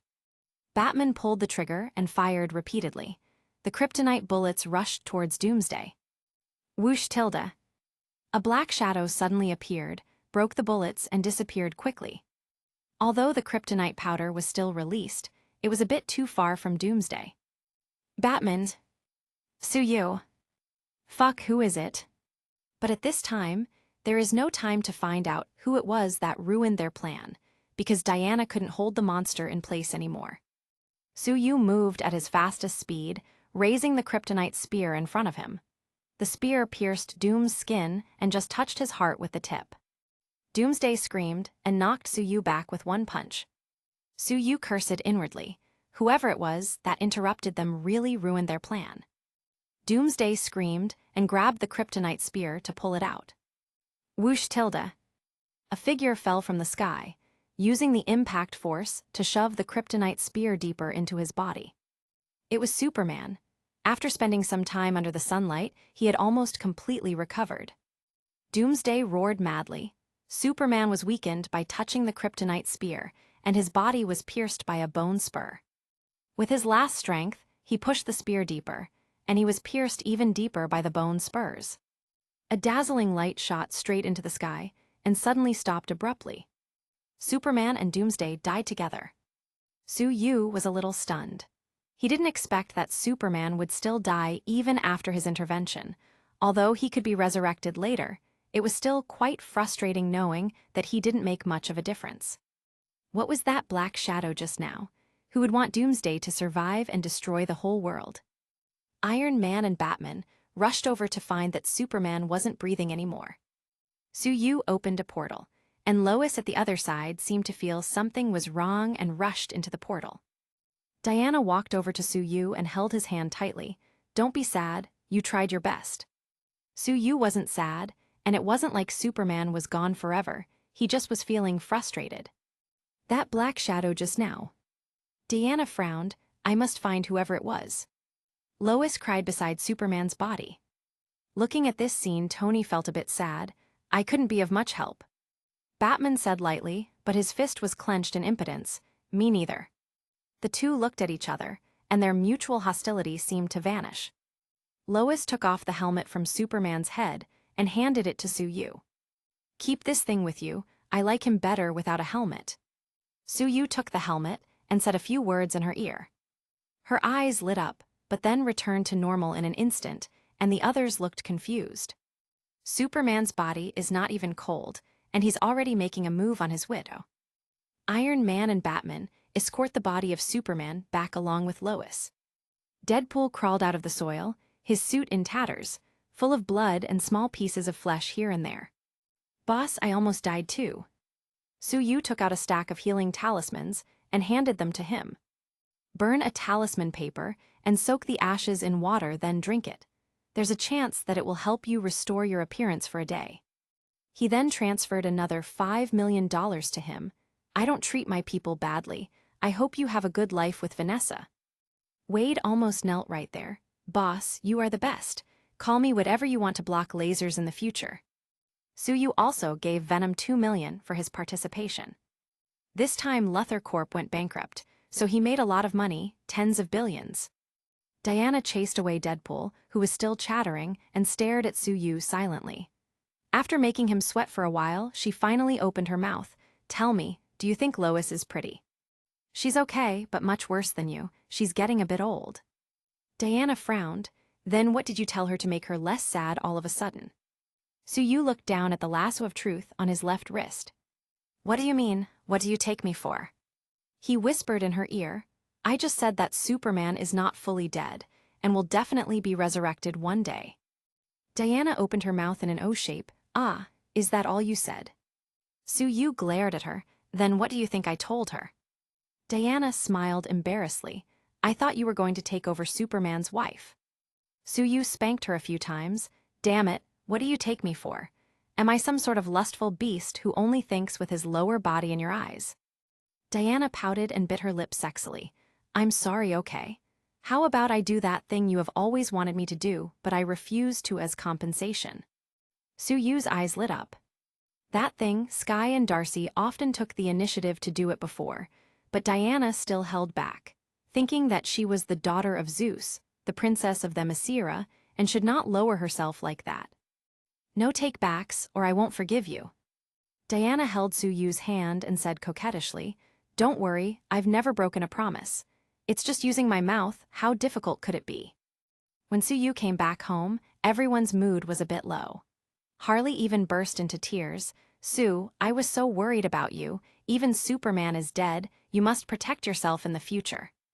Selene held his arm tightly without speaking. Lorna touched her stomach with a worried expression. If something happens to you, what will our child do without its father? The death of Superman was a real shock to everyone. Since even someone as strong as Superman can be killed, everyone is worried about Suyu. Suyu clapped his hands. Okay, don't worry, I will be very careful, and I'll tell you a secret, but don't tell it to anyone. Superman isn't fully dead, he's still alive. That's good, and Lois doesn't have to be so sad anymore. Suyu announced, Now there is an unknown enemy out there.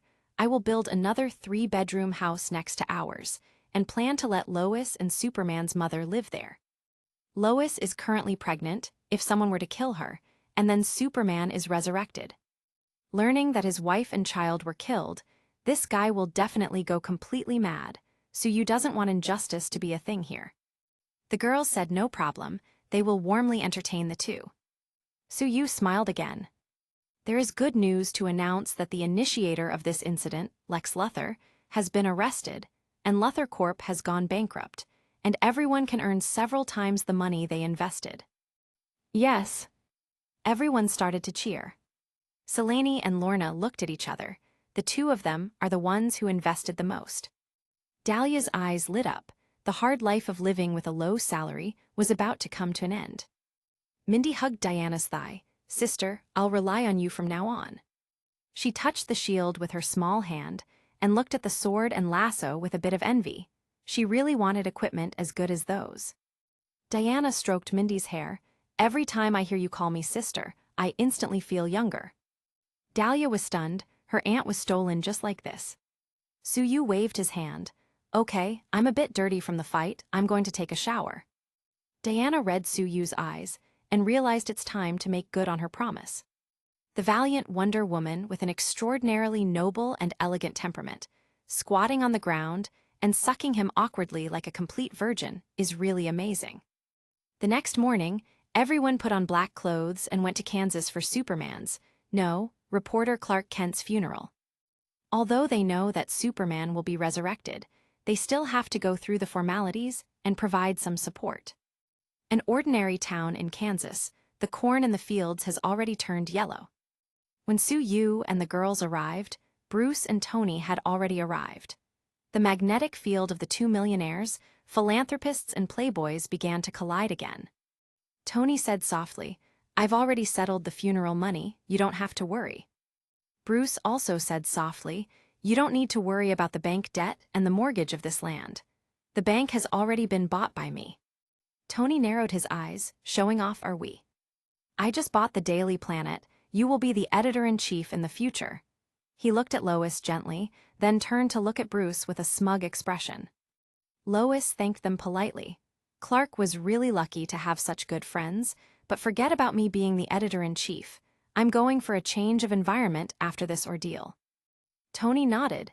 Changing the environment not to constantly see things that made her think of the past is good as well. Lois, you can go to work at Stark Industries in the future if you need anything. I can ask Pepper to arrange an executive position for you. Bruce also offered, or go to Wayne Industries, the air in Gotham is better than New York nowadays. Lois was a little embarrassed and didn't know what to say to make them stop their silly competition, so her eyes lit up when she saw Suyu and the others arriving. You too, thank you for your concern, but I plan to move to Sue's house. Tony. Bruce. The two were just trying to offer help, but Suyu directly swept her away. Superman's body is not even cold, and he already made a move on his widow. Tony suddenly thought of a terrible fact. What if something were to happen to me? Will this bastard take Pepper as well? No, I can't let it happen. It's time to upgrade my suit's defensive systems. Chapter 162, Agent Hill's Takeout. Suyu noticed the looks Tony and Bruce were giving him. Why are you looking at me like that? It's not what you guys think, okay? Lois is pregnant. Tony and Bruce looked at each other. So, is the child Superman's or yours? Suyu spread his hands helplessly. If Superman wasn't already dead, he would definitely be angered to death by you too. Remember the dark shadow from before? I'm worried that there are unknown forces that might put Lois and Martha in danger. So I'm just trying to protect them. Tony nodded, and since Superman's mother is also going to move, it made sense. Bruce touched his chin. There are so many powerful women in your family. You can indeed protect them better than we could. Lorna, with a slightly bulging belly, was currently chatting with Pepper. She was practically radiating maternal energy. Tony laughed. You can do it. Maybe you'll even be in-laws with Superman in the future. Suyu touched his chin, not sure if this suggestion is good or not. He patted Tony on the shoulder. You have to do your best. Maybe you also can become a father soon. Tony's eyes lit up and looked at Pepper in the distance lovingly. You know what? That doesn't sound half bad. Maybe we can be in-laws too. The single dog Bruce looked up at the sky. Maybe it's time to find a partner. Suyu patted his shoulder suddenly. Brother, you haven't given me a good review for yesterday's takeout yet. Bruce was stunned for a moment.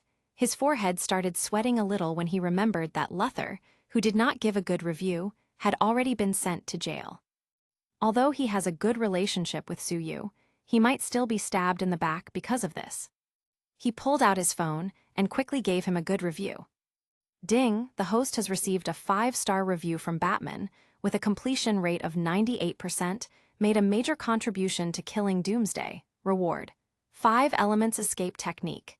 Invisibility magic. That's a top-tier life-saving technique, nice. And invisibility magic. He suddenly thought of not-so-pure applications for this magic. Suyu was very satisfied with this haul. New York on the East Coast. At the moment, people were also hosting Superman's funeral. Many citizens burst into tears, mourning their hero. When Superman was alive, there were those who supported him and those who were against him and constantly badmouthed him. But now that he's dead, most of the trolls finally shut. But not everyone is sad, now that Superman is dead, who will fill the vacancy of this hero. Many people with intentions have already begun to make arrangements. Suyu and others returned home. With the help of Poison Ivy and Polaris, the new house was built quickly, so Lois and Martha could move in soon. Superman's body was naturally also brought over. It couldn't be left unprotected. According to Suyu, Superman has to be taken out from time to bask in the sun, and maybe one day he will come back to life. Diana also plans to stay with them now. After all, she is the strongest among Suyu's women and her help might be needed. Suyu added her mark to the destroyer armor, so she could use it as well if there was ever the need. A few days later, Suyu was comfortably lying on a sun lounger. A bit harder, yes, press there. Dahlia rolled her eyes. I do so many things every day, and I even have to give you massages. Even a donkey doesn't have to work so much. Selene came over with a tablet in her hands. Sue, take a look. Vought is investing a lot of money in publicity and buying their place into hot searches every day. Today Homelander and Queen Maeve took down another drug factory.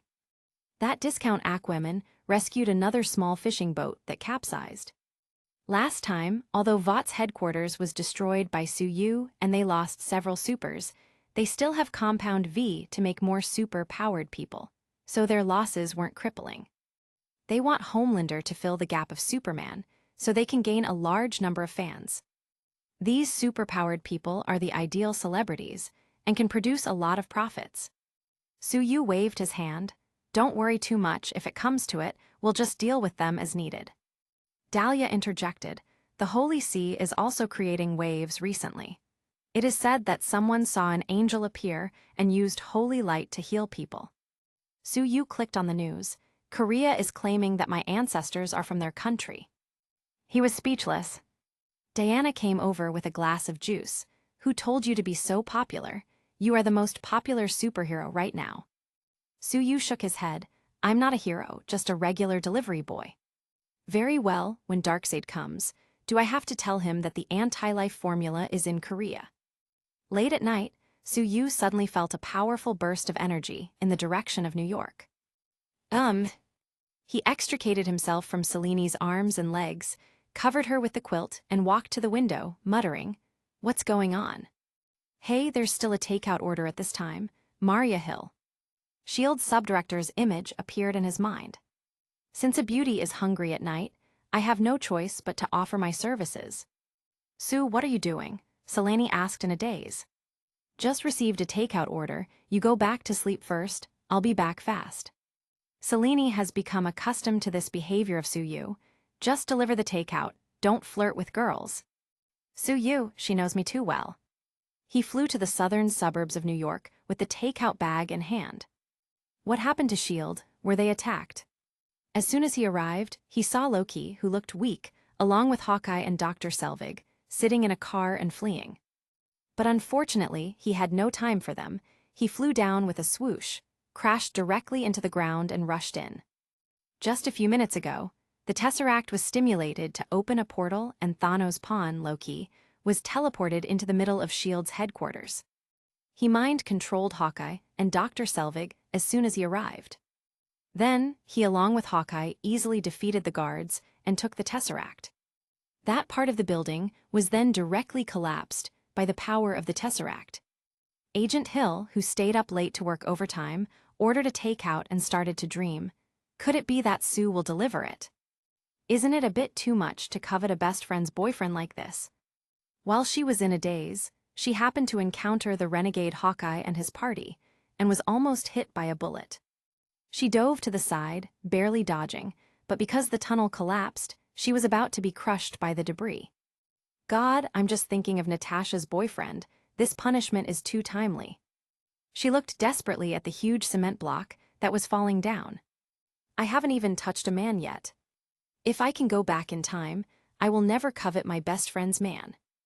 Boom tilde. The cement block was suddenly torn apart.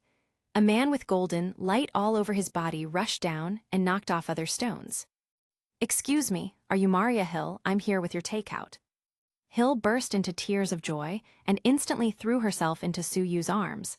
Sue, this is the best takeout I've ever ordered. She instantly broke the oath she just made. Su-yu laughed. Are you trying to get a discount? Hill gripped his waist tightly. I really didn't expect that ordering takeout would save my life. Su-yu grabbed her waist and performed an earth escape technique. Whoosh tilde. The two soon came to the outside of the tunnel. Su-yu looked at the building that kept collapsing. Wait here, I'm going to save someone else, be right back. Whoosh tilde. He moved at an incredible speed, earth escape to the rescue. Fire escape to the rescue. The S.H.I.E.L.D. employees who were trapped just now were all rescued one after another. Several women cried with joy. Not only were they rescued, but they also benefited. The benefit of feeling the 8-pack abs. Su-yu let out a long sigh. There are still so many people working overtime in the middle of the night. Fury is really good at exploiting his employees. Hill came over and kicked away the female employees who wanted to take advantage of him. Go and help the wounded. She smiled at Su-yu. Sue, I'm Maria Hill, Natasha's best friend. How can I thank you for saving me? Su-yu was about to wave his hand and say it was nothing, but Hill suddenly whispered, although it's immoral, I don't mind using my body to repay you. Su-yu's eyes opened wide. Chapter 163. Natasha Romanoff takes maternity leave. Su-yu handed her a stack of healing talismans. For those who are injured, burn them and mix the ashes with water, then just drink it and they should recover. Hill's communicator made a sound. It was Fury. Hills, how are you? I'm fine now, fortunately. Sue showed up in time to save me. How did he show up? Fury was suspicious. Did he know about the attack, or did he want to rob the Tesseract too? Hill felt a little embarrassed. I ordered a takeout. Hill's somewhat shy tone made Fury groan. No way, my subdirector as well, motherfucker. He said bitterly, Hill, you have to think about it, Agent Romanoff won't like this. Hill rolled her eyes, boss, so what are you seeking me for? Fury exclaimed, I almost forgot, you order all the agents who can still move out and find me a suitcase. Hill cut off the connection and gave Suyu a 5-star review before going to do her job. Ding, the host received Agent Hill's 5-star review, rescued innocent SHIELD employees with a 95% completion rate, rewards, strength +5, agility +2, spirit +5. Although there is no special power, the attributes are good as well. Suyu sent a video call request to Natasha. How many days have you been away from home? Are you even planning to come back? Natasha was speechless. I have to work too, I just interrogated a few members of the 10 Rings. After speaking, she retched, I've been feeling uncomfortable these days, I don't know what's wrong. Suyu thought of a possibility. Hurry back home, don't put our baby at risk. Natasha was stunned for a moment, then her expression turned ecstatic. Back in the Red Room, they were all sterilized. She never thought in her life that she would have the chance to have children, that's why she likes Hawkeye's children so much. After Suyu's hard work, she finally will have a baby. You're not lying, right? Suyu rolled his eyes. Looking at your complexion, there's over a 90% chance, so come back soon. Okay, I love you. Wait and pick me up in Budapest. Suyu hung up the video call and found that Hill seemed to have something on her mind. What's wrong? Hill sighed. I entered SHIELD at about the same time as Nat. She now has a man and even a baby on the way. Although I'm happy for her, it's difficult not to feel a bit envious. Suyu patted her shoulder. Don't worry, you will have the same too. Hill whispered, you promise, then I'll write it down. Suyu, what? Seeing that there was nothing else to do here, Suyu definitely doesn't have time to help Fury chase the Tesseract. After all, it's not his responsibility. He opened a portal and returned home. Harley threw away the blanket and showed she was naked underneath. Sue, I can't sleep. Suyu helped her spend all her energy until she fell asleep. When he finished, it was already time to pick up Natasha at Budapest, so he opened a portal again. Natasha rushed over to him instantly. Quick, check it. Suyu took her pulse, and she looked both nervous and worried. Suyu smiled slightly. Natasha Romanoff, congratulations on becoming a mom. She jumped into his arms and hugged him tightly. Her tears instantly soaked his clothes. Suyu patted her back slowly. This is a good thing, with our genes, the child will be outstanding. Natasha sobbed, I just want my child to be healthy and happy. Suyu wiped her tears. Why is the best agent of SHIELD suddenly so delicate? Natasha nuzzled in his arms. Not anymore, I can't go to work now, I have to worry about raising our baby. Suyu grabbed her hand. You're right, it's better this way, that job is too dangerous. He opened a portal, and the two returned home. The next morning, the house was boiling. Harley and Ada, who had to go to work, were quite envious. Lorna took Natasha's hand. Nat, we will be able to raise our babies together in the future. Selene looked in envy. I'm a few 100 years old already, and I haven't been a mother yet. When will it be my time? Diana is also very envious. Then what about me? I'm much older than you and haven't experienced motherhood either. Suyu wrapped his arms around her waist. One by one, you all want to become pregnant, what should I do? Diana pinched him hard and whispered, I don't care, I want it this month. Suyu had no choice but to sacrifice his body. Well, it seems like I'll have to work even harder. Dahlia complained, for only 3,000 a month, how many pregnant women do you want me to serve? Suyu had to reluctantly raise her salary to 5,000 a month. Should I find a few more maids? He felt that this issue should be considered. Just at this time, Natasha's phone rang. It was Fury. Agent Romanoff, I have an important task for you. You're just in time, boss. I have something important to tell you too. Fury looked at Suyu next to Natasha. Okay, now that you're back in Gotham, let's talk in the office. SHIELD, Director Fury's temporary office. He stared blankly at the maternity leave application on the table. The thing that worried him the most is finally here. SHIELD's top agent is going on maternity leave. I still want you to go to India and help me find someone. Natasha was a little embarrassed. Boss, I'm sorry.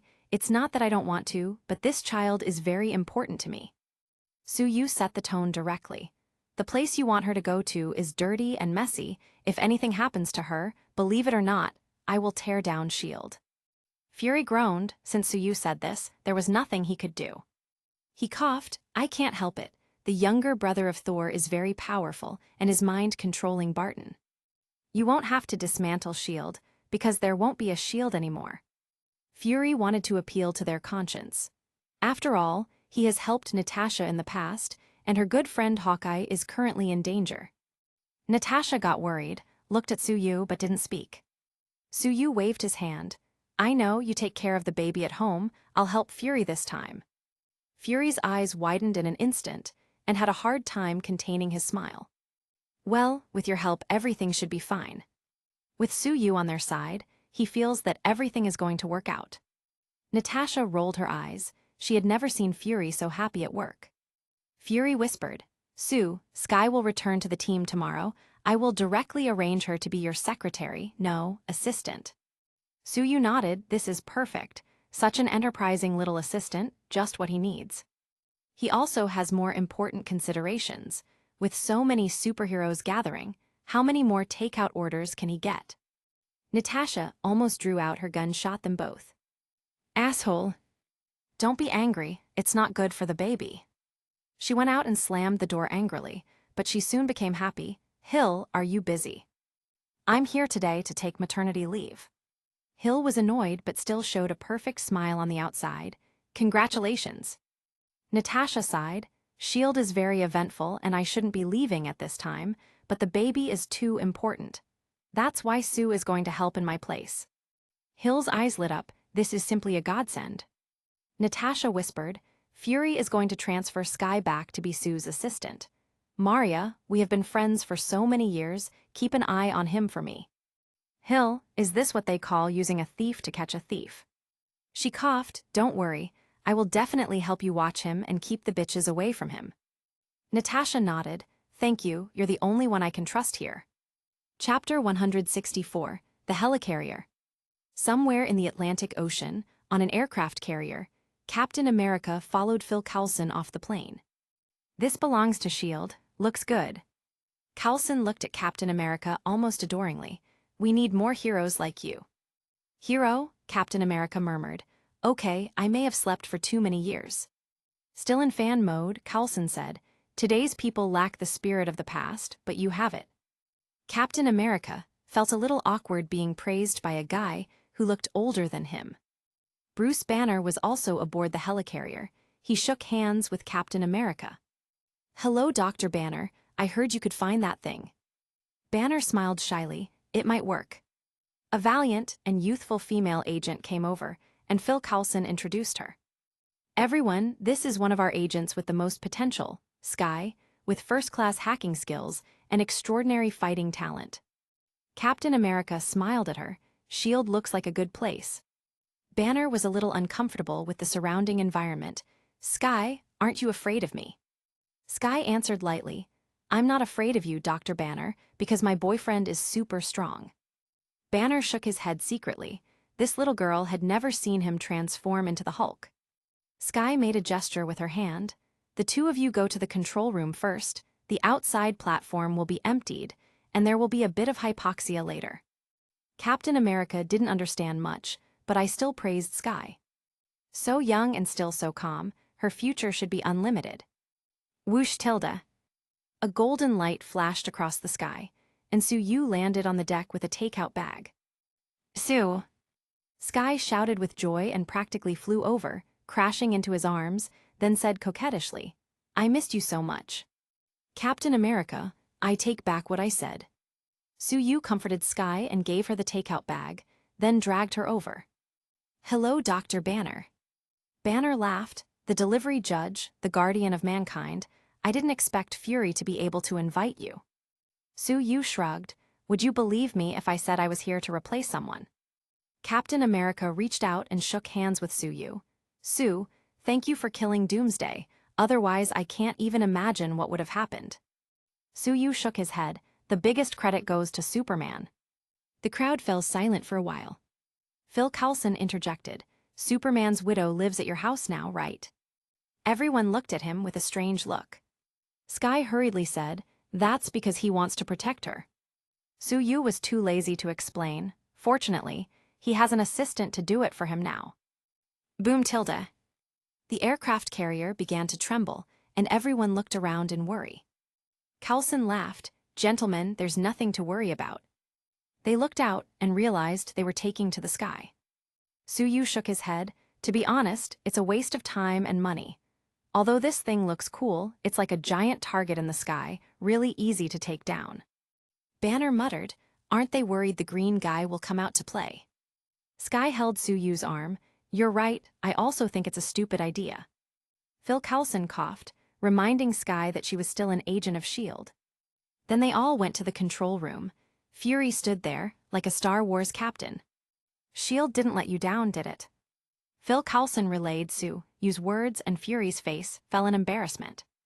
Hill frowned and glanced at Sky, who was holding Suyu's arm with a happy smile. This little girl has already started. I must inform Nat. Seeing her distracted, Fury coughed loudly. Hill quickly said, Boss, we have reached the predetermined height. Fury said lightly, then let us disappear. The aircraft carrier activated the stealth technology and disappeared into the blue sky and white clouds. Fury thought this should be enough to shock these arrogant guys. Captain America gave him $10. Having slept in ice for decades, technology developed so fast, he was really shocked. Suyu asked the somewhat uneasy Banner for advice. Banner, the sound of 4 big fans is so loud. What kind of equipment do I need to measure the sound? Banner is also an honest man. Give me an aluminum pan, I should be able to make one in a few minutes. Captain America couldn't hold back his laughter. Sky pinched Suyu and whispered. Fury's face turned black. Suyu was speechless. Isn't he already black? Fury put the $10 into his pocket, which is also a small consolation. Banner went to the lab, and Captain America wandered around. Sky took Suyu to the dormitory and asked him to rest first. Maybe he would have to go on a mission at night. Hill was busy recording all of Sky's actions to report them to Nat. After entering the cabin door, Sky couldn't wait to jump on top of Suyu. After some time, she slid her fingers on his abs absent-mindedly. After so many days of doing missions, I almost forgot how good it felt. Did you miss me? Suyu caressed her smooth back. Definitely, there wasn't a single day I didn't think of you. Sky's big and shining eyes curved like crescent moons. I'm so happy to be back. She swayed her waist and crawled towards the end of the bed. Suyu let out a long sigh. Wasn't he supposed to rest? At night, there was a sudden knock on the cabin door. Suyu opened the door and saw Hill standing there with a notebook. Sue, we found Loki. He's in Stuttgart. Sky also took out a small notebook.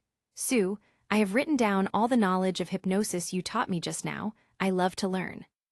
Hill narrowed her eyes and looked at her suspiciously, but Sky just showed an innocent smile. Stuttgart Theater.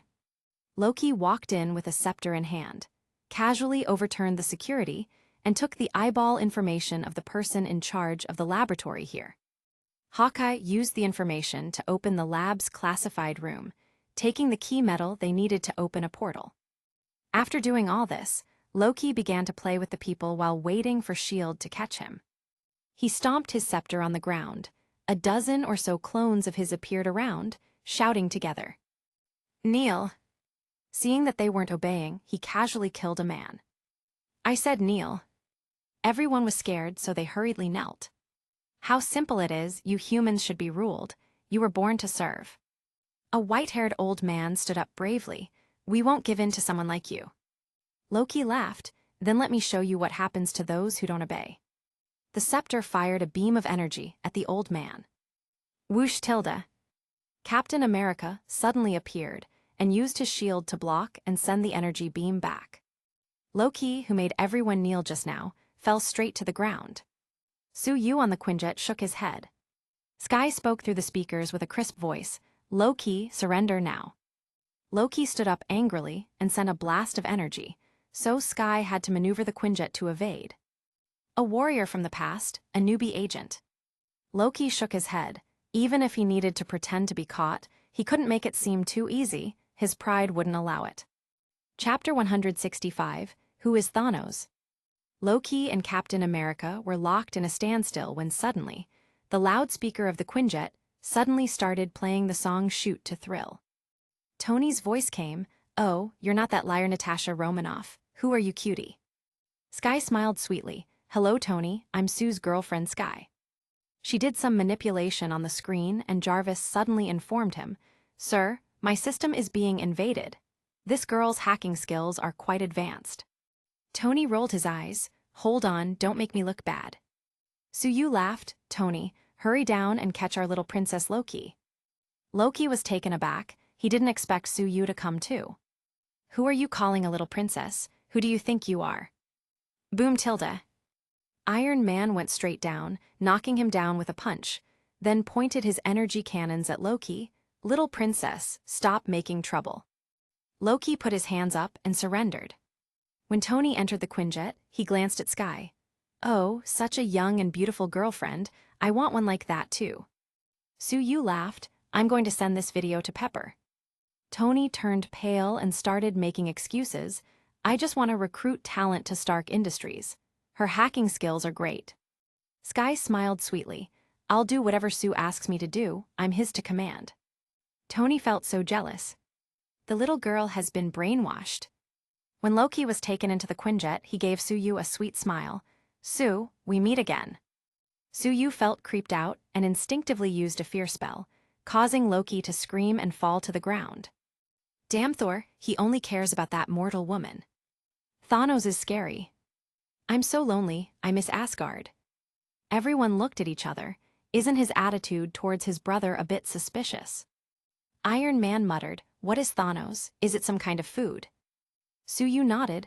"I think it's similar to an eggplant, but it causes diarrhea." Captain America shook his head. He missed almost a century. He couldn't get used to the humor of these two. It should be the person behind him. It must be someone very strong. Loki woke up quickly. It seems that the scepter with the Mind Stone has strengthened his mind. "What did I just say?" Suyu shrugged. "Just talked about your forbidden love for Thor, about some Thanos, and your homesickness." Loki's face turned pale. He just sold Thanos. "Fortunately, these people here don't know who he is."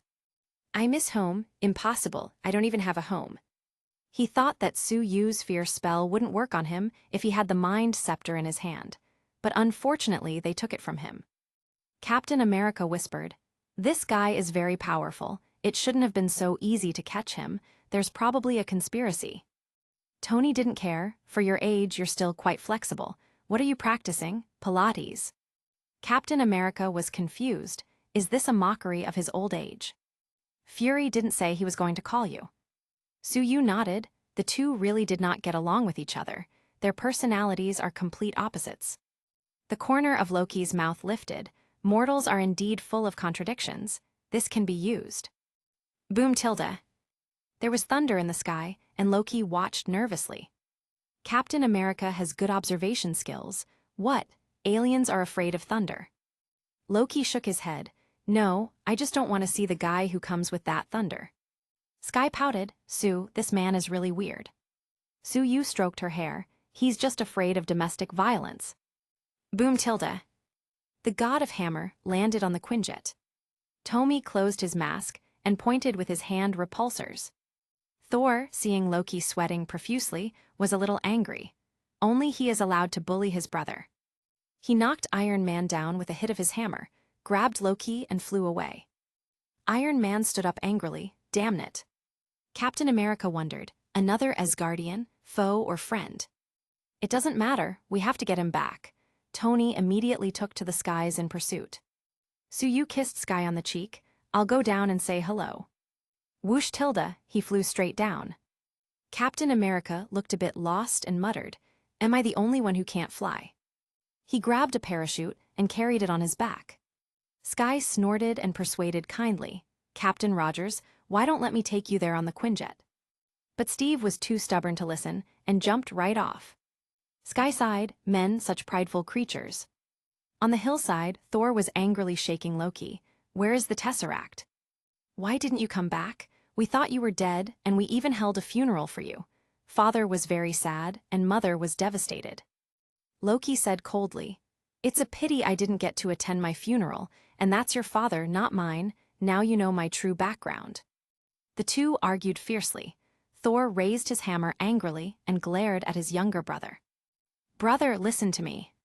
Whoosh tilde, Iron Man flew over and pushed Thor away. Loki shrugged, I'm listening. Thor and Iron Man were already fighting on the flats below the mountain. Loki found a comfortable place to sit and watch the battle below with a smile on his lips, when a sudden voice came.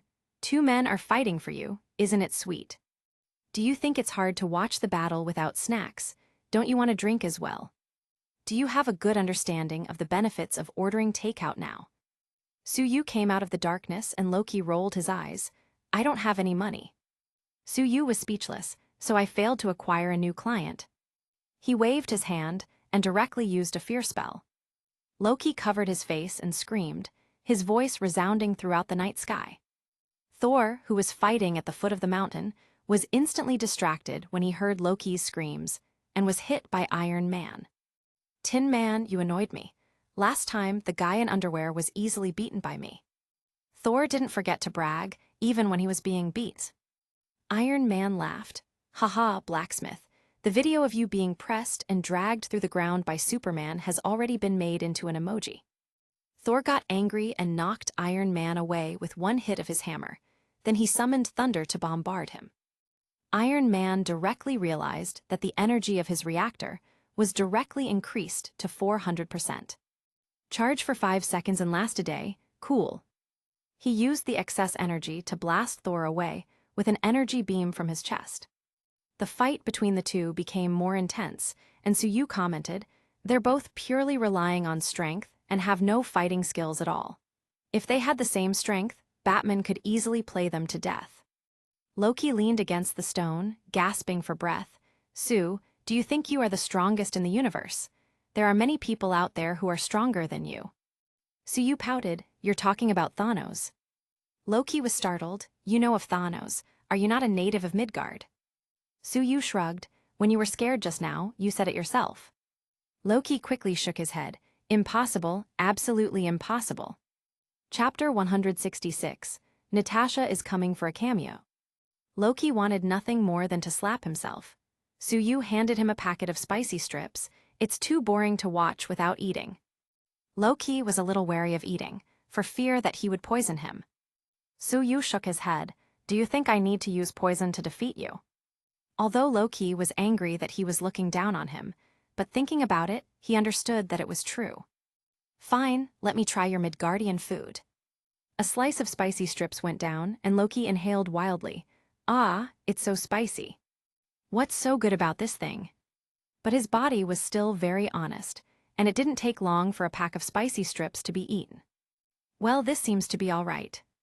Below the mountain, Captain America finally landed.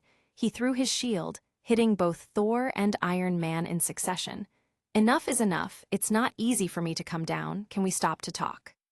Why did you come to Earth? Thor said that he was here to destroy Loki's conspiracy. Steve looked at him seriously, then put your hammer down and show your sincerity. Tony shrugged, that's definitely a bad idea, he loves that hammer. Boom tilde. He was directly blown away.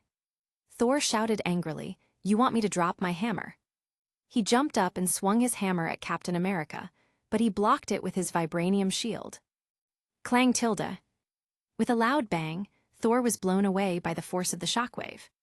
Captain America's old arms and legs felt like they were almost broken by the force of the impact. Suyu grabbed Loki and flew down. Thor, old friend, you're finally back, busy fighting. Thor laughed happily and gave him a big hug. Brother, I missed you. He then whispered, what about Jane, have you seen her? Suyu, what happened to bros over hose? I've been too busy lately, a lot has happened, and I haven't seen her in a while. Thor breathed a sigh of relief, that's good, haha. Only then did he realize that Loki's mouth was all red and swollen. Loki, what happened to him? Suyu took out a pack of spicy strips. It's okay, he just ate some snacks. Captain America was speechless. It turns out that you two have such a good relationship. Then why didn't you step in sooner? Suyu laughed. What's wrong with letting you guys fight a bit? That's a good way of starting a friendship. I already fought him before. Thor quickly said, we were tied before, hee. Sky came to pick them up with the Quinjet, but didn't land. Suyu grabbed Loki and flew up, and Thor threw his hammer and flew up as well. Steve looked around a bit lost, so Iron Man grabbed him and flew up. Sky laughed, gentlemen, now that your playground fight is over, it's time to go back to the base. Thor shrugged, I'm not a reckless person, just now the Tin Man spoke too aggressively. Tony.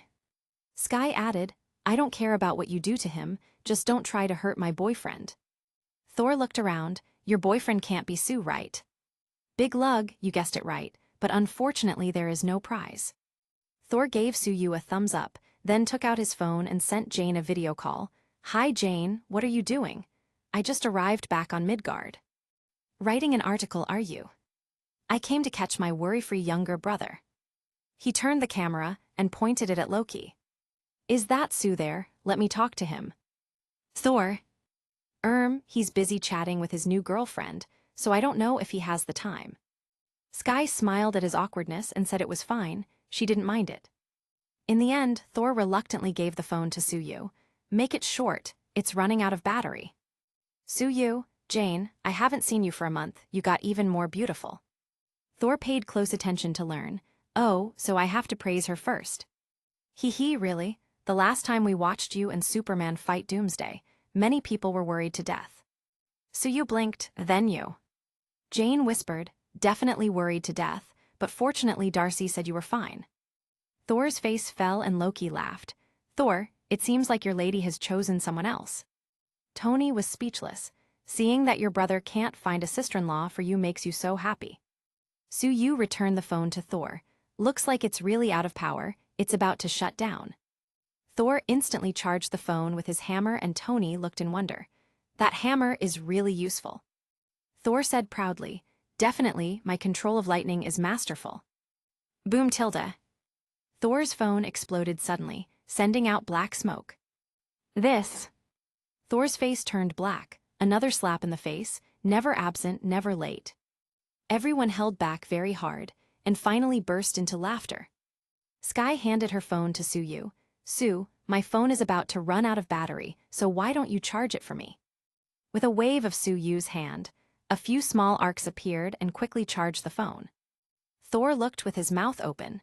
He's more accurate than me using Mjolnir. Thor, a hammer is still just a tool. When you can control lightning without it, that's when you will be really powerful.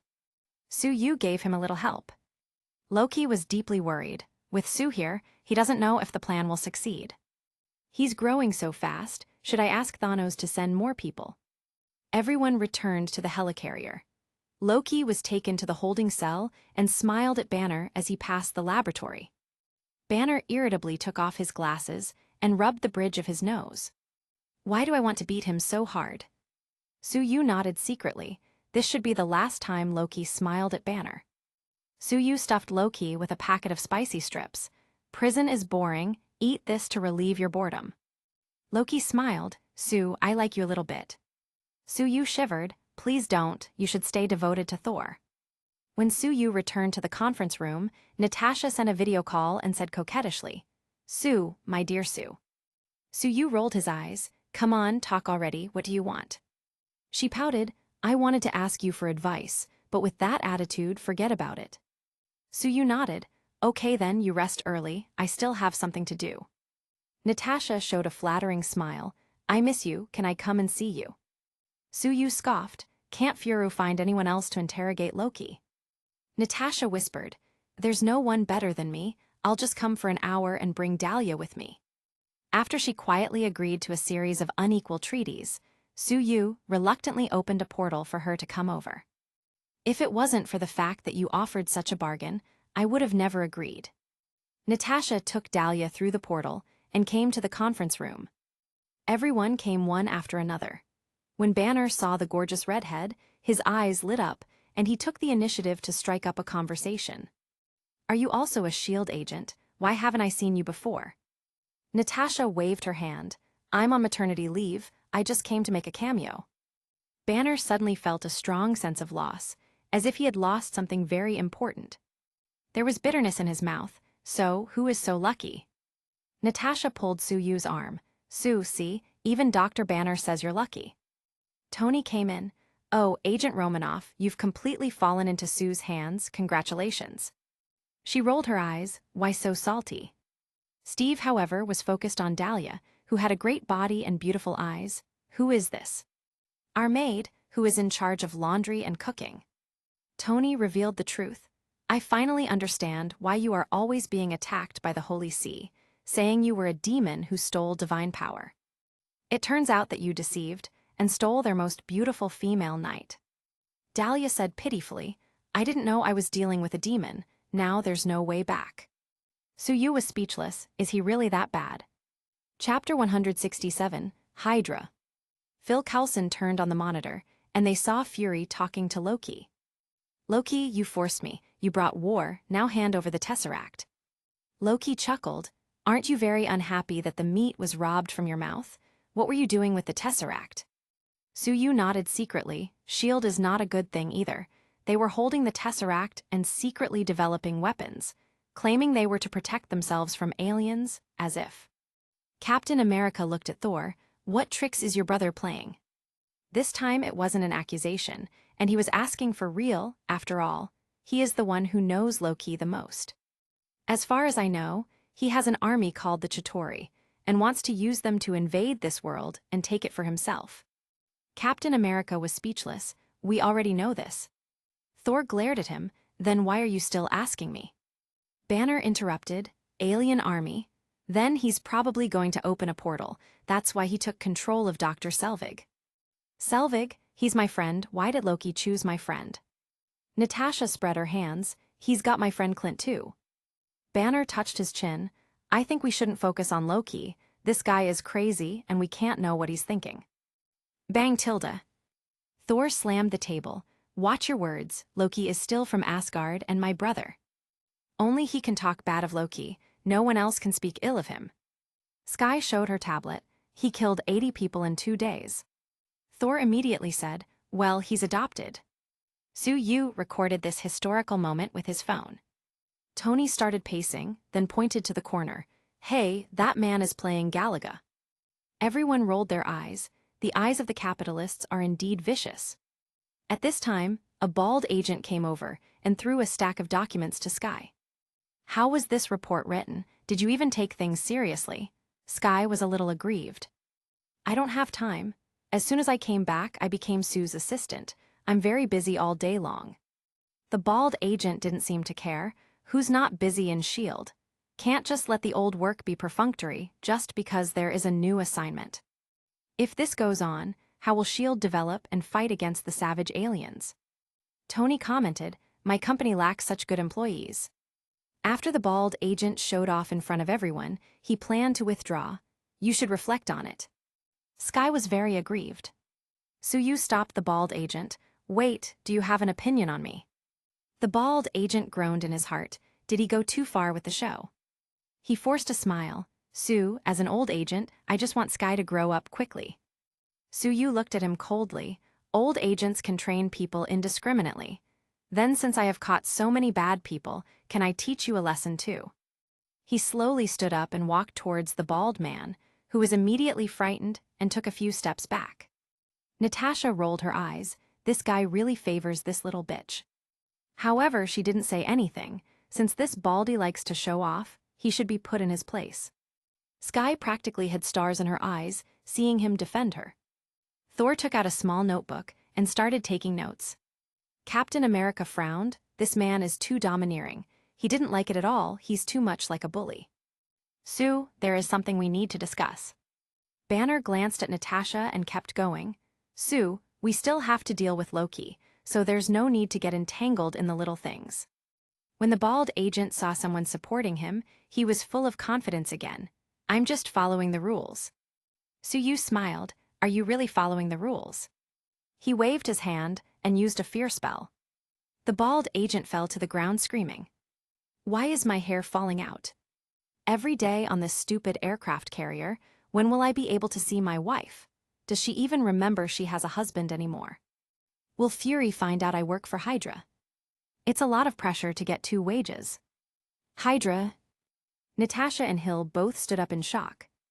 Unexpectedly, this middle-level person who has worked in S.H.I.E.L.D. for many years is actually a member of Hydra. Skye kicked the bald agent to the ground. How dare a member of Hydra try to teach me a lesson?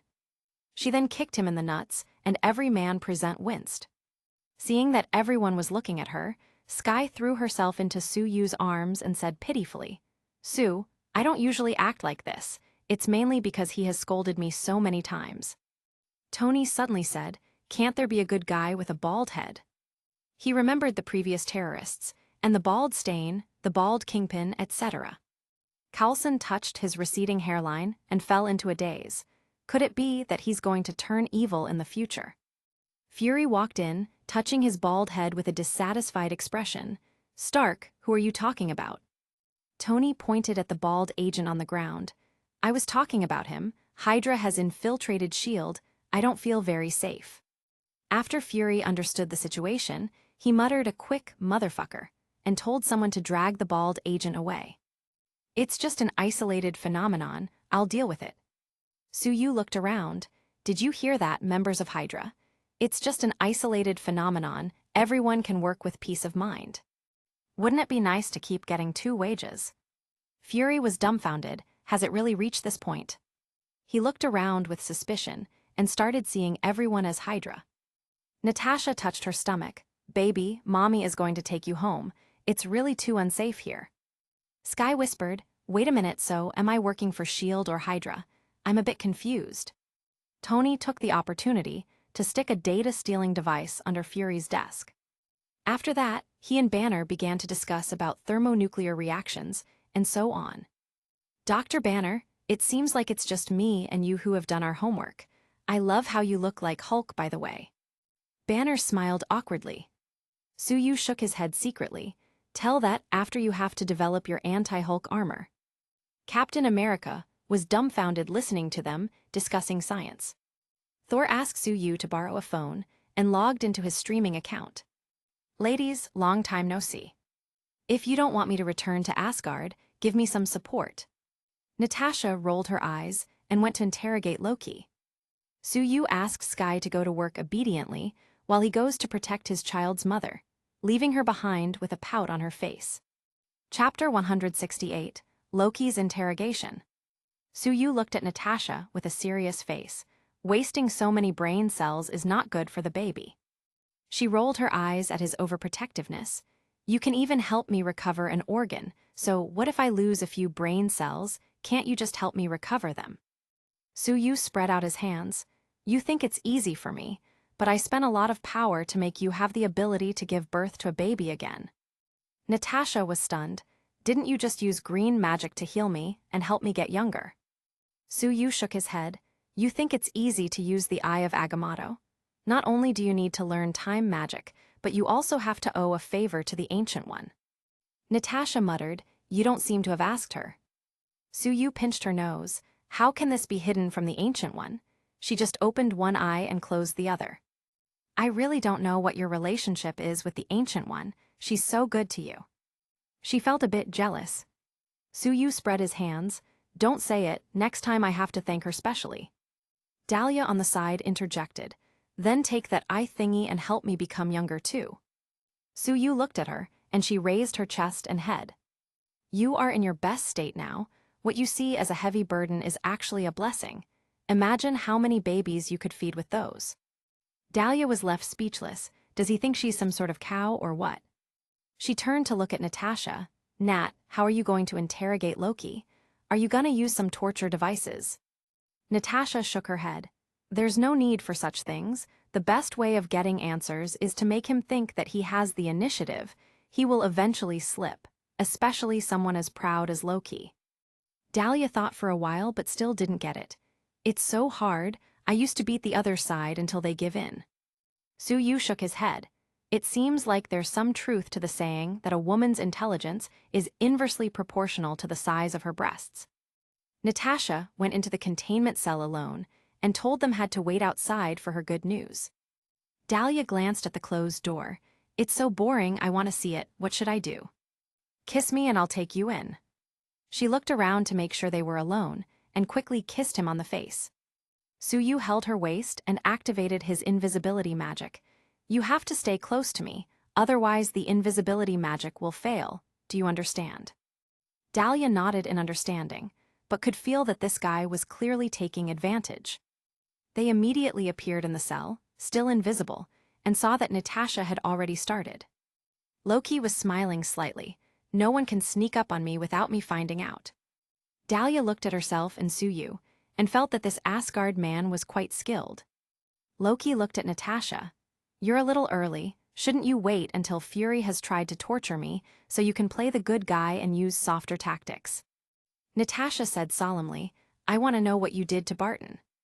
Loki spread his hands. I expanded his mind. Once you win, what will you do to him? Loki chuckled. What's it to you? Does Sue know that you're so concerned about another man? I owe Barton a favor. Loki was feeling a little smug, took out the spicy strips and kept talking while eating. Then tell me, I'm quite bored here. Natasha began to tell the story. Dahlia was surprised. Bastard, it really is for his own benefit. She bumped Suyu, who had no choice but to silence her with his mouth. I was being hunted down by S.H.I.E.L.D., but he let me go and even helped me join S.H.I.E.L.D. so I could redeem myself. I want to pay my debts. She found a place to sit and made herself look relaxed to make Loki feel at ease. Loki was getting more and more complacent. Debt repayment? You have a bloody debt, and you are repaying with even more blood. You just changed who you kill for. He slammed the glass hard. I'll let Hawkeye kill you and wake him up to see his masterpiece.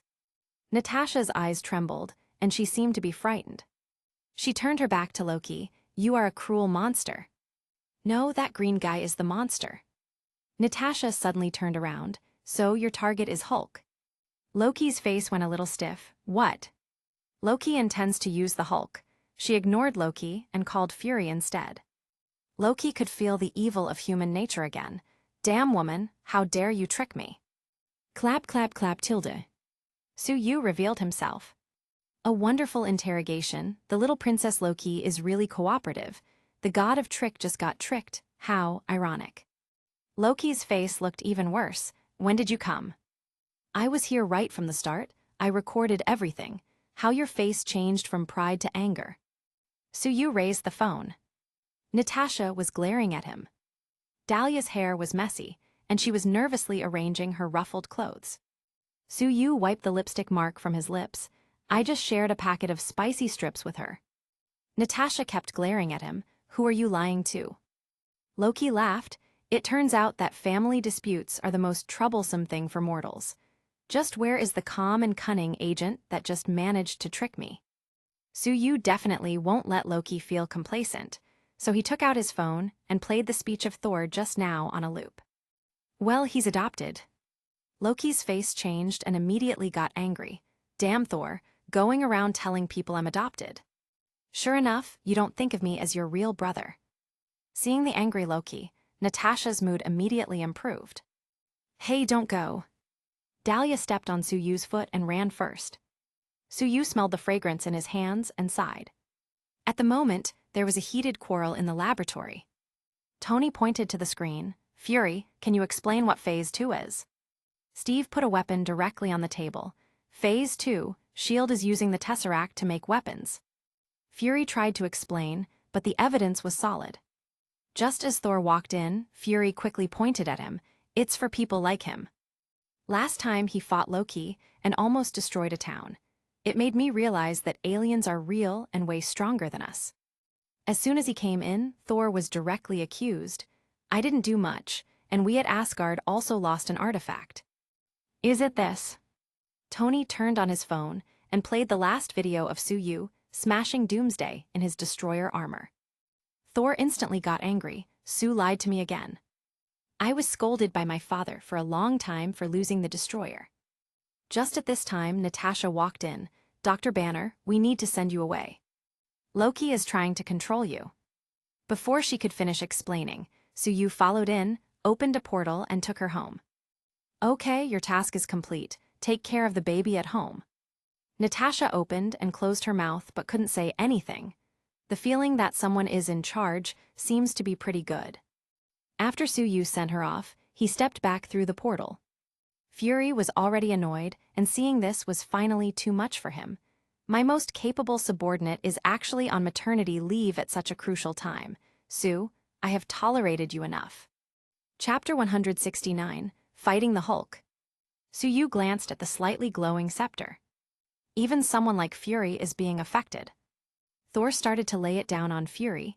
You attracted Loki and his allies with the Tesseract, and even signaled to all realms that Midgard is ready for a high-level war. Steve started to attack Tony. It reminds me of how Stark Industries got its start. Tony couldn't accept the insult and immediately retaliated. What right do you have to talk? All that makes you special came from a bottle, and you wouldn't have gotten it without scientists like my father who made it possible. Steve felt humiliated and wanted nothing more than to punch him.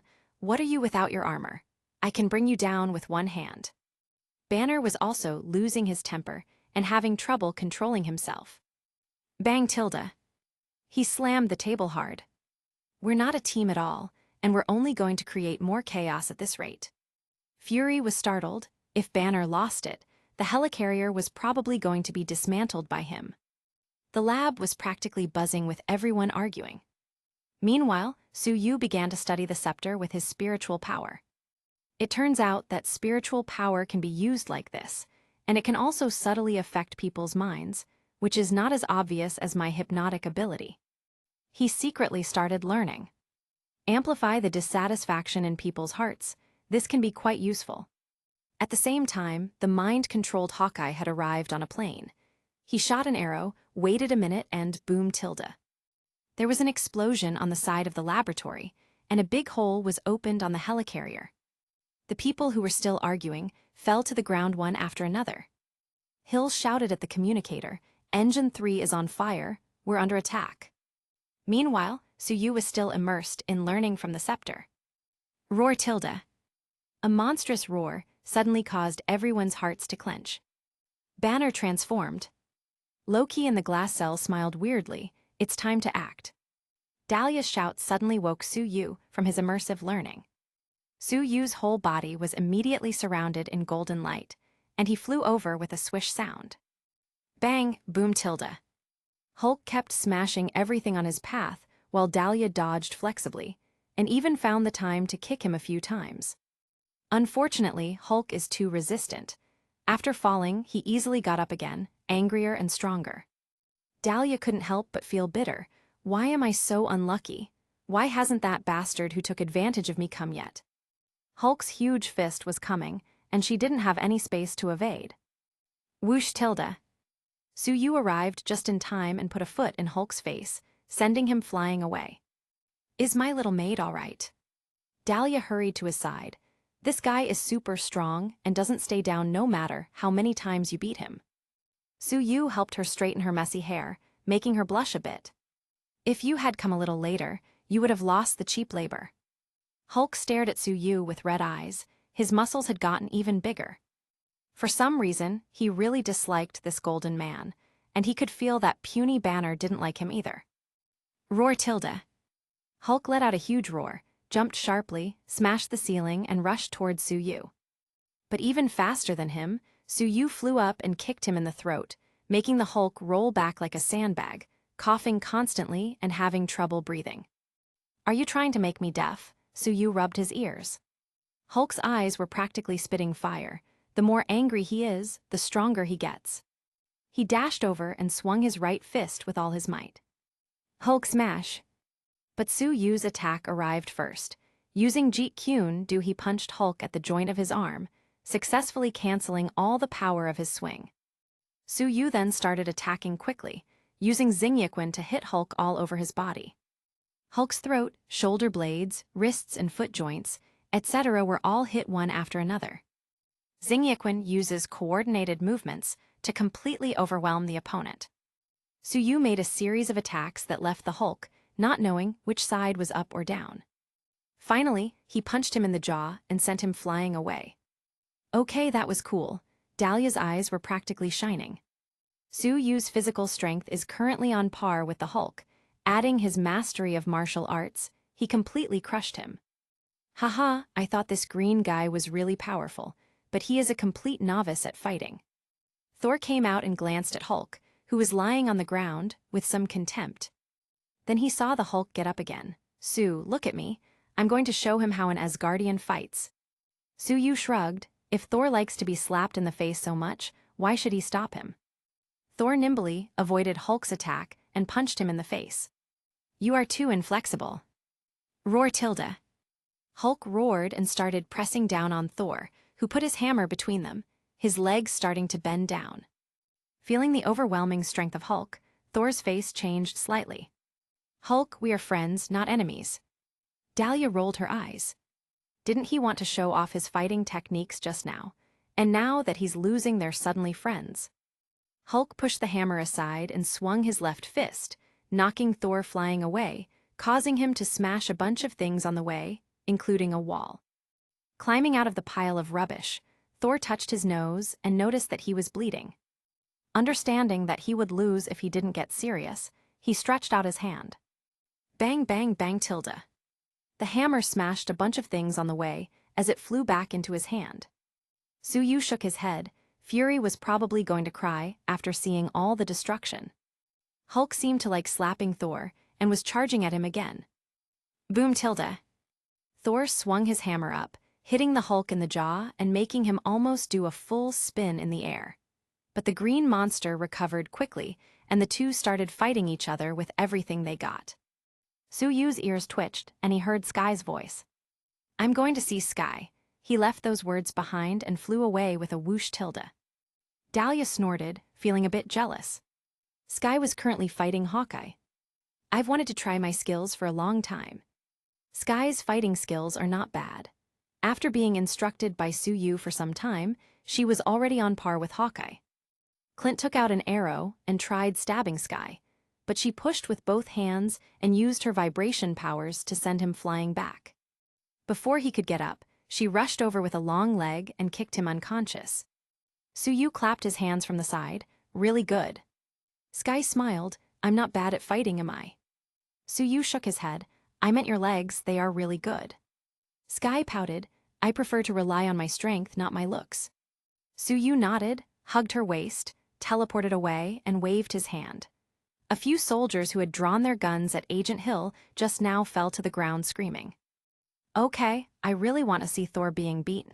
You stay to stabilize the situation here. He flew out again, just in time to see Captain America fighting with a minion. He shook his head and kept going.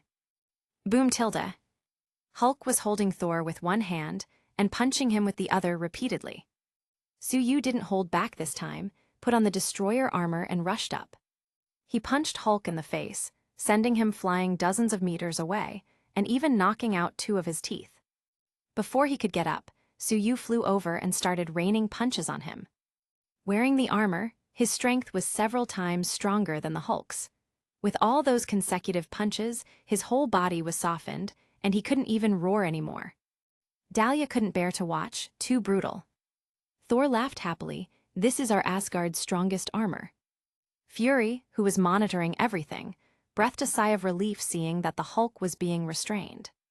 But he immediately got sad again. With all the damages the helicarrier suffered, he doesn't even want to think how much it will cost to repair it. Sueyu stepped on the Hulk's chest. Are you finally convinced? If not, let's fight again. Hulk gradually became smaller and turned back into Banner. Is he afraid?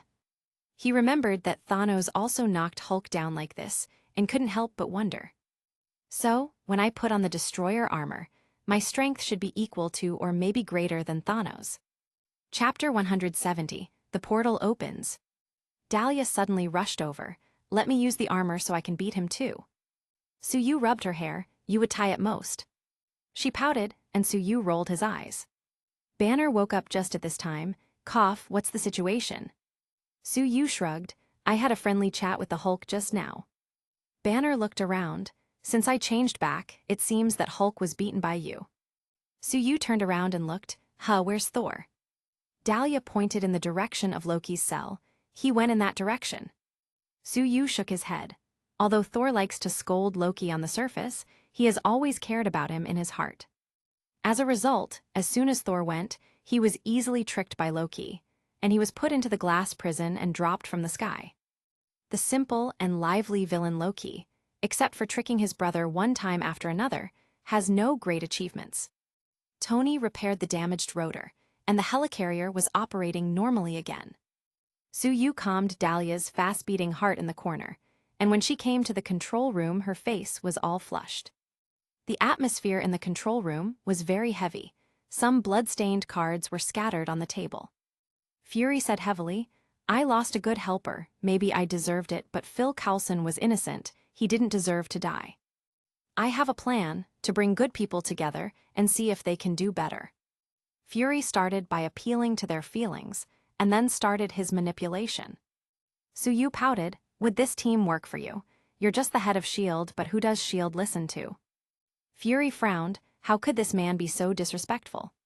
Captain America frowned, soldiers must obey orders. Suyu shrugged, Captain America would soon be slapped in the face. For the sake of his good friend Bucky, he disobeyed a lot of orders. "I'm not a soldier, and if the order is wrong, should I die in vain?" Captain America stood up and said excitedly, "I'm talking about the spirit of the United States. You and Stark are of the same kind.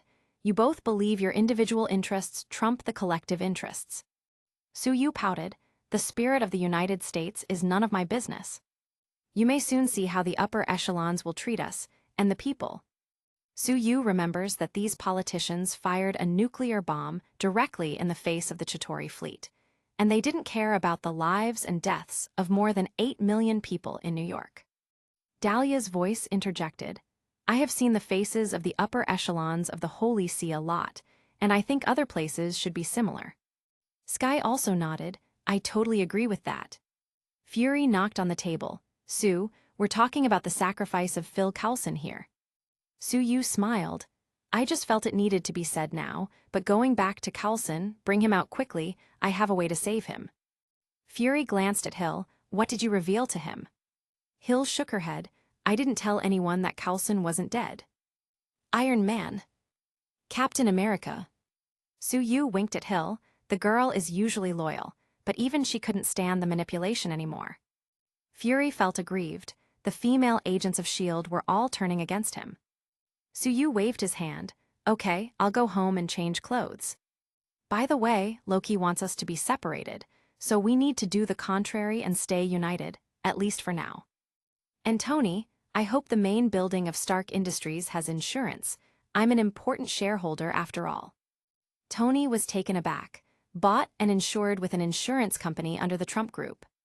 Suyu praised Tony, "Good." The others couldn't understand the conversation and were a bit confused.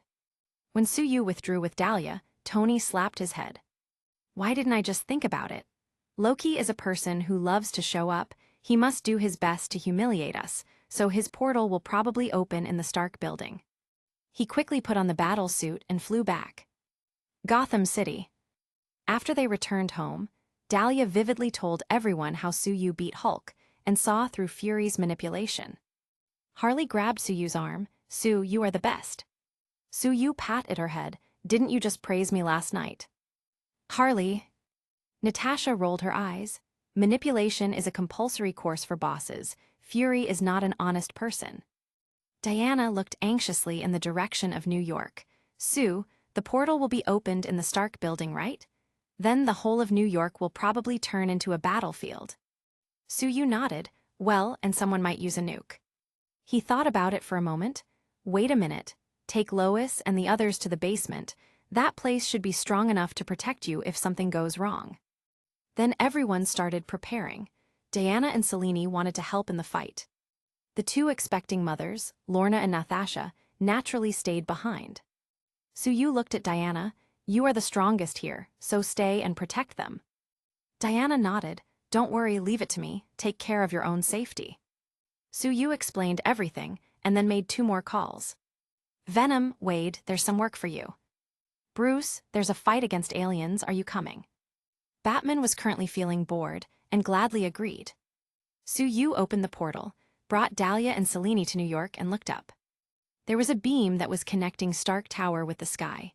The sky was covered with thick clouds, and the portal was about to open. He flew to the top floor of the Stark Tower and saw Tony talking with Loki, stalling for time while his armor was on its way. He also saw the sneaky figure of another Tony passing by. Loki knocked on Tony's reactor with his scepter, but nothing happened. "Hey, why isn't it working?" Tony shrugged, "Performance issues." Loki didn't believe it at all, knocked a few more times, but it still didn't work. Suyu walked in. "What happened? Your stick isn't working." Loki seemed distressed. "Why?" Suyu pointed to Tony's reactor. "The new element he's using to provide energy to his reactor is based on the Tesseract." Tony suddenly realized, "So that's the case, I thought that my mind was special." Loki smiled strangely and suddenly touched Suyu with the scepter. "Then it would be better for me to control you."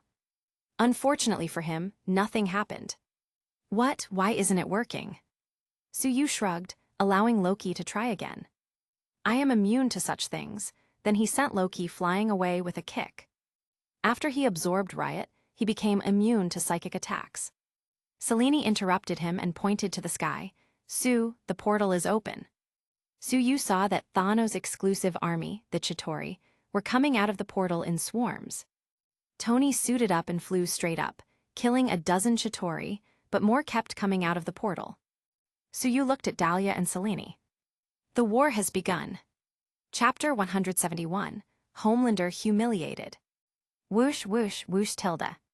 The Chitauri flew down in their flying chariots and opened fire at the cars on the road. The bystanders who were watching the big hole in the sky just now all started to run away in panic. New York is too dangerous. How long has it been since the Doomsday incident? Is there a more dangerous city than New York? I'm moving to Gotham City. There's Sue over there guarding it. Look, Sue is here. Everyone looked up and saw Suyu, who was like a golden light piercing the sky, and wherever he passed, alien chariots exploded. Suyu summoned a fire dragon. With the growth of his mental power, the fire dragon can be hundreds of meters long, and dozens of alien soldiers can be burned to death with just one swing of its tail. The fire dragon soared up and went to the portal in the middle of the sky. With a spray of flames, the Chitauri soldiers who had just rushed out were directly burned into coal. Captain America, Hawkeye, Sky, and Banner also arrived.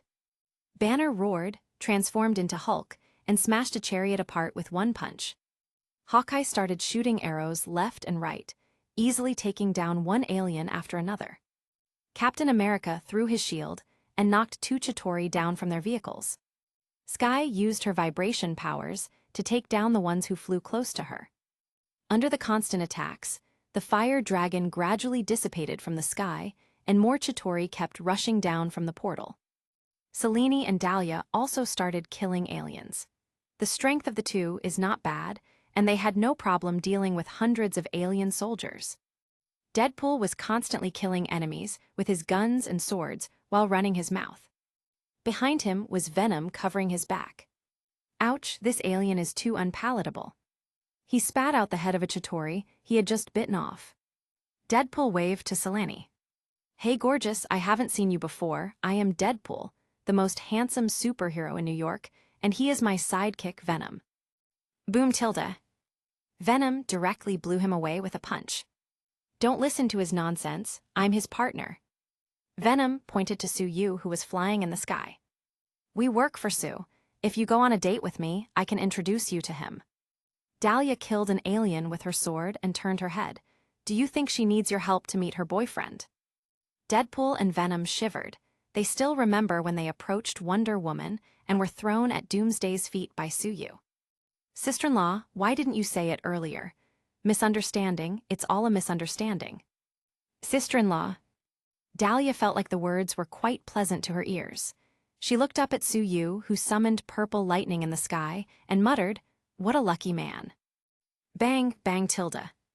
Selene killed several alien soldiers with her guns. Dahlia stopped daydreaming.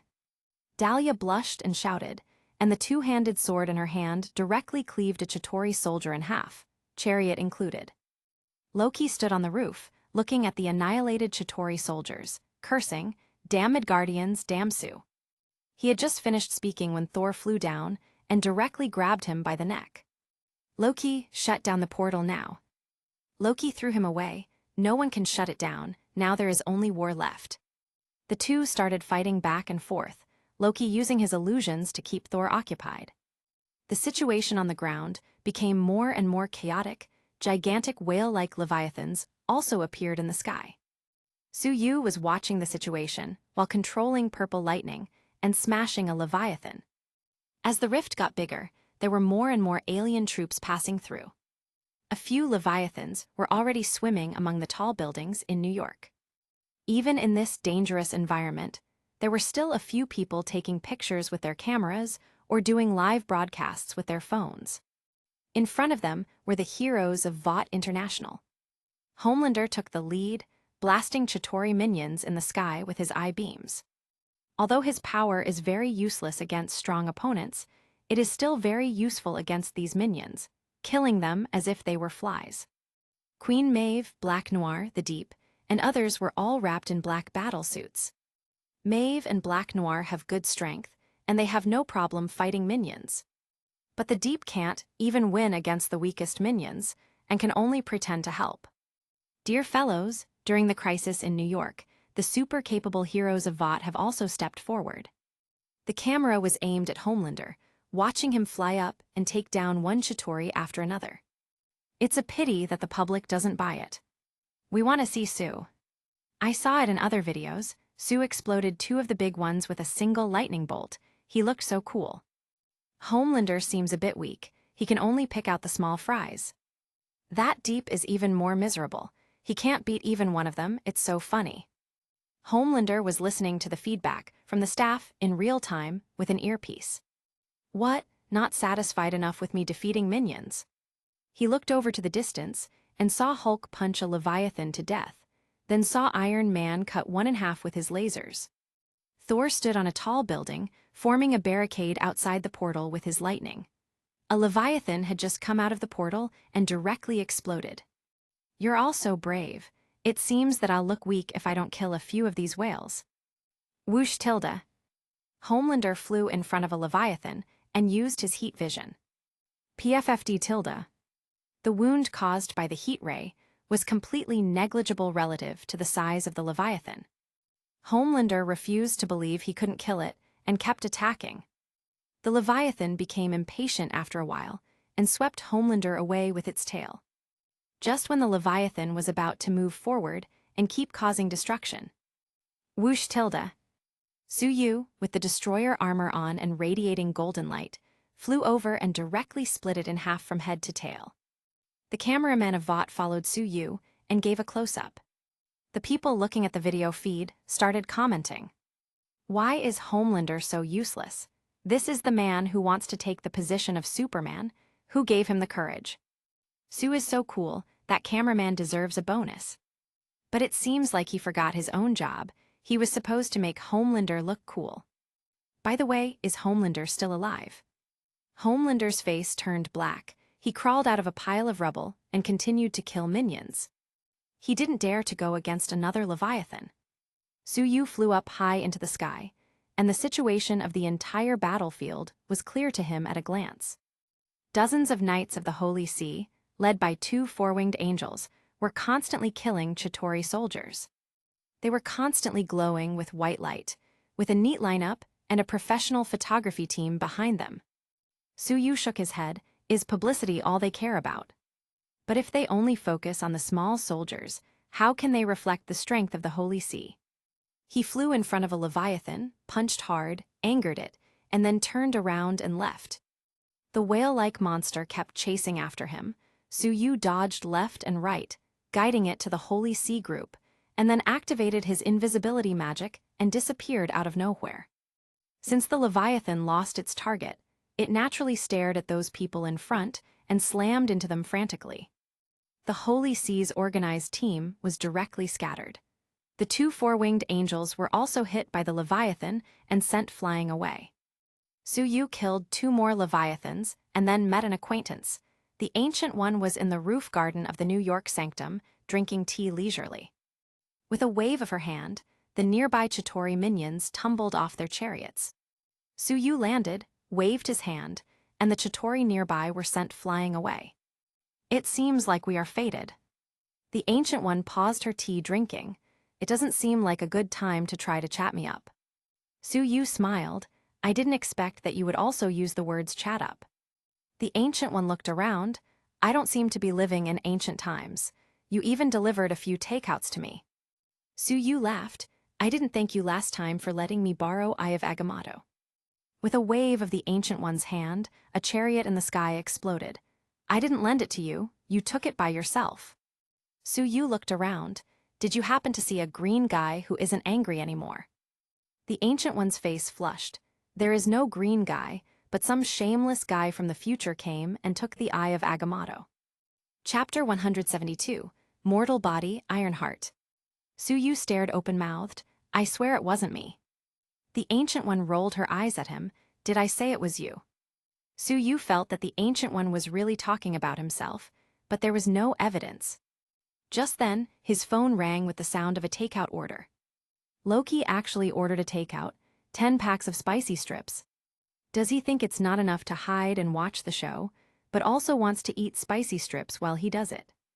He bid farewell to the Ancient One. I'll be leaving first. I'll see you in Camertage next time. The Ancient One turned her head and left him without saying goodbye. Suyu muttered, when did I offend her? He shook his head and flew away with a whoosh sound. The Ancient One sighed, it's not good to know too much, it's quite hard for me. Stark Tower. Loki looked at New York City with fire all over the place and seemed to be enjoying a show.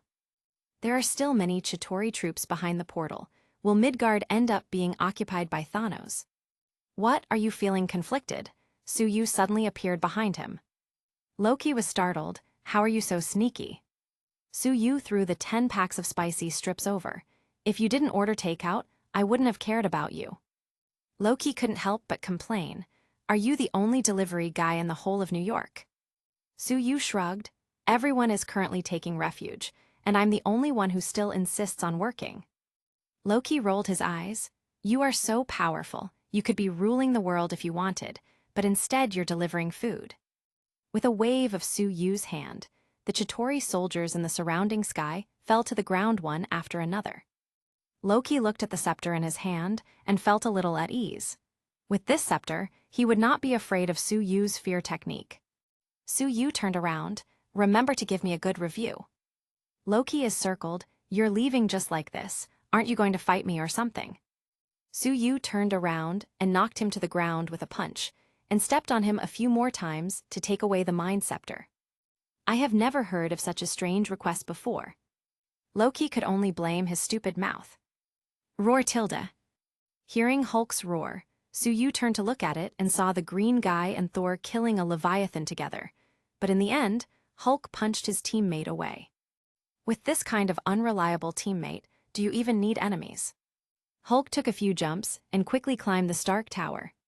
Tony, who was busy fighting, shouted in horror, Hulk, don't go around smashing my building. This teammate is really a waste of money. He suddenly remembered Suyu's words. Almost forgot, fortunately I bought insurance. Hulk jumped to the top floor, looked at Suyu and Loki. Then he walked directly towards Loki, afraid of being beaten again if he targeted the other man. Loki stood up. Beast, don't underestimate the Asgard people. Hulk slammed Loki into the wall with a punch. Loki got up in embarrassment and was absolutely furious after being bullied one time after another. Enough, I am a god, you foolish creature. Hulk grabbed him by the leg and started the classic scene. Bang bang bang bang bang tilde. Loki was left on the ground, looking up at the roof with empty eyes. Hulk stepped on him a few more times and spat to the side. Puny god. He glanced at Suyu, and his confidence exploded again, feeling like he could have his revenge. But Suyu easily took him down with a kick to the head, leaving him dizzy. Hurry up and go back to work. Leaving these parting words, Suyu flew downstairs and saw that the hospital in the distance was also being attacked. He flew over and found that Hit Girl was wielding a butterfly knife, and there were 5 or 6 Chitauri soldiers who died in her hands. Doctor Strange picked up an alien spear and hit a Chitauri soldier. Damon had an alien gun in hand and was guarding a beautiful nurse. Linda, don't be afraid, I will protect you. It seems that he has found a new love, and Mindy is about to have a stepmother. Suyu flew down, and with a wave of his hand, the aliens near the hospital were all killed. Mindy pouted, "What are you doing? I was having fun." Suyu patted her head, "You did a good job." Christine interrupted them, "Mindy is amazing, much better than Steven." "Strange, I work with my brain." Suyu looked at his hands, which were still dexterous hands at this time. "You seem to be working with your hands." Strange nodded in agreement, "So I should be a long-range attacker." Seeing that everything was fine here, Suyu flew away again with a swoosh. Christine looked at his back with some longing. "He's so cool." Strange pouted, "I may be even better in the future." Suyu returned to the main battlefield. Captain America and Hawkeye looked worn out. There were just too many enemies, and they kept coming out of the portal. Sky, Selena, and Dahlia were working together, causing a lot of damage to the alien troops, but they were also exhausted after fighting for so long. Batman drove the Batmobile to shoot down Menichitori, but was accidentally hit and had to abandon the car. "Sue, these aliens are endless. We need to find a way to close the portal." Suyu's phone rang at this time. It was Hill. "Sue, the council has decided to nuke the portal." Fury shot down a plane, but another one is already headed for New York. It will be arriving soon. Everyone's faces immediately changed. Captain America muttered, "This is Manhattan. There are about 1.6 million people living here."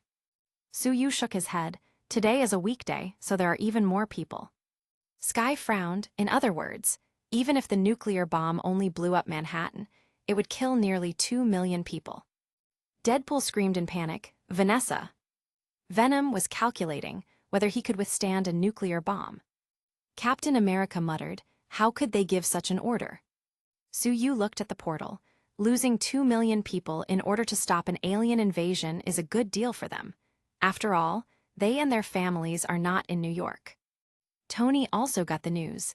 "I'm going to stop the bomb. You guys find a way to close the portal." Suyu handed the Mind Scepter to Sky. "Use this to close the portal." "Then what about you? Where are you going?" Suyu pointed to the distant sky. "I'm going to help Tony." Batman was suddenly moved. "Sue, every time there's a nuclear bomb, you face it without fear. You are the light of humanity." Suyu got goosebumps. "Please don't make it sound like you're attracted to me. I only like women." Selene and Sky kissed him, and Dahlia was not far behind. Suyu flew away, with a face full of lipstick marks. Sky glanced at Captain America. "Sue and Stark don't seem as selfish as someone said now, do they?" Steve looked a bit awkward. Suyu flew into the air and soon saw Tony flying with a nuclear bomb on his shoulder. He couldn't help but mutter, "Mortal body, heart of steel, Tony is a real man." He flew over. "Brother, how are you? Do you want me to take over?" Tony glanced at Suyu's face full of lipstick marks. "It seems like you were luckier than me. I called Pepper, but she didn't answer." Suyu smiled. "Since you didn't get a chance to say your last words, it means that you are in real danger this time." Tony was taken aback. "Is this your prophecy?" Suyu shook his head. "No, that's what happens in movies." Tony laughed. "If I really act in a movie, then I should be the male lead." Hill's voice came through the communicator. "The bomb will explode in less than 2 minutes. Shouldn't you be more nervous? How about you get down to business?" Then she added, "Sue, if everything goes fine this time, I want to go on a date with you." Tony was awed. "Another one?"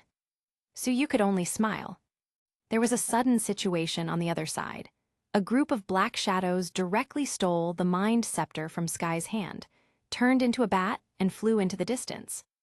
"Damn, this thing has appeared again." Suyu's body was covered in golden light.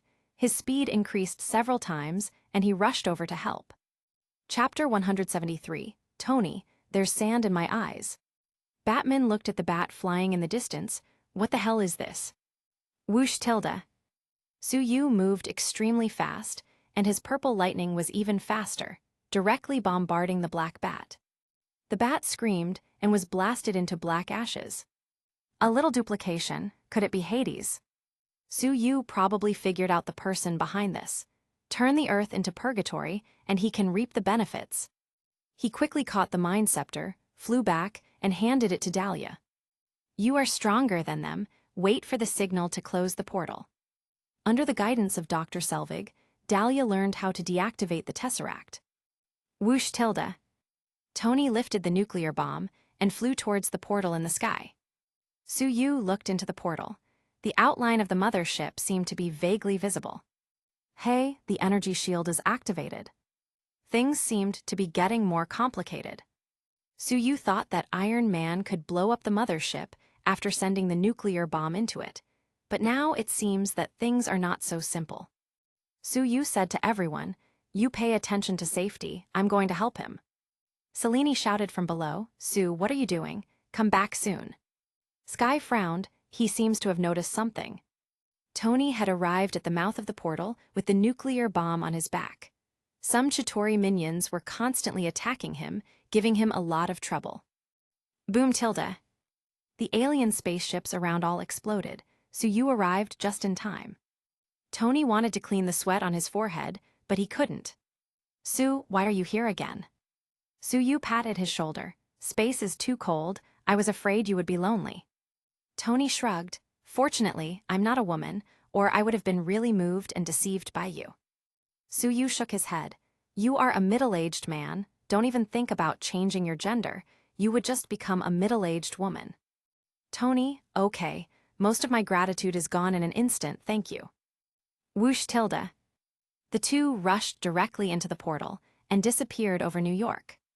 Space is completely silent and very cold.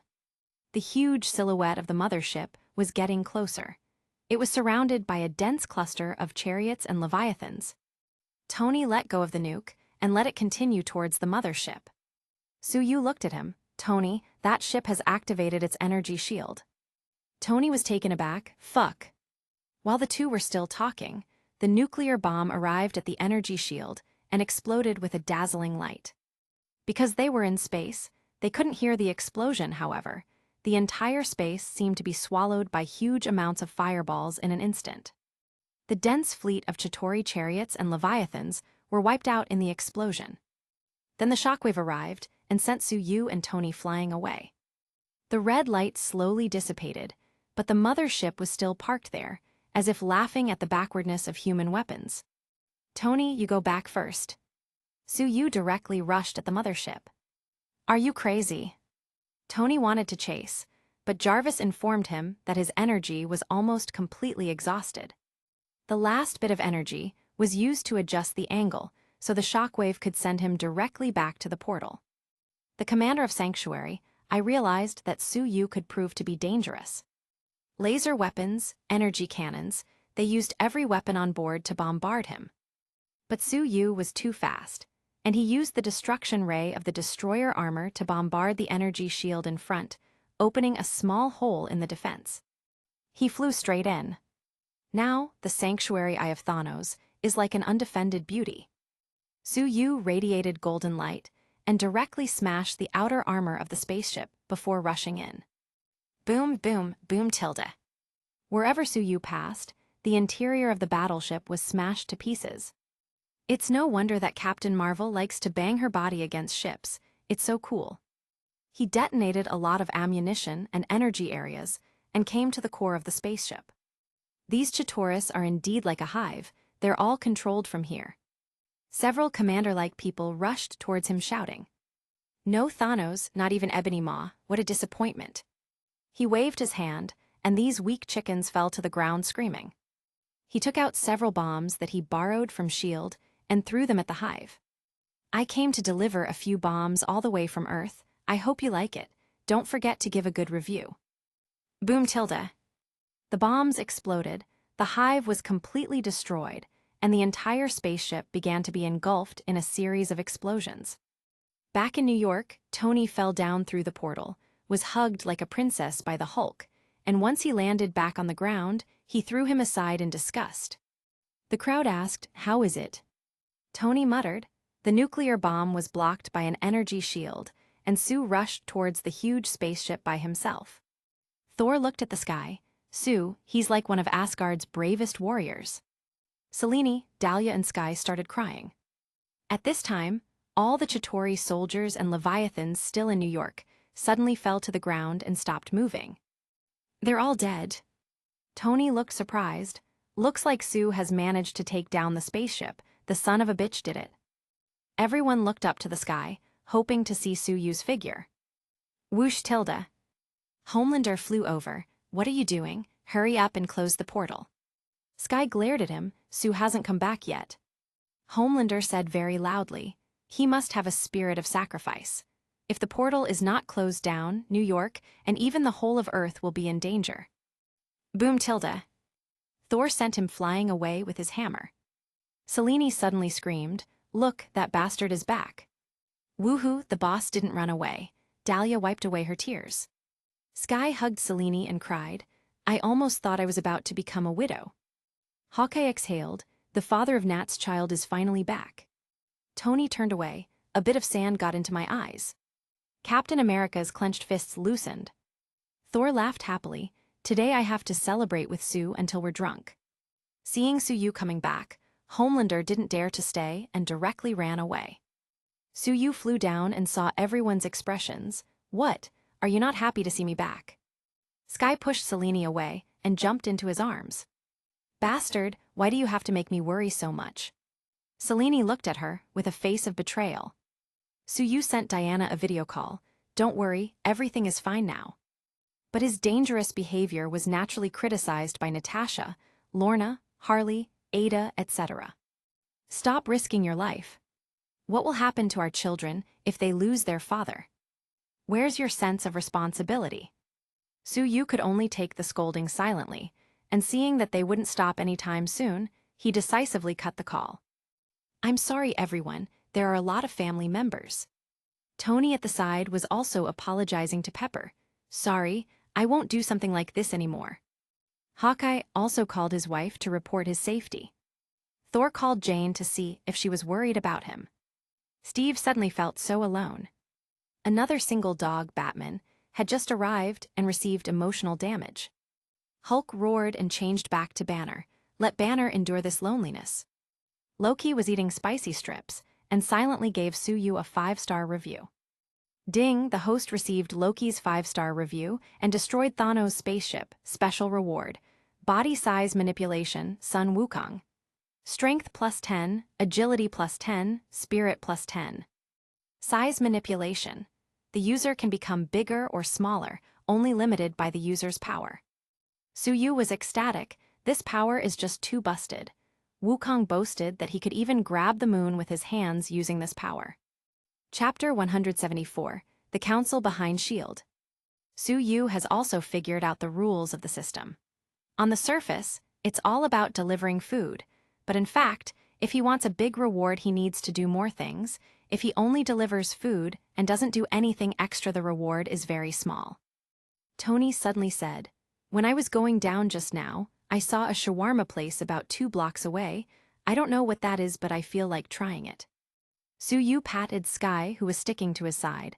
"Let's hope the owner wasn't killed by the Chitauri." Steve looked around. "Although we have one, there are still things to do." Loki chimed in. "Can you give me a glass of wine? The spicy strips are a bit too spicy." Everyone ignored him. Only Thor brought him a glass of wine over. "Drink yourself to death." Sue Yu laughed. "Thor, if you care about your brother, just say it straight. There's no need to pretend." Thor waved his hand. "I'm going to take him back and imprison him for the rest of his life." Sue Yu opened a portal and went to the hospital. Strange was incredibly busy. There were just too many injured citizens that needed treatment.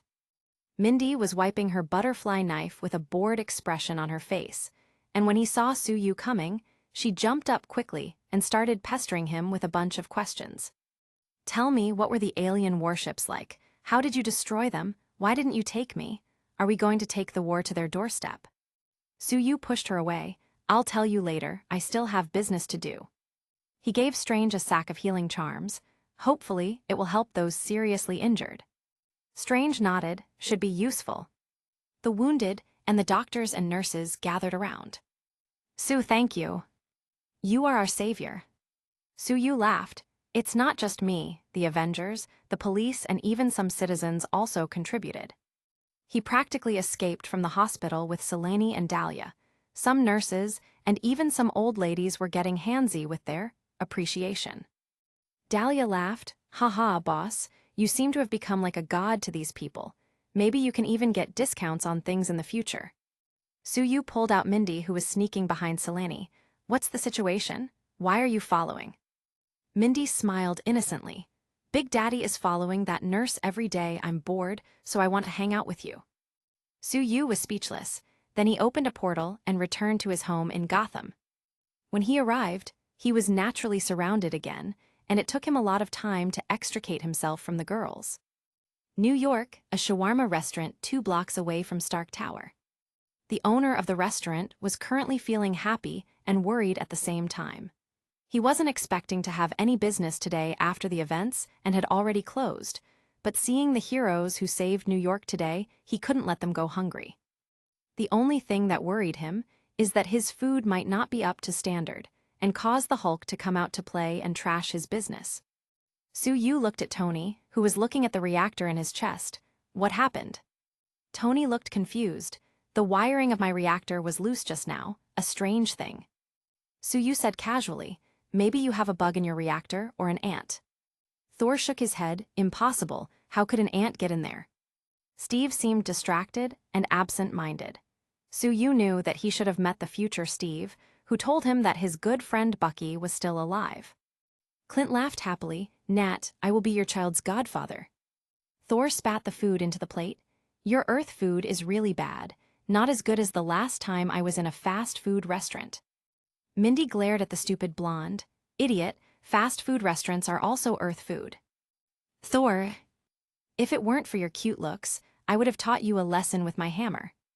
Mindy's eyes lit up and reached to pull the hammer. Maybe I can lift it too. The result is, of course, nothing happened. Venom went to the owner of the restaurant. The food is so unpalatable, maybe I should eat you instead. The boss almost soiled his pants then and there. Deadpool's girlfriend Vanessa was currently watching Suyu obsessively. Sue, you must give me an autograph later. Deadpool rolled his eyes. Can you stop looking at him as if he was the last chimichanga? I'm also here, you know. In the end, everyone couldn't take it anymore.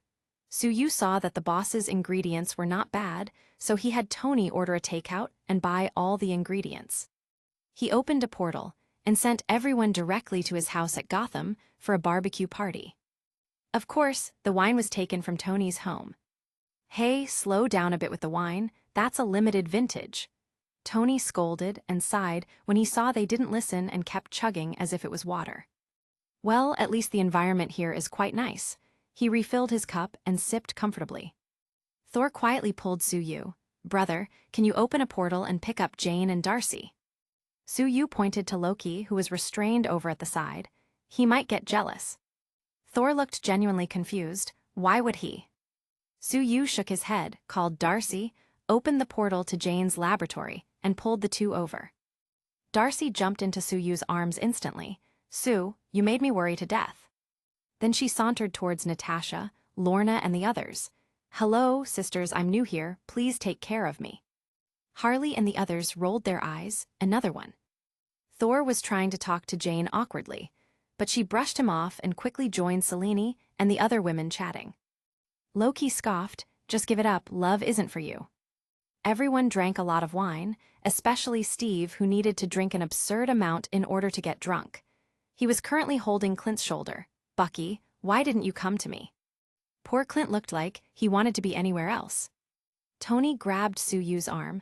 Why did you say that we bombed the mothership together? Suyu laughed. The owner of that spaceship is Thanos, a cosmic madman. It is better for us to carry the guilt together than to face him alone. Tony pointed his finger at Suyu's chest. You just want to drag me down with you, don't you? At this time, Agent Hill called and Suyu answered with a smile. Hey, are you going to fulfill your promise? How about tonight? Hill whispered, Sue, the council wants to bring back the Tesseract for further research and execute Loki on the spot, and they are also saying that the Avengers should also be held accountable. Fury is doing all he can, but they're relentless. Suyu was speechless. These idiots are so shameless. Then don't blame me for doing this. His fingers flew across his phone's screen, and a video was soon pinned to the top of many websites around the world. It was the video of the council asking Fury to immediately launch a nuke, blow up the Stark Tower, and destroy the portal. It showed how Fury was adamant against it, but they overrode him. Finally, it showed how the plane with the nuke took off. The world was in an uproar. A New York citizen commented, "Damn it, I was almost hit by a nuclear bomb and I didn't even know it." This is the lives of millions of people we're talking about, and these politicians don't even blink an eye. Millions of people may have no value in their eyes. Let's kill them all. Upstairs, they are all senators or military generals, etc. Their information is already available on the internet. Then they better wash their necks. Natasha came over and smiled, playing so big, I like it. Suyu patted her, well, they were practically begging for it. Clint laughed, Sue, I admire you for doing what I wanted to do but didn't dare to. Sky laughed, my boyfriend is fierce. Fury should have a lot of peace of mind now. After that, demonstrations soon began across the United States. These cold-blooded bosses had to announce their resignation in the face of overwhelming public pressure. Definitely, the forces behind these people all hate Suyu now, but it doesn't matter to him. In the face of absolute strength, there's nothing they can do. I just like the way these people hate me so much, but still can't do anything about me. He has offended a lot of people during the short time he has been in this world. The next morning, everyone went back to their homes, and Suyu's villa was calm again. Harley approached him with a tablet in her hands. This thread is really weird. They think the Avengers should be responsible for the losses in New York, especially the Stark Tower, and the insurance company is refusing to pay. Suyu nodded. Well, insurance companies are only good at collecting money. This was to be expected. Chapter 175, Paradise Island. When Suyu started getting handsy, Harley whispered, You drank wine and played all night, aren't you tired? He wrapped his arms around her waist. It's rare for all to get together, and I don't know if there will be a chance to repeat this in the future. Harley's fingers drew circles on his abs. I wouldn't mind if there isn't another alien invasion. Suyu knew that this wouldn't be the last one, but thought it was better to keep quiet, no need to worry her so much. Instead, it was better to just enjoy the moment, so he picked her up and threw her over his shoulder, ignoring her squeals as he carried her to the bedroom. Everything was slowly returning to peace. The New Yorkers began to return to their normal lives, and the knowledge about almost being blown up to kingdom, come by a nuclear bomb, gradually faded away. Every now and then someone wondered if the aliens would dare to invade them if Superman was still around. The popularity of the Avengers was getting higher and higher, and the leaked video of Iron Man carrying the nuclear bomb on his shoulder was naturally making his popularity soar. But Suyu's popularity was still the highest. His strength was obvious to all. Vought's God-building plan suffered a major setback.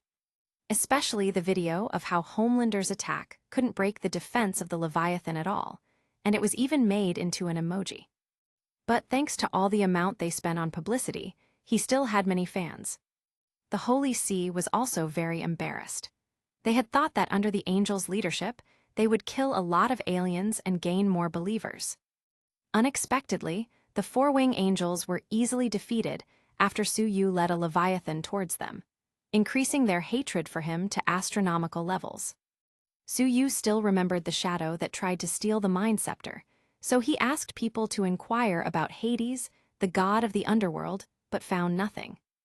Even Diana had no impression of this uncle of hers. However, he still got something out of that conversation with her. Well, out of what happened after that conversation. The thousands-year-old Wonder Woman is now pregnant, which gave him a sense of accomplishment.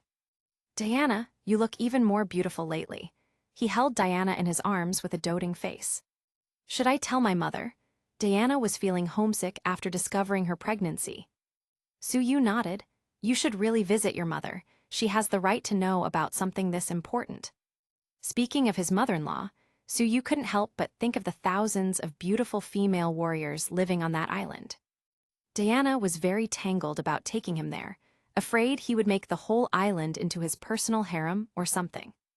At this time, Batman sent a video call. Sue, I have something weird here. Recently, Gotham has found some of these weird alien creatures, which are different from those that appeared in New York before. Suyu glanced at the photo that Batman showed and secretly thought, Parademons, Darkseid's subordinates, Steppenwolf is coming. Batman murmured, I've seen these creatures in my dreams before. They're ruled by someone named Darkseid. Suyu nodded. Darkseid of Apocalypse, Bruce, get ready to fight again. Batman was inspired by the Battle of New York and felt like forming a team was a good idea. It seems that I have to contact a few more people. The people listed in Luthor's documents can probably be of use. That's a good idea, but I'm going to take Diana to her home first. She's pregnant with my baby. Suyu first praised Batman, and then gave him a critical hit by showing his happiness to the single dog. Batman said almost bitterly, Congratulations. He had taken a liking to Catwoman and Diana before, but unfortunately, before he could even act, Suyu had already gotten ahead. After the call was over, Diana pinched Suyu. I haven't agreed to go back to the Masira yet. Suyu sternly said, Trust me, the appearance of these aliens will bring trouble to your home. Diana was surprised. Are you sure? When did I ever lie to you? Don't you always lie to me? I haven't lied to you about big things, have I? Seems to be. Diana finally listened to Suyu's suggestion and decided to go the next day.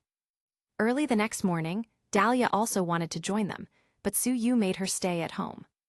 After all, you are also a demigod. I will leave the destroyer armor and rely on you to protect everyone. All right then, come back early. Suyu nodded.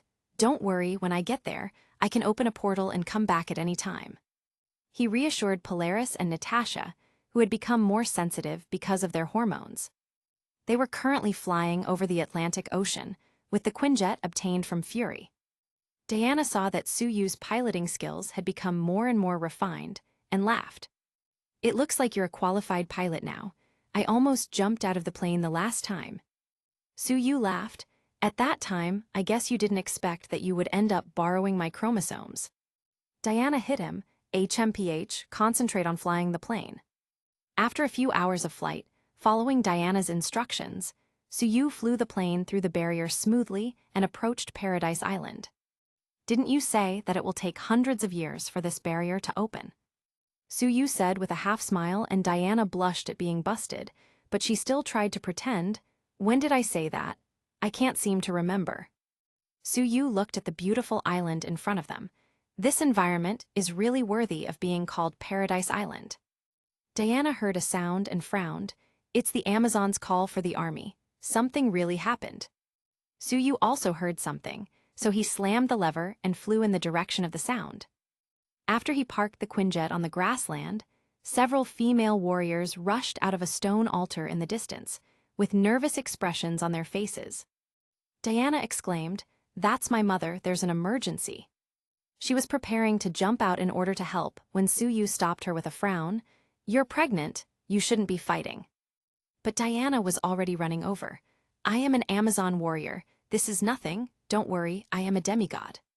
What can Suyu say? He pointed to the altar over in the distance. Someone is trapped inside, I'll go save them first. Whoosh tilde. He turned into golden light and flew over, crashing directly into the round stone altar. More than 20 Amazons, led by a blonde woman, were currently fighting and retreating. At the moment, their condition was not good, several were injured, and they were surrounded by hundreds of monsters. Suyu waved his hand. Fear. The demons screamed and fell to the ground, and more than half were directly scared to death. Suyu didn't expect the fear spell to be so effective against demons. Live from others' fear, but weak against their own fear. He waved his hand again, and the remaining dozens of demons were also scared to death. The Amazons were very surprised to see him. A man. Why do I feel like I want to talk to him? Suyu landed and greeted them. Hello everyone, I'm Suyu, Diana's boyfriend. I just arrived today. I was going to meet my mother-in-law, but I didn't expect something like this to happen, so I came to help as soon as I noticed. Diana's boyfriend. Diana is looking for such a powerful boyfriend behind our backs. The blonde Amazon came over and looked at Suyu. The man Diana liked made her very curious. My name is Vanilla. Suyu couldn't help himself and checked her out. Fair skin, charming electric eyes, classical and generous temperament make people fascinated at first sight. Nice to meet you. Let's get out of here first, I want to check on Diana too. He directly destroyed the boulder, blocking the passage with a single punch, stunning them all with his enormous strength. This is a tens of thousands of pounds boulder, and he easily destroyed it with one punch. Suyu turned into a golden light and flew towards Diana, leaving them behind even more stunned. He can still fly and shine. Suddenly, I feel that Diana is quite lucky. Chapter 176, Vanilla attacks Suyu. Vanilla looked at the direction, where Suyu flew away with bright eyes. Quick, let's go after him, I mean to help the queen. This decision was unanimously approved by everyone. At the moment Steppenwolf was there chattering like a typical villain. When I conquer this world, you will all have no choice but to join my army, mighty Amazons. Diana frowned at him. Where did you come from, you filthy creature? How can you be so ugly? Steppenwolf felt a little annoyed, but getting angry over such simple insults is beneath someone of his station. HMPH, what do you know? Be thankful that you seem to be stronger than the others. I could use someone like you in my ranks. I'm going to be king here. Whoosh tilde. Suyu flew down and kicked Steppenwolf dozens of meters away with one kick. Want to be a king here? Are you strong enough? What the hell are you bragging about? Steppenwolf still owes Darkseid 50,000 worlds, and it seems that his debt will never end. The new god crawled up in embarrassment. Who are you? Dare to attack the great Darkseid's #1 commander. Suyu said lightly, I am the boyfriend of the strongest Amazon warrior. You are just a wild dog that was kicked out of the house. Darkseid doesn't want you. Why are you pretending to be important? Steppenwolf was hit right where it hurts the most and immediately went mad with anger. Bastard, who did you say? Kill him for me. The parademons in the sky immediately started attacking Suyu, but with a simple wave of his hand, they all threw away their weapons and fell to the ground screaming. Steppenwolf also had a headache, fell to his knees, and screamed in pain. Master, I'm trying my best to pay off the debt. 50,000 worlds, how many more are still left? I want to go home, when will this end? Diana's mother, Queen Hippolyta, was a little confused. How come the monster, who easily defeated her best warriors, just now was suddenly being bullied by that young man? Diana, he said he was your boyfriend just now, is that true? Diana answered embarrassedly, well, we've only been dating for a few months. This time I brought him back to meet you, mother. Hippolyta was taken aback. You brought him to our island after only a few months of dating. Don't you know that Zeus once ordered that no other men are allowed here? Diana touched her belly. He is not just any other man, he is the father of my child. All the Amazons around felt like their brains stopped working, and Queen Hippolyta also looked confused. Steppenwolf swung his axe with all his might, while Suyu blocked it with Deadpool's sword and was pushed back 3 steps. Insignificant human, you're too weak. Steppenwolf looked very proud upon seeing that he had a slight advantage in strength. Suyu put away the sword and recited a magic formula in his heart, the law of heaven and earth, the size manipulation power he had gotten not long ago. There was the sound of clothes bursting, and he instantly turned into a 5-meter-tall giant, and his strength directly tripled. With his current mental strength, his body can still become even larger, but it wouldn't be stable for long, and he can only fight for a long time at his current 5-meter size. He knocked Steppenwolf back with a single punch, making him roll on the ground several times. After he finally stopped rolling, he looked at Suyu in horror. Impossible. Suyu glanced down at himself and muttered, Fortunately, I asked where Banner's pants were bought, otherwise I would have to fight naked. Steppenwolf rushed over to fight again, unwilling to believe he could be defeated so easily, but Suyu threw him on his back and knocked him down again. When he managed to get up again, he was attacked by Suyu with a mixture of martial arts. A rain of multiple fast punches from Jeet Kune Do and Xingyiquan, followed by a knee strike to the chin from Muay Thai, and finally, a 180 degrees kick to the head from Tang Sudo. Steppenwolf, who had thought he could easily conquer Earth, realized that he seemed to be like a complete weakling in front of this man. The eyes of the Amazons all around were practically gleaming. After all, they are a warrior race and worshipped power. seeing his way of fighting made their blood flow. This move is so cool. His body has better abdominal muscles than any of us. This muscle line, what kind of luck does Diana have? Everyone is an Amazon warrior, how can she be? The princess can't monopolize such a good warrior, she should have the spirit of sharing. Diana felt a lot of sourness instantly. This is exactly why she didn't want to bring him. Steppenwolf had the feeling that he might die this time. At the moment, there was blood running down his nose and mouth. Although his body was protected by armor, he was still seriously injured. The mother box that fell on the ground suddenly started glowing, sending itself and Steppenwolf away suddenly. TCH Tilda saved by the mother box. Su Yu returned to his normal size, walked up to Diana, and said to Queen Hippolyta, "Mother-in-law, I couldn't keep the box, I'm sorry."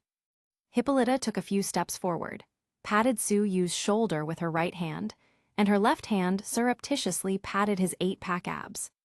"It's not your fault, the mother box has been activated, so there's nothing you could do, and I should still thank you, otherwise we would have lost a lot more people today. Just how did you train your body?" "Diana, mother." Hippolyta waved her hand. "I just want to see if his physical fitness is worthy of you." They began to help the wounded female warriors. Su Yu walked over and quickly helped to fix several dislocated joints. Then he took out a stack of healing talismans and handed them over to Venelia.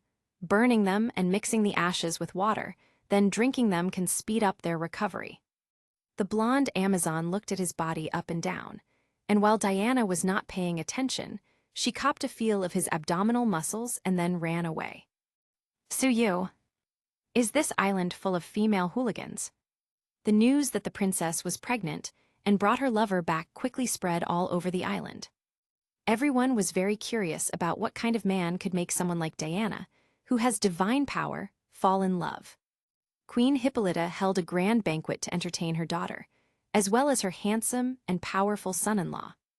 "Su, this is my aunt and master Antiope, who has taught me a lot." Antiope took Su Yu's hand and casually squeezed his biceps. Not bad at all. Su Yu found that the women here seemed to have an obsession with muscles, and secretly thought, no wonder they're all in such good shape, perfectly showing the strength and beauty of women. Su Yu looked at Antiope with a smile. "Diana often mentions you. If you hadn't taught her so much, she wouldn't have grown up to be so strong." Antiope laughed happily. "She's better than us all, she's the best student I've ever taught." Su Yu put his arms around Diana. "I'm lucky to have her by my side." Diana kissed his face and took Antiope away to talk. Meanwhile, Venelia brought a group of Amazons with her, each of them carrying a glass of wine. "Consort, you saved us just now, please accept our toast." Su Yu looked around and saw that the women brought by her were all of high quality, with long legs, beautiful faces, strong muscles, but soft lines. Well, except for a dark-skinned one who was a bit too burly for his liking, but even she was still quite beautiful.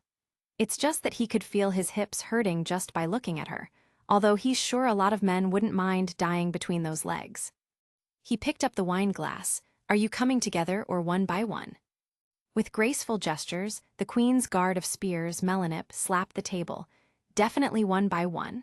Today, we will show you the might of the Amazons." Su Yu didn't mind and went straight for a drink with each of them. One round of wine. Another round of wine. Then they were all drinking together. Su Yu himself doesn't know how much he drank, but in the end, all the women brought by Venelia were made drunk by him.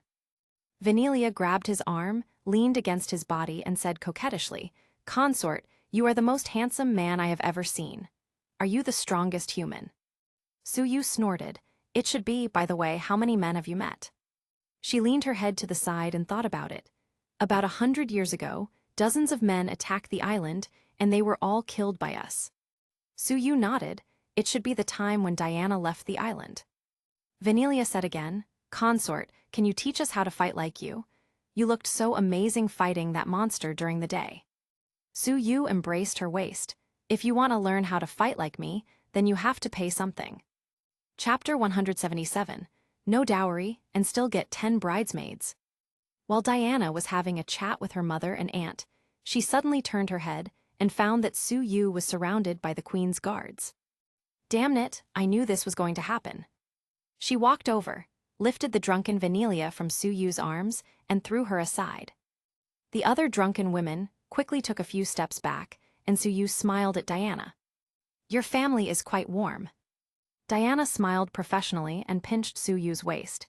Hee hee, but I can see that you're very enthusiastic too. Queen Hippolyta and Antiope looked at each other. It seems that men are all the same, with the same virtue as Zeus. But the two didn't see anything wrong with it. Their thoughts were still in ancient times, and they didn't think that a man should only have one wife. Suyu coaxed Diana for a while, and the two went to rest. Seeing Diana's bedroom, he couldn't help but comment, as expected of a princess. This bedroom is worth someone else's 3 bedrooms and 2 living rooms. Diana was still a bit annoyed and jealous. HMPH, I'm afraid you wish you could be in someone else's bedroom right now. That bitch Vanilia, I will teach her a good lesson tomorrow. She pushed him into the bed and decided to declare her sovereignty. Suyu was surprised by her assertiveness. Won't this affect the baby? Diana said that she is a very powerful demigod, and he shouldn't use the standard of mortals to restrain her. Suyu shrugged, such a demigoddess, please give me a dozen. The next morning, Vanilia came looking for him along with another 9 queen guards. Consort, let's train together. Suyu looked at the 10 valiant-looking women and found that their figure and appearance were among the best here. Vanilia explained, Su, we are all carefully selected guards by the queen, and our strength is among the best in the island. There were a couple women who didn't see him beat up Steppenwolf yesterday, and there was a provocative glint in their eyes. Suyu looked at these rebellious women and hooked his fingers. You can all come together, let me see your strength. Vanilia whispered softly, you can turn into a giant and I can hang on you. The thirst is strong with this one. Okay, let's go together. The 10 queen guards represent the top fighting level in the island, but Suyu didn't sweat at all fighting them all together, and didn't even need to use half his strength to solve the fight in under a minute, and that's mostly because he gave them a chance to show what they can do. The Amazon warriors advocate the strong, and were soon completely convinced by Suyu's strength. He decided to teach them Xingyiquan and Tang Sudu, and taught them very seriously. If there was a little irregularity, he would pass by and hit them to correct their stances. What? Vanilia shouted, always feeling that this consort is not very serious, always hitting her fat places. They practiced all morning, then Suyu waved his hand. Okay, your foundation is quite good, you should be able to practice by yourself after a few more days of guidance. Vanilia hugged his arm between her breasts. Unfortunately, the armor didn't let him enjoy it properly. Master, there are still a few sisters who haven't seen your transformation. Show us your strength, we are good students. Suyu almost rolled his eyes right there. These women are like perverted uncles. But he still took off his shirt, and his perfect muscles had them almost drooling. After transforming into a giant, Suyu sat 5 women on each arm, lifting them up with ease. Wow, this is awesome. Vanilia slipped from his arm and touched Suyu's Hulk trousers intentionally or unintentionally, and accidentally felt something that made her eyes widen. At this time, Diana asked someone to call Suyu. When he came to the hall, Diana and the queen's expressions looked quite bad. Suyu approached with a smile. What's the matter? You just came back and already had a conflict with your mother. Diana rolled her eyes at him, smelling several different female scents on him. You look so happy. Aren't you having a bit too much fun? Suyu laughed and decided to change the topic. So what were you arguing about just now? Queen Hippolyta sighed. My daughter has been rebellious for thousands of years. She just doesn't listen to me. I told her to stay until the child is born, but she doesn't want to, and she even wants to find the mother box. Stay. Although Suyu thinks this place is fun, and the girls are very enthusiastic, there are so many people back home he needs to take care of, so he can't afford to stay for so long. He coughed. Mother-in-law, I still have work to do in Gotham. You mean those deliveries? Diana said you're only delivering 1 order every few days nowadays. Queen Hippolyta was half smiling. Suyu, this queen is clearly calling him a liar right to his face. Antiope also said, Diana also said that your net worth is already very high in human society, and you have enough to last you for a few lifetimes. Su Yu glanced at Diana, and she stuck out her tongue in embarrassment, meaning she sold him by accident. Su Yu had no choice but to put his foot down. There are 2 other pregnant women at home, and I can't just leave them behind. He thought that the queen would be very interested in this matter, and maybe would drive him out in anger. But unexpectedly, she didn't seem to mind at all. You can bring them over too. Su Yu nanny. Thinking about it, he immediately figured out that these women from Paradise Island have not been influenced by modern thinking and retain the traditional virtues of ancient women.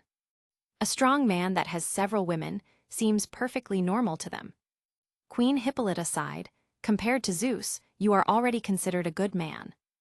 Zeus actually wanted this whole island to be his harem, but he soon had an accident. Only I had Diana, and no one else was caught by him. Su Yu cursed Zeus for his shamelessness and waste in his heart.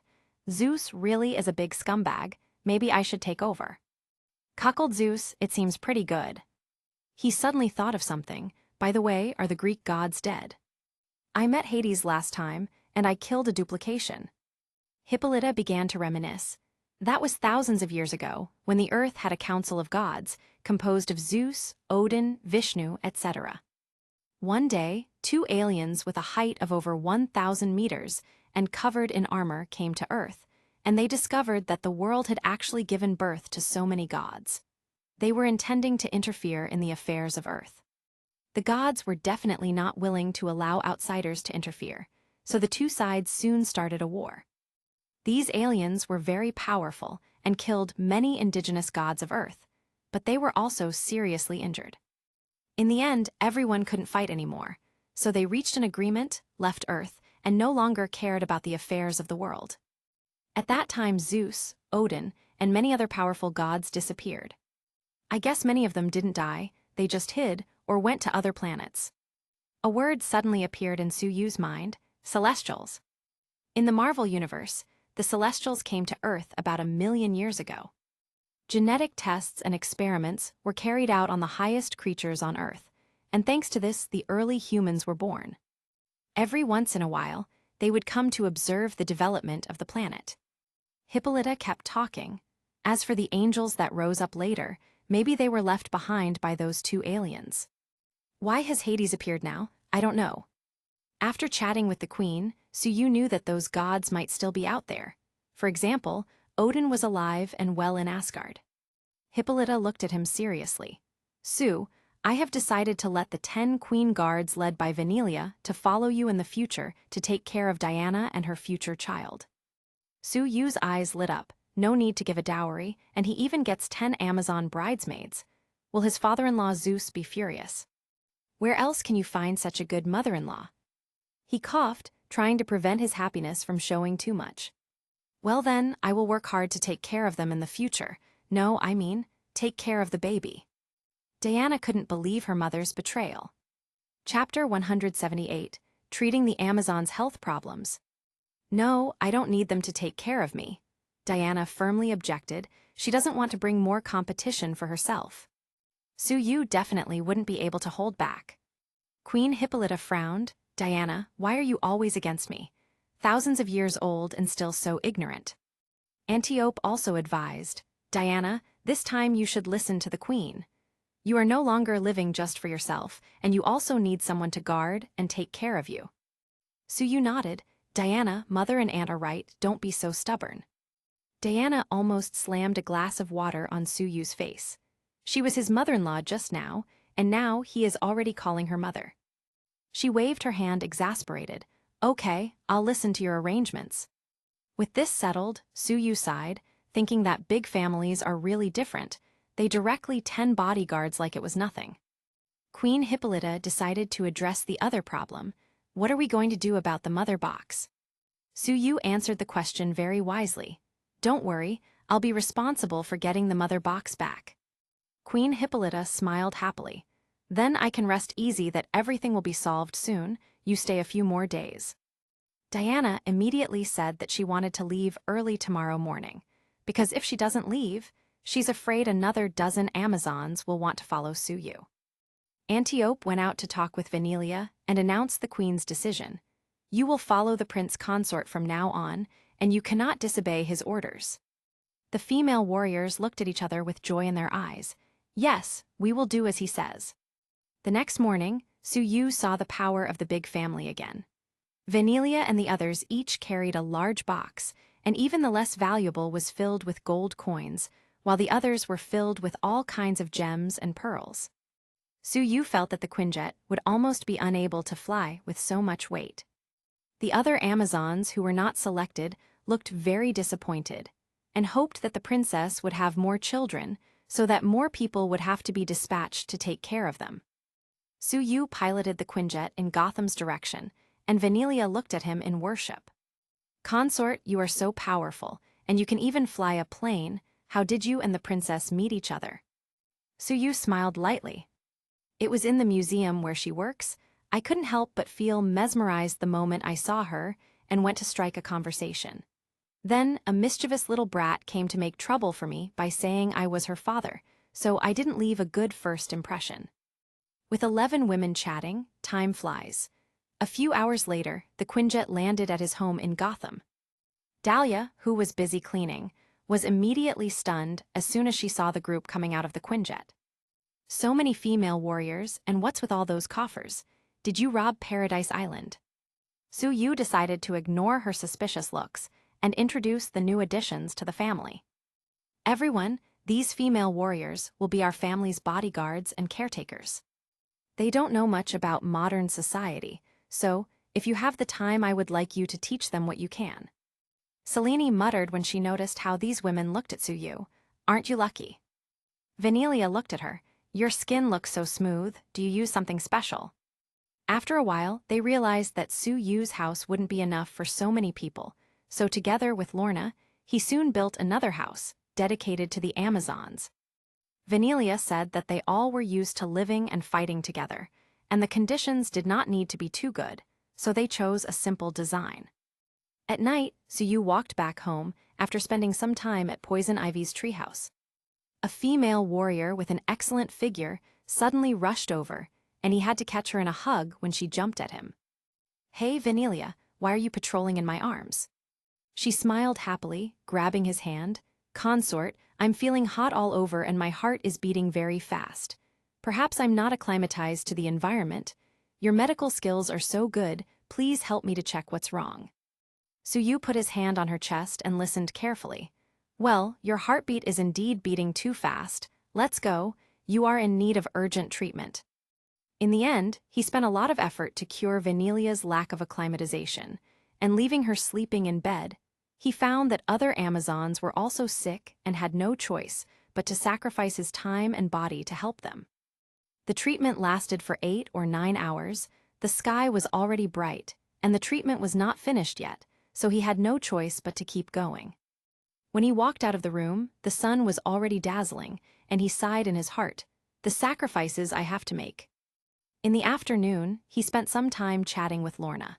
She said very happily, "Sue, I feel that my powers are getting stronger and stronger. The baby is really a blessing." Su Yu touched her belly. "Isn't it thanks to me? How are you going to repay me?" Lorna rolled her eyes. "Pervert." Batman called just at this time. "Sue, those demons' activities are becoming more frequent, and they have also captured many researchers for some reason." Su Yu nodded. "Those demons and their leader also went to Diana's home island, and I happened to encounter them." "What's the result?" "Of course they were beaten up, and had to run away with their tails between their legs." "Batman's?" Su Yu suddenly asked, "How is your team recruitment going?"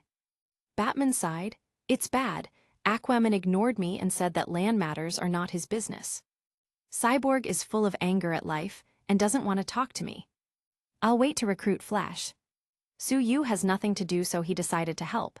It's fine, let's go together." He called on Vanilla and Menelip, 2 of the best female guards, and asked them to go out on a mission.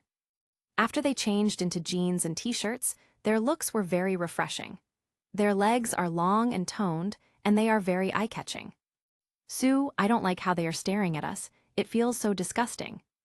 Vanilla hugged his arm and looked around with a look of disgust. "I just like you to look at me. By the way, my acclimatization has not been completely cured. You should keep helping me tonight. Suyu patted her buttocks. Little goblin, you are so greedy. He took the two into the den of the Flash, Bari's underground garage. He could hear the voice of a young man coming from inside. Why are you sitting in my second favorite chair, my super ability? Does web design count? Batman threw a batarang fast, and Bari easily evaded. It turns out that your ability is speed. I'm forming a team of people with special abilities to fight off an alien invasion.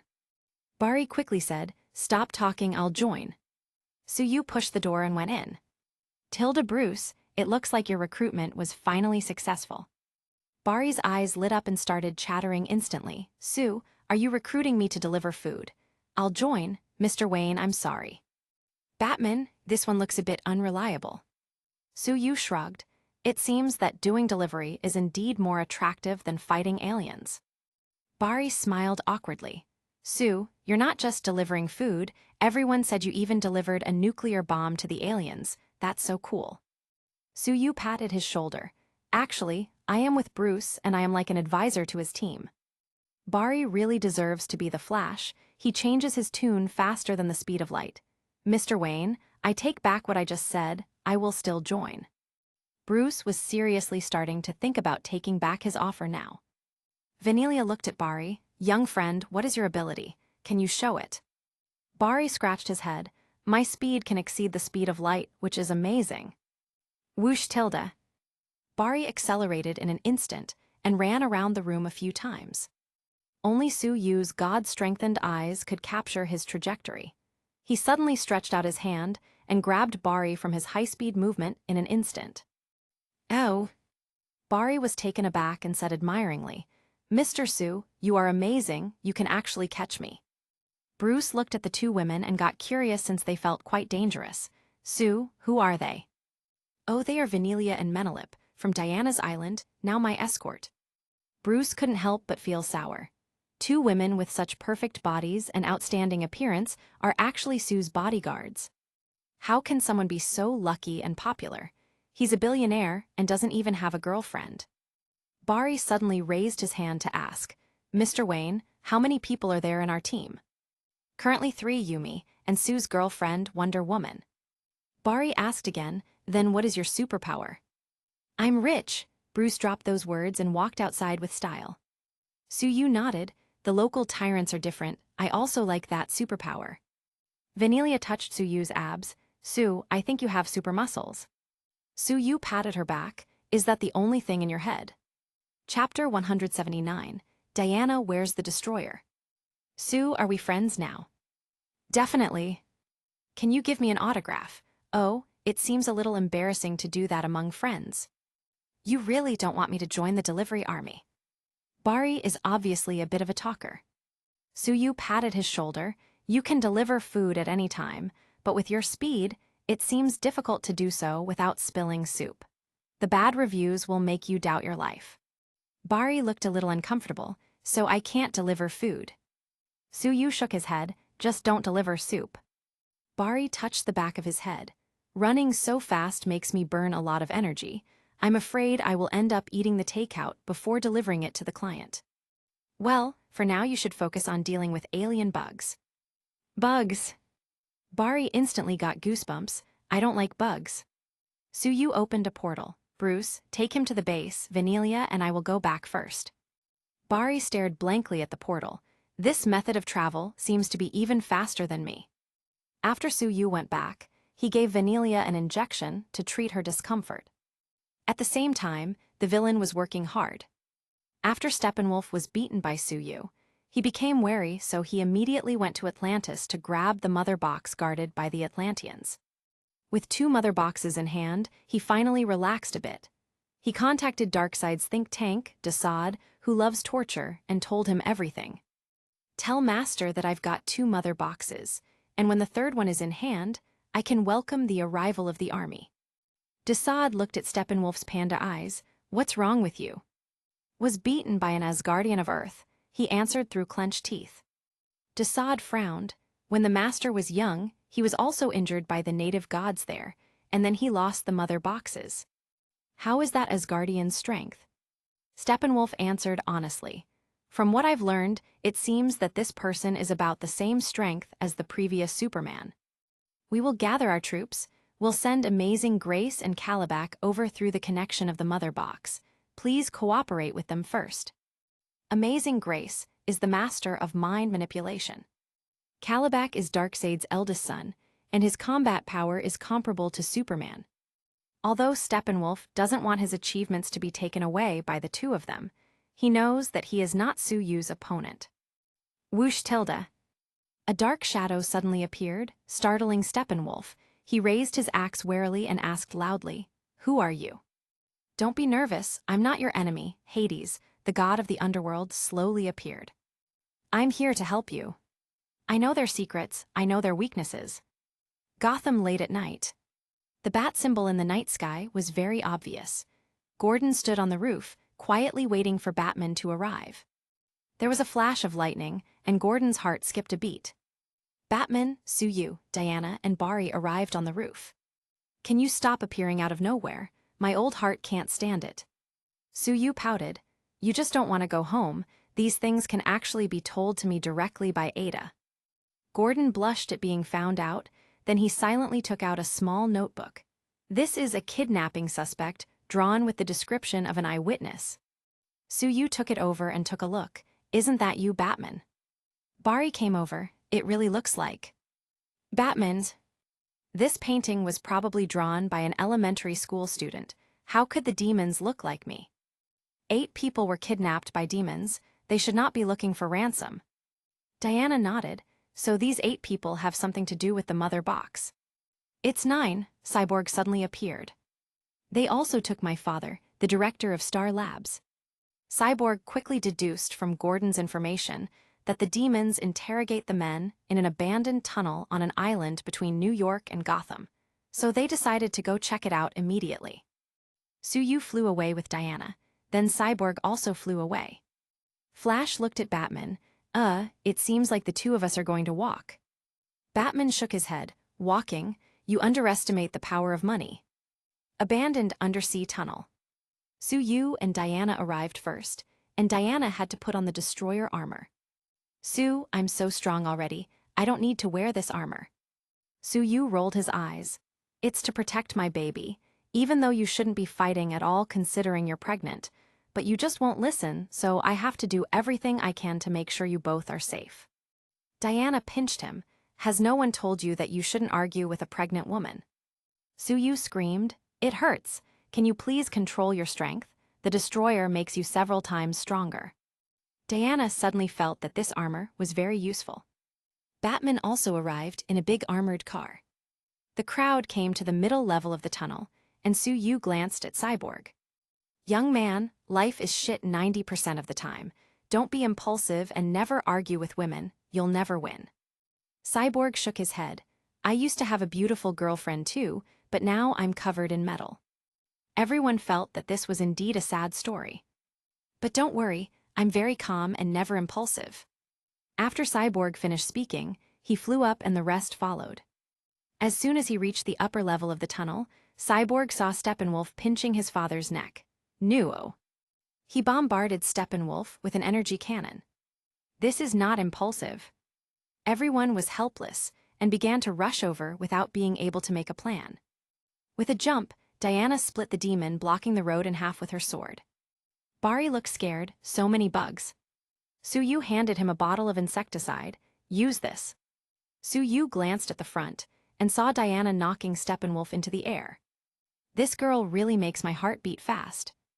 With a wave of his hand, more than a dozen demons screamed and fell from the air. "Cyborg, you and Bari, send these hostages out." Batman was already entangled fighting with the parademons. Diana smashed Steppenwolf again with a shield strike. After wearing the destroyer, her strength increased dramatically. Amazonian. Steppenwolf was furious. He was beaten by Suyu last time, and this time he was beaten again by Diana. The response to his shout was a fierce slash of a sword, sending him flying away again. Suyu killed more than a dozen demons and found that there was nothing left to do. All of a sudden, he felt his mind being attacked. Someone trying to control me. Amazing Grace, hidden in the dark, was surprised. This man is actually immune to mind control. Su Yu's mental force recoiled and pierced her mind like a needle. What? Grace held her head with both hands and screamed. Roar Tilda. With a loud roar, a very burly, thick-looking guy with lion-like hair tried smashing Su Yu with a big club. Damn, what the hell? Su Yu took out Deadpool's sword and used it to block. Clang Tilda. With a loud bang, Su Yu was sent flying back and hit the wall. Haha, as guardian of Earth, I thought you were stronger. Steppenwolf is a piece of trash. I, the eldest son of the great Darkseid, Calabac, will send you on your way. Boom Tilda. Diana jumped down and smashed Calabac with a direct shield strike. Bullying my husband. Steppenwolf's face turned a little dark when he heard Calabac insulting him. Darkseid's son. Su Yu flew down from the wall. He noticed that Calabac's strength is similar to Superman. In the past, he might have to wear the destroyer to deal with him, but now he doesn't have to. Chapter 180, Resurrect Superman. Su Yu waved his hands. Diana, you go to fight Steppenwolf. Let me deal with this son that Darkseid doesn't want to recognize. Diana nodded. He looks so ugly, I wouldn't want to recognize such a son either. Calabac was furious when he heard their words, because it's true that Darkseid doesn't like him very much, and he doesn't even let him call him father. This is his biggest pain. Damn, I'm going to kill you all. Calabac shouted, jumped up, and swung his weapon down at Su Yu. Rip Tilde. There was the sound of clothes being ripped, and Su Yu turned into a giant of more than 10 meters, stretched out his left hand, and directly grabbed Calabac in the air. Bang bang bang Tilda. Su Yu slammed his right fist against Calabac, making him dizzy. After dozens of punches, he grabbed him by a leg and swung him against the ground repeatedly, just like Hulk beat Loki. The scene was too tragic. The onlookers were frightened and flew away one after another. Although Steppenwolf was beaten badly by Diana and lost one of his teeth, he still felt very fortunate that he was not beaten by Su Yu. Grace's head still hurts, but she was glad she's not Calabac at this time. Calabac was stomped on the ground by Su Yu like a rag. He was bleeding from all the apertures on his head, and his internal organs were also severely injured. Just now, Su Yu's fists also contained armament haki, causing him several internal damage. Bah, Darkseid's son, just a weakling. Su Yu's body changed back to his normal size. He couldn't last long in this state. Deadpool's sword appeared in his hand, and it directly stabbed Calabac in the heart. Calabac screamed. He felt his life leaving him. His regeneration wasn't working. This sword. Su Yu pulled it out. You're right, this sword is poisonous. He slashed Calabac's neck, and his huge head rolled to the ground. Steppenwolf was shocked. He didn't expect Darkseid's son to die so soon. Desperately, he slammed into the surrounding concrete wall hard. Boom Tilda. He made a big hole in the tunnel, and the sea water rushed in. The mother box teleported Steppenwolf and Grace away. Diana flew over, grabbed Su Yu's hand and was about to fly up, but he stopped her. Wait a minute, there seems to be someone in the water. A mermaid, no, a muscular man burst out of the water. It was Aquaman. He shouted loudly and slammed his trident into the ground, temporarily blocking the fierce sea water. Batman's spirit was shaken. Aquaman is here. Su Yu said, I know you don't see such a thing every day, but I advise everyone to run away now. After he finished speaking, he took Diana's waist and flew out. 30 seconds later. PFFD Tilda. The water quickly submerged Aquaman and rushed towards Batman. This. Batman's eyes opened wide and he hurriedly summoned Flash. Barry, save me. Cyborg had to pull Batman's giant car up the tunnel, with the two of them inside. Once everyone was safe and sound, Aquaman got out of the water. That monster stole the mother box that was being guarded in Atlantis. When he looked at Diana, his eyes lit up, and he shook his wet long mane of hair.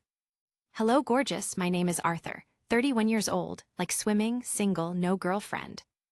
Diana laughed. If you didn't tell me, I would have thought you were 40. Aquaman stroked his beard embarrassedly. I thought you'd like my rough beard. Diana held Su Yu's arm. This is my husband. Aquaman put his hand on his forehead. Forget I said anything. The Flash said strangely, you don't know Sue. don't you have an internet connection under the sea? Aquaman's eyes showed recognition, so he is Sue. I'm sorry, I'm a bit blind. Everyone shook their heads, and when he looked at beautiful women, he seemed to have very good eyesight. Batman glanced at Sue. Sue, open the door, let's go back to the base. Is the tycoon starting to save money on gas? Sue shook his head and opened a portal. Aquaman looked surprised. Is this thing stable? Won't it suddenly disappear and cut me in half? Sue kicked him in. Don't think too much.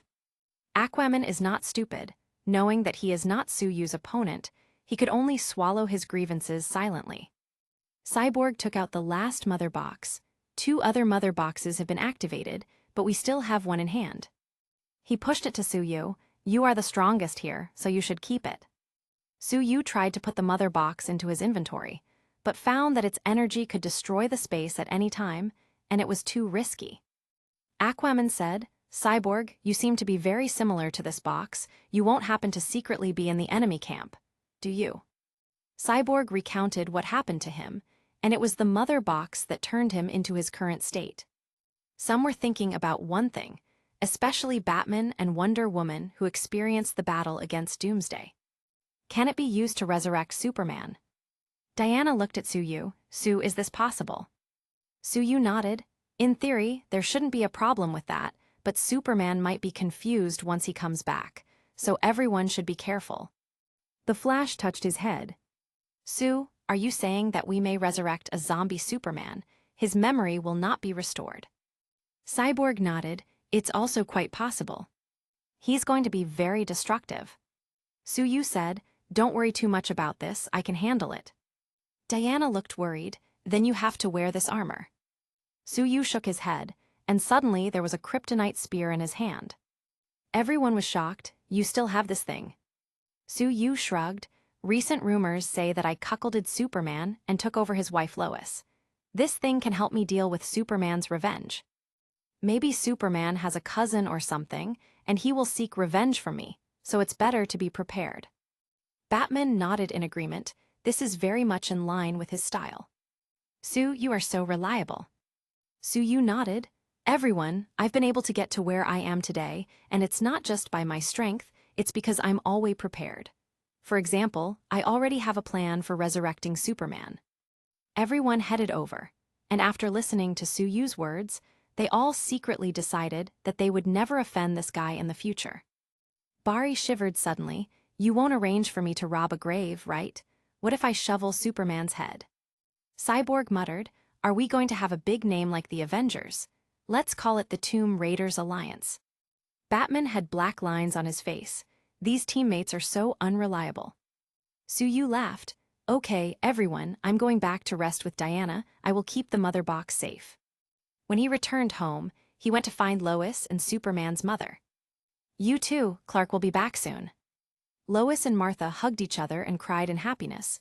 The day finally came. Sue kept talking. However, there may be some twists and turns ahead, so I might need your help. He also explained to the girls at home. Okay, now I'm going to explain to Vanelia and the others. Diana rolled her eyes and dragged Dahlia to gossip. Sue came to the house where the Amazons were staying. Girls, I'll give you this month's salary in advance tomorrow, $4,000 per person. You can buy whatever you like. Unexpectedly, they said that they didn't want money, they only liked him, and they didn't like anything else. They pulled him in for an enthusiastic training session. After a long time, Sue sighed tiredly amidst 10 naked Amazons. Sure enough, free stuff always ends up being the most expensive. It's really tiring. Chapter 181, Supergirl Arrives. Darkseid called Steppenwolf personally. Steppenwolf, how are things going? Steppenwolf shivered, and his voice trembled a little. Master, please forgive me, we failed. That man is too powerful. He wounded Grace and killed Calabac. What? He killed my son. Although Darkseid doesn't like Calabac, he is his son after all. So bold of him, I'm going to burn him to ashes. Darkseid was furious. Is he more powerful than the old gods of Earth? I will find a way. You first wait for the opportunity to get the third mother box. Steppenwolf knelt on the ground. Master, there is an old god on Earth who wants to take refuge with us. Who? Hades, the god of the underworld. He said that he can fight for you, and he just wants to receive more souls. It can be considered. Master, Hades brings news that they will resurrect Superman. Hades was summoned by Darkseid, and they began to make plans. Morning. Suyu carefully moved the arms and legs that were all over his body. Even so, Vanilla and the others were still woken up. Consort will bring you water. Suyu couldn't help but think that women with such traditional mindsets were real treasures. Today I'm going to New York, Vanilla. You bring 2 guards and come with me. The rest stay at home. Remember what I ordered last night. Yes, consort. The Amazon warriors responded in unison. Suyu sent a video call to Tony. Tony, tonight we're going to resurrect Superman. Will you come? He said he was definitely coming. How could such an important moment be without him? Suyu reminded him, you'd better be fully armed. Superman will wake up confused and violent. Tony was taken aback. What? He immediately laughed. I think it's you who should be the most careful. Lois has been taken away by you after all. Suyu rolled his eyes. Keep laughing and I will go after Pepper. Boom, boom tilde. There was the sound of heavy objects falling to the ground. When Suyu looked, he saw 2 great white sharks about 6 meters long were rolling and bouncing a few meters away from him. Gotta go, gotta receive the shark fin delivered to my door. Suyu cut off the call and looked up, seeing a girl with a red cape floating in the air, staring at him with anger-filled eyes. The girl's face looks pure and sweet, with long golden hair fluttering behind her, wearing a short skirt. Girl, I don't think I ordered seafood. Can you bring 2 bluefin tuna next time? Suyu immediately recognized her, wearing a female Superman suit. It must be Superman's cousin Kara Zor-El. Kara frowned. Scumbag Sue, don't give me that smiley face, I'm serious. Suyu shrugged. Throwing 2 sharks at my feet and you want to chase me seriously? It feels too casual. Kara got even more angry. Who wants to chase after you? Do you think that you can do whatever you want just because you're a bit handsome? I want to avenge my younger cousin Kal-El. He died to save people, but you took advantage of his death to steal his wife. Suyu touched his chin. No, it seems wrong. What's wrong? Kara looked a little puzzled. Suyu looked her up and down. You obviously look only 18 years old, young and beautiful. How could you be Cal's older cousin? Really? Kara touched her face in surprise and seemed very happy. But then she realized and tried to look angry again. Bah, the biggest scumbag on earth is really hard to guard against. Your mouth is covered with honey. No wonder you can deceive Lois and lead me astray in an instant. Suyu was speechless. He just asked a question. Believe it or not, I really didn't cuckold Superman. You think I'll believe you? Suddenly, Vanilla and other Amazons came out fully armed and surrounded Suyu in a protective stance. Diana, Lorna, Selene, Natasha, and the others also came out. Natasha was scowling. Sue, what's the situation? Why is there another woman coming to the door so early in the morning? Can't you keep it in your pants for a single day? Suyu had black lines all over his face. I'm not that kind of person.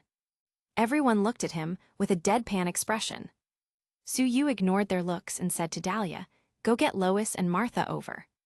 She said she was Superman's older cousin and came here to get justice for him. Lorna frowned. Such a young older cousin, I'm afraid she's a liar. Suyu looked at Kara in midair. Female Superman, can you come down and talk? You don't seem to be wearing safety pants. Kara was startled and touched her skirt. I'm clearly wearing them. Suyu took another look. Oh, so you're wearing them, sorry. I got it wrong just now. Harley and others laughed. Sue, she is here to take revenge on you. Can't you be more serious? Kara blushed again. Damn scumbag daring to tease me. She flew down and was about to beat him up. Wait, everyone doesn't believe you are Superman's cousin. Do you want to prove it? Kara said a few words in Kryptonian, but soon saw that everyone looked confused. I was speaking in Kryptonian. Suyu shrugged. Sorry, we've never heard someone speak Kryptonian, so we can't confirm anything with that. Kara's eyes turned red and was about to blast him with her heat vision. How about now, does this work for you? Suyu shook his head. I'm afraid it's still not enough, but I have a solution. A green kryptonite spear suddenly appeared in his hand. Kara felt very weak instantly. her feet were weak, and she was about to fall to the ground. Whoosh Tilda. Suyu stepped out and caught her firmly. Well, it seems that you are really a Kryptonian. Your skin is very good. The material of these clothes is the same as Superman's.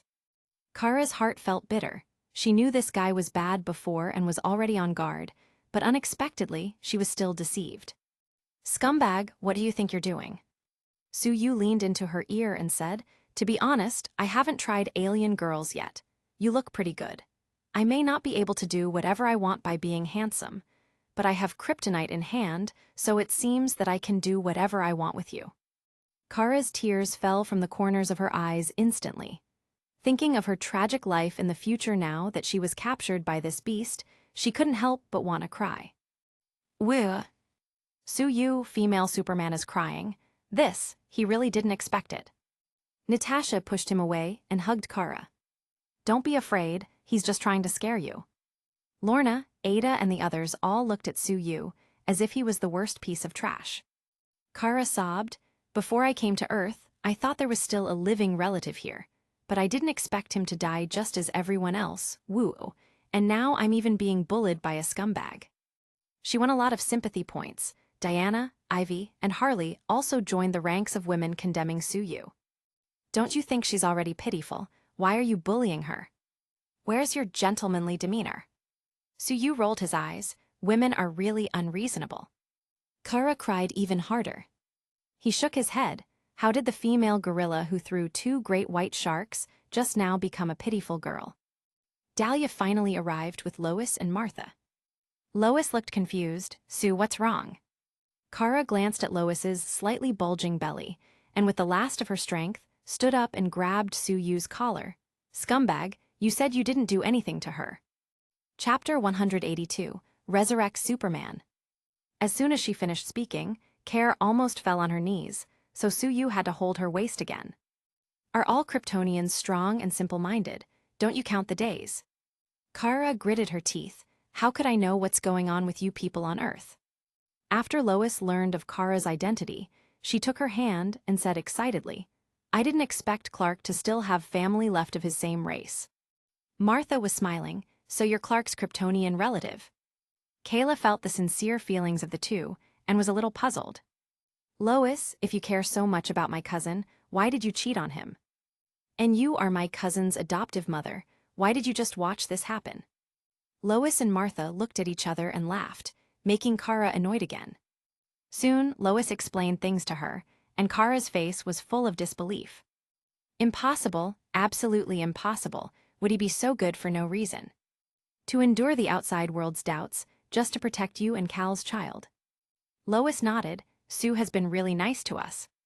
Kara looked at Suyu and seemed to want to see through him. Suyu shrugged. Don't get curious about me, it will be dangerous. She snorted. How can you be dangerous to me? You just took advantage of my weakness to kryptonite. Suyu coughed. This is a big day, Clark is about to wake up. Kara's eyes lit up. Earth scumbag, you aren't lying to me. Suyu ignored her, turned his head and said to everyone, this is going to be dangerous and I don't want anyone to get hurt. There's a really high chance that Superman won't remember much and could become aggressive. Kara realized that he really wanted to resurrect her cousin and grabbed Suyu again. Take me with you, Cal will know me. Suyu pushed her hands aside. You must stay with Lois. Dahlia, get her a maid outfit. Kara got furious again. What? You want me to be a maid? I am a noble of Krypton, and you actually want me to be a maid. Suyu said lightly, 4,000 a month, including food and lodging.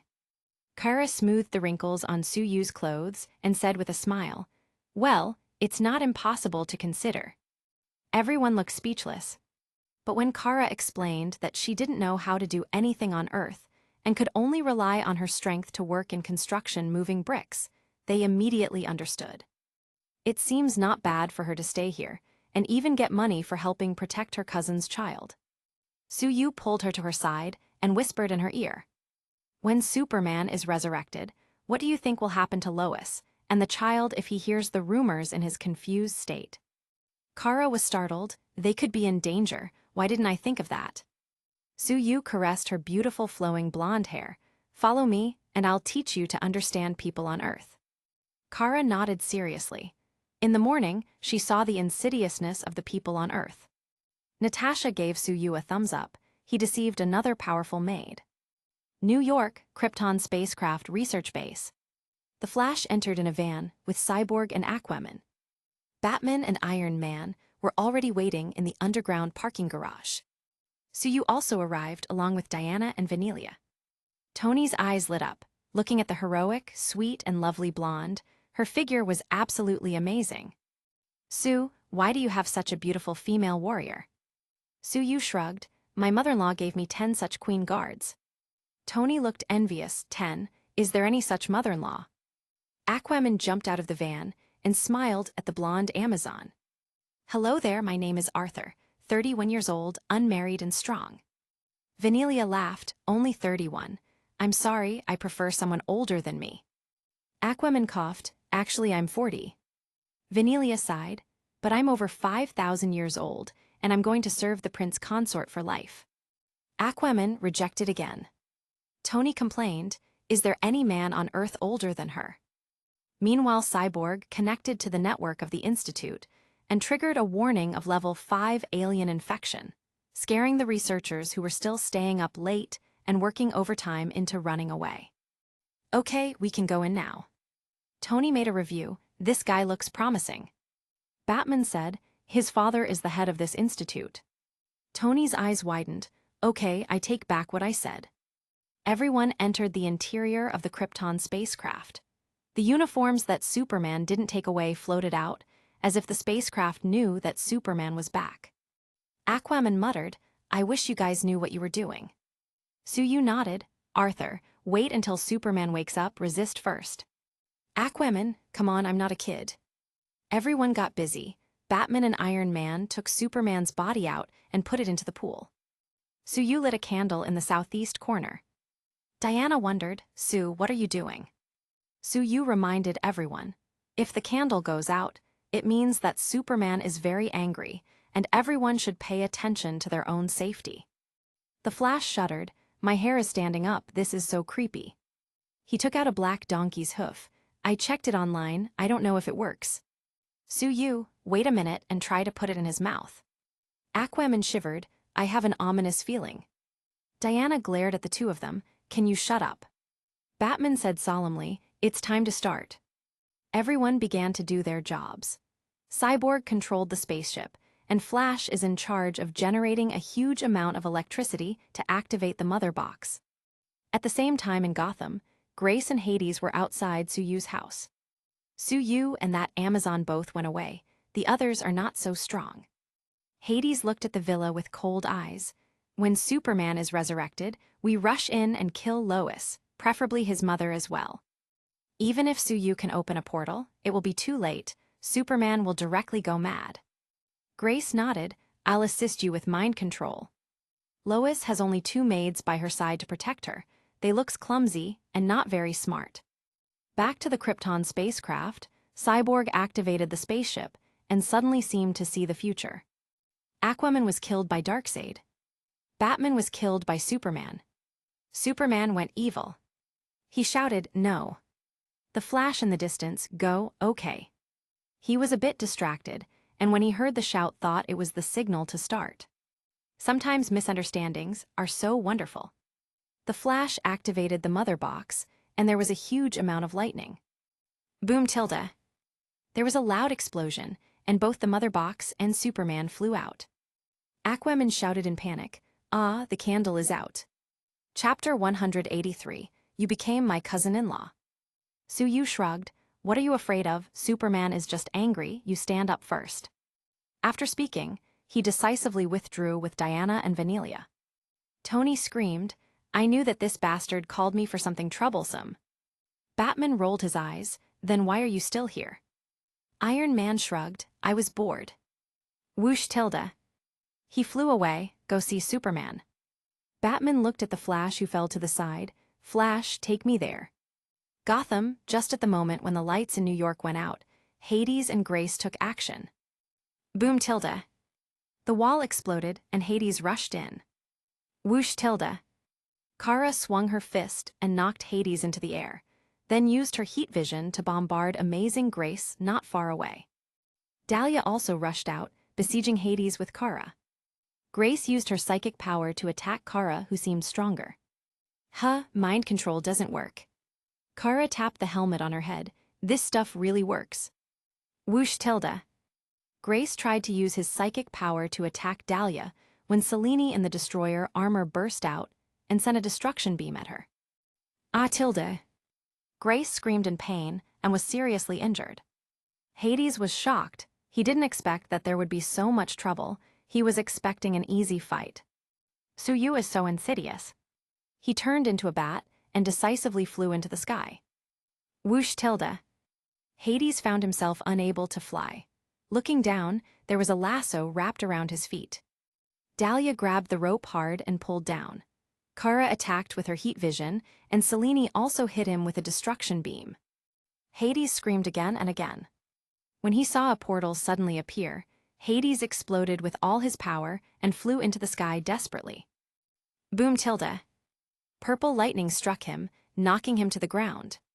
Suyu grabbed his neck. Hades, you dared to attack my home. Hades gasped for breath and said through gritted teeth, Bastard, you already knew our plan and deliberately led us into a fake sense of security. Suyu glanced at Grace, who was seriously injured and dying. Last time I was in the tunnel, I already had some memories of her. Grace laughed bitterly. Master, I'm sorry I failed you. After speaking, she patted her forehead and committed suicide on the spot. Suyu nodded in admiration. Such a decisive character. Hades tried to use the relative card. Su, I'm Diana's uncle, Zeus' brother, you can't treat me like this. Suyu looked at Diana. Do you recognize this uncle? Diana frowned. He has stood on the opposite side of life on Earth, so he must die. Suyu nodded. The radiant energy in his eyes shot out, bombarding Hades' head. Hades screamed and screamed in pain. Boy, this is just a duplication of mine. But Suyu didn't really care. That is also an important duplication. It will definitely hurt your vitality. Hades looked at him with hatred. Darkseid will kill you all. Boom tilde. The thick purple lightning hit Hades, causing him to crumble into ashes. Kara pouted. That was my opponent. Suyu's phone rang. He pulled it out and saw it was Tony. Su, if you don't come here soon, we really will be wiped out by Superman. Don't worry, I'll be there soon. Suyu opened the portal. Lois, Martha, let's go see Clark. Lois was very excited, but Kara looked upset. Why didn't you tell me to come as well? Suyu rolled his eyes. You won't come if I don't tell you. Kara realized her blunder. Everyone crossed the portal and came to Superman Square. As soon as they arrived, they heard the screams of Aquaman, who was just punched away by Superman. The Flash was chased around by Superman, and he still had the black donkey's hoof in his hands, hesitating if he should use it. Iron Man and Cyborg were already laying on the ground, all beaten up. Batman was suddenly targeted by Superman, and he felt a chill down his spine. Whoosh tilde. Superman grabbed him by the neck. It's you, daring to use kryptonite against me. You will bleed. Batman, Clark, we are friends and I bought your house. Superman's eyes narrowed. You made me homeless. Batman didn't know what else to say. Cal. Kara shouted happily and flew over to give her cousin a big hug. Boom tilde. She was directly punched by Superman. Suyu couldn't help but laugh. It was just too hilarious. Clark. Lois shouted and Superman paused, turned his head and looked at her. He threw Batman away like a rag and flew straight over. Clark. Lois stroked Superman's face, tears streaming down her cheeks. He also slowly regained consciousness. The people around who were hiding saw that Superman no longer looked crazy and started to watch the show again. Since his wife is here, Superman should calm down. Fortunately, he doesn't know that Sue brought her to live with him. Her stomach is slightly bulging, it can't be hidden. Superman could hear the surrounding discussions clearly. He was a little stunned, and his mouth tasted bitter. Lois, are you pregnant? Lois nodded sweetly. Are you happy? Superman's heart felt even more bitter. Does she want him to pretend that he doesn't know that she cheated on him? Superman couldn't hold it anymore. He turned to look at Suyu, and his eyes turned red. Su-yu, I can explain. Tony raised his head from the ground and chimed in. He took Lois home for a reason. It was too much for Superman, and he flew at full speed towards Su-yu. Tony quickly shut up. Did I say something wrong? With a wave of Su-yu's hand, he directly used his fear spell, and Superman hugged his head. Why, Lois, why did you do this to me? Lois's face turned black. Clark, how could you dare think like that of me? When Superman woke up, Lois grabbed his ear and scolded him sharply. You big idiot, there hasn't been a single day I haven't thought of you, yet you actually think I cheated on you. I was almost killed just now, but fortunately Sue and the others protected me. It's been so hard living without you, but I've done my best to take care of myself for our child, and you still doubt me, woo woo woo. Superman didn't dare to say a word, and glanced at Su-yu, who just shrugged at him. You wronged her. If you don't believe me, see for yourself if the child is yours. As soon as Superman's eyes scanned Lois, he realized the baby had Kryptonian genes and understood that he really wronged her. Sorry, Lois, I wasn't fully awake just now. Lois got even more angry. Do you think that flimsy excuse is enough to forgive you? Another round of scolding followed, and everyone realized that Superman's wife is the boss in the relationship. Poor man seemed like a child being scolded and couldn't get a single word in. Kara rolled her eyes. HMPH, what a shame for us Kryptonians. Martha went over and reminded Lois to not humiliate Clark so much as they were still in public. Martha explained everything that happened. Su-yu was misunderstood by too many people in order to protect them, and she felt it was her responsibility to clear the misunderstanding. Superman breathed a sigh of relief, rushed over and hugged Su-yu. I'm sorry, you have suffered so much to help me. Su-yu patted his shoulder and pointed to Kara, who walked over. It's not a big deal. By the way, this is your cousin Kara. Now follow me. When did you become my cousin-in-law? Kara almost fell when she heard it. She wondered if her cousin's brain suffered too much damage after being dead for so long. Chapter 184, Arranged Marriage. Kara reluctantly explained. He pays me $4,000 a month for food and housing, and I temporarily do chores at his house. Superman smiled at Su-yu. Cousin-in-law, it's just a matter of time, right? Su-yu patted his shoulder. Indeed. Kara, am I painted here? Does no one care about my opinion? Why does this feel like an arranged marriage? However, she didn't know what kind of feelings she had towards this handsome-looking man who helped her cousin so much. Diana laughed. Okay, now that everything has been cleared, you can go back. There are a lot of people watching. Many people in the world were also very excited. Superman was resurrected. Su-yu looked around. Who can tell me who took that mother box? Tony thought about it. It was an alien-like creature with big eyes and cute looks. Su-yu, will Steppenwolf cry when he hears your description? He opened a portal. Let's go back first. By the way, Clark, you can't do your homework now, lest you make a conjoined baby with Lois. Back to Su-yu's house, Diana told everyone about the situation. Tony looked a bit uneasy. So Hades, the god of the underworld, is now seeking refuge with Darkseid. Just how strong is this guy? Superman looked serious. They even tried to hurt Lois. I can't spare them. In a few hours, the 3 mother boxes will merge into one, and the army of Darkseid will come. Su-yu said with unusual seriousness. Tony muttered, maybe we can solve it with another nuke. Su-yu shook his head. Darkseid is not comparable to those trash Chitauri soldiers under Thanos. In the past, the old gods of Earth banded together to defeat the 8-year-old Darkseid. Now his strength has increased by many times. Hearing that as an 8-year-old Darkseid already was strong enough to cause trouble to multiple gods, they couldn't even imagine how strong he was currently. Batman looked solemn, so we have to beat Steppenwolf before the mother boxes merge. Tony wanted to get in touch with Banner. Kara raised her hand and asked a crucial question. So where is Steppenwolf now? Su-yu asked Cyborg to use the satellites to take a look. Still in Chernobyl, nothing has changed. Then everyone got on Batman's jet and went to stop Steppenwolf. On the way they were discussed the plan, and Aquaman sighed. To be honest, I don't know what will happen this time. I'm still single, and I really don't want to die. He looked at Su-yu with a bit of jealousy. No one here is luckier than you.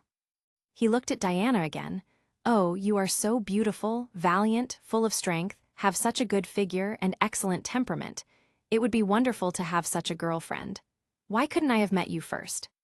The crowd laughed, while Diana pursed her lips and chuckled. Arthur, thank you for your appreciation. But I only like Sue. Even if you met me earlier, the results would still be the same. Kara laughed. Big man, I appreciate you. If you can beat that nasty guy, I'll give you a chance. Aquaman glanced at her. You are also very good. Although you are an alien girl, your IQ does not seem to be high. This is not a problem. Kara was speechless. Suyu laughed. Kara, if even Arthur thinks you're dumb, you really should try to reflect on yourself. Under Batman's reminder, Aquaman discovered that the lasso of truth was wrapped around his leg. Come on, this isn't fair. Suyu patted his shoulder. Don't worry, maybe you can grab a sister-in-law or something in the future. Aquaman shrugged. It's such a pity that I have no brothers and am an only son. The jet soon arrived at Chernobyl. The former nuclear power plant, site here, was covered by a defensive dome where Steppenwolf incorporated the mother boxes. Batman insisted he should blow up the dome with his jet. He doesn't want to hold back this time. Suyu felt that things were not so simple, but still let him proceed. Boom tilde. Batman blew up the dome's tower, quickly making the defensive dome disappear. Steppenwolf, who appeared out of breath, was startled. Quick, stop them. Don't let them spoil our plans. A dense group of demons flew out and besieged Batman. Whoosh, whoosh, whoosh tilde. Suyu, Superman, Supergirl, Wonder Woman in the Destructor armor, all flew into the sky. Heat rays. Radiant energy rays. Destruction rays. The sky was illuminated brightly, and a large number of demons were directly turned into ashes. Suyu also summoned a 100-meter-long fire dragon that soared in the sky, and many of the demons in the air were incinerated by it. Music suddenly blared, and the guy who loves to show off quickly arrived along with reinforcements. It was Tony and Hulk. Hulk landed the ground, rushing towards the core of the nuclear power plant like a bulldozer, and the monsters on his path were all being shredded. Iron Man taunted while destroying the rushing demons. Who is the one who can only fight on the ground? Batman's. Aquaman was swimming in the water, then jumped to the sky to kill monsters, threw his trident fiercely, and directly skewered 5 monsters. There are people from both sides of the nuclear power plant. Suyu looked at 2 live broadcast teams again. The last Holy See show in New York was a complete failure. So this time, they came prepared and sent 2 8-winged angels, 4 6-winged angels, and 6 4-winged angels. It can be said that the lineup was really luxurious. 2 8-winged angels radiating golden light waved the long swords in their hands and slashed down, killing several demon-like creatures. Suyu couldn't help but complain, is it going to be a big angel next time? By the way, why is everyone coming out now? The other group appeared more shabby. The company Vought also came to save the world. Homelander led Black Noir, Queen Maeve, and the Deep. It's a pity that in their live broadcasts, most of the public was complaining. Look at the Deep, he looks like he was forced to participate. Aquaman is over there and has been skewering a lot of alien bugs, while his own record is still 0. Queen Maeve is quite all right, but compared to Wonder Woman, it's really like the difference between a pheasant and a phoenix. But the worst is Homelander. Compared to Superman, he really is not good enough. I'm here to see Sue. Can Homelander die already? Homelander heard the real-time feedback and his expression twisted. He originally wanted to replace Superman, but now has to live under the shadow of both Superman and Suyu. I'm going to exterminate that Steppenwolf. Let's see what you say then. He turned on the small camera he carried and rushed towards the core area with a swoosh. Boom tilde. Homelander and an angel of the Holy See almost rushed into the core area together. Steppenwolf looked furious. You ants, how dare you resist? He picked up his axe, jumped sharply, and slashed down fiercely. Boom tilde. A 6-winged angel was split in half with a single swing of the axe. Homelander was shocked to find out that this Steppenwolf didn't seem to be easy to bully, and felt a bit of regret for directly rushing in. The barrage of mockery in the live broadcast room didn't make itself wait. Homelander, you are here. That alien looks fierce. Are you sure you can do this without shitting your pants? The group of angels over there was already fighting with Steppenwolf, and soon, another six-winged angel got his wings cut off. The two eight-winged angels needed to team up to keep up with the enemy. Homelander blasted Steppenwolf with his heat ray, expecting to at least seriously injure him, but instead of that, he was directly kicked away by Steppenwolf. Seeing these people's sorry states, Diana and Kara also rushed in to help, making Steppenwolf furious. Amazonian. He jumped up and slashed at Diana. Diana also jumped and used her shield to smash Steppenwolf into the air. After all, she was wearing the destroyer armor, which was not something that Steppenwolf could deal with. Kara flew over, sent Steppenwolf flying up with a punch, and then used her heat vision to burn him. Netizens around the world were going crazy. Oh, these two beauties are so strong. I know that Wonder Woman is Sue's girlfriend, but who is this blonde lady wearing a Superman-like suit? That's Superman's cousin and another of Sue's girlfriends. A friend told me that Superman even called Sue cousin-in-law. Sue is really a role model for our generation. I admire him so much. Why can't my love life be like his? The upper management of VOT wanted to stop the streaming since it wasn't having the intended results and was instead increasing the popularity of others. People from the Holy See were also feeling depressed. Chapter 185, Darkseid really came to Earth. As soon as Suyu came in, he saw Kara and Diana beating Steppenwolf jump style. This should be the worst alien mini-boss ever. Steppenwolf's current state was embarrassing.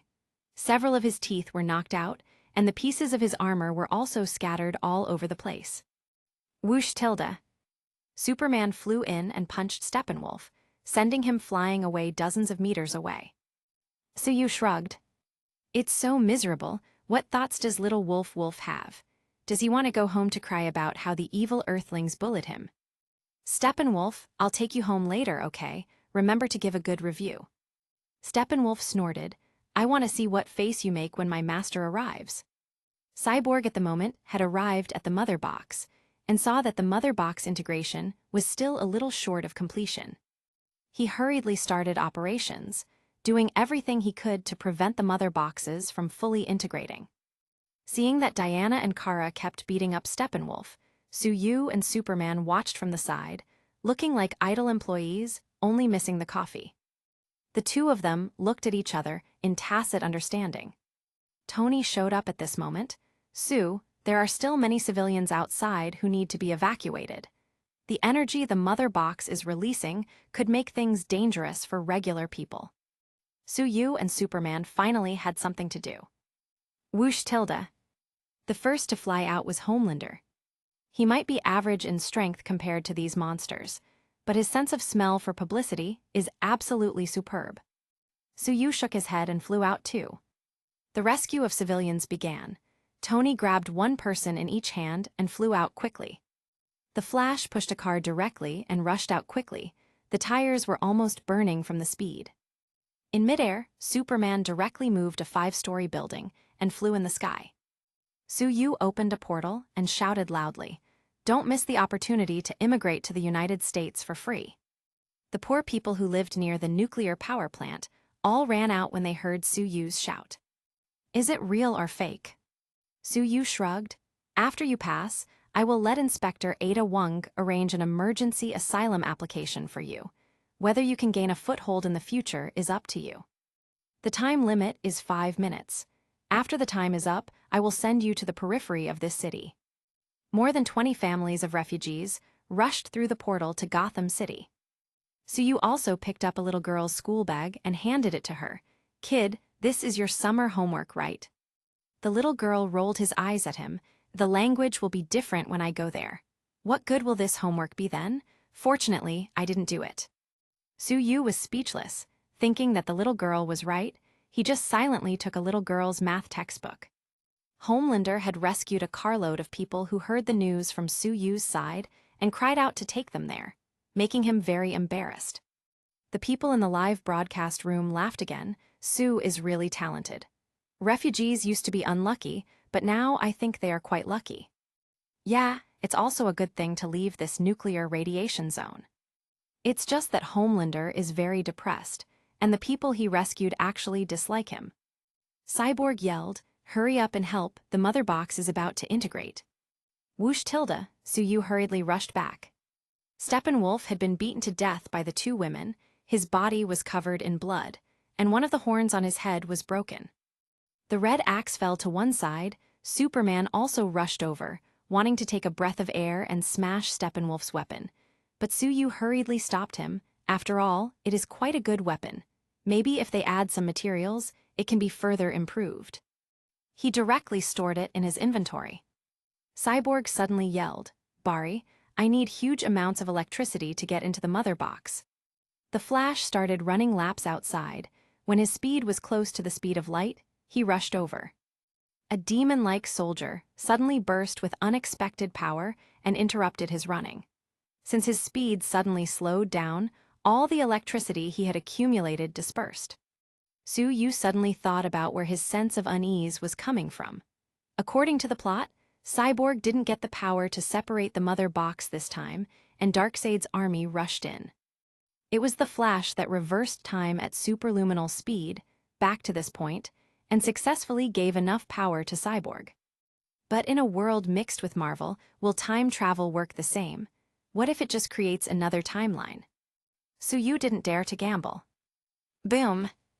He directly summoned purple lightning to bombard the mother box. Huge amounts of electricity allowed Cyborg to finally connect to the inside of the mother box. "No, Superman, come and open the mother box together." Suyu and Superman did their best, but the white portal was still getting bigger and bigger. Darkseid, standing at about 2.7 meters tall, stood there, looking at them from the other side of the portal. He was together with Desaad and Mantis.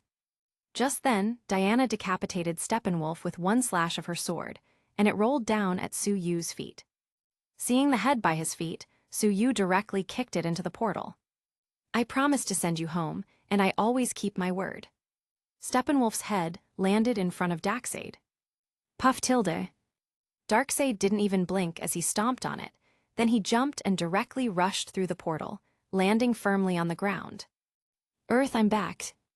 Desaad stretched out his hand and muttered softly, "Master, this portal is not stable." "Superman." "Suyu." Suyu was really confused. According to the plot, Darkseid should stand on the side of Apocalypse and silently watch the portal disappear. Alien die. Several angels from the Holy See finally found the opportunity to act. This show is absolutely not to be missed. They directly formed an angel formation to surround Darkseid. Seeing this, FHE Omega rays of Darkseid's eyes shot straight out. Boom tilde. A six-winged angel directly exploded into a shower of gore. The other angels hadn't reacted yet when Darkseid jumped suddenly, grabbed an eight-winged angel, and pulled hard. What? The angel's wings were torn off, as if they were made of paper. Then he punched down and killed the eight-winged angel directly. Another eight-winged angel wanted to run away, but was bombarded by Omega rays, and then was directly stepped on by Darkseid. Several other angels were also killed by Darkseid with his Omega rays. The angels of the Holy See were obliterated. Darkseid looked contemptuous. "The inferior test product of the gods group dares to be arrogant in front of me." Everyone's heart sank. This alien's combat power is too strong. Hulk rushed over, was punched by Darkseid a few times until he couldn't find the north, and then was sent flying away by a kick. Kara flew over and punched Darkseid. Boom tilde. But Darkseid was faster than her, sending her to the ground with one punch and then stomping on her. Suyu waved his hand and used his fear spell, and at the same time shrink the ground into an inch to pull Kara away. Darkseid's head hurt, but he didn't scream, because his helmet also had the effect of anti-mind control and helped him mitigate the effect of the spell. He tried to punch Suyu, but he had already retreated. Darkseid jumped sharply and rushed towards him, but Superman flew over and hit him with all his strength.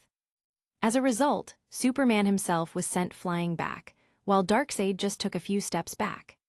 Kara opened her bloodied mouth to talk. "Sue, we can't seem to beat him."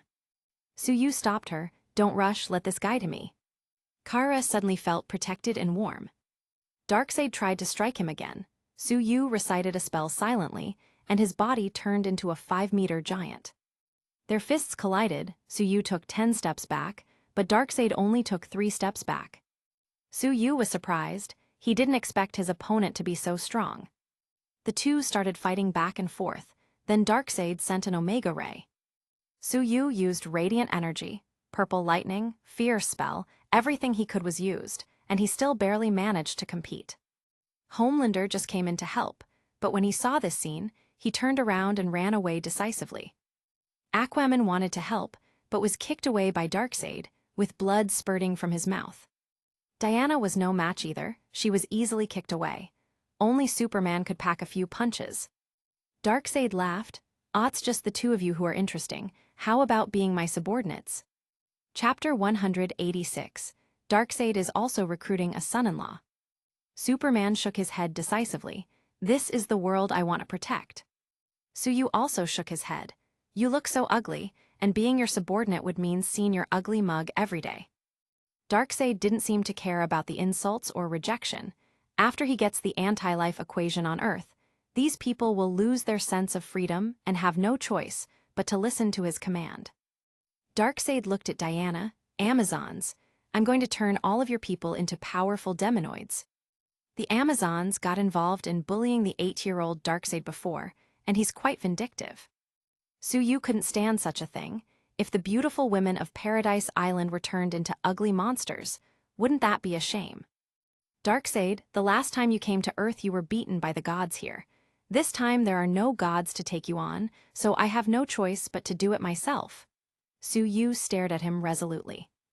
Darkseid laughed. "I was young back then and still almost won. A long time has passed since then. I have destroyed over 100,000 planets. Don't think you can stop me." Diana yelled, "Sue, take the destroyer back." Su-Yu shook his head. The enhancement of his transformation was similar to that of the destroyer armor. The armor could not adjust to such a large physique, and Diana was still pregnant with his child, so there was no room for loss. Superman screamed in pain when Darkseid's Omega Rays bombarded him. Su-Yu fell on his back and threw Darkseid out. Although the action looked cool, the damage caused was very limited. He picked up Superman. "How is it?" Superman touched the place where he was hit and smiled bitterly. "If I knew I would meet such a strong opponent, I wouldn't want to revive." Su-Yu didn't know how to explain it. Who would have known that Darkseid would ignore the plot and directly cross the portal? He really wasn't expecting to have to fight a final boss so soon. He suddenly thought of a weakness of Darkseid. "Barry, can you still run?" "I'm already running a circle, you hold on." Su-Yu told Superman about his plan in one sentence, and Superman wondered, is this possible? "Just keep fighting." Darkseid looked at the two. "Give it up in the face of absolute strength. Any trick is useless." "Sue, you ruined my plan, but I admire you very much. Be my subordinate, and I will marry my daughter to you." Su-Yu looked at Darkseid's skin that was like the surface of the moon. "Does she look like you?" Darkseid recalled, "She looks more like her mother, who is an Amazon. Her name's Grail, a rebellious child." Su-Yu was stunned for a moment. He had heard of this woman. She was strong. His eyes lit up. "It's not impossible. What do I need to do?" Darkseid was a little puzzled, but he still believed. "Submit to me. Help me find the anti-life equation." Kara wanted to talk, but Diana stopped her. Su-Yu walked over slowly, and when he was getting close, he was suddenly covered in golden light and flew towards Darkseid at full speed. "Clark!" Superman also swooped in. Seeing their actions, Darkseid shook his head. "So stubborn." He tried to punch him, but Su-Yu flickered and hugged his arm. Then Superman hugged his other arm. The two then flew towards the portal with all their might. Darkseid is strong, but he can't fly. This is a glaring weakness. His hands were hugged by Su-Yu and Superman, but being in the air he couldn't use all his strength, and he kept struggling but couldn't get rid of them. Whoosh, whoosh, tilde. Su-Yu's radiant energy and Superman's heat vision kept bombarding Darkseid, who could only defend with Omega Rays. "Barry, Cyborg, separate the mother box." After Su-Yu said this, the three rushed through the portal and went to Apocalypse. "Don't." Deanna also wanted to rush over. but was held back by Kara.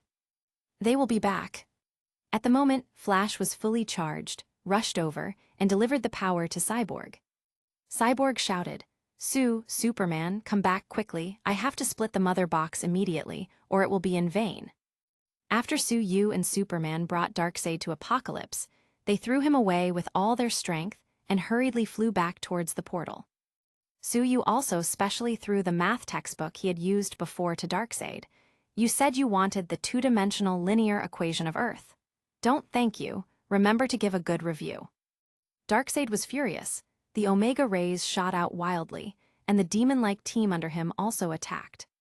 Sue summoned a fire dragon to block and kept flying, but Superman suddenly hugged his head and screamed.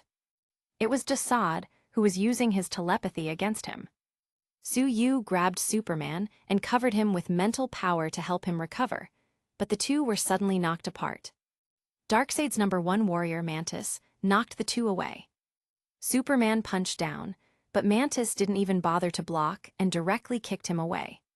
Sue bombarded him with his purple lightning, but he just fell to the ground and didn't take much damage. Sue looked up at the portal, which was already shrinking, and heard Diana's shout, "Sue, come back fast." Sue shrank to the ground, grabbed Superman and rushed to the portal, but the Omega rays were faster than them and stopped their retreat. The portal was closed. Now the mother boxes are sleeping and can't be expected to wake up for thousands of years. Sue and Superman instantly became the new immigrants of Apocalypse. Superman screamed, "Damn it, I just spent less than an hour with Lois." Sue shrugged, "I have many women back home, and 3 of them are pregnant." He turned to look at Darkseid and smiled. "Mr. Darkseid, is it too late for the 2 of us to accept your offer now?"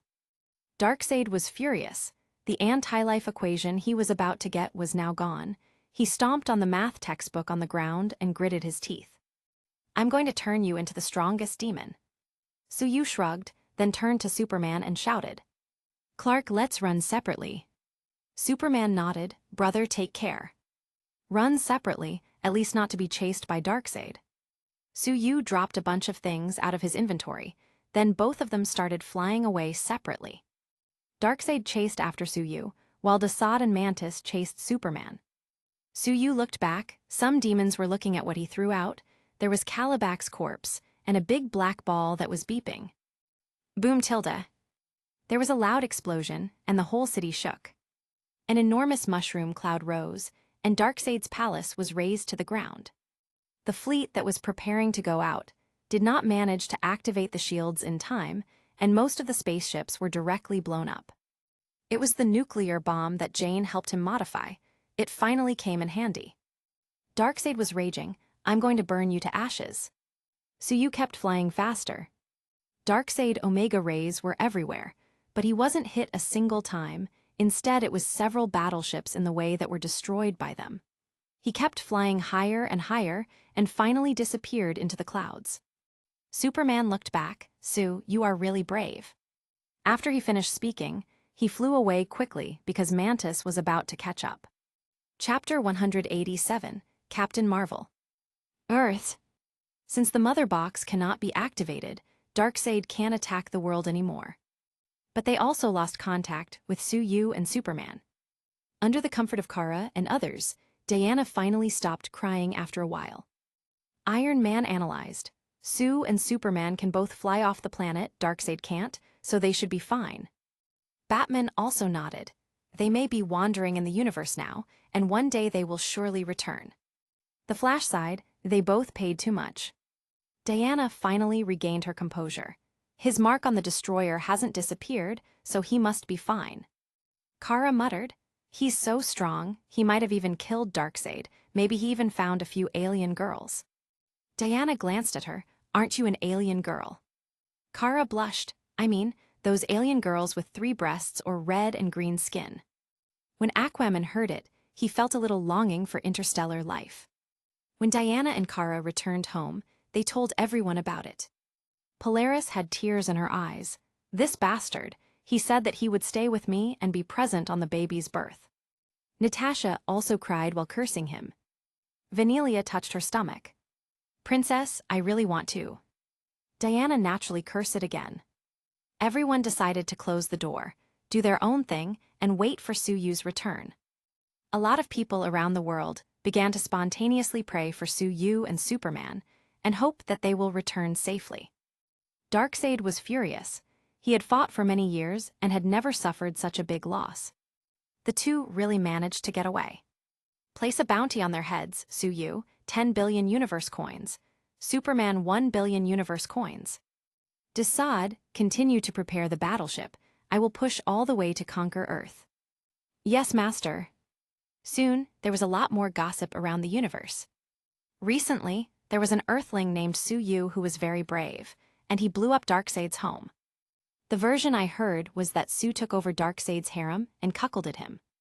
It's so heartwarming. Su is such a good person. Now Darkseid is offering a reward of 10 billion universe coins to catch him. What? This kind of good man must be caught by me.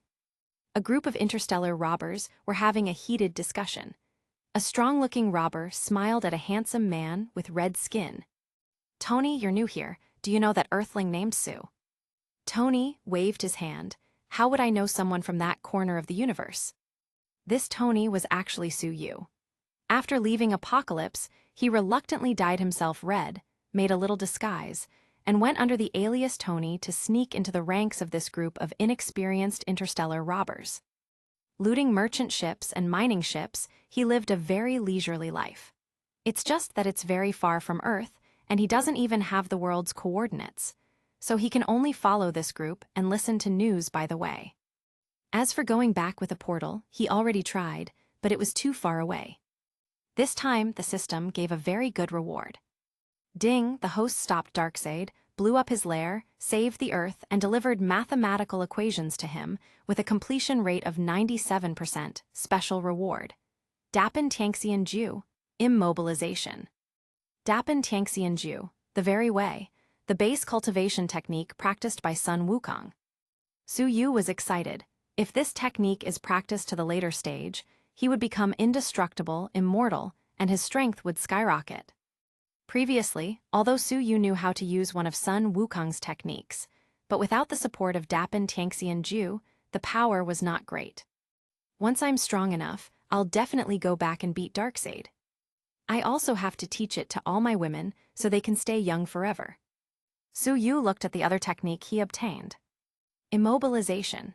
Cast a spell to immobilize the opponent, and the time is determined by the difference in strength between the two parties. Then he looked at his status. Host, Su Yu, Strength 451, Agility 435, Spirit 466. The average value of ordinary people is 8. Blew up one of Thanos' spaceships, blew up Darkseid's lair. The host has become famous in the interstellar level. Congratulations, the system is now able to capture interstellar takeout orders for the host. Su Yu felt satisfied. His attributes have risen tremendously, and now he can even deliver food across the universe. Now what he lacks is just a super-fast spaceship. The boss of the Star Robbers, a one-eyed reptilian man, roared. Okay, stop talking about catching that man.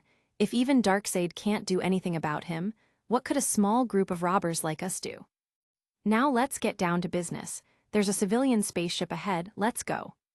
Merchant ships are slow, and their weapons are not as good as interstellar robbers, and soon the white flag was raised. Su Yu followed the crowd into the merchant ship. He saw 2 green-skinned women shivering in fright.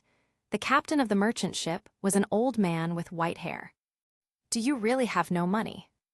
The one-eyed robber grabbed a green-skinned girl. Hey, nice girl. Since you have no money, I'll take her. The old man was shocked. Please don't hurt my daughter. Su Yu couldn't stand it anymore. Hey, if you want to grab money, just grab money. Don't go around grabbing someone else's 300-pound daughter.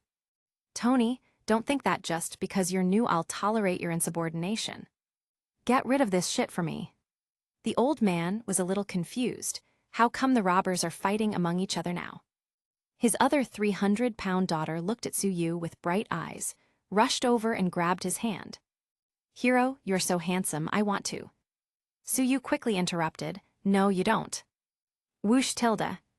The whole cabin suddenly flashed with golden light, and a woman surrounded with golden light suddenly appeared. Damn robbers, even this kind of civilian ship is not spared by you. She glanced at the one-eyed man and Suyu. Even kidnapping civilian girls. Suyu shrugged. Actually, I am the victim here. He knows this woman. She is also a fellow from Earth, Captain Marvel, Carol Danvers, the emergency button of Nick Fury. The first impression Captain Marvel gave Suyu was that this girl is very hot. Not as beautiful as most of his women, but something about her made her seem really hot. The one-eyed boss shouted, "You are Captain Marvel, Ronan's girl." Boom tilde. He was blasted away by an energy attack. The other robbers hurriedly attacked Carol with their guns, but there was a flash of gold, and these robbers were directly knocked to the ground. Captain Marvel clapped her hands. Ronan's girl, he's not so lucky. After chasing after me for more than 10 years, I'm so sick of it. Suyu put his hand on his chin. So, you're really old. Captain Marvel looked at Suyu with some surprise in her eyes. This man looked quite handsome, but when she heard him calling her old, she immediately got angry. Are you also with these robbers? Maybe some time in prison will teach you how to speak to women. She was about to fly towards him when Suyu pointed at her with his fingers. Stop. The corner of Captain Marvel's mouth twitched. Is this man stupid? She ignored him and prepared to beat him up, but she was surprised to find that she couldn't move. Suyu walked over, pinched her chin, and said with a smile, "Your eyebrows are pretty and you are quite good-looking. Well, the teeth are good and they are neat and won't knock anything." Then he patted her butt. "Oh, those muscles are so elastic." Captain Marvel. She's being harassed. A robber lying on the ground snorted. Just now she was all high and mighty, but when she saw a handsome guy, she couldn't even move her legs. Will Ronan die of anger when he learns of this? Captain Marvel was speechless. I really can't move. As soon as she finished speaking, her body could suddenly move again. The pirates around looked at her with disdain. Captain Marvel stood there looking confused. Chapter 188, Stole Ronan's Dream Lover. Captain Marvel's face turned red with fury. What are you looking at? She glared at the robbers, then she turned her glare at Suyu and sent an energy attack at him. Suyu casually dodged, but how could this kind of civilian spaceship be able to withstand the energy beam?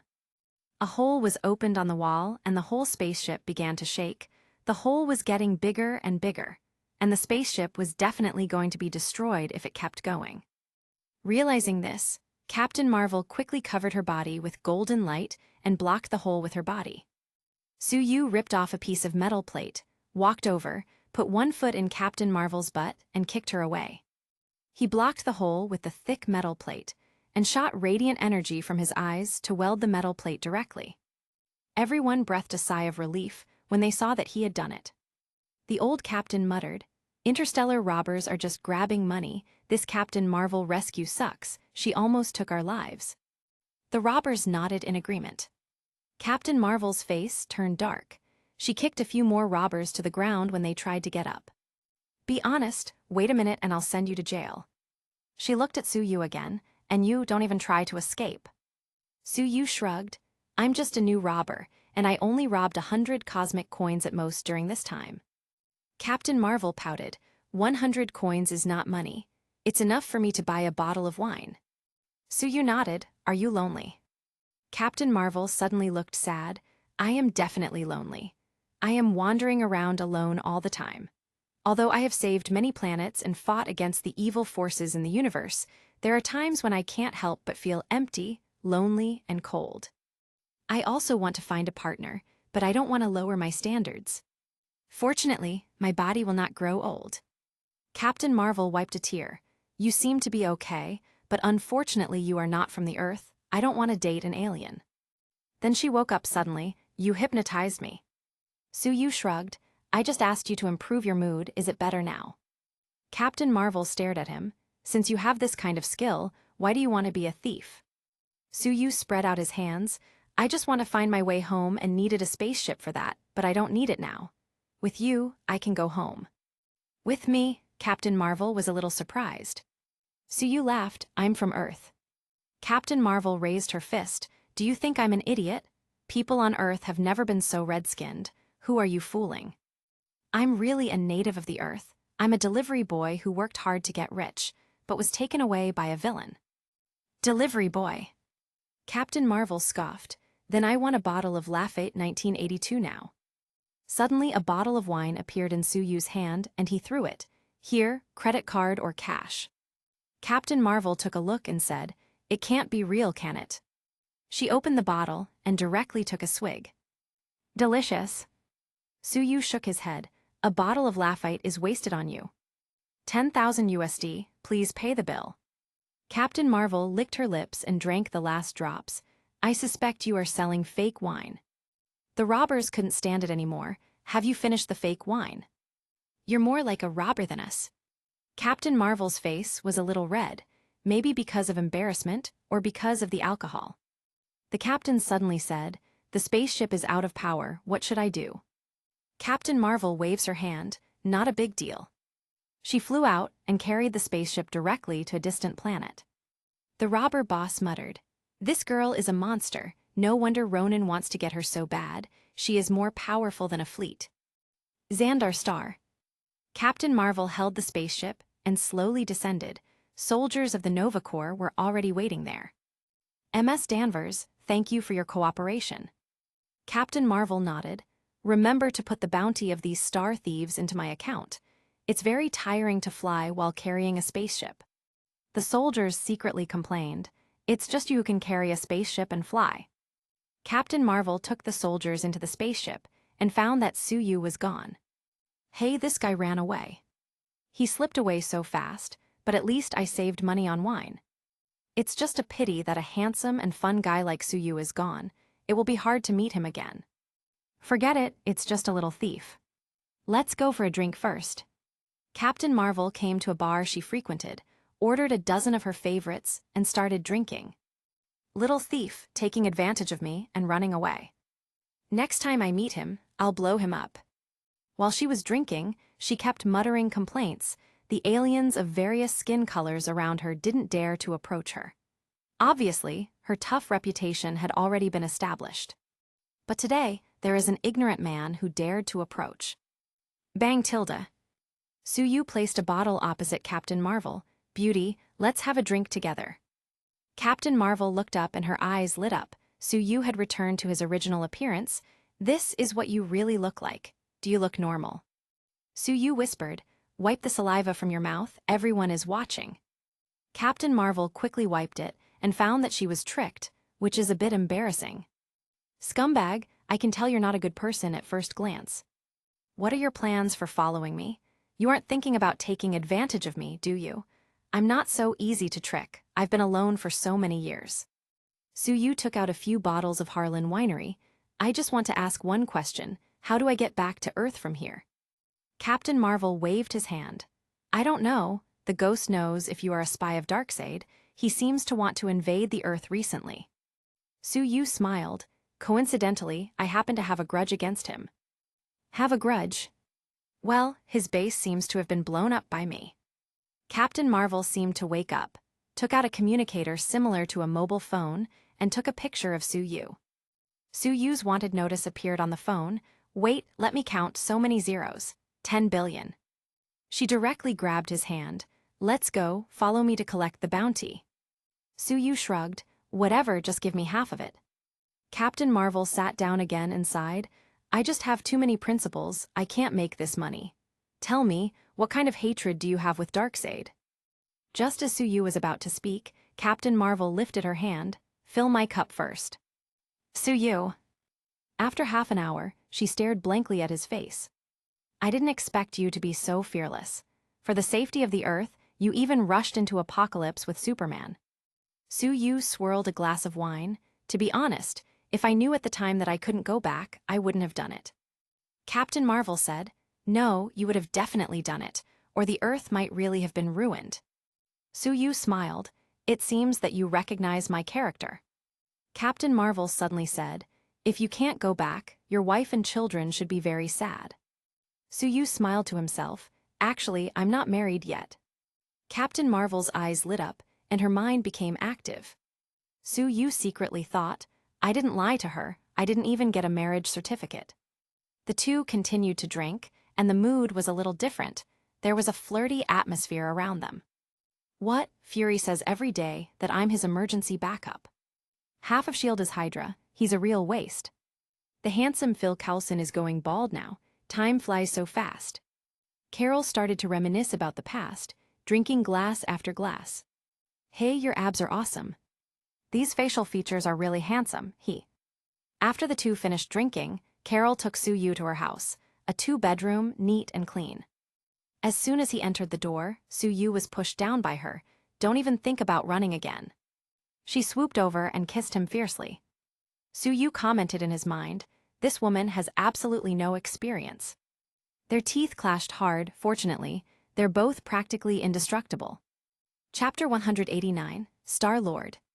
Facts have proved Captain Marvel is a real tigress, and her physical fitness is really good. Soo-Yu chatted with her the whole night, until both of them fell down in exhaustion. Early in the morning, Xandar's fixed star shone through the window. Carol has never felt so tired in her life, would like to sleep for a few more hours. It feels so amazing. She reached out and touched the bed, and found it empty. What? She woke up instantly. Where is he? Did he run away? I knew he was a scumbag. She sat straight up. Her body was covered with golden light, and his eyes were also golden. Just then, Soo-Yu brought in a breakfast tray. Your house has too few ingredients, so I can only do this much. You are still here. Carol smiled awkwardly. So you were just making breakfast? Soo-Yu glared at her. So, you thought I ran away and were going to blast me into pieces. She said that it is absolutely impossible. She is covered with golden light every morning, absorbing the essence of the sun. Soo-Yu realized that yesterday's teaching was not thorough enough, so he decided to remedy it. After a long time, Carol was huddled against his side like a cat. Sue, tell you a secret. Ronan once threatened to kill anyone who dares to chase after me. Soo-Yu doesn't care, the guy who Thanos calls boy. What's there to be proud of? Thanos' spaceship, Sanctuary Eye, was also bombed by me. Carol rested her head on his arm. I suddenly discovered that you have a lot of enemies. Darkseid and Thanos are not easy to mess with. Soo-Yu nodded. So, I'm looking for a strong woman like you to support me. Carol sighed. I was just thinking, why did my luck suddenly get better, and God rewarded me with a super handsome guy, but it turned out that I was still being used as a tool. Soo-Yu made like he was getting up. Forget it, I'll find someone else then. Carol coughed. Is there a more powerful woman than me? You can stay at home with the children, you just need to look handsome. What Thanos and Darkseid, just leave them to me. Soo-Yu nodded. If it was Thanos without the Infinity Gauntlet, it should be fine. In the next few days, Carol took Soo-Yu around Xandar and taught him a lot about interstellar navigation. This day, Soo-Yu and Carol were having dinner at a restaurant. Sue, this is a creature that lives in the void. The skin is thick, but the flesh is delicious. A small plate costs 1,000 universe coins. She fed Soo-Yu the last piece, and then wiped his mouth again, moving gently like a virtuous wife. I'm going to check out. You sit obediently. Don't waste your energy. I have better uses for it. Soo-Yu. Another table not far away, a man wearing a red leather jacket pouted. I'm so handsome and proficient in music. Why isn't anyone taking care of me? I'm not picky either. Soo-Yu glanced his way. Isn't this the man who punched the Avengers Alliance? Soo-Yu glanced at Star-Lord's backpack. It's not a good solution to be kept like this all the time. You need to get some money as well. Star-Lord glared at Soo-Yu, turned around and left the restaurant, and went to the intermediary to receive the goods. Carol returned to her seat. What's the matter? Soo-Yu shook his head. I just found a way to make money. Universal coins and the Power Stone, Soo-Yu has to get them. Carol rolled her eyes. When a man has money, he becomes bad. I like that you are a pauper, so I am the only one who likes you. Soo-Yu laughed. I couldn't see. You're still planning to keep me like a pet. At this time, 2 red-skinned alien girls came over and smiled at Soo-Yu. Handsome man, please leave your contact information. Carol slapped the table, almost cracking it. He's mine. The 2 girls were instantly scared away. Soo-Yu shook his head. You can't do this. You should have the spirit of sharing. Carol made a fist. Whoever wins against me is qualified to compete with me for a man. The two went out of the restaurant to go shopping on the street. Not far away, there was a commotion on the road. Star-Lord was being beaten by a green-skinned girl. Gamera kicked Star-Lord's jewels and snatched the cosmic ball in his hand. Star-Lord endured the pain to catch up, and the two started fighting.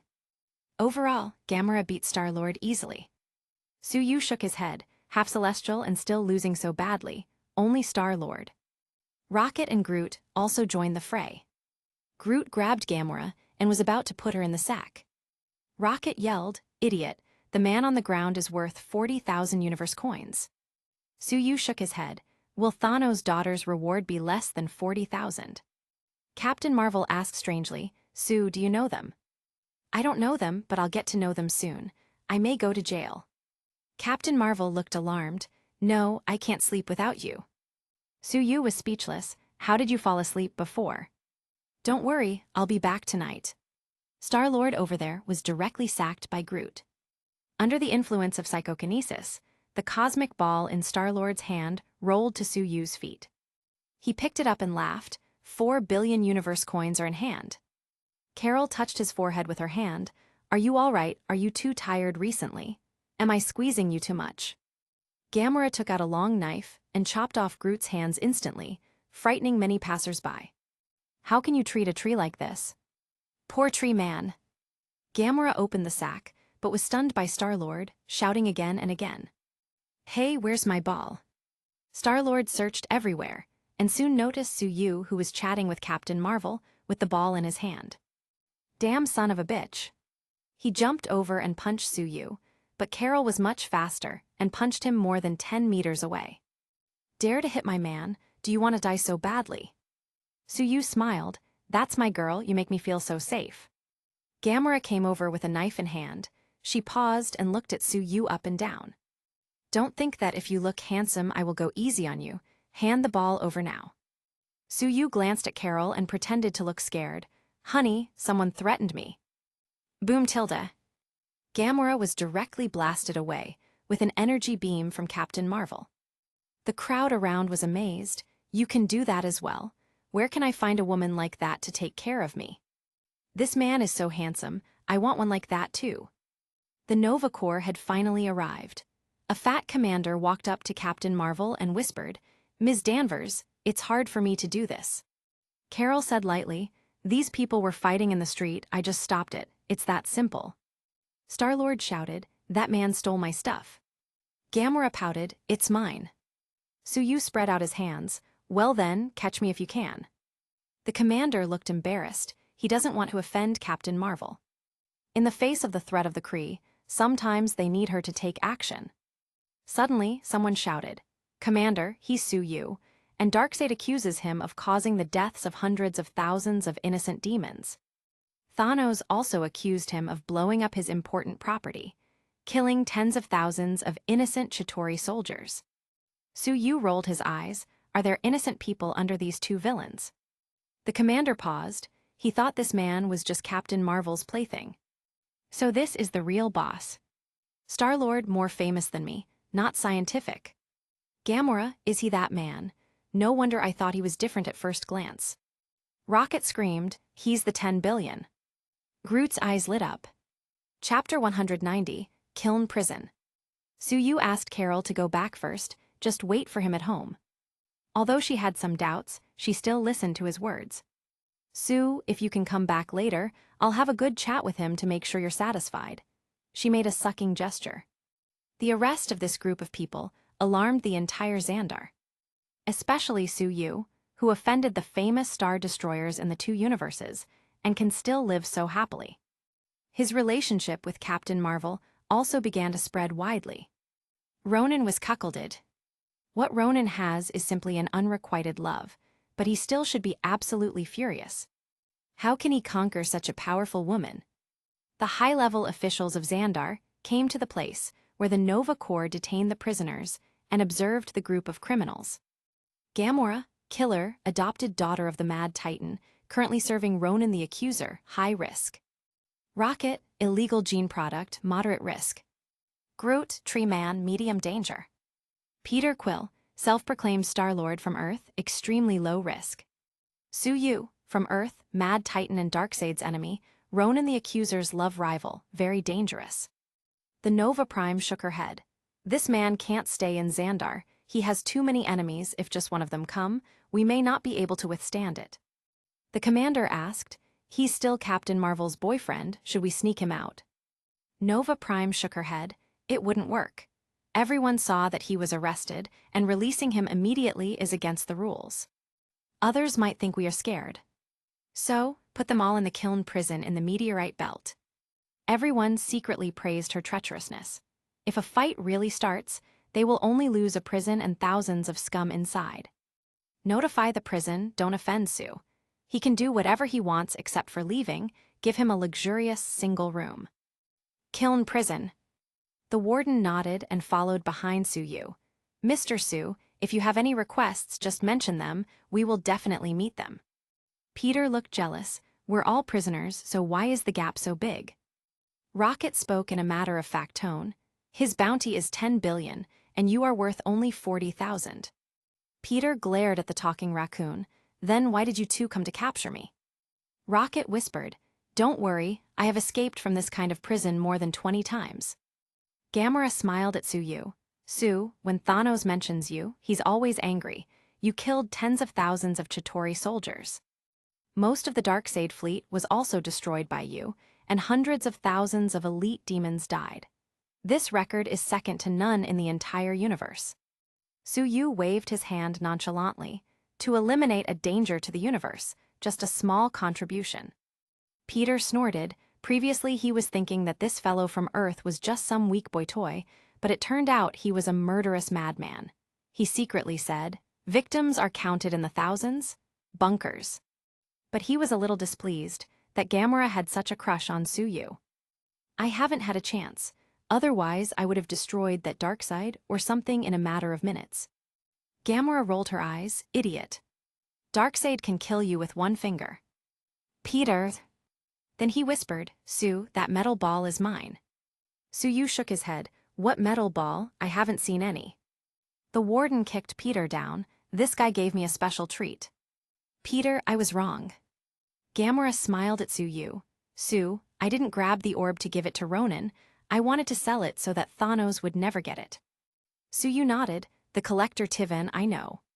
Rocket asked in a low voice, so, how much were you going to sell it for? 4 billion universe coins, Gamera whispered even lower. What? Rocket started doubting his life. I actually gave up 10 billion and 4 billion for a 40,000 piece of waste. Peter. Sue waved. Don't worry, if I sell it, I will naturally give you some money. Groot. The tree man heard that he wanted to split the money and hurriedly said to not forget him. At this moment, Peter discovered that a prison guard was messing with his Walkman and instantly got angry. Hey, that's my Walkman, put it down quickly, blue-eyed monster. The guard held a stun stick and stunned him directly. His screams seemed to echo throughout the prison. As they were led inside, hundreds of inmates gathered to watch the new arrivals. Oh, look at that delicate face. It seems like we're gonna have some fun this time. Many people grinned at Sue with lecherous and cruel smiles. Can this be tolerated? Sue waved his hand and directly used his fear spell. New. Hundreds of prisoners hugged their heads and screamed with hideous expressions. No, the food here is terrible. I will be imprisoned for 1,000 years. Wife, you haven't seen me for several years. Do you still remember me? Gamera looked at Sue in horror. Your mental power is so strong. Sue said it was normal. Peter realized that this fellow Earthling is really strong. He squeezed out a smile. Boss, as fellow Earth folks, should we form a group? Sue shook his head. I only want women as teammates, beautiful women. Peter looked at the vicious criminals around him and felt a chill, so he squeezed out what he thought was a charming smile and said coquettishly, Boss, what if I act like this? Sue kicked him down with one kick. Disgusting. Another wave of people rushed out. Gamera, she's Gamera. We'll kill you tonight. Think about how you want to die. Sue waved his hand again. This wave of people also held their heads and screamed as they fell to the ground. Rocket looked very envious. Sue, what is this trick called? Can you teach me? Fear, but you can't learn it. After Su Yu finished speaking, he said loudly, "My name is Su Yu, Gamora is under my protection." Gamora shyly said, "Su, do you have ideas about me?" Su Yu shook his head. "No, but I can consider it if you introduce your sister to me." He remembers that Nebula's actress is a big beauty, referring to her role in Jumanji, fair skin, beautiful face, and eye-catching long legs. Gamora looked confused. "Nebula, you're not afraid of knocking your teeth or what?" She couldn't understand why he would be interested in Nebula, who was almost fully transformed into a cyborg. When Peter heard that Su Yu was not interested in Gamora, he was very excited. "Stop trying to act coquettish, the boss won't like you." Gamora's kick made Star-Lord crumple to the ground, holding his jewels. Groot and Rocket were also bullying a fat blue-skinned man. "Listen, except for our boss, we are not something you can offend." Su Yu was speechless. When did he say he was taking them under his wing? He entered the single room, thinking about Carol's bedroom in his mind, and slowly drew a portal with his hand. Captain Marvel was almost blinded, looking at the orange ring made of sparks. "Su, is this a portal?" Su Yu stepped over. "Miss Danvers, can your previous promise be fulfilled now?" She rolled her eyes at him, drank a glass of ice water to cool down, and slowly knelt in front of him. Chapter 191. The Galaxy Brainless Team is complete. Su Yu glanced at the sleeping Captain Marvel, drew a circle in the air, and returned to the prison block. Currently, Gamora was being held with a knife to the neck and surrounded by a dozen inmates. Peter on the side was trying to persuade this group of vicious people. "Shouldn't we try to be friends since we're all in prison together? This kind of unruly girl, let me educate her well. She's so thin, she looks like she's being abused by Thanos." Gamora said solemnly, "Actually, Thanos was nice to me, he just killed half of my clan." The burly Drax the Destroyer rushed in and yelled, "Do you know who I am? My wife and daughter were killed by that bastard Ronan." "Her life is not up to you," Su Yu walked in. "Ronan kills your whole family, what's that to do with Gamora?" Drax was angry. "I'm going to kill Ronan and Thanos' family." Peter's eyes lit up. "Boss, you're back, where have you been?" Su Yu shrugged his shoulders. "Went back to take a bath and have some fun with my girlfriend." Peter secretly complained, "Will you die if you don't brag?" Gamora said bitterly, "I'm not their family, I also want to kill them." Drax still looked furious. "You dare to lie to me? I'm the smartest in my clan." Su Yu shook his head. "The IQ of the Destroyer family is really worrying." He kicked Drax away, and he hit the wall more than 10 meters away. Then, with a casual wave of his hand, the inmates who had surrounded Gamora fell to the ground screaming. Peter kicked these people away and rescued Gamora. "Ah!" Drax shouted and charged towards Su Yu. But with a wave of Su Yu's hand, he flew out again and hit the same wall. Peter started kissing Su Yu's ass. "Do you know who his girlfriend is?" "It's Captain Marvel, the woman Ronan has been pursuing like crazy." Drax was suddenly stunned. "In other words, did you steal the woman Ronan wanted to date, Captain Marvel?" Su Yu nodded. "You can say that." Drax knelt directly. "Being able to subdue such a woman, you are so strong, you will be my boss in the future." "Su Yu, this man's brain circuit is really weird." Peter kept the ass kissing. "The boss blew up one of Thanos' main ships, killed tens of thousands of Chitauri soldiers, and even blew up Darkseid's base." Drax laughed. "The boss is amazing." Su Yu looked around. "It seems that the Galaxy Brainless Team is all together. Just one extra Nebula is missing. No, there is also the extra staff Hammer God." Su Yu began a happy life in prison. Thanos' base. "Boy, your calculations are too naive, and your behavior is not as good as that of a child." Thanos looked at Ronan lightly. "You also alienated my most beloved daughter, Gamora." Nebula on the side shook her head angrily. "Eccentric, always so eccentric. Boy, go get me the cosmic orb, and I will help you destroy Xandar. And that Su Yu, bring his head to me, and I will give you an extra reward." Ronan said angrily, "No need, a delivery man from Earth dares to pick up my woman, I must make him burn to ashes. Also, Darkseid threatened to kill Su Yu himself, what do you think?" Thanos' purple face turned even more purple. "Darkseid's strength is at the level of Skyfather's. but he is still a level lower. He glanced at the Infinity Gauntlet, which had no gems as of yet. The cosmic orb must be retrieved. Nebula said, "Father, that Su-Yu is just lucky, I'll catch him for you." Thanos was non-committal. Kiln prison. The brainless team was preparing a jailbreak plan. Rocket pointed to a man's prosthetic arm. "I need this." Peter nodded, "Done." Then Rocket pointed to the control room again. "See that flashing yellow light? I need the battery in the back." "Gamora, go and tease the guards, maybe you'll get it." Gamora's eyes were cold. "What a joke, I'll never degrade myself in front of a man." After speaking, she smiled and said to Su-Yu, "Su, what do you want to eat? I'll get it for you." "Everyone's." Su-Yu waved. "The food here is rubbish. In fact, you don't have to work hard to escape. I have a way for you to get out smoothly." Rocket smiled. "Boss, you are indeed very strong, but when it comes to escape, I am an expert and my plans never fail." Su-Yu glanced at Groot, who ripped off the battery. "So, this is also part of your plan." The prison sirens were activated. Rocket put his hand on his forehead. "My plan is to adapt." Everyone started doing their jobs. Armed robots surrounded Groot. "Prisoner, put down the battery, go back to the cell, or we will use lethal force." Su-Yu waved his hand, and the armed robots exploded. When the other prisoners saw this, they smashed whatever they had in hand. "The food is so bad, but it's okay. The environment is also bad, the prison must be smashed. I don't want to pick up soap anymore."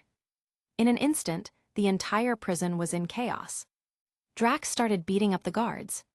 Gamora's body is strong as well, and the guards with guns are no match for her. Rocket got a firearm, and there was a bang. Only Peter was not on the same channel. He was negotiating with a cellmate. 20,000, no more. Give me your prosthesis." "Okay, 30,000, but that's my last offer." Captain Marvel sent Su-Yu a video call at this time. "Su, a planet is in danger. I'm going to rescue it." "Hey, are you in the middle of a war?" Su-Yu shrugged. "No, everyone is just breaking out of jail." Carol looked at him admiringly. "I like you as calm as you are." Su-Yu laughed. "Are you sure you like my calmness, not my wildness?" Carol blushed. "Scumbag, do you want to go with me?" Su-Yu shook his head. "Do you have to bring your boyfriend to save the planet?" "That's not good. I'm going to make some money. Let's meet at Xandar." Carol sighed. "What would I do without you?" Su-Yu laughed. "Don't eat too much ice cream these days. It's not good for your health." Carol looked confused for a second and then realized what he meant by that. "That's why you aren't coming with me. I feel more and more that you are a real scumbag now." "Unfortunately, I'm already deep in the mud." Su-Yu shook his head. "See you later then." He cut off the call and found out that Rocket had burst into the control room. Drax was arguing with Gamora. Star-Lord was screaming, "I've only saved 30,000 for so many years, and I was actually fooled." Rocket laughed. "You keep this for yourself, I really don't need it." Su-Yu stepped out and came to the control room. "Can you be professional? We're in the middle of a jailbreak here." Rocket muttered, "Boss, you make it difficult for me to concentrate on the operation." Su-Yu opened a portal. "What are you doing with that shit? Go get your stuff now and go to the collector." They were all astonished. If you could open a portal, what were we working so hard for just now? "The boss is the boss. Please take my nay." Su-Yu waved. "Get out of here, I'll come after you." Star-Lord muttered, "My ship is fast." He shook his head and smiled again. "Boss, would you like me to keep the cosmic ball for you?" Su-Yu kicked him into the portal with a Spartan kick. Gamora said strangely, "Su, why don't you come with us?" Su-Yu shrugged. "I still need a maid. I plan to wait for your sister to come over." Gamora looked at herself. Where did I lose? Chapter 192, Recruiting Another Maid. Su-Yu waved. "You're a little worse, well, let's move on."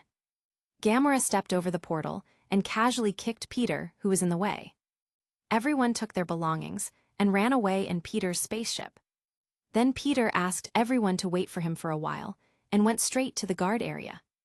When he returned, Drax exclaimed, "Brother, you are so brave. You will be a good partner to deal with Ronan. What important things were you looking for just now?" Peter showed his Walkman. "I would die without my music." Drax, idiot. Gamora shook her head. Even Drax called him stupid. Will this kind of person affect the IQ of the next generation? The warden of Kiln Prison was a little uncomfortable. Sue, they've all already escaped from prison. Why don't you want to leave? Suyu waved his hand. What are you in a hurry for? I'm not staying here for you. Don't worry, I'll be leaving soon, and I'm staying here for your own good. Wardens. Suyu remembers that when Ronan comes, he will kill everyone in the prison. Noticing that he still had some time, he slept for a few hours before being woken up. Ronan's army was already rushing into the prison. Where is Suyu? Ronan roared at the top of his lungs. The warden said as he pointed with a trembling finger in that deluxe single room. Suyu walked out and saw Ronan dragging the warden, looking at him angrily. It's you who dares to touch my woman. Do you know who I am? Suyu shrugged and replied sarcastically, Aren't you Thano's lackey? Ooh, how amazing. Ronan was furious, threw away the warden and killed him. I want you to know, you will die for touching my woman. Suyu took one step and knocked Ronan to the ground with one punch. What happened? That's all you have. He stepped on Ronan's face. Carol is my woman. What are you gonna do about it? Ronan struggled madly. Suyu lifted his leg, and when he was about to get up, he kicked him with his leg covered in armament haki, even using internal destruction. Ronan screamed and flew out spitting blood. Suyu shook his head, weak, too weak. Suddenly, Nebula appeared, pointing a dagger at him. I'm going to take your head off today and bring it to my father. Suyu smiled lightly. Gamera has already sold you to me, be my maid, and I will consider killing Thanos for you. Nebula was shocked. How did this guy know she wanted to kill Thanos? Suyu continued. This kind of eccentric father, you don't even think about giving your life for him. Nebula snorted. Want to confuse me? What right does Gamera have to sell me? I'll kill you first. She rushed forward with her long legs, but Suyu casually waved his hand and used his fear spell. Nebula and the soldiers around her hugged their heads and screamed. Damn Thanos, I really want to kill you. I hate Gamera and Thanos. Don't let me take a chance, I'll kill Thanos. Thanos, this rubbish, was cuckolded by his son Thane, and thought he was so powerful. Nebula screamed and cursed angrily, while Suyu recorded it all. After Nebula woke up a little, she looked at Suyu in confusion. What did you do to me? Suyu replayed what Nebula said just now. I have uploaded this to the Interstellar Network. Don't thank me. What will Thanos think when he hears it? Suyu chattered. It turns out that Thanos' head is also green, and purple along with green seems to be a pretty good combination. Nebula's heart suddenly felt worried. This was like pushing her to death. Will I be killed by Thanos when I go back? Sure enough, handsome men's hearts are completely black.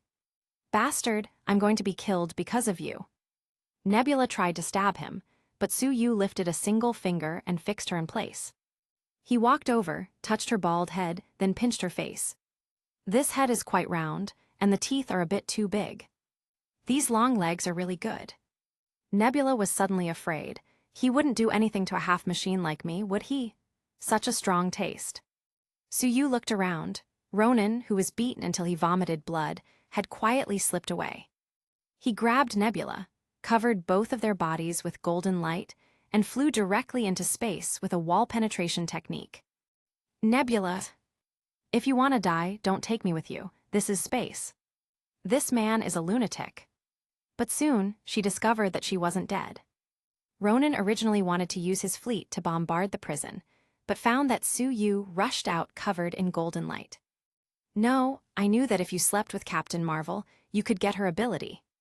He instantly went mad with jealousy. Everyone go kill him. The necrocrafts surrounded Suyu, who grabbed Nebula tightly. I'll let you see what it's like to hit a spaceship today. Whoosh tilde. Suyu rammed straight into a necrocraft. Nebula screamed in panic. This man is crazy. Boom tilde. The spaceship exploded, and Nebula found herself unharmed. I'm alive.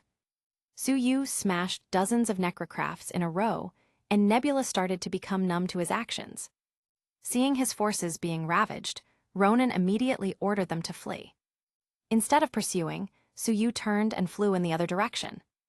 Nebula observed him up close, and found that this guy was really good-looking without any apparent defect.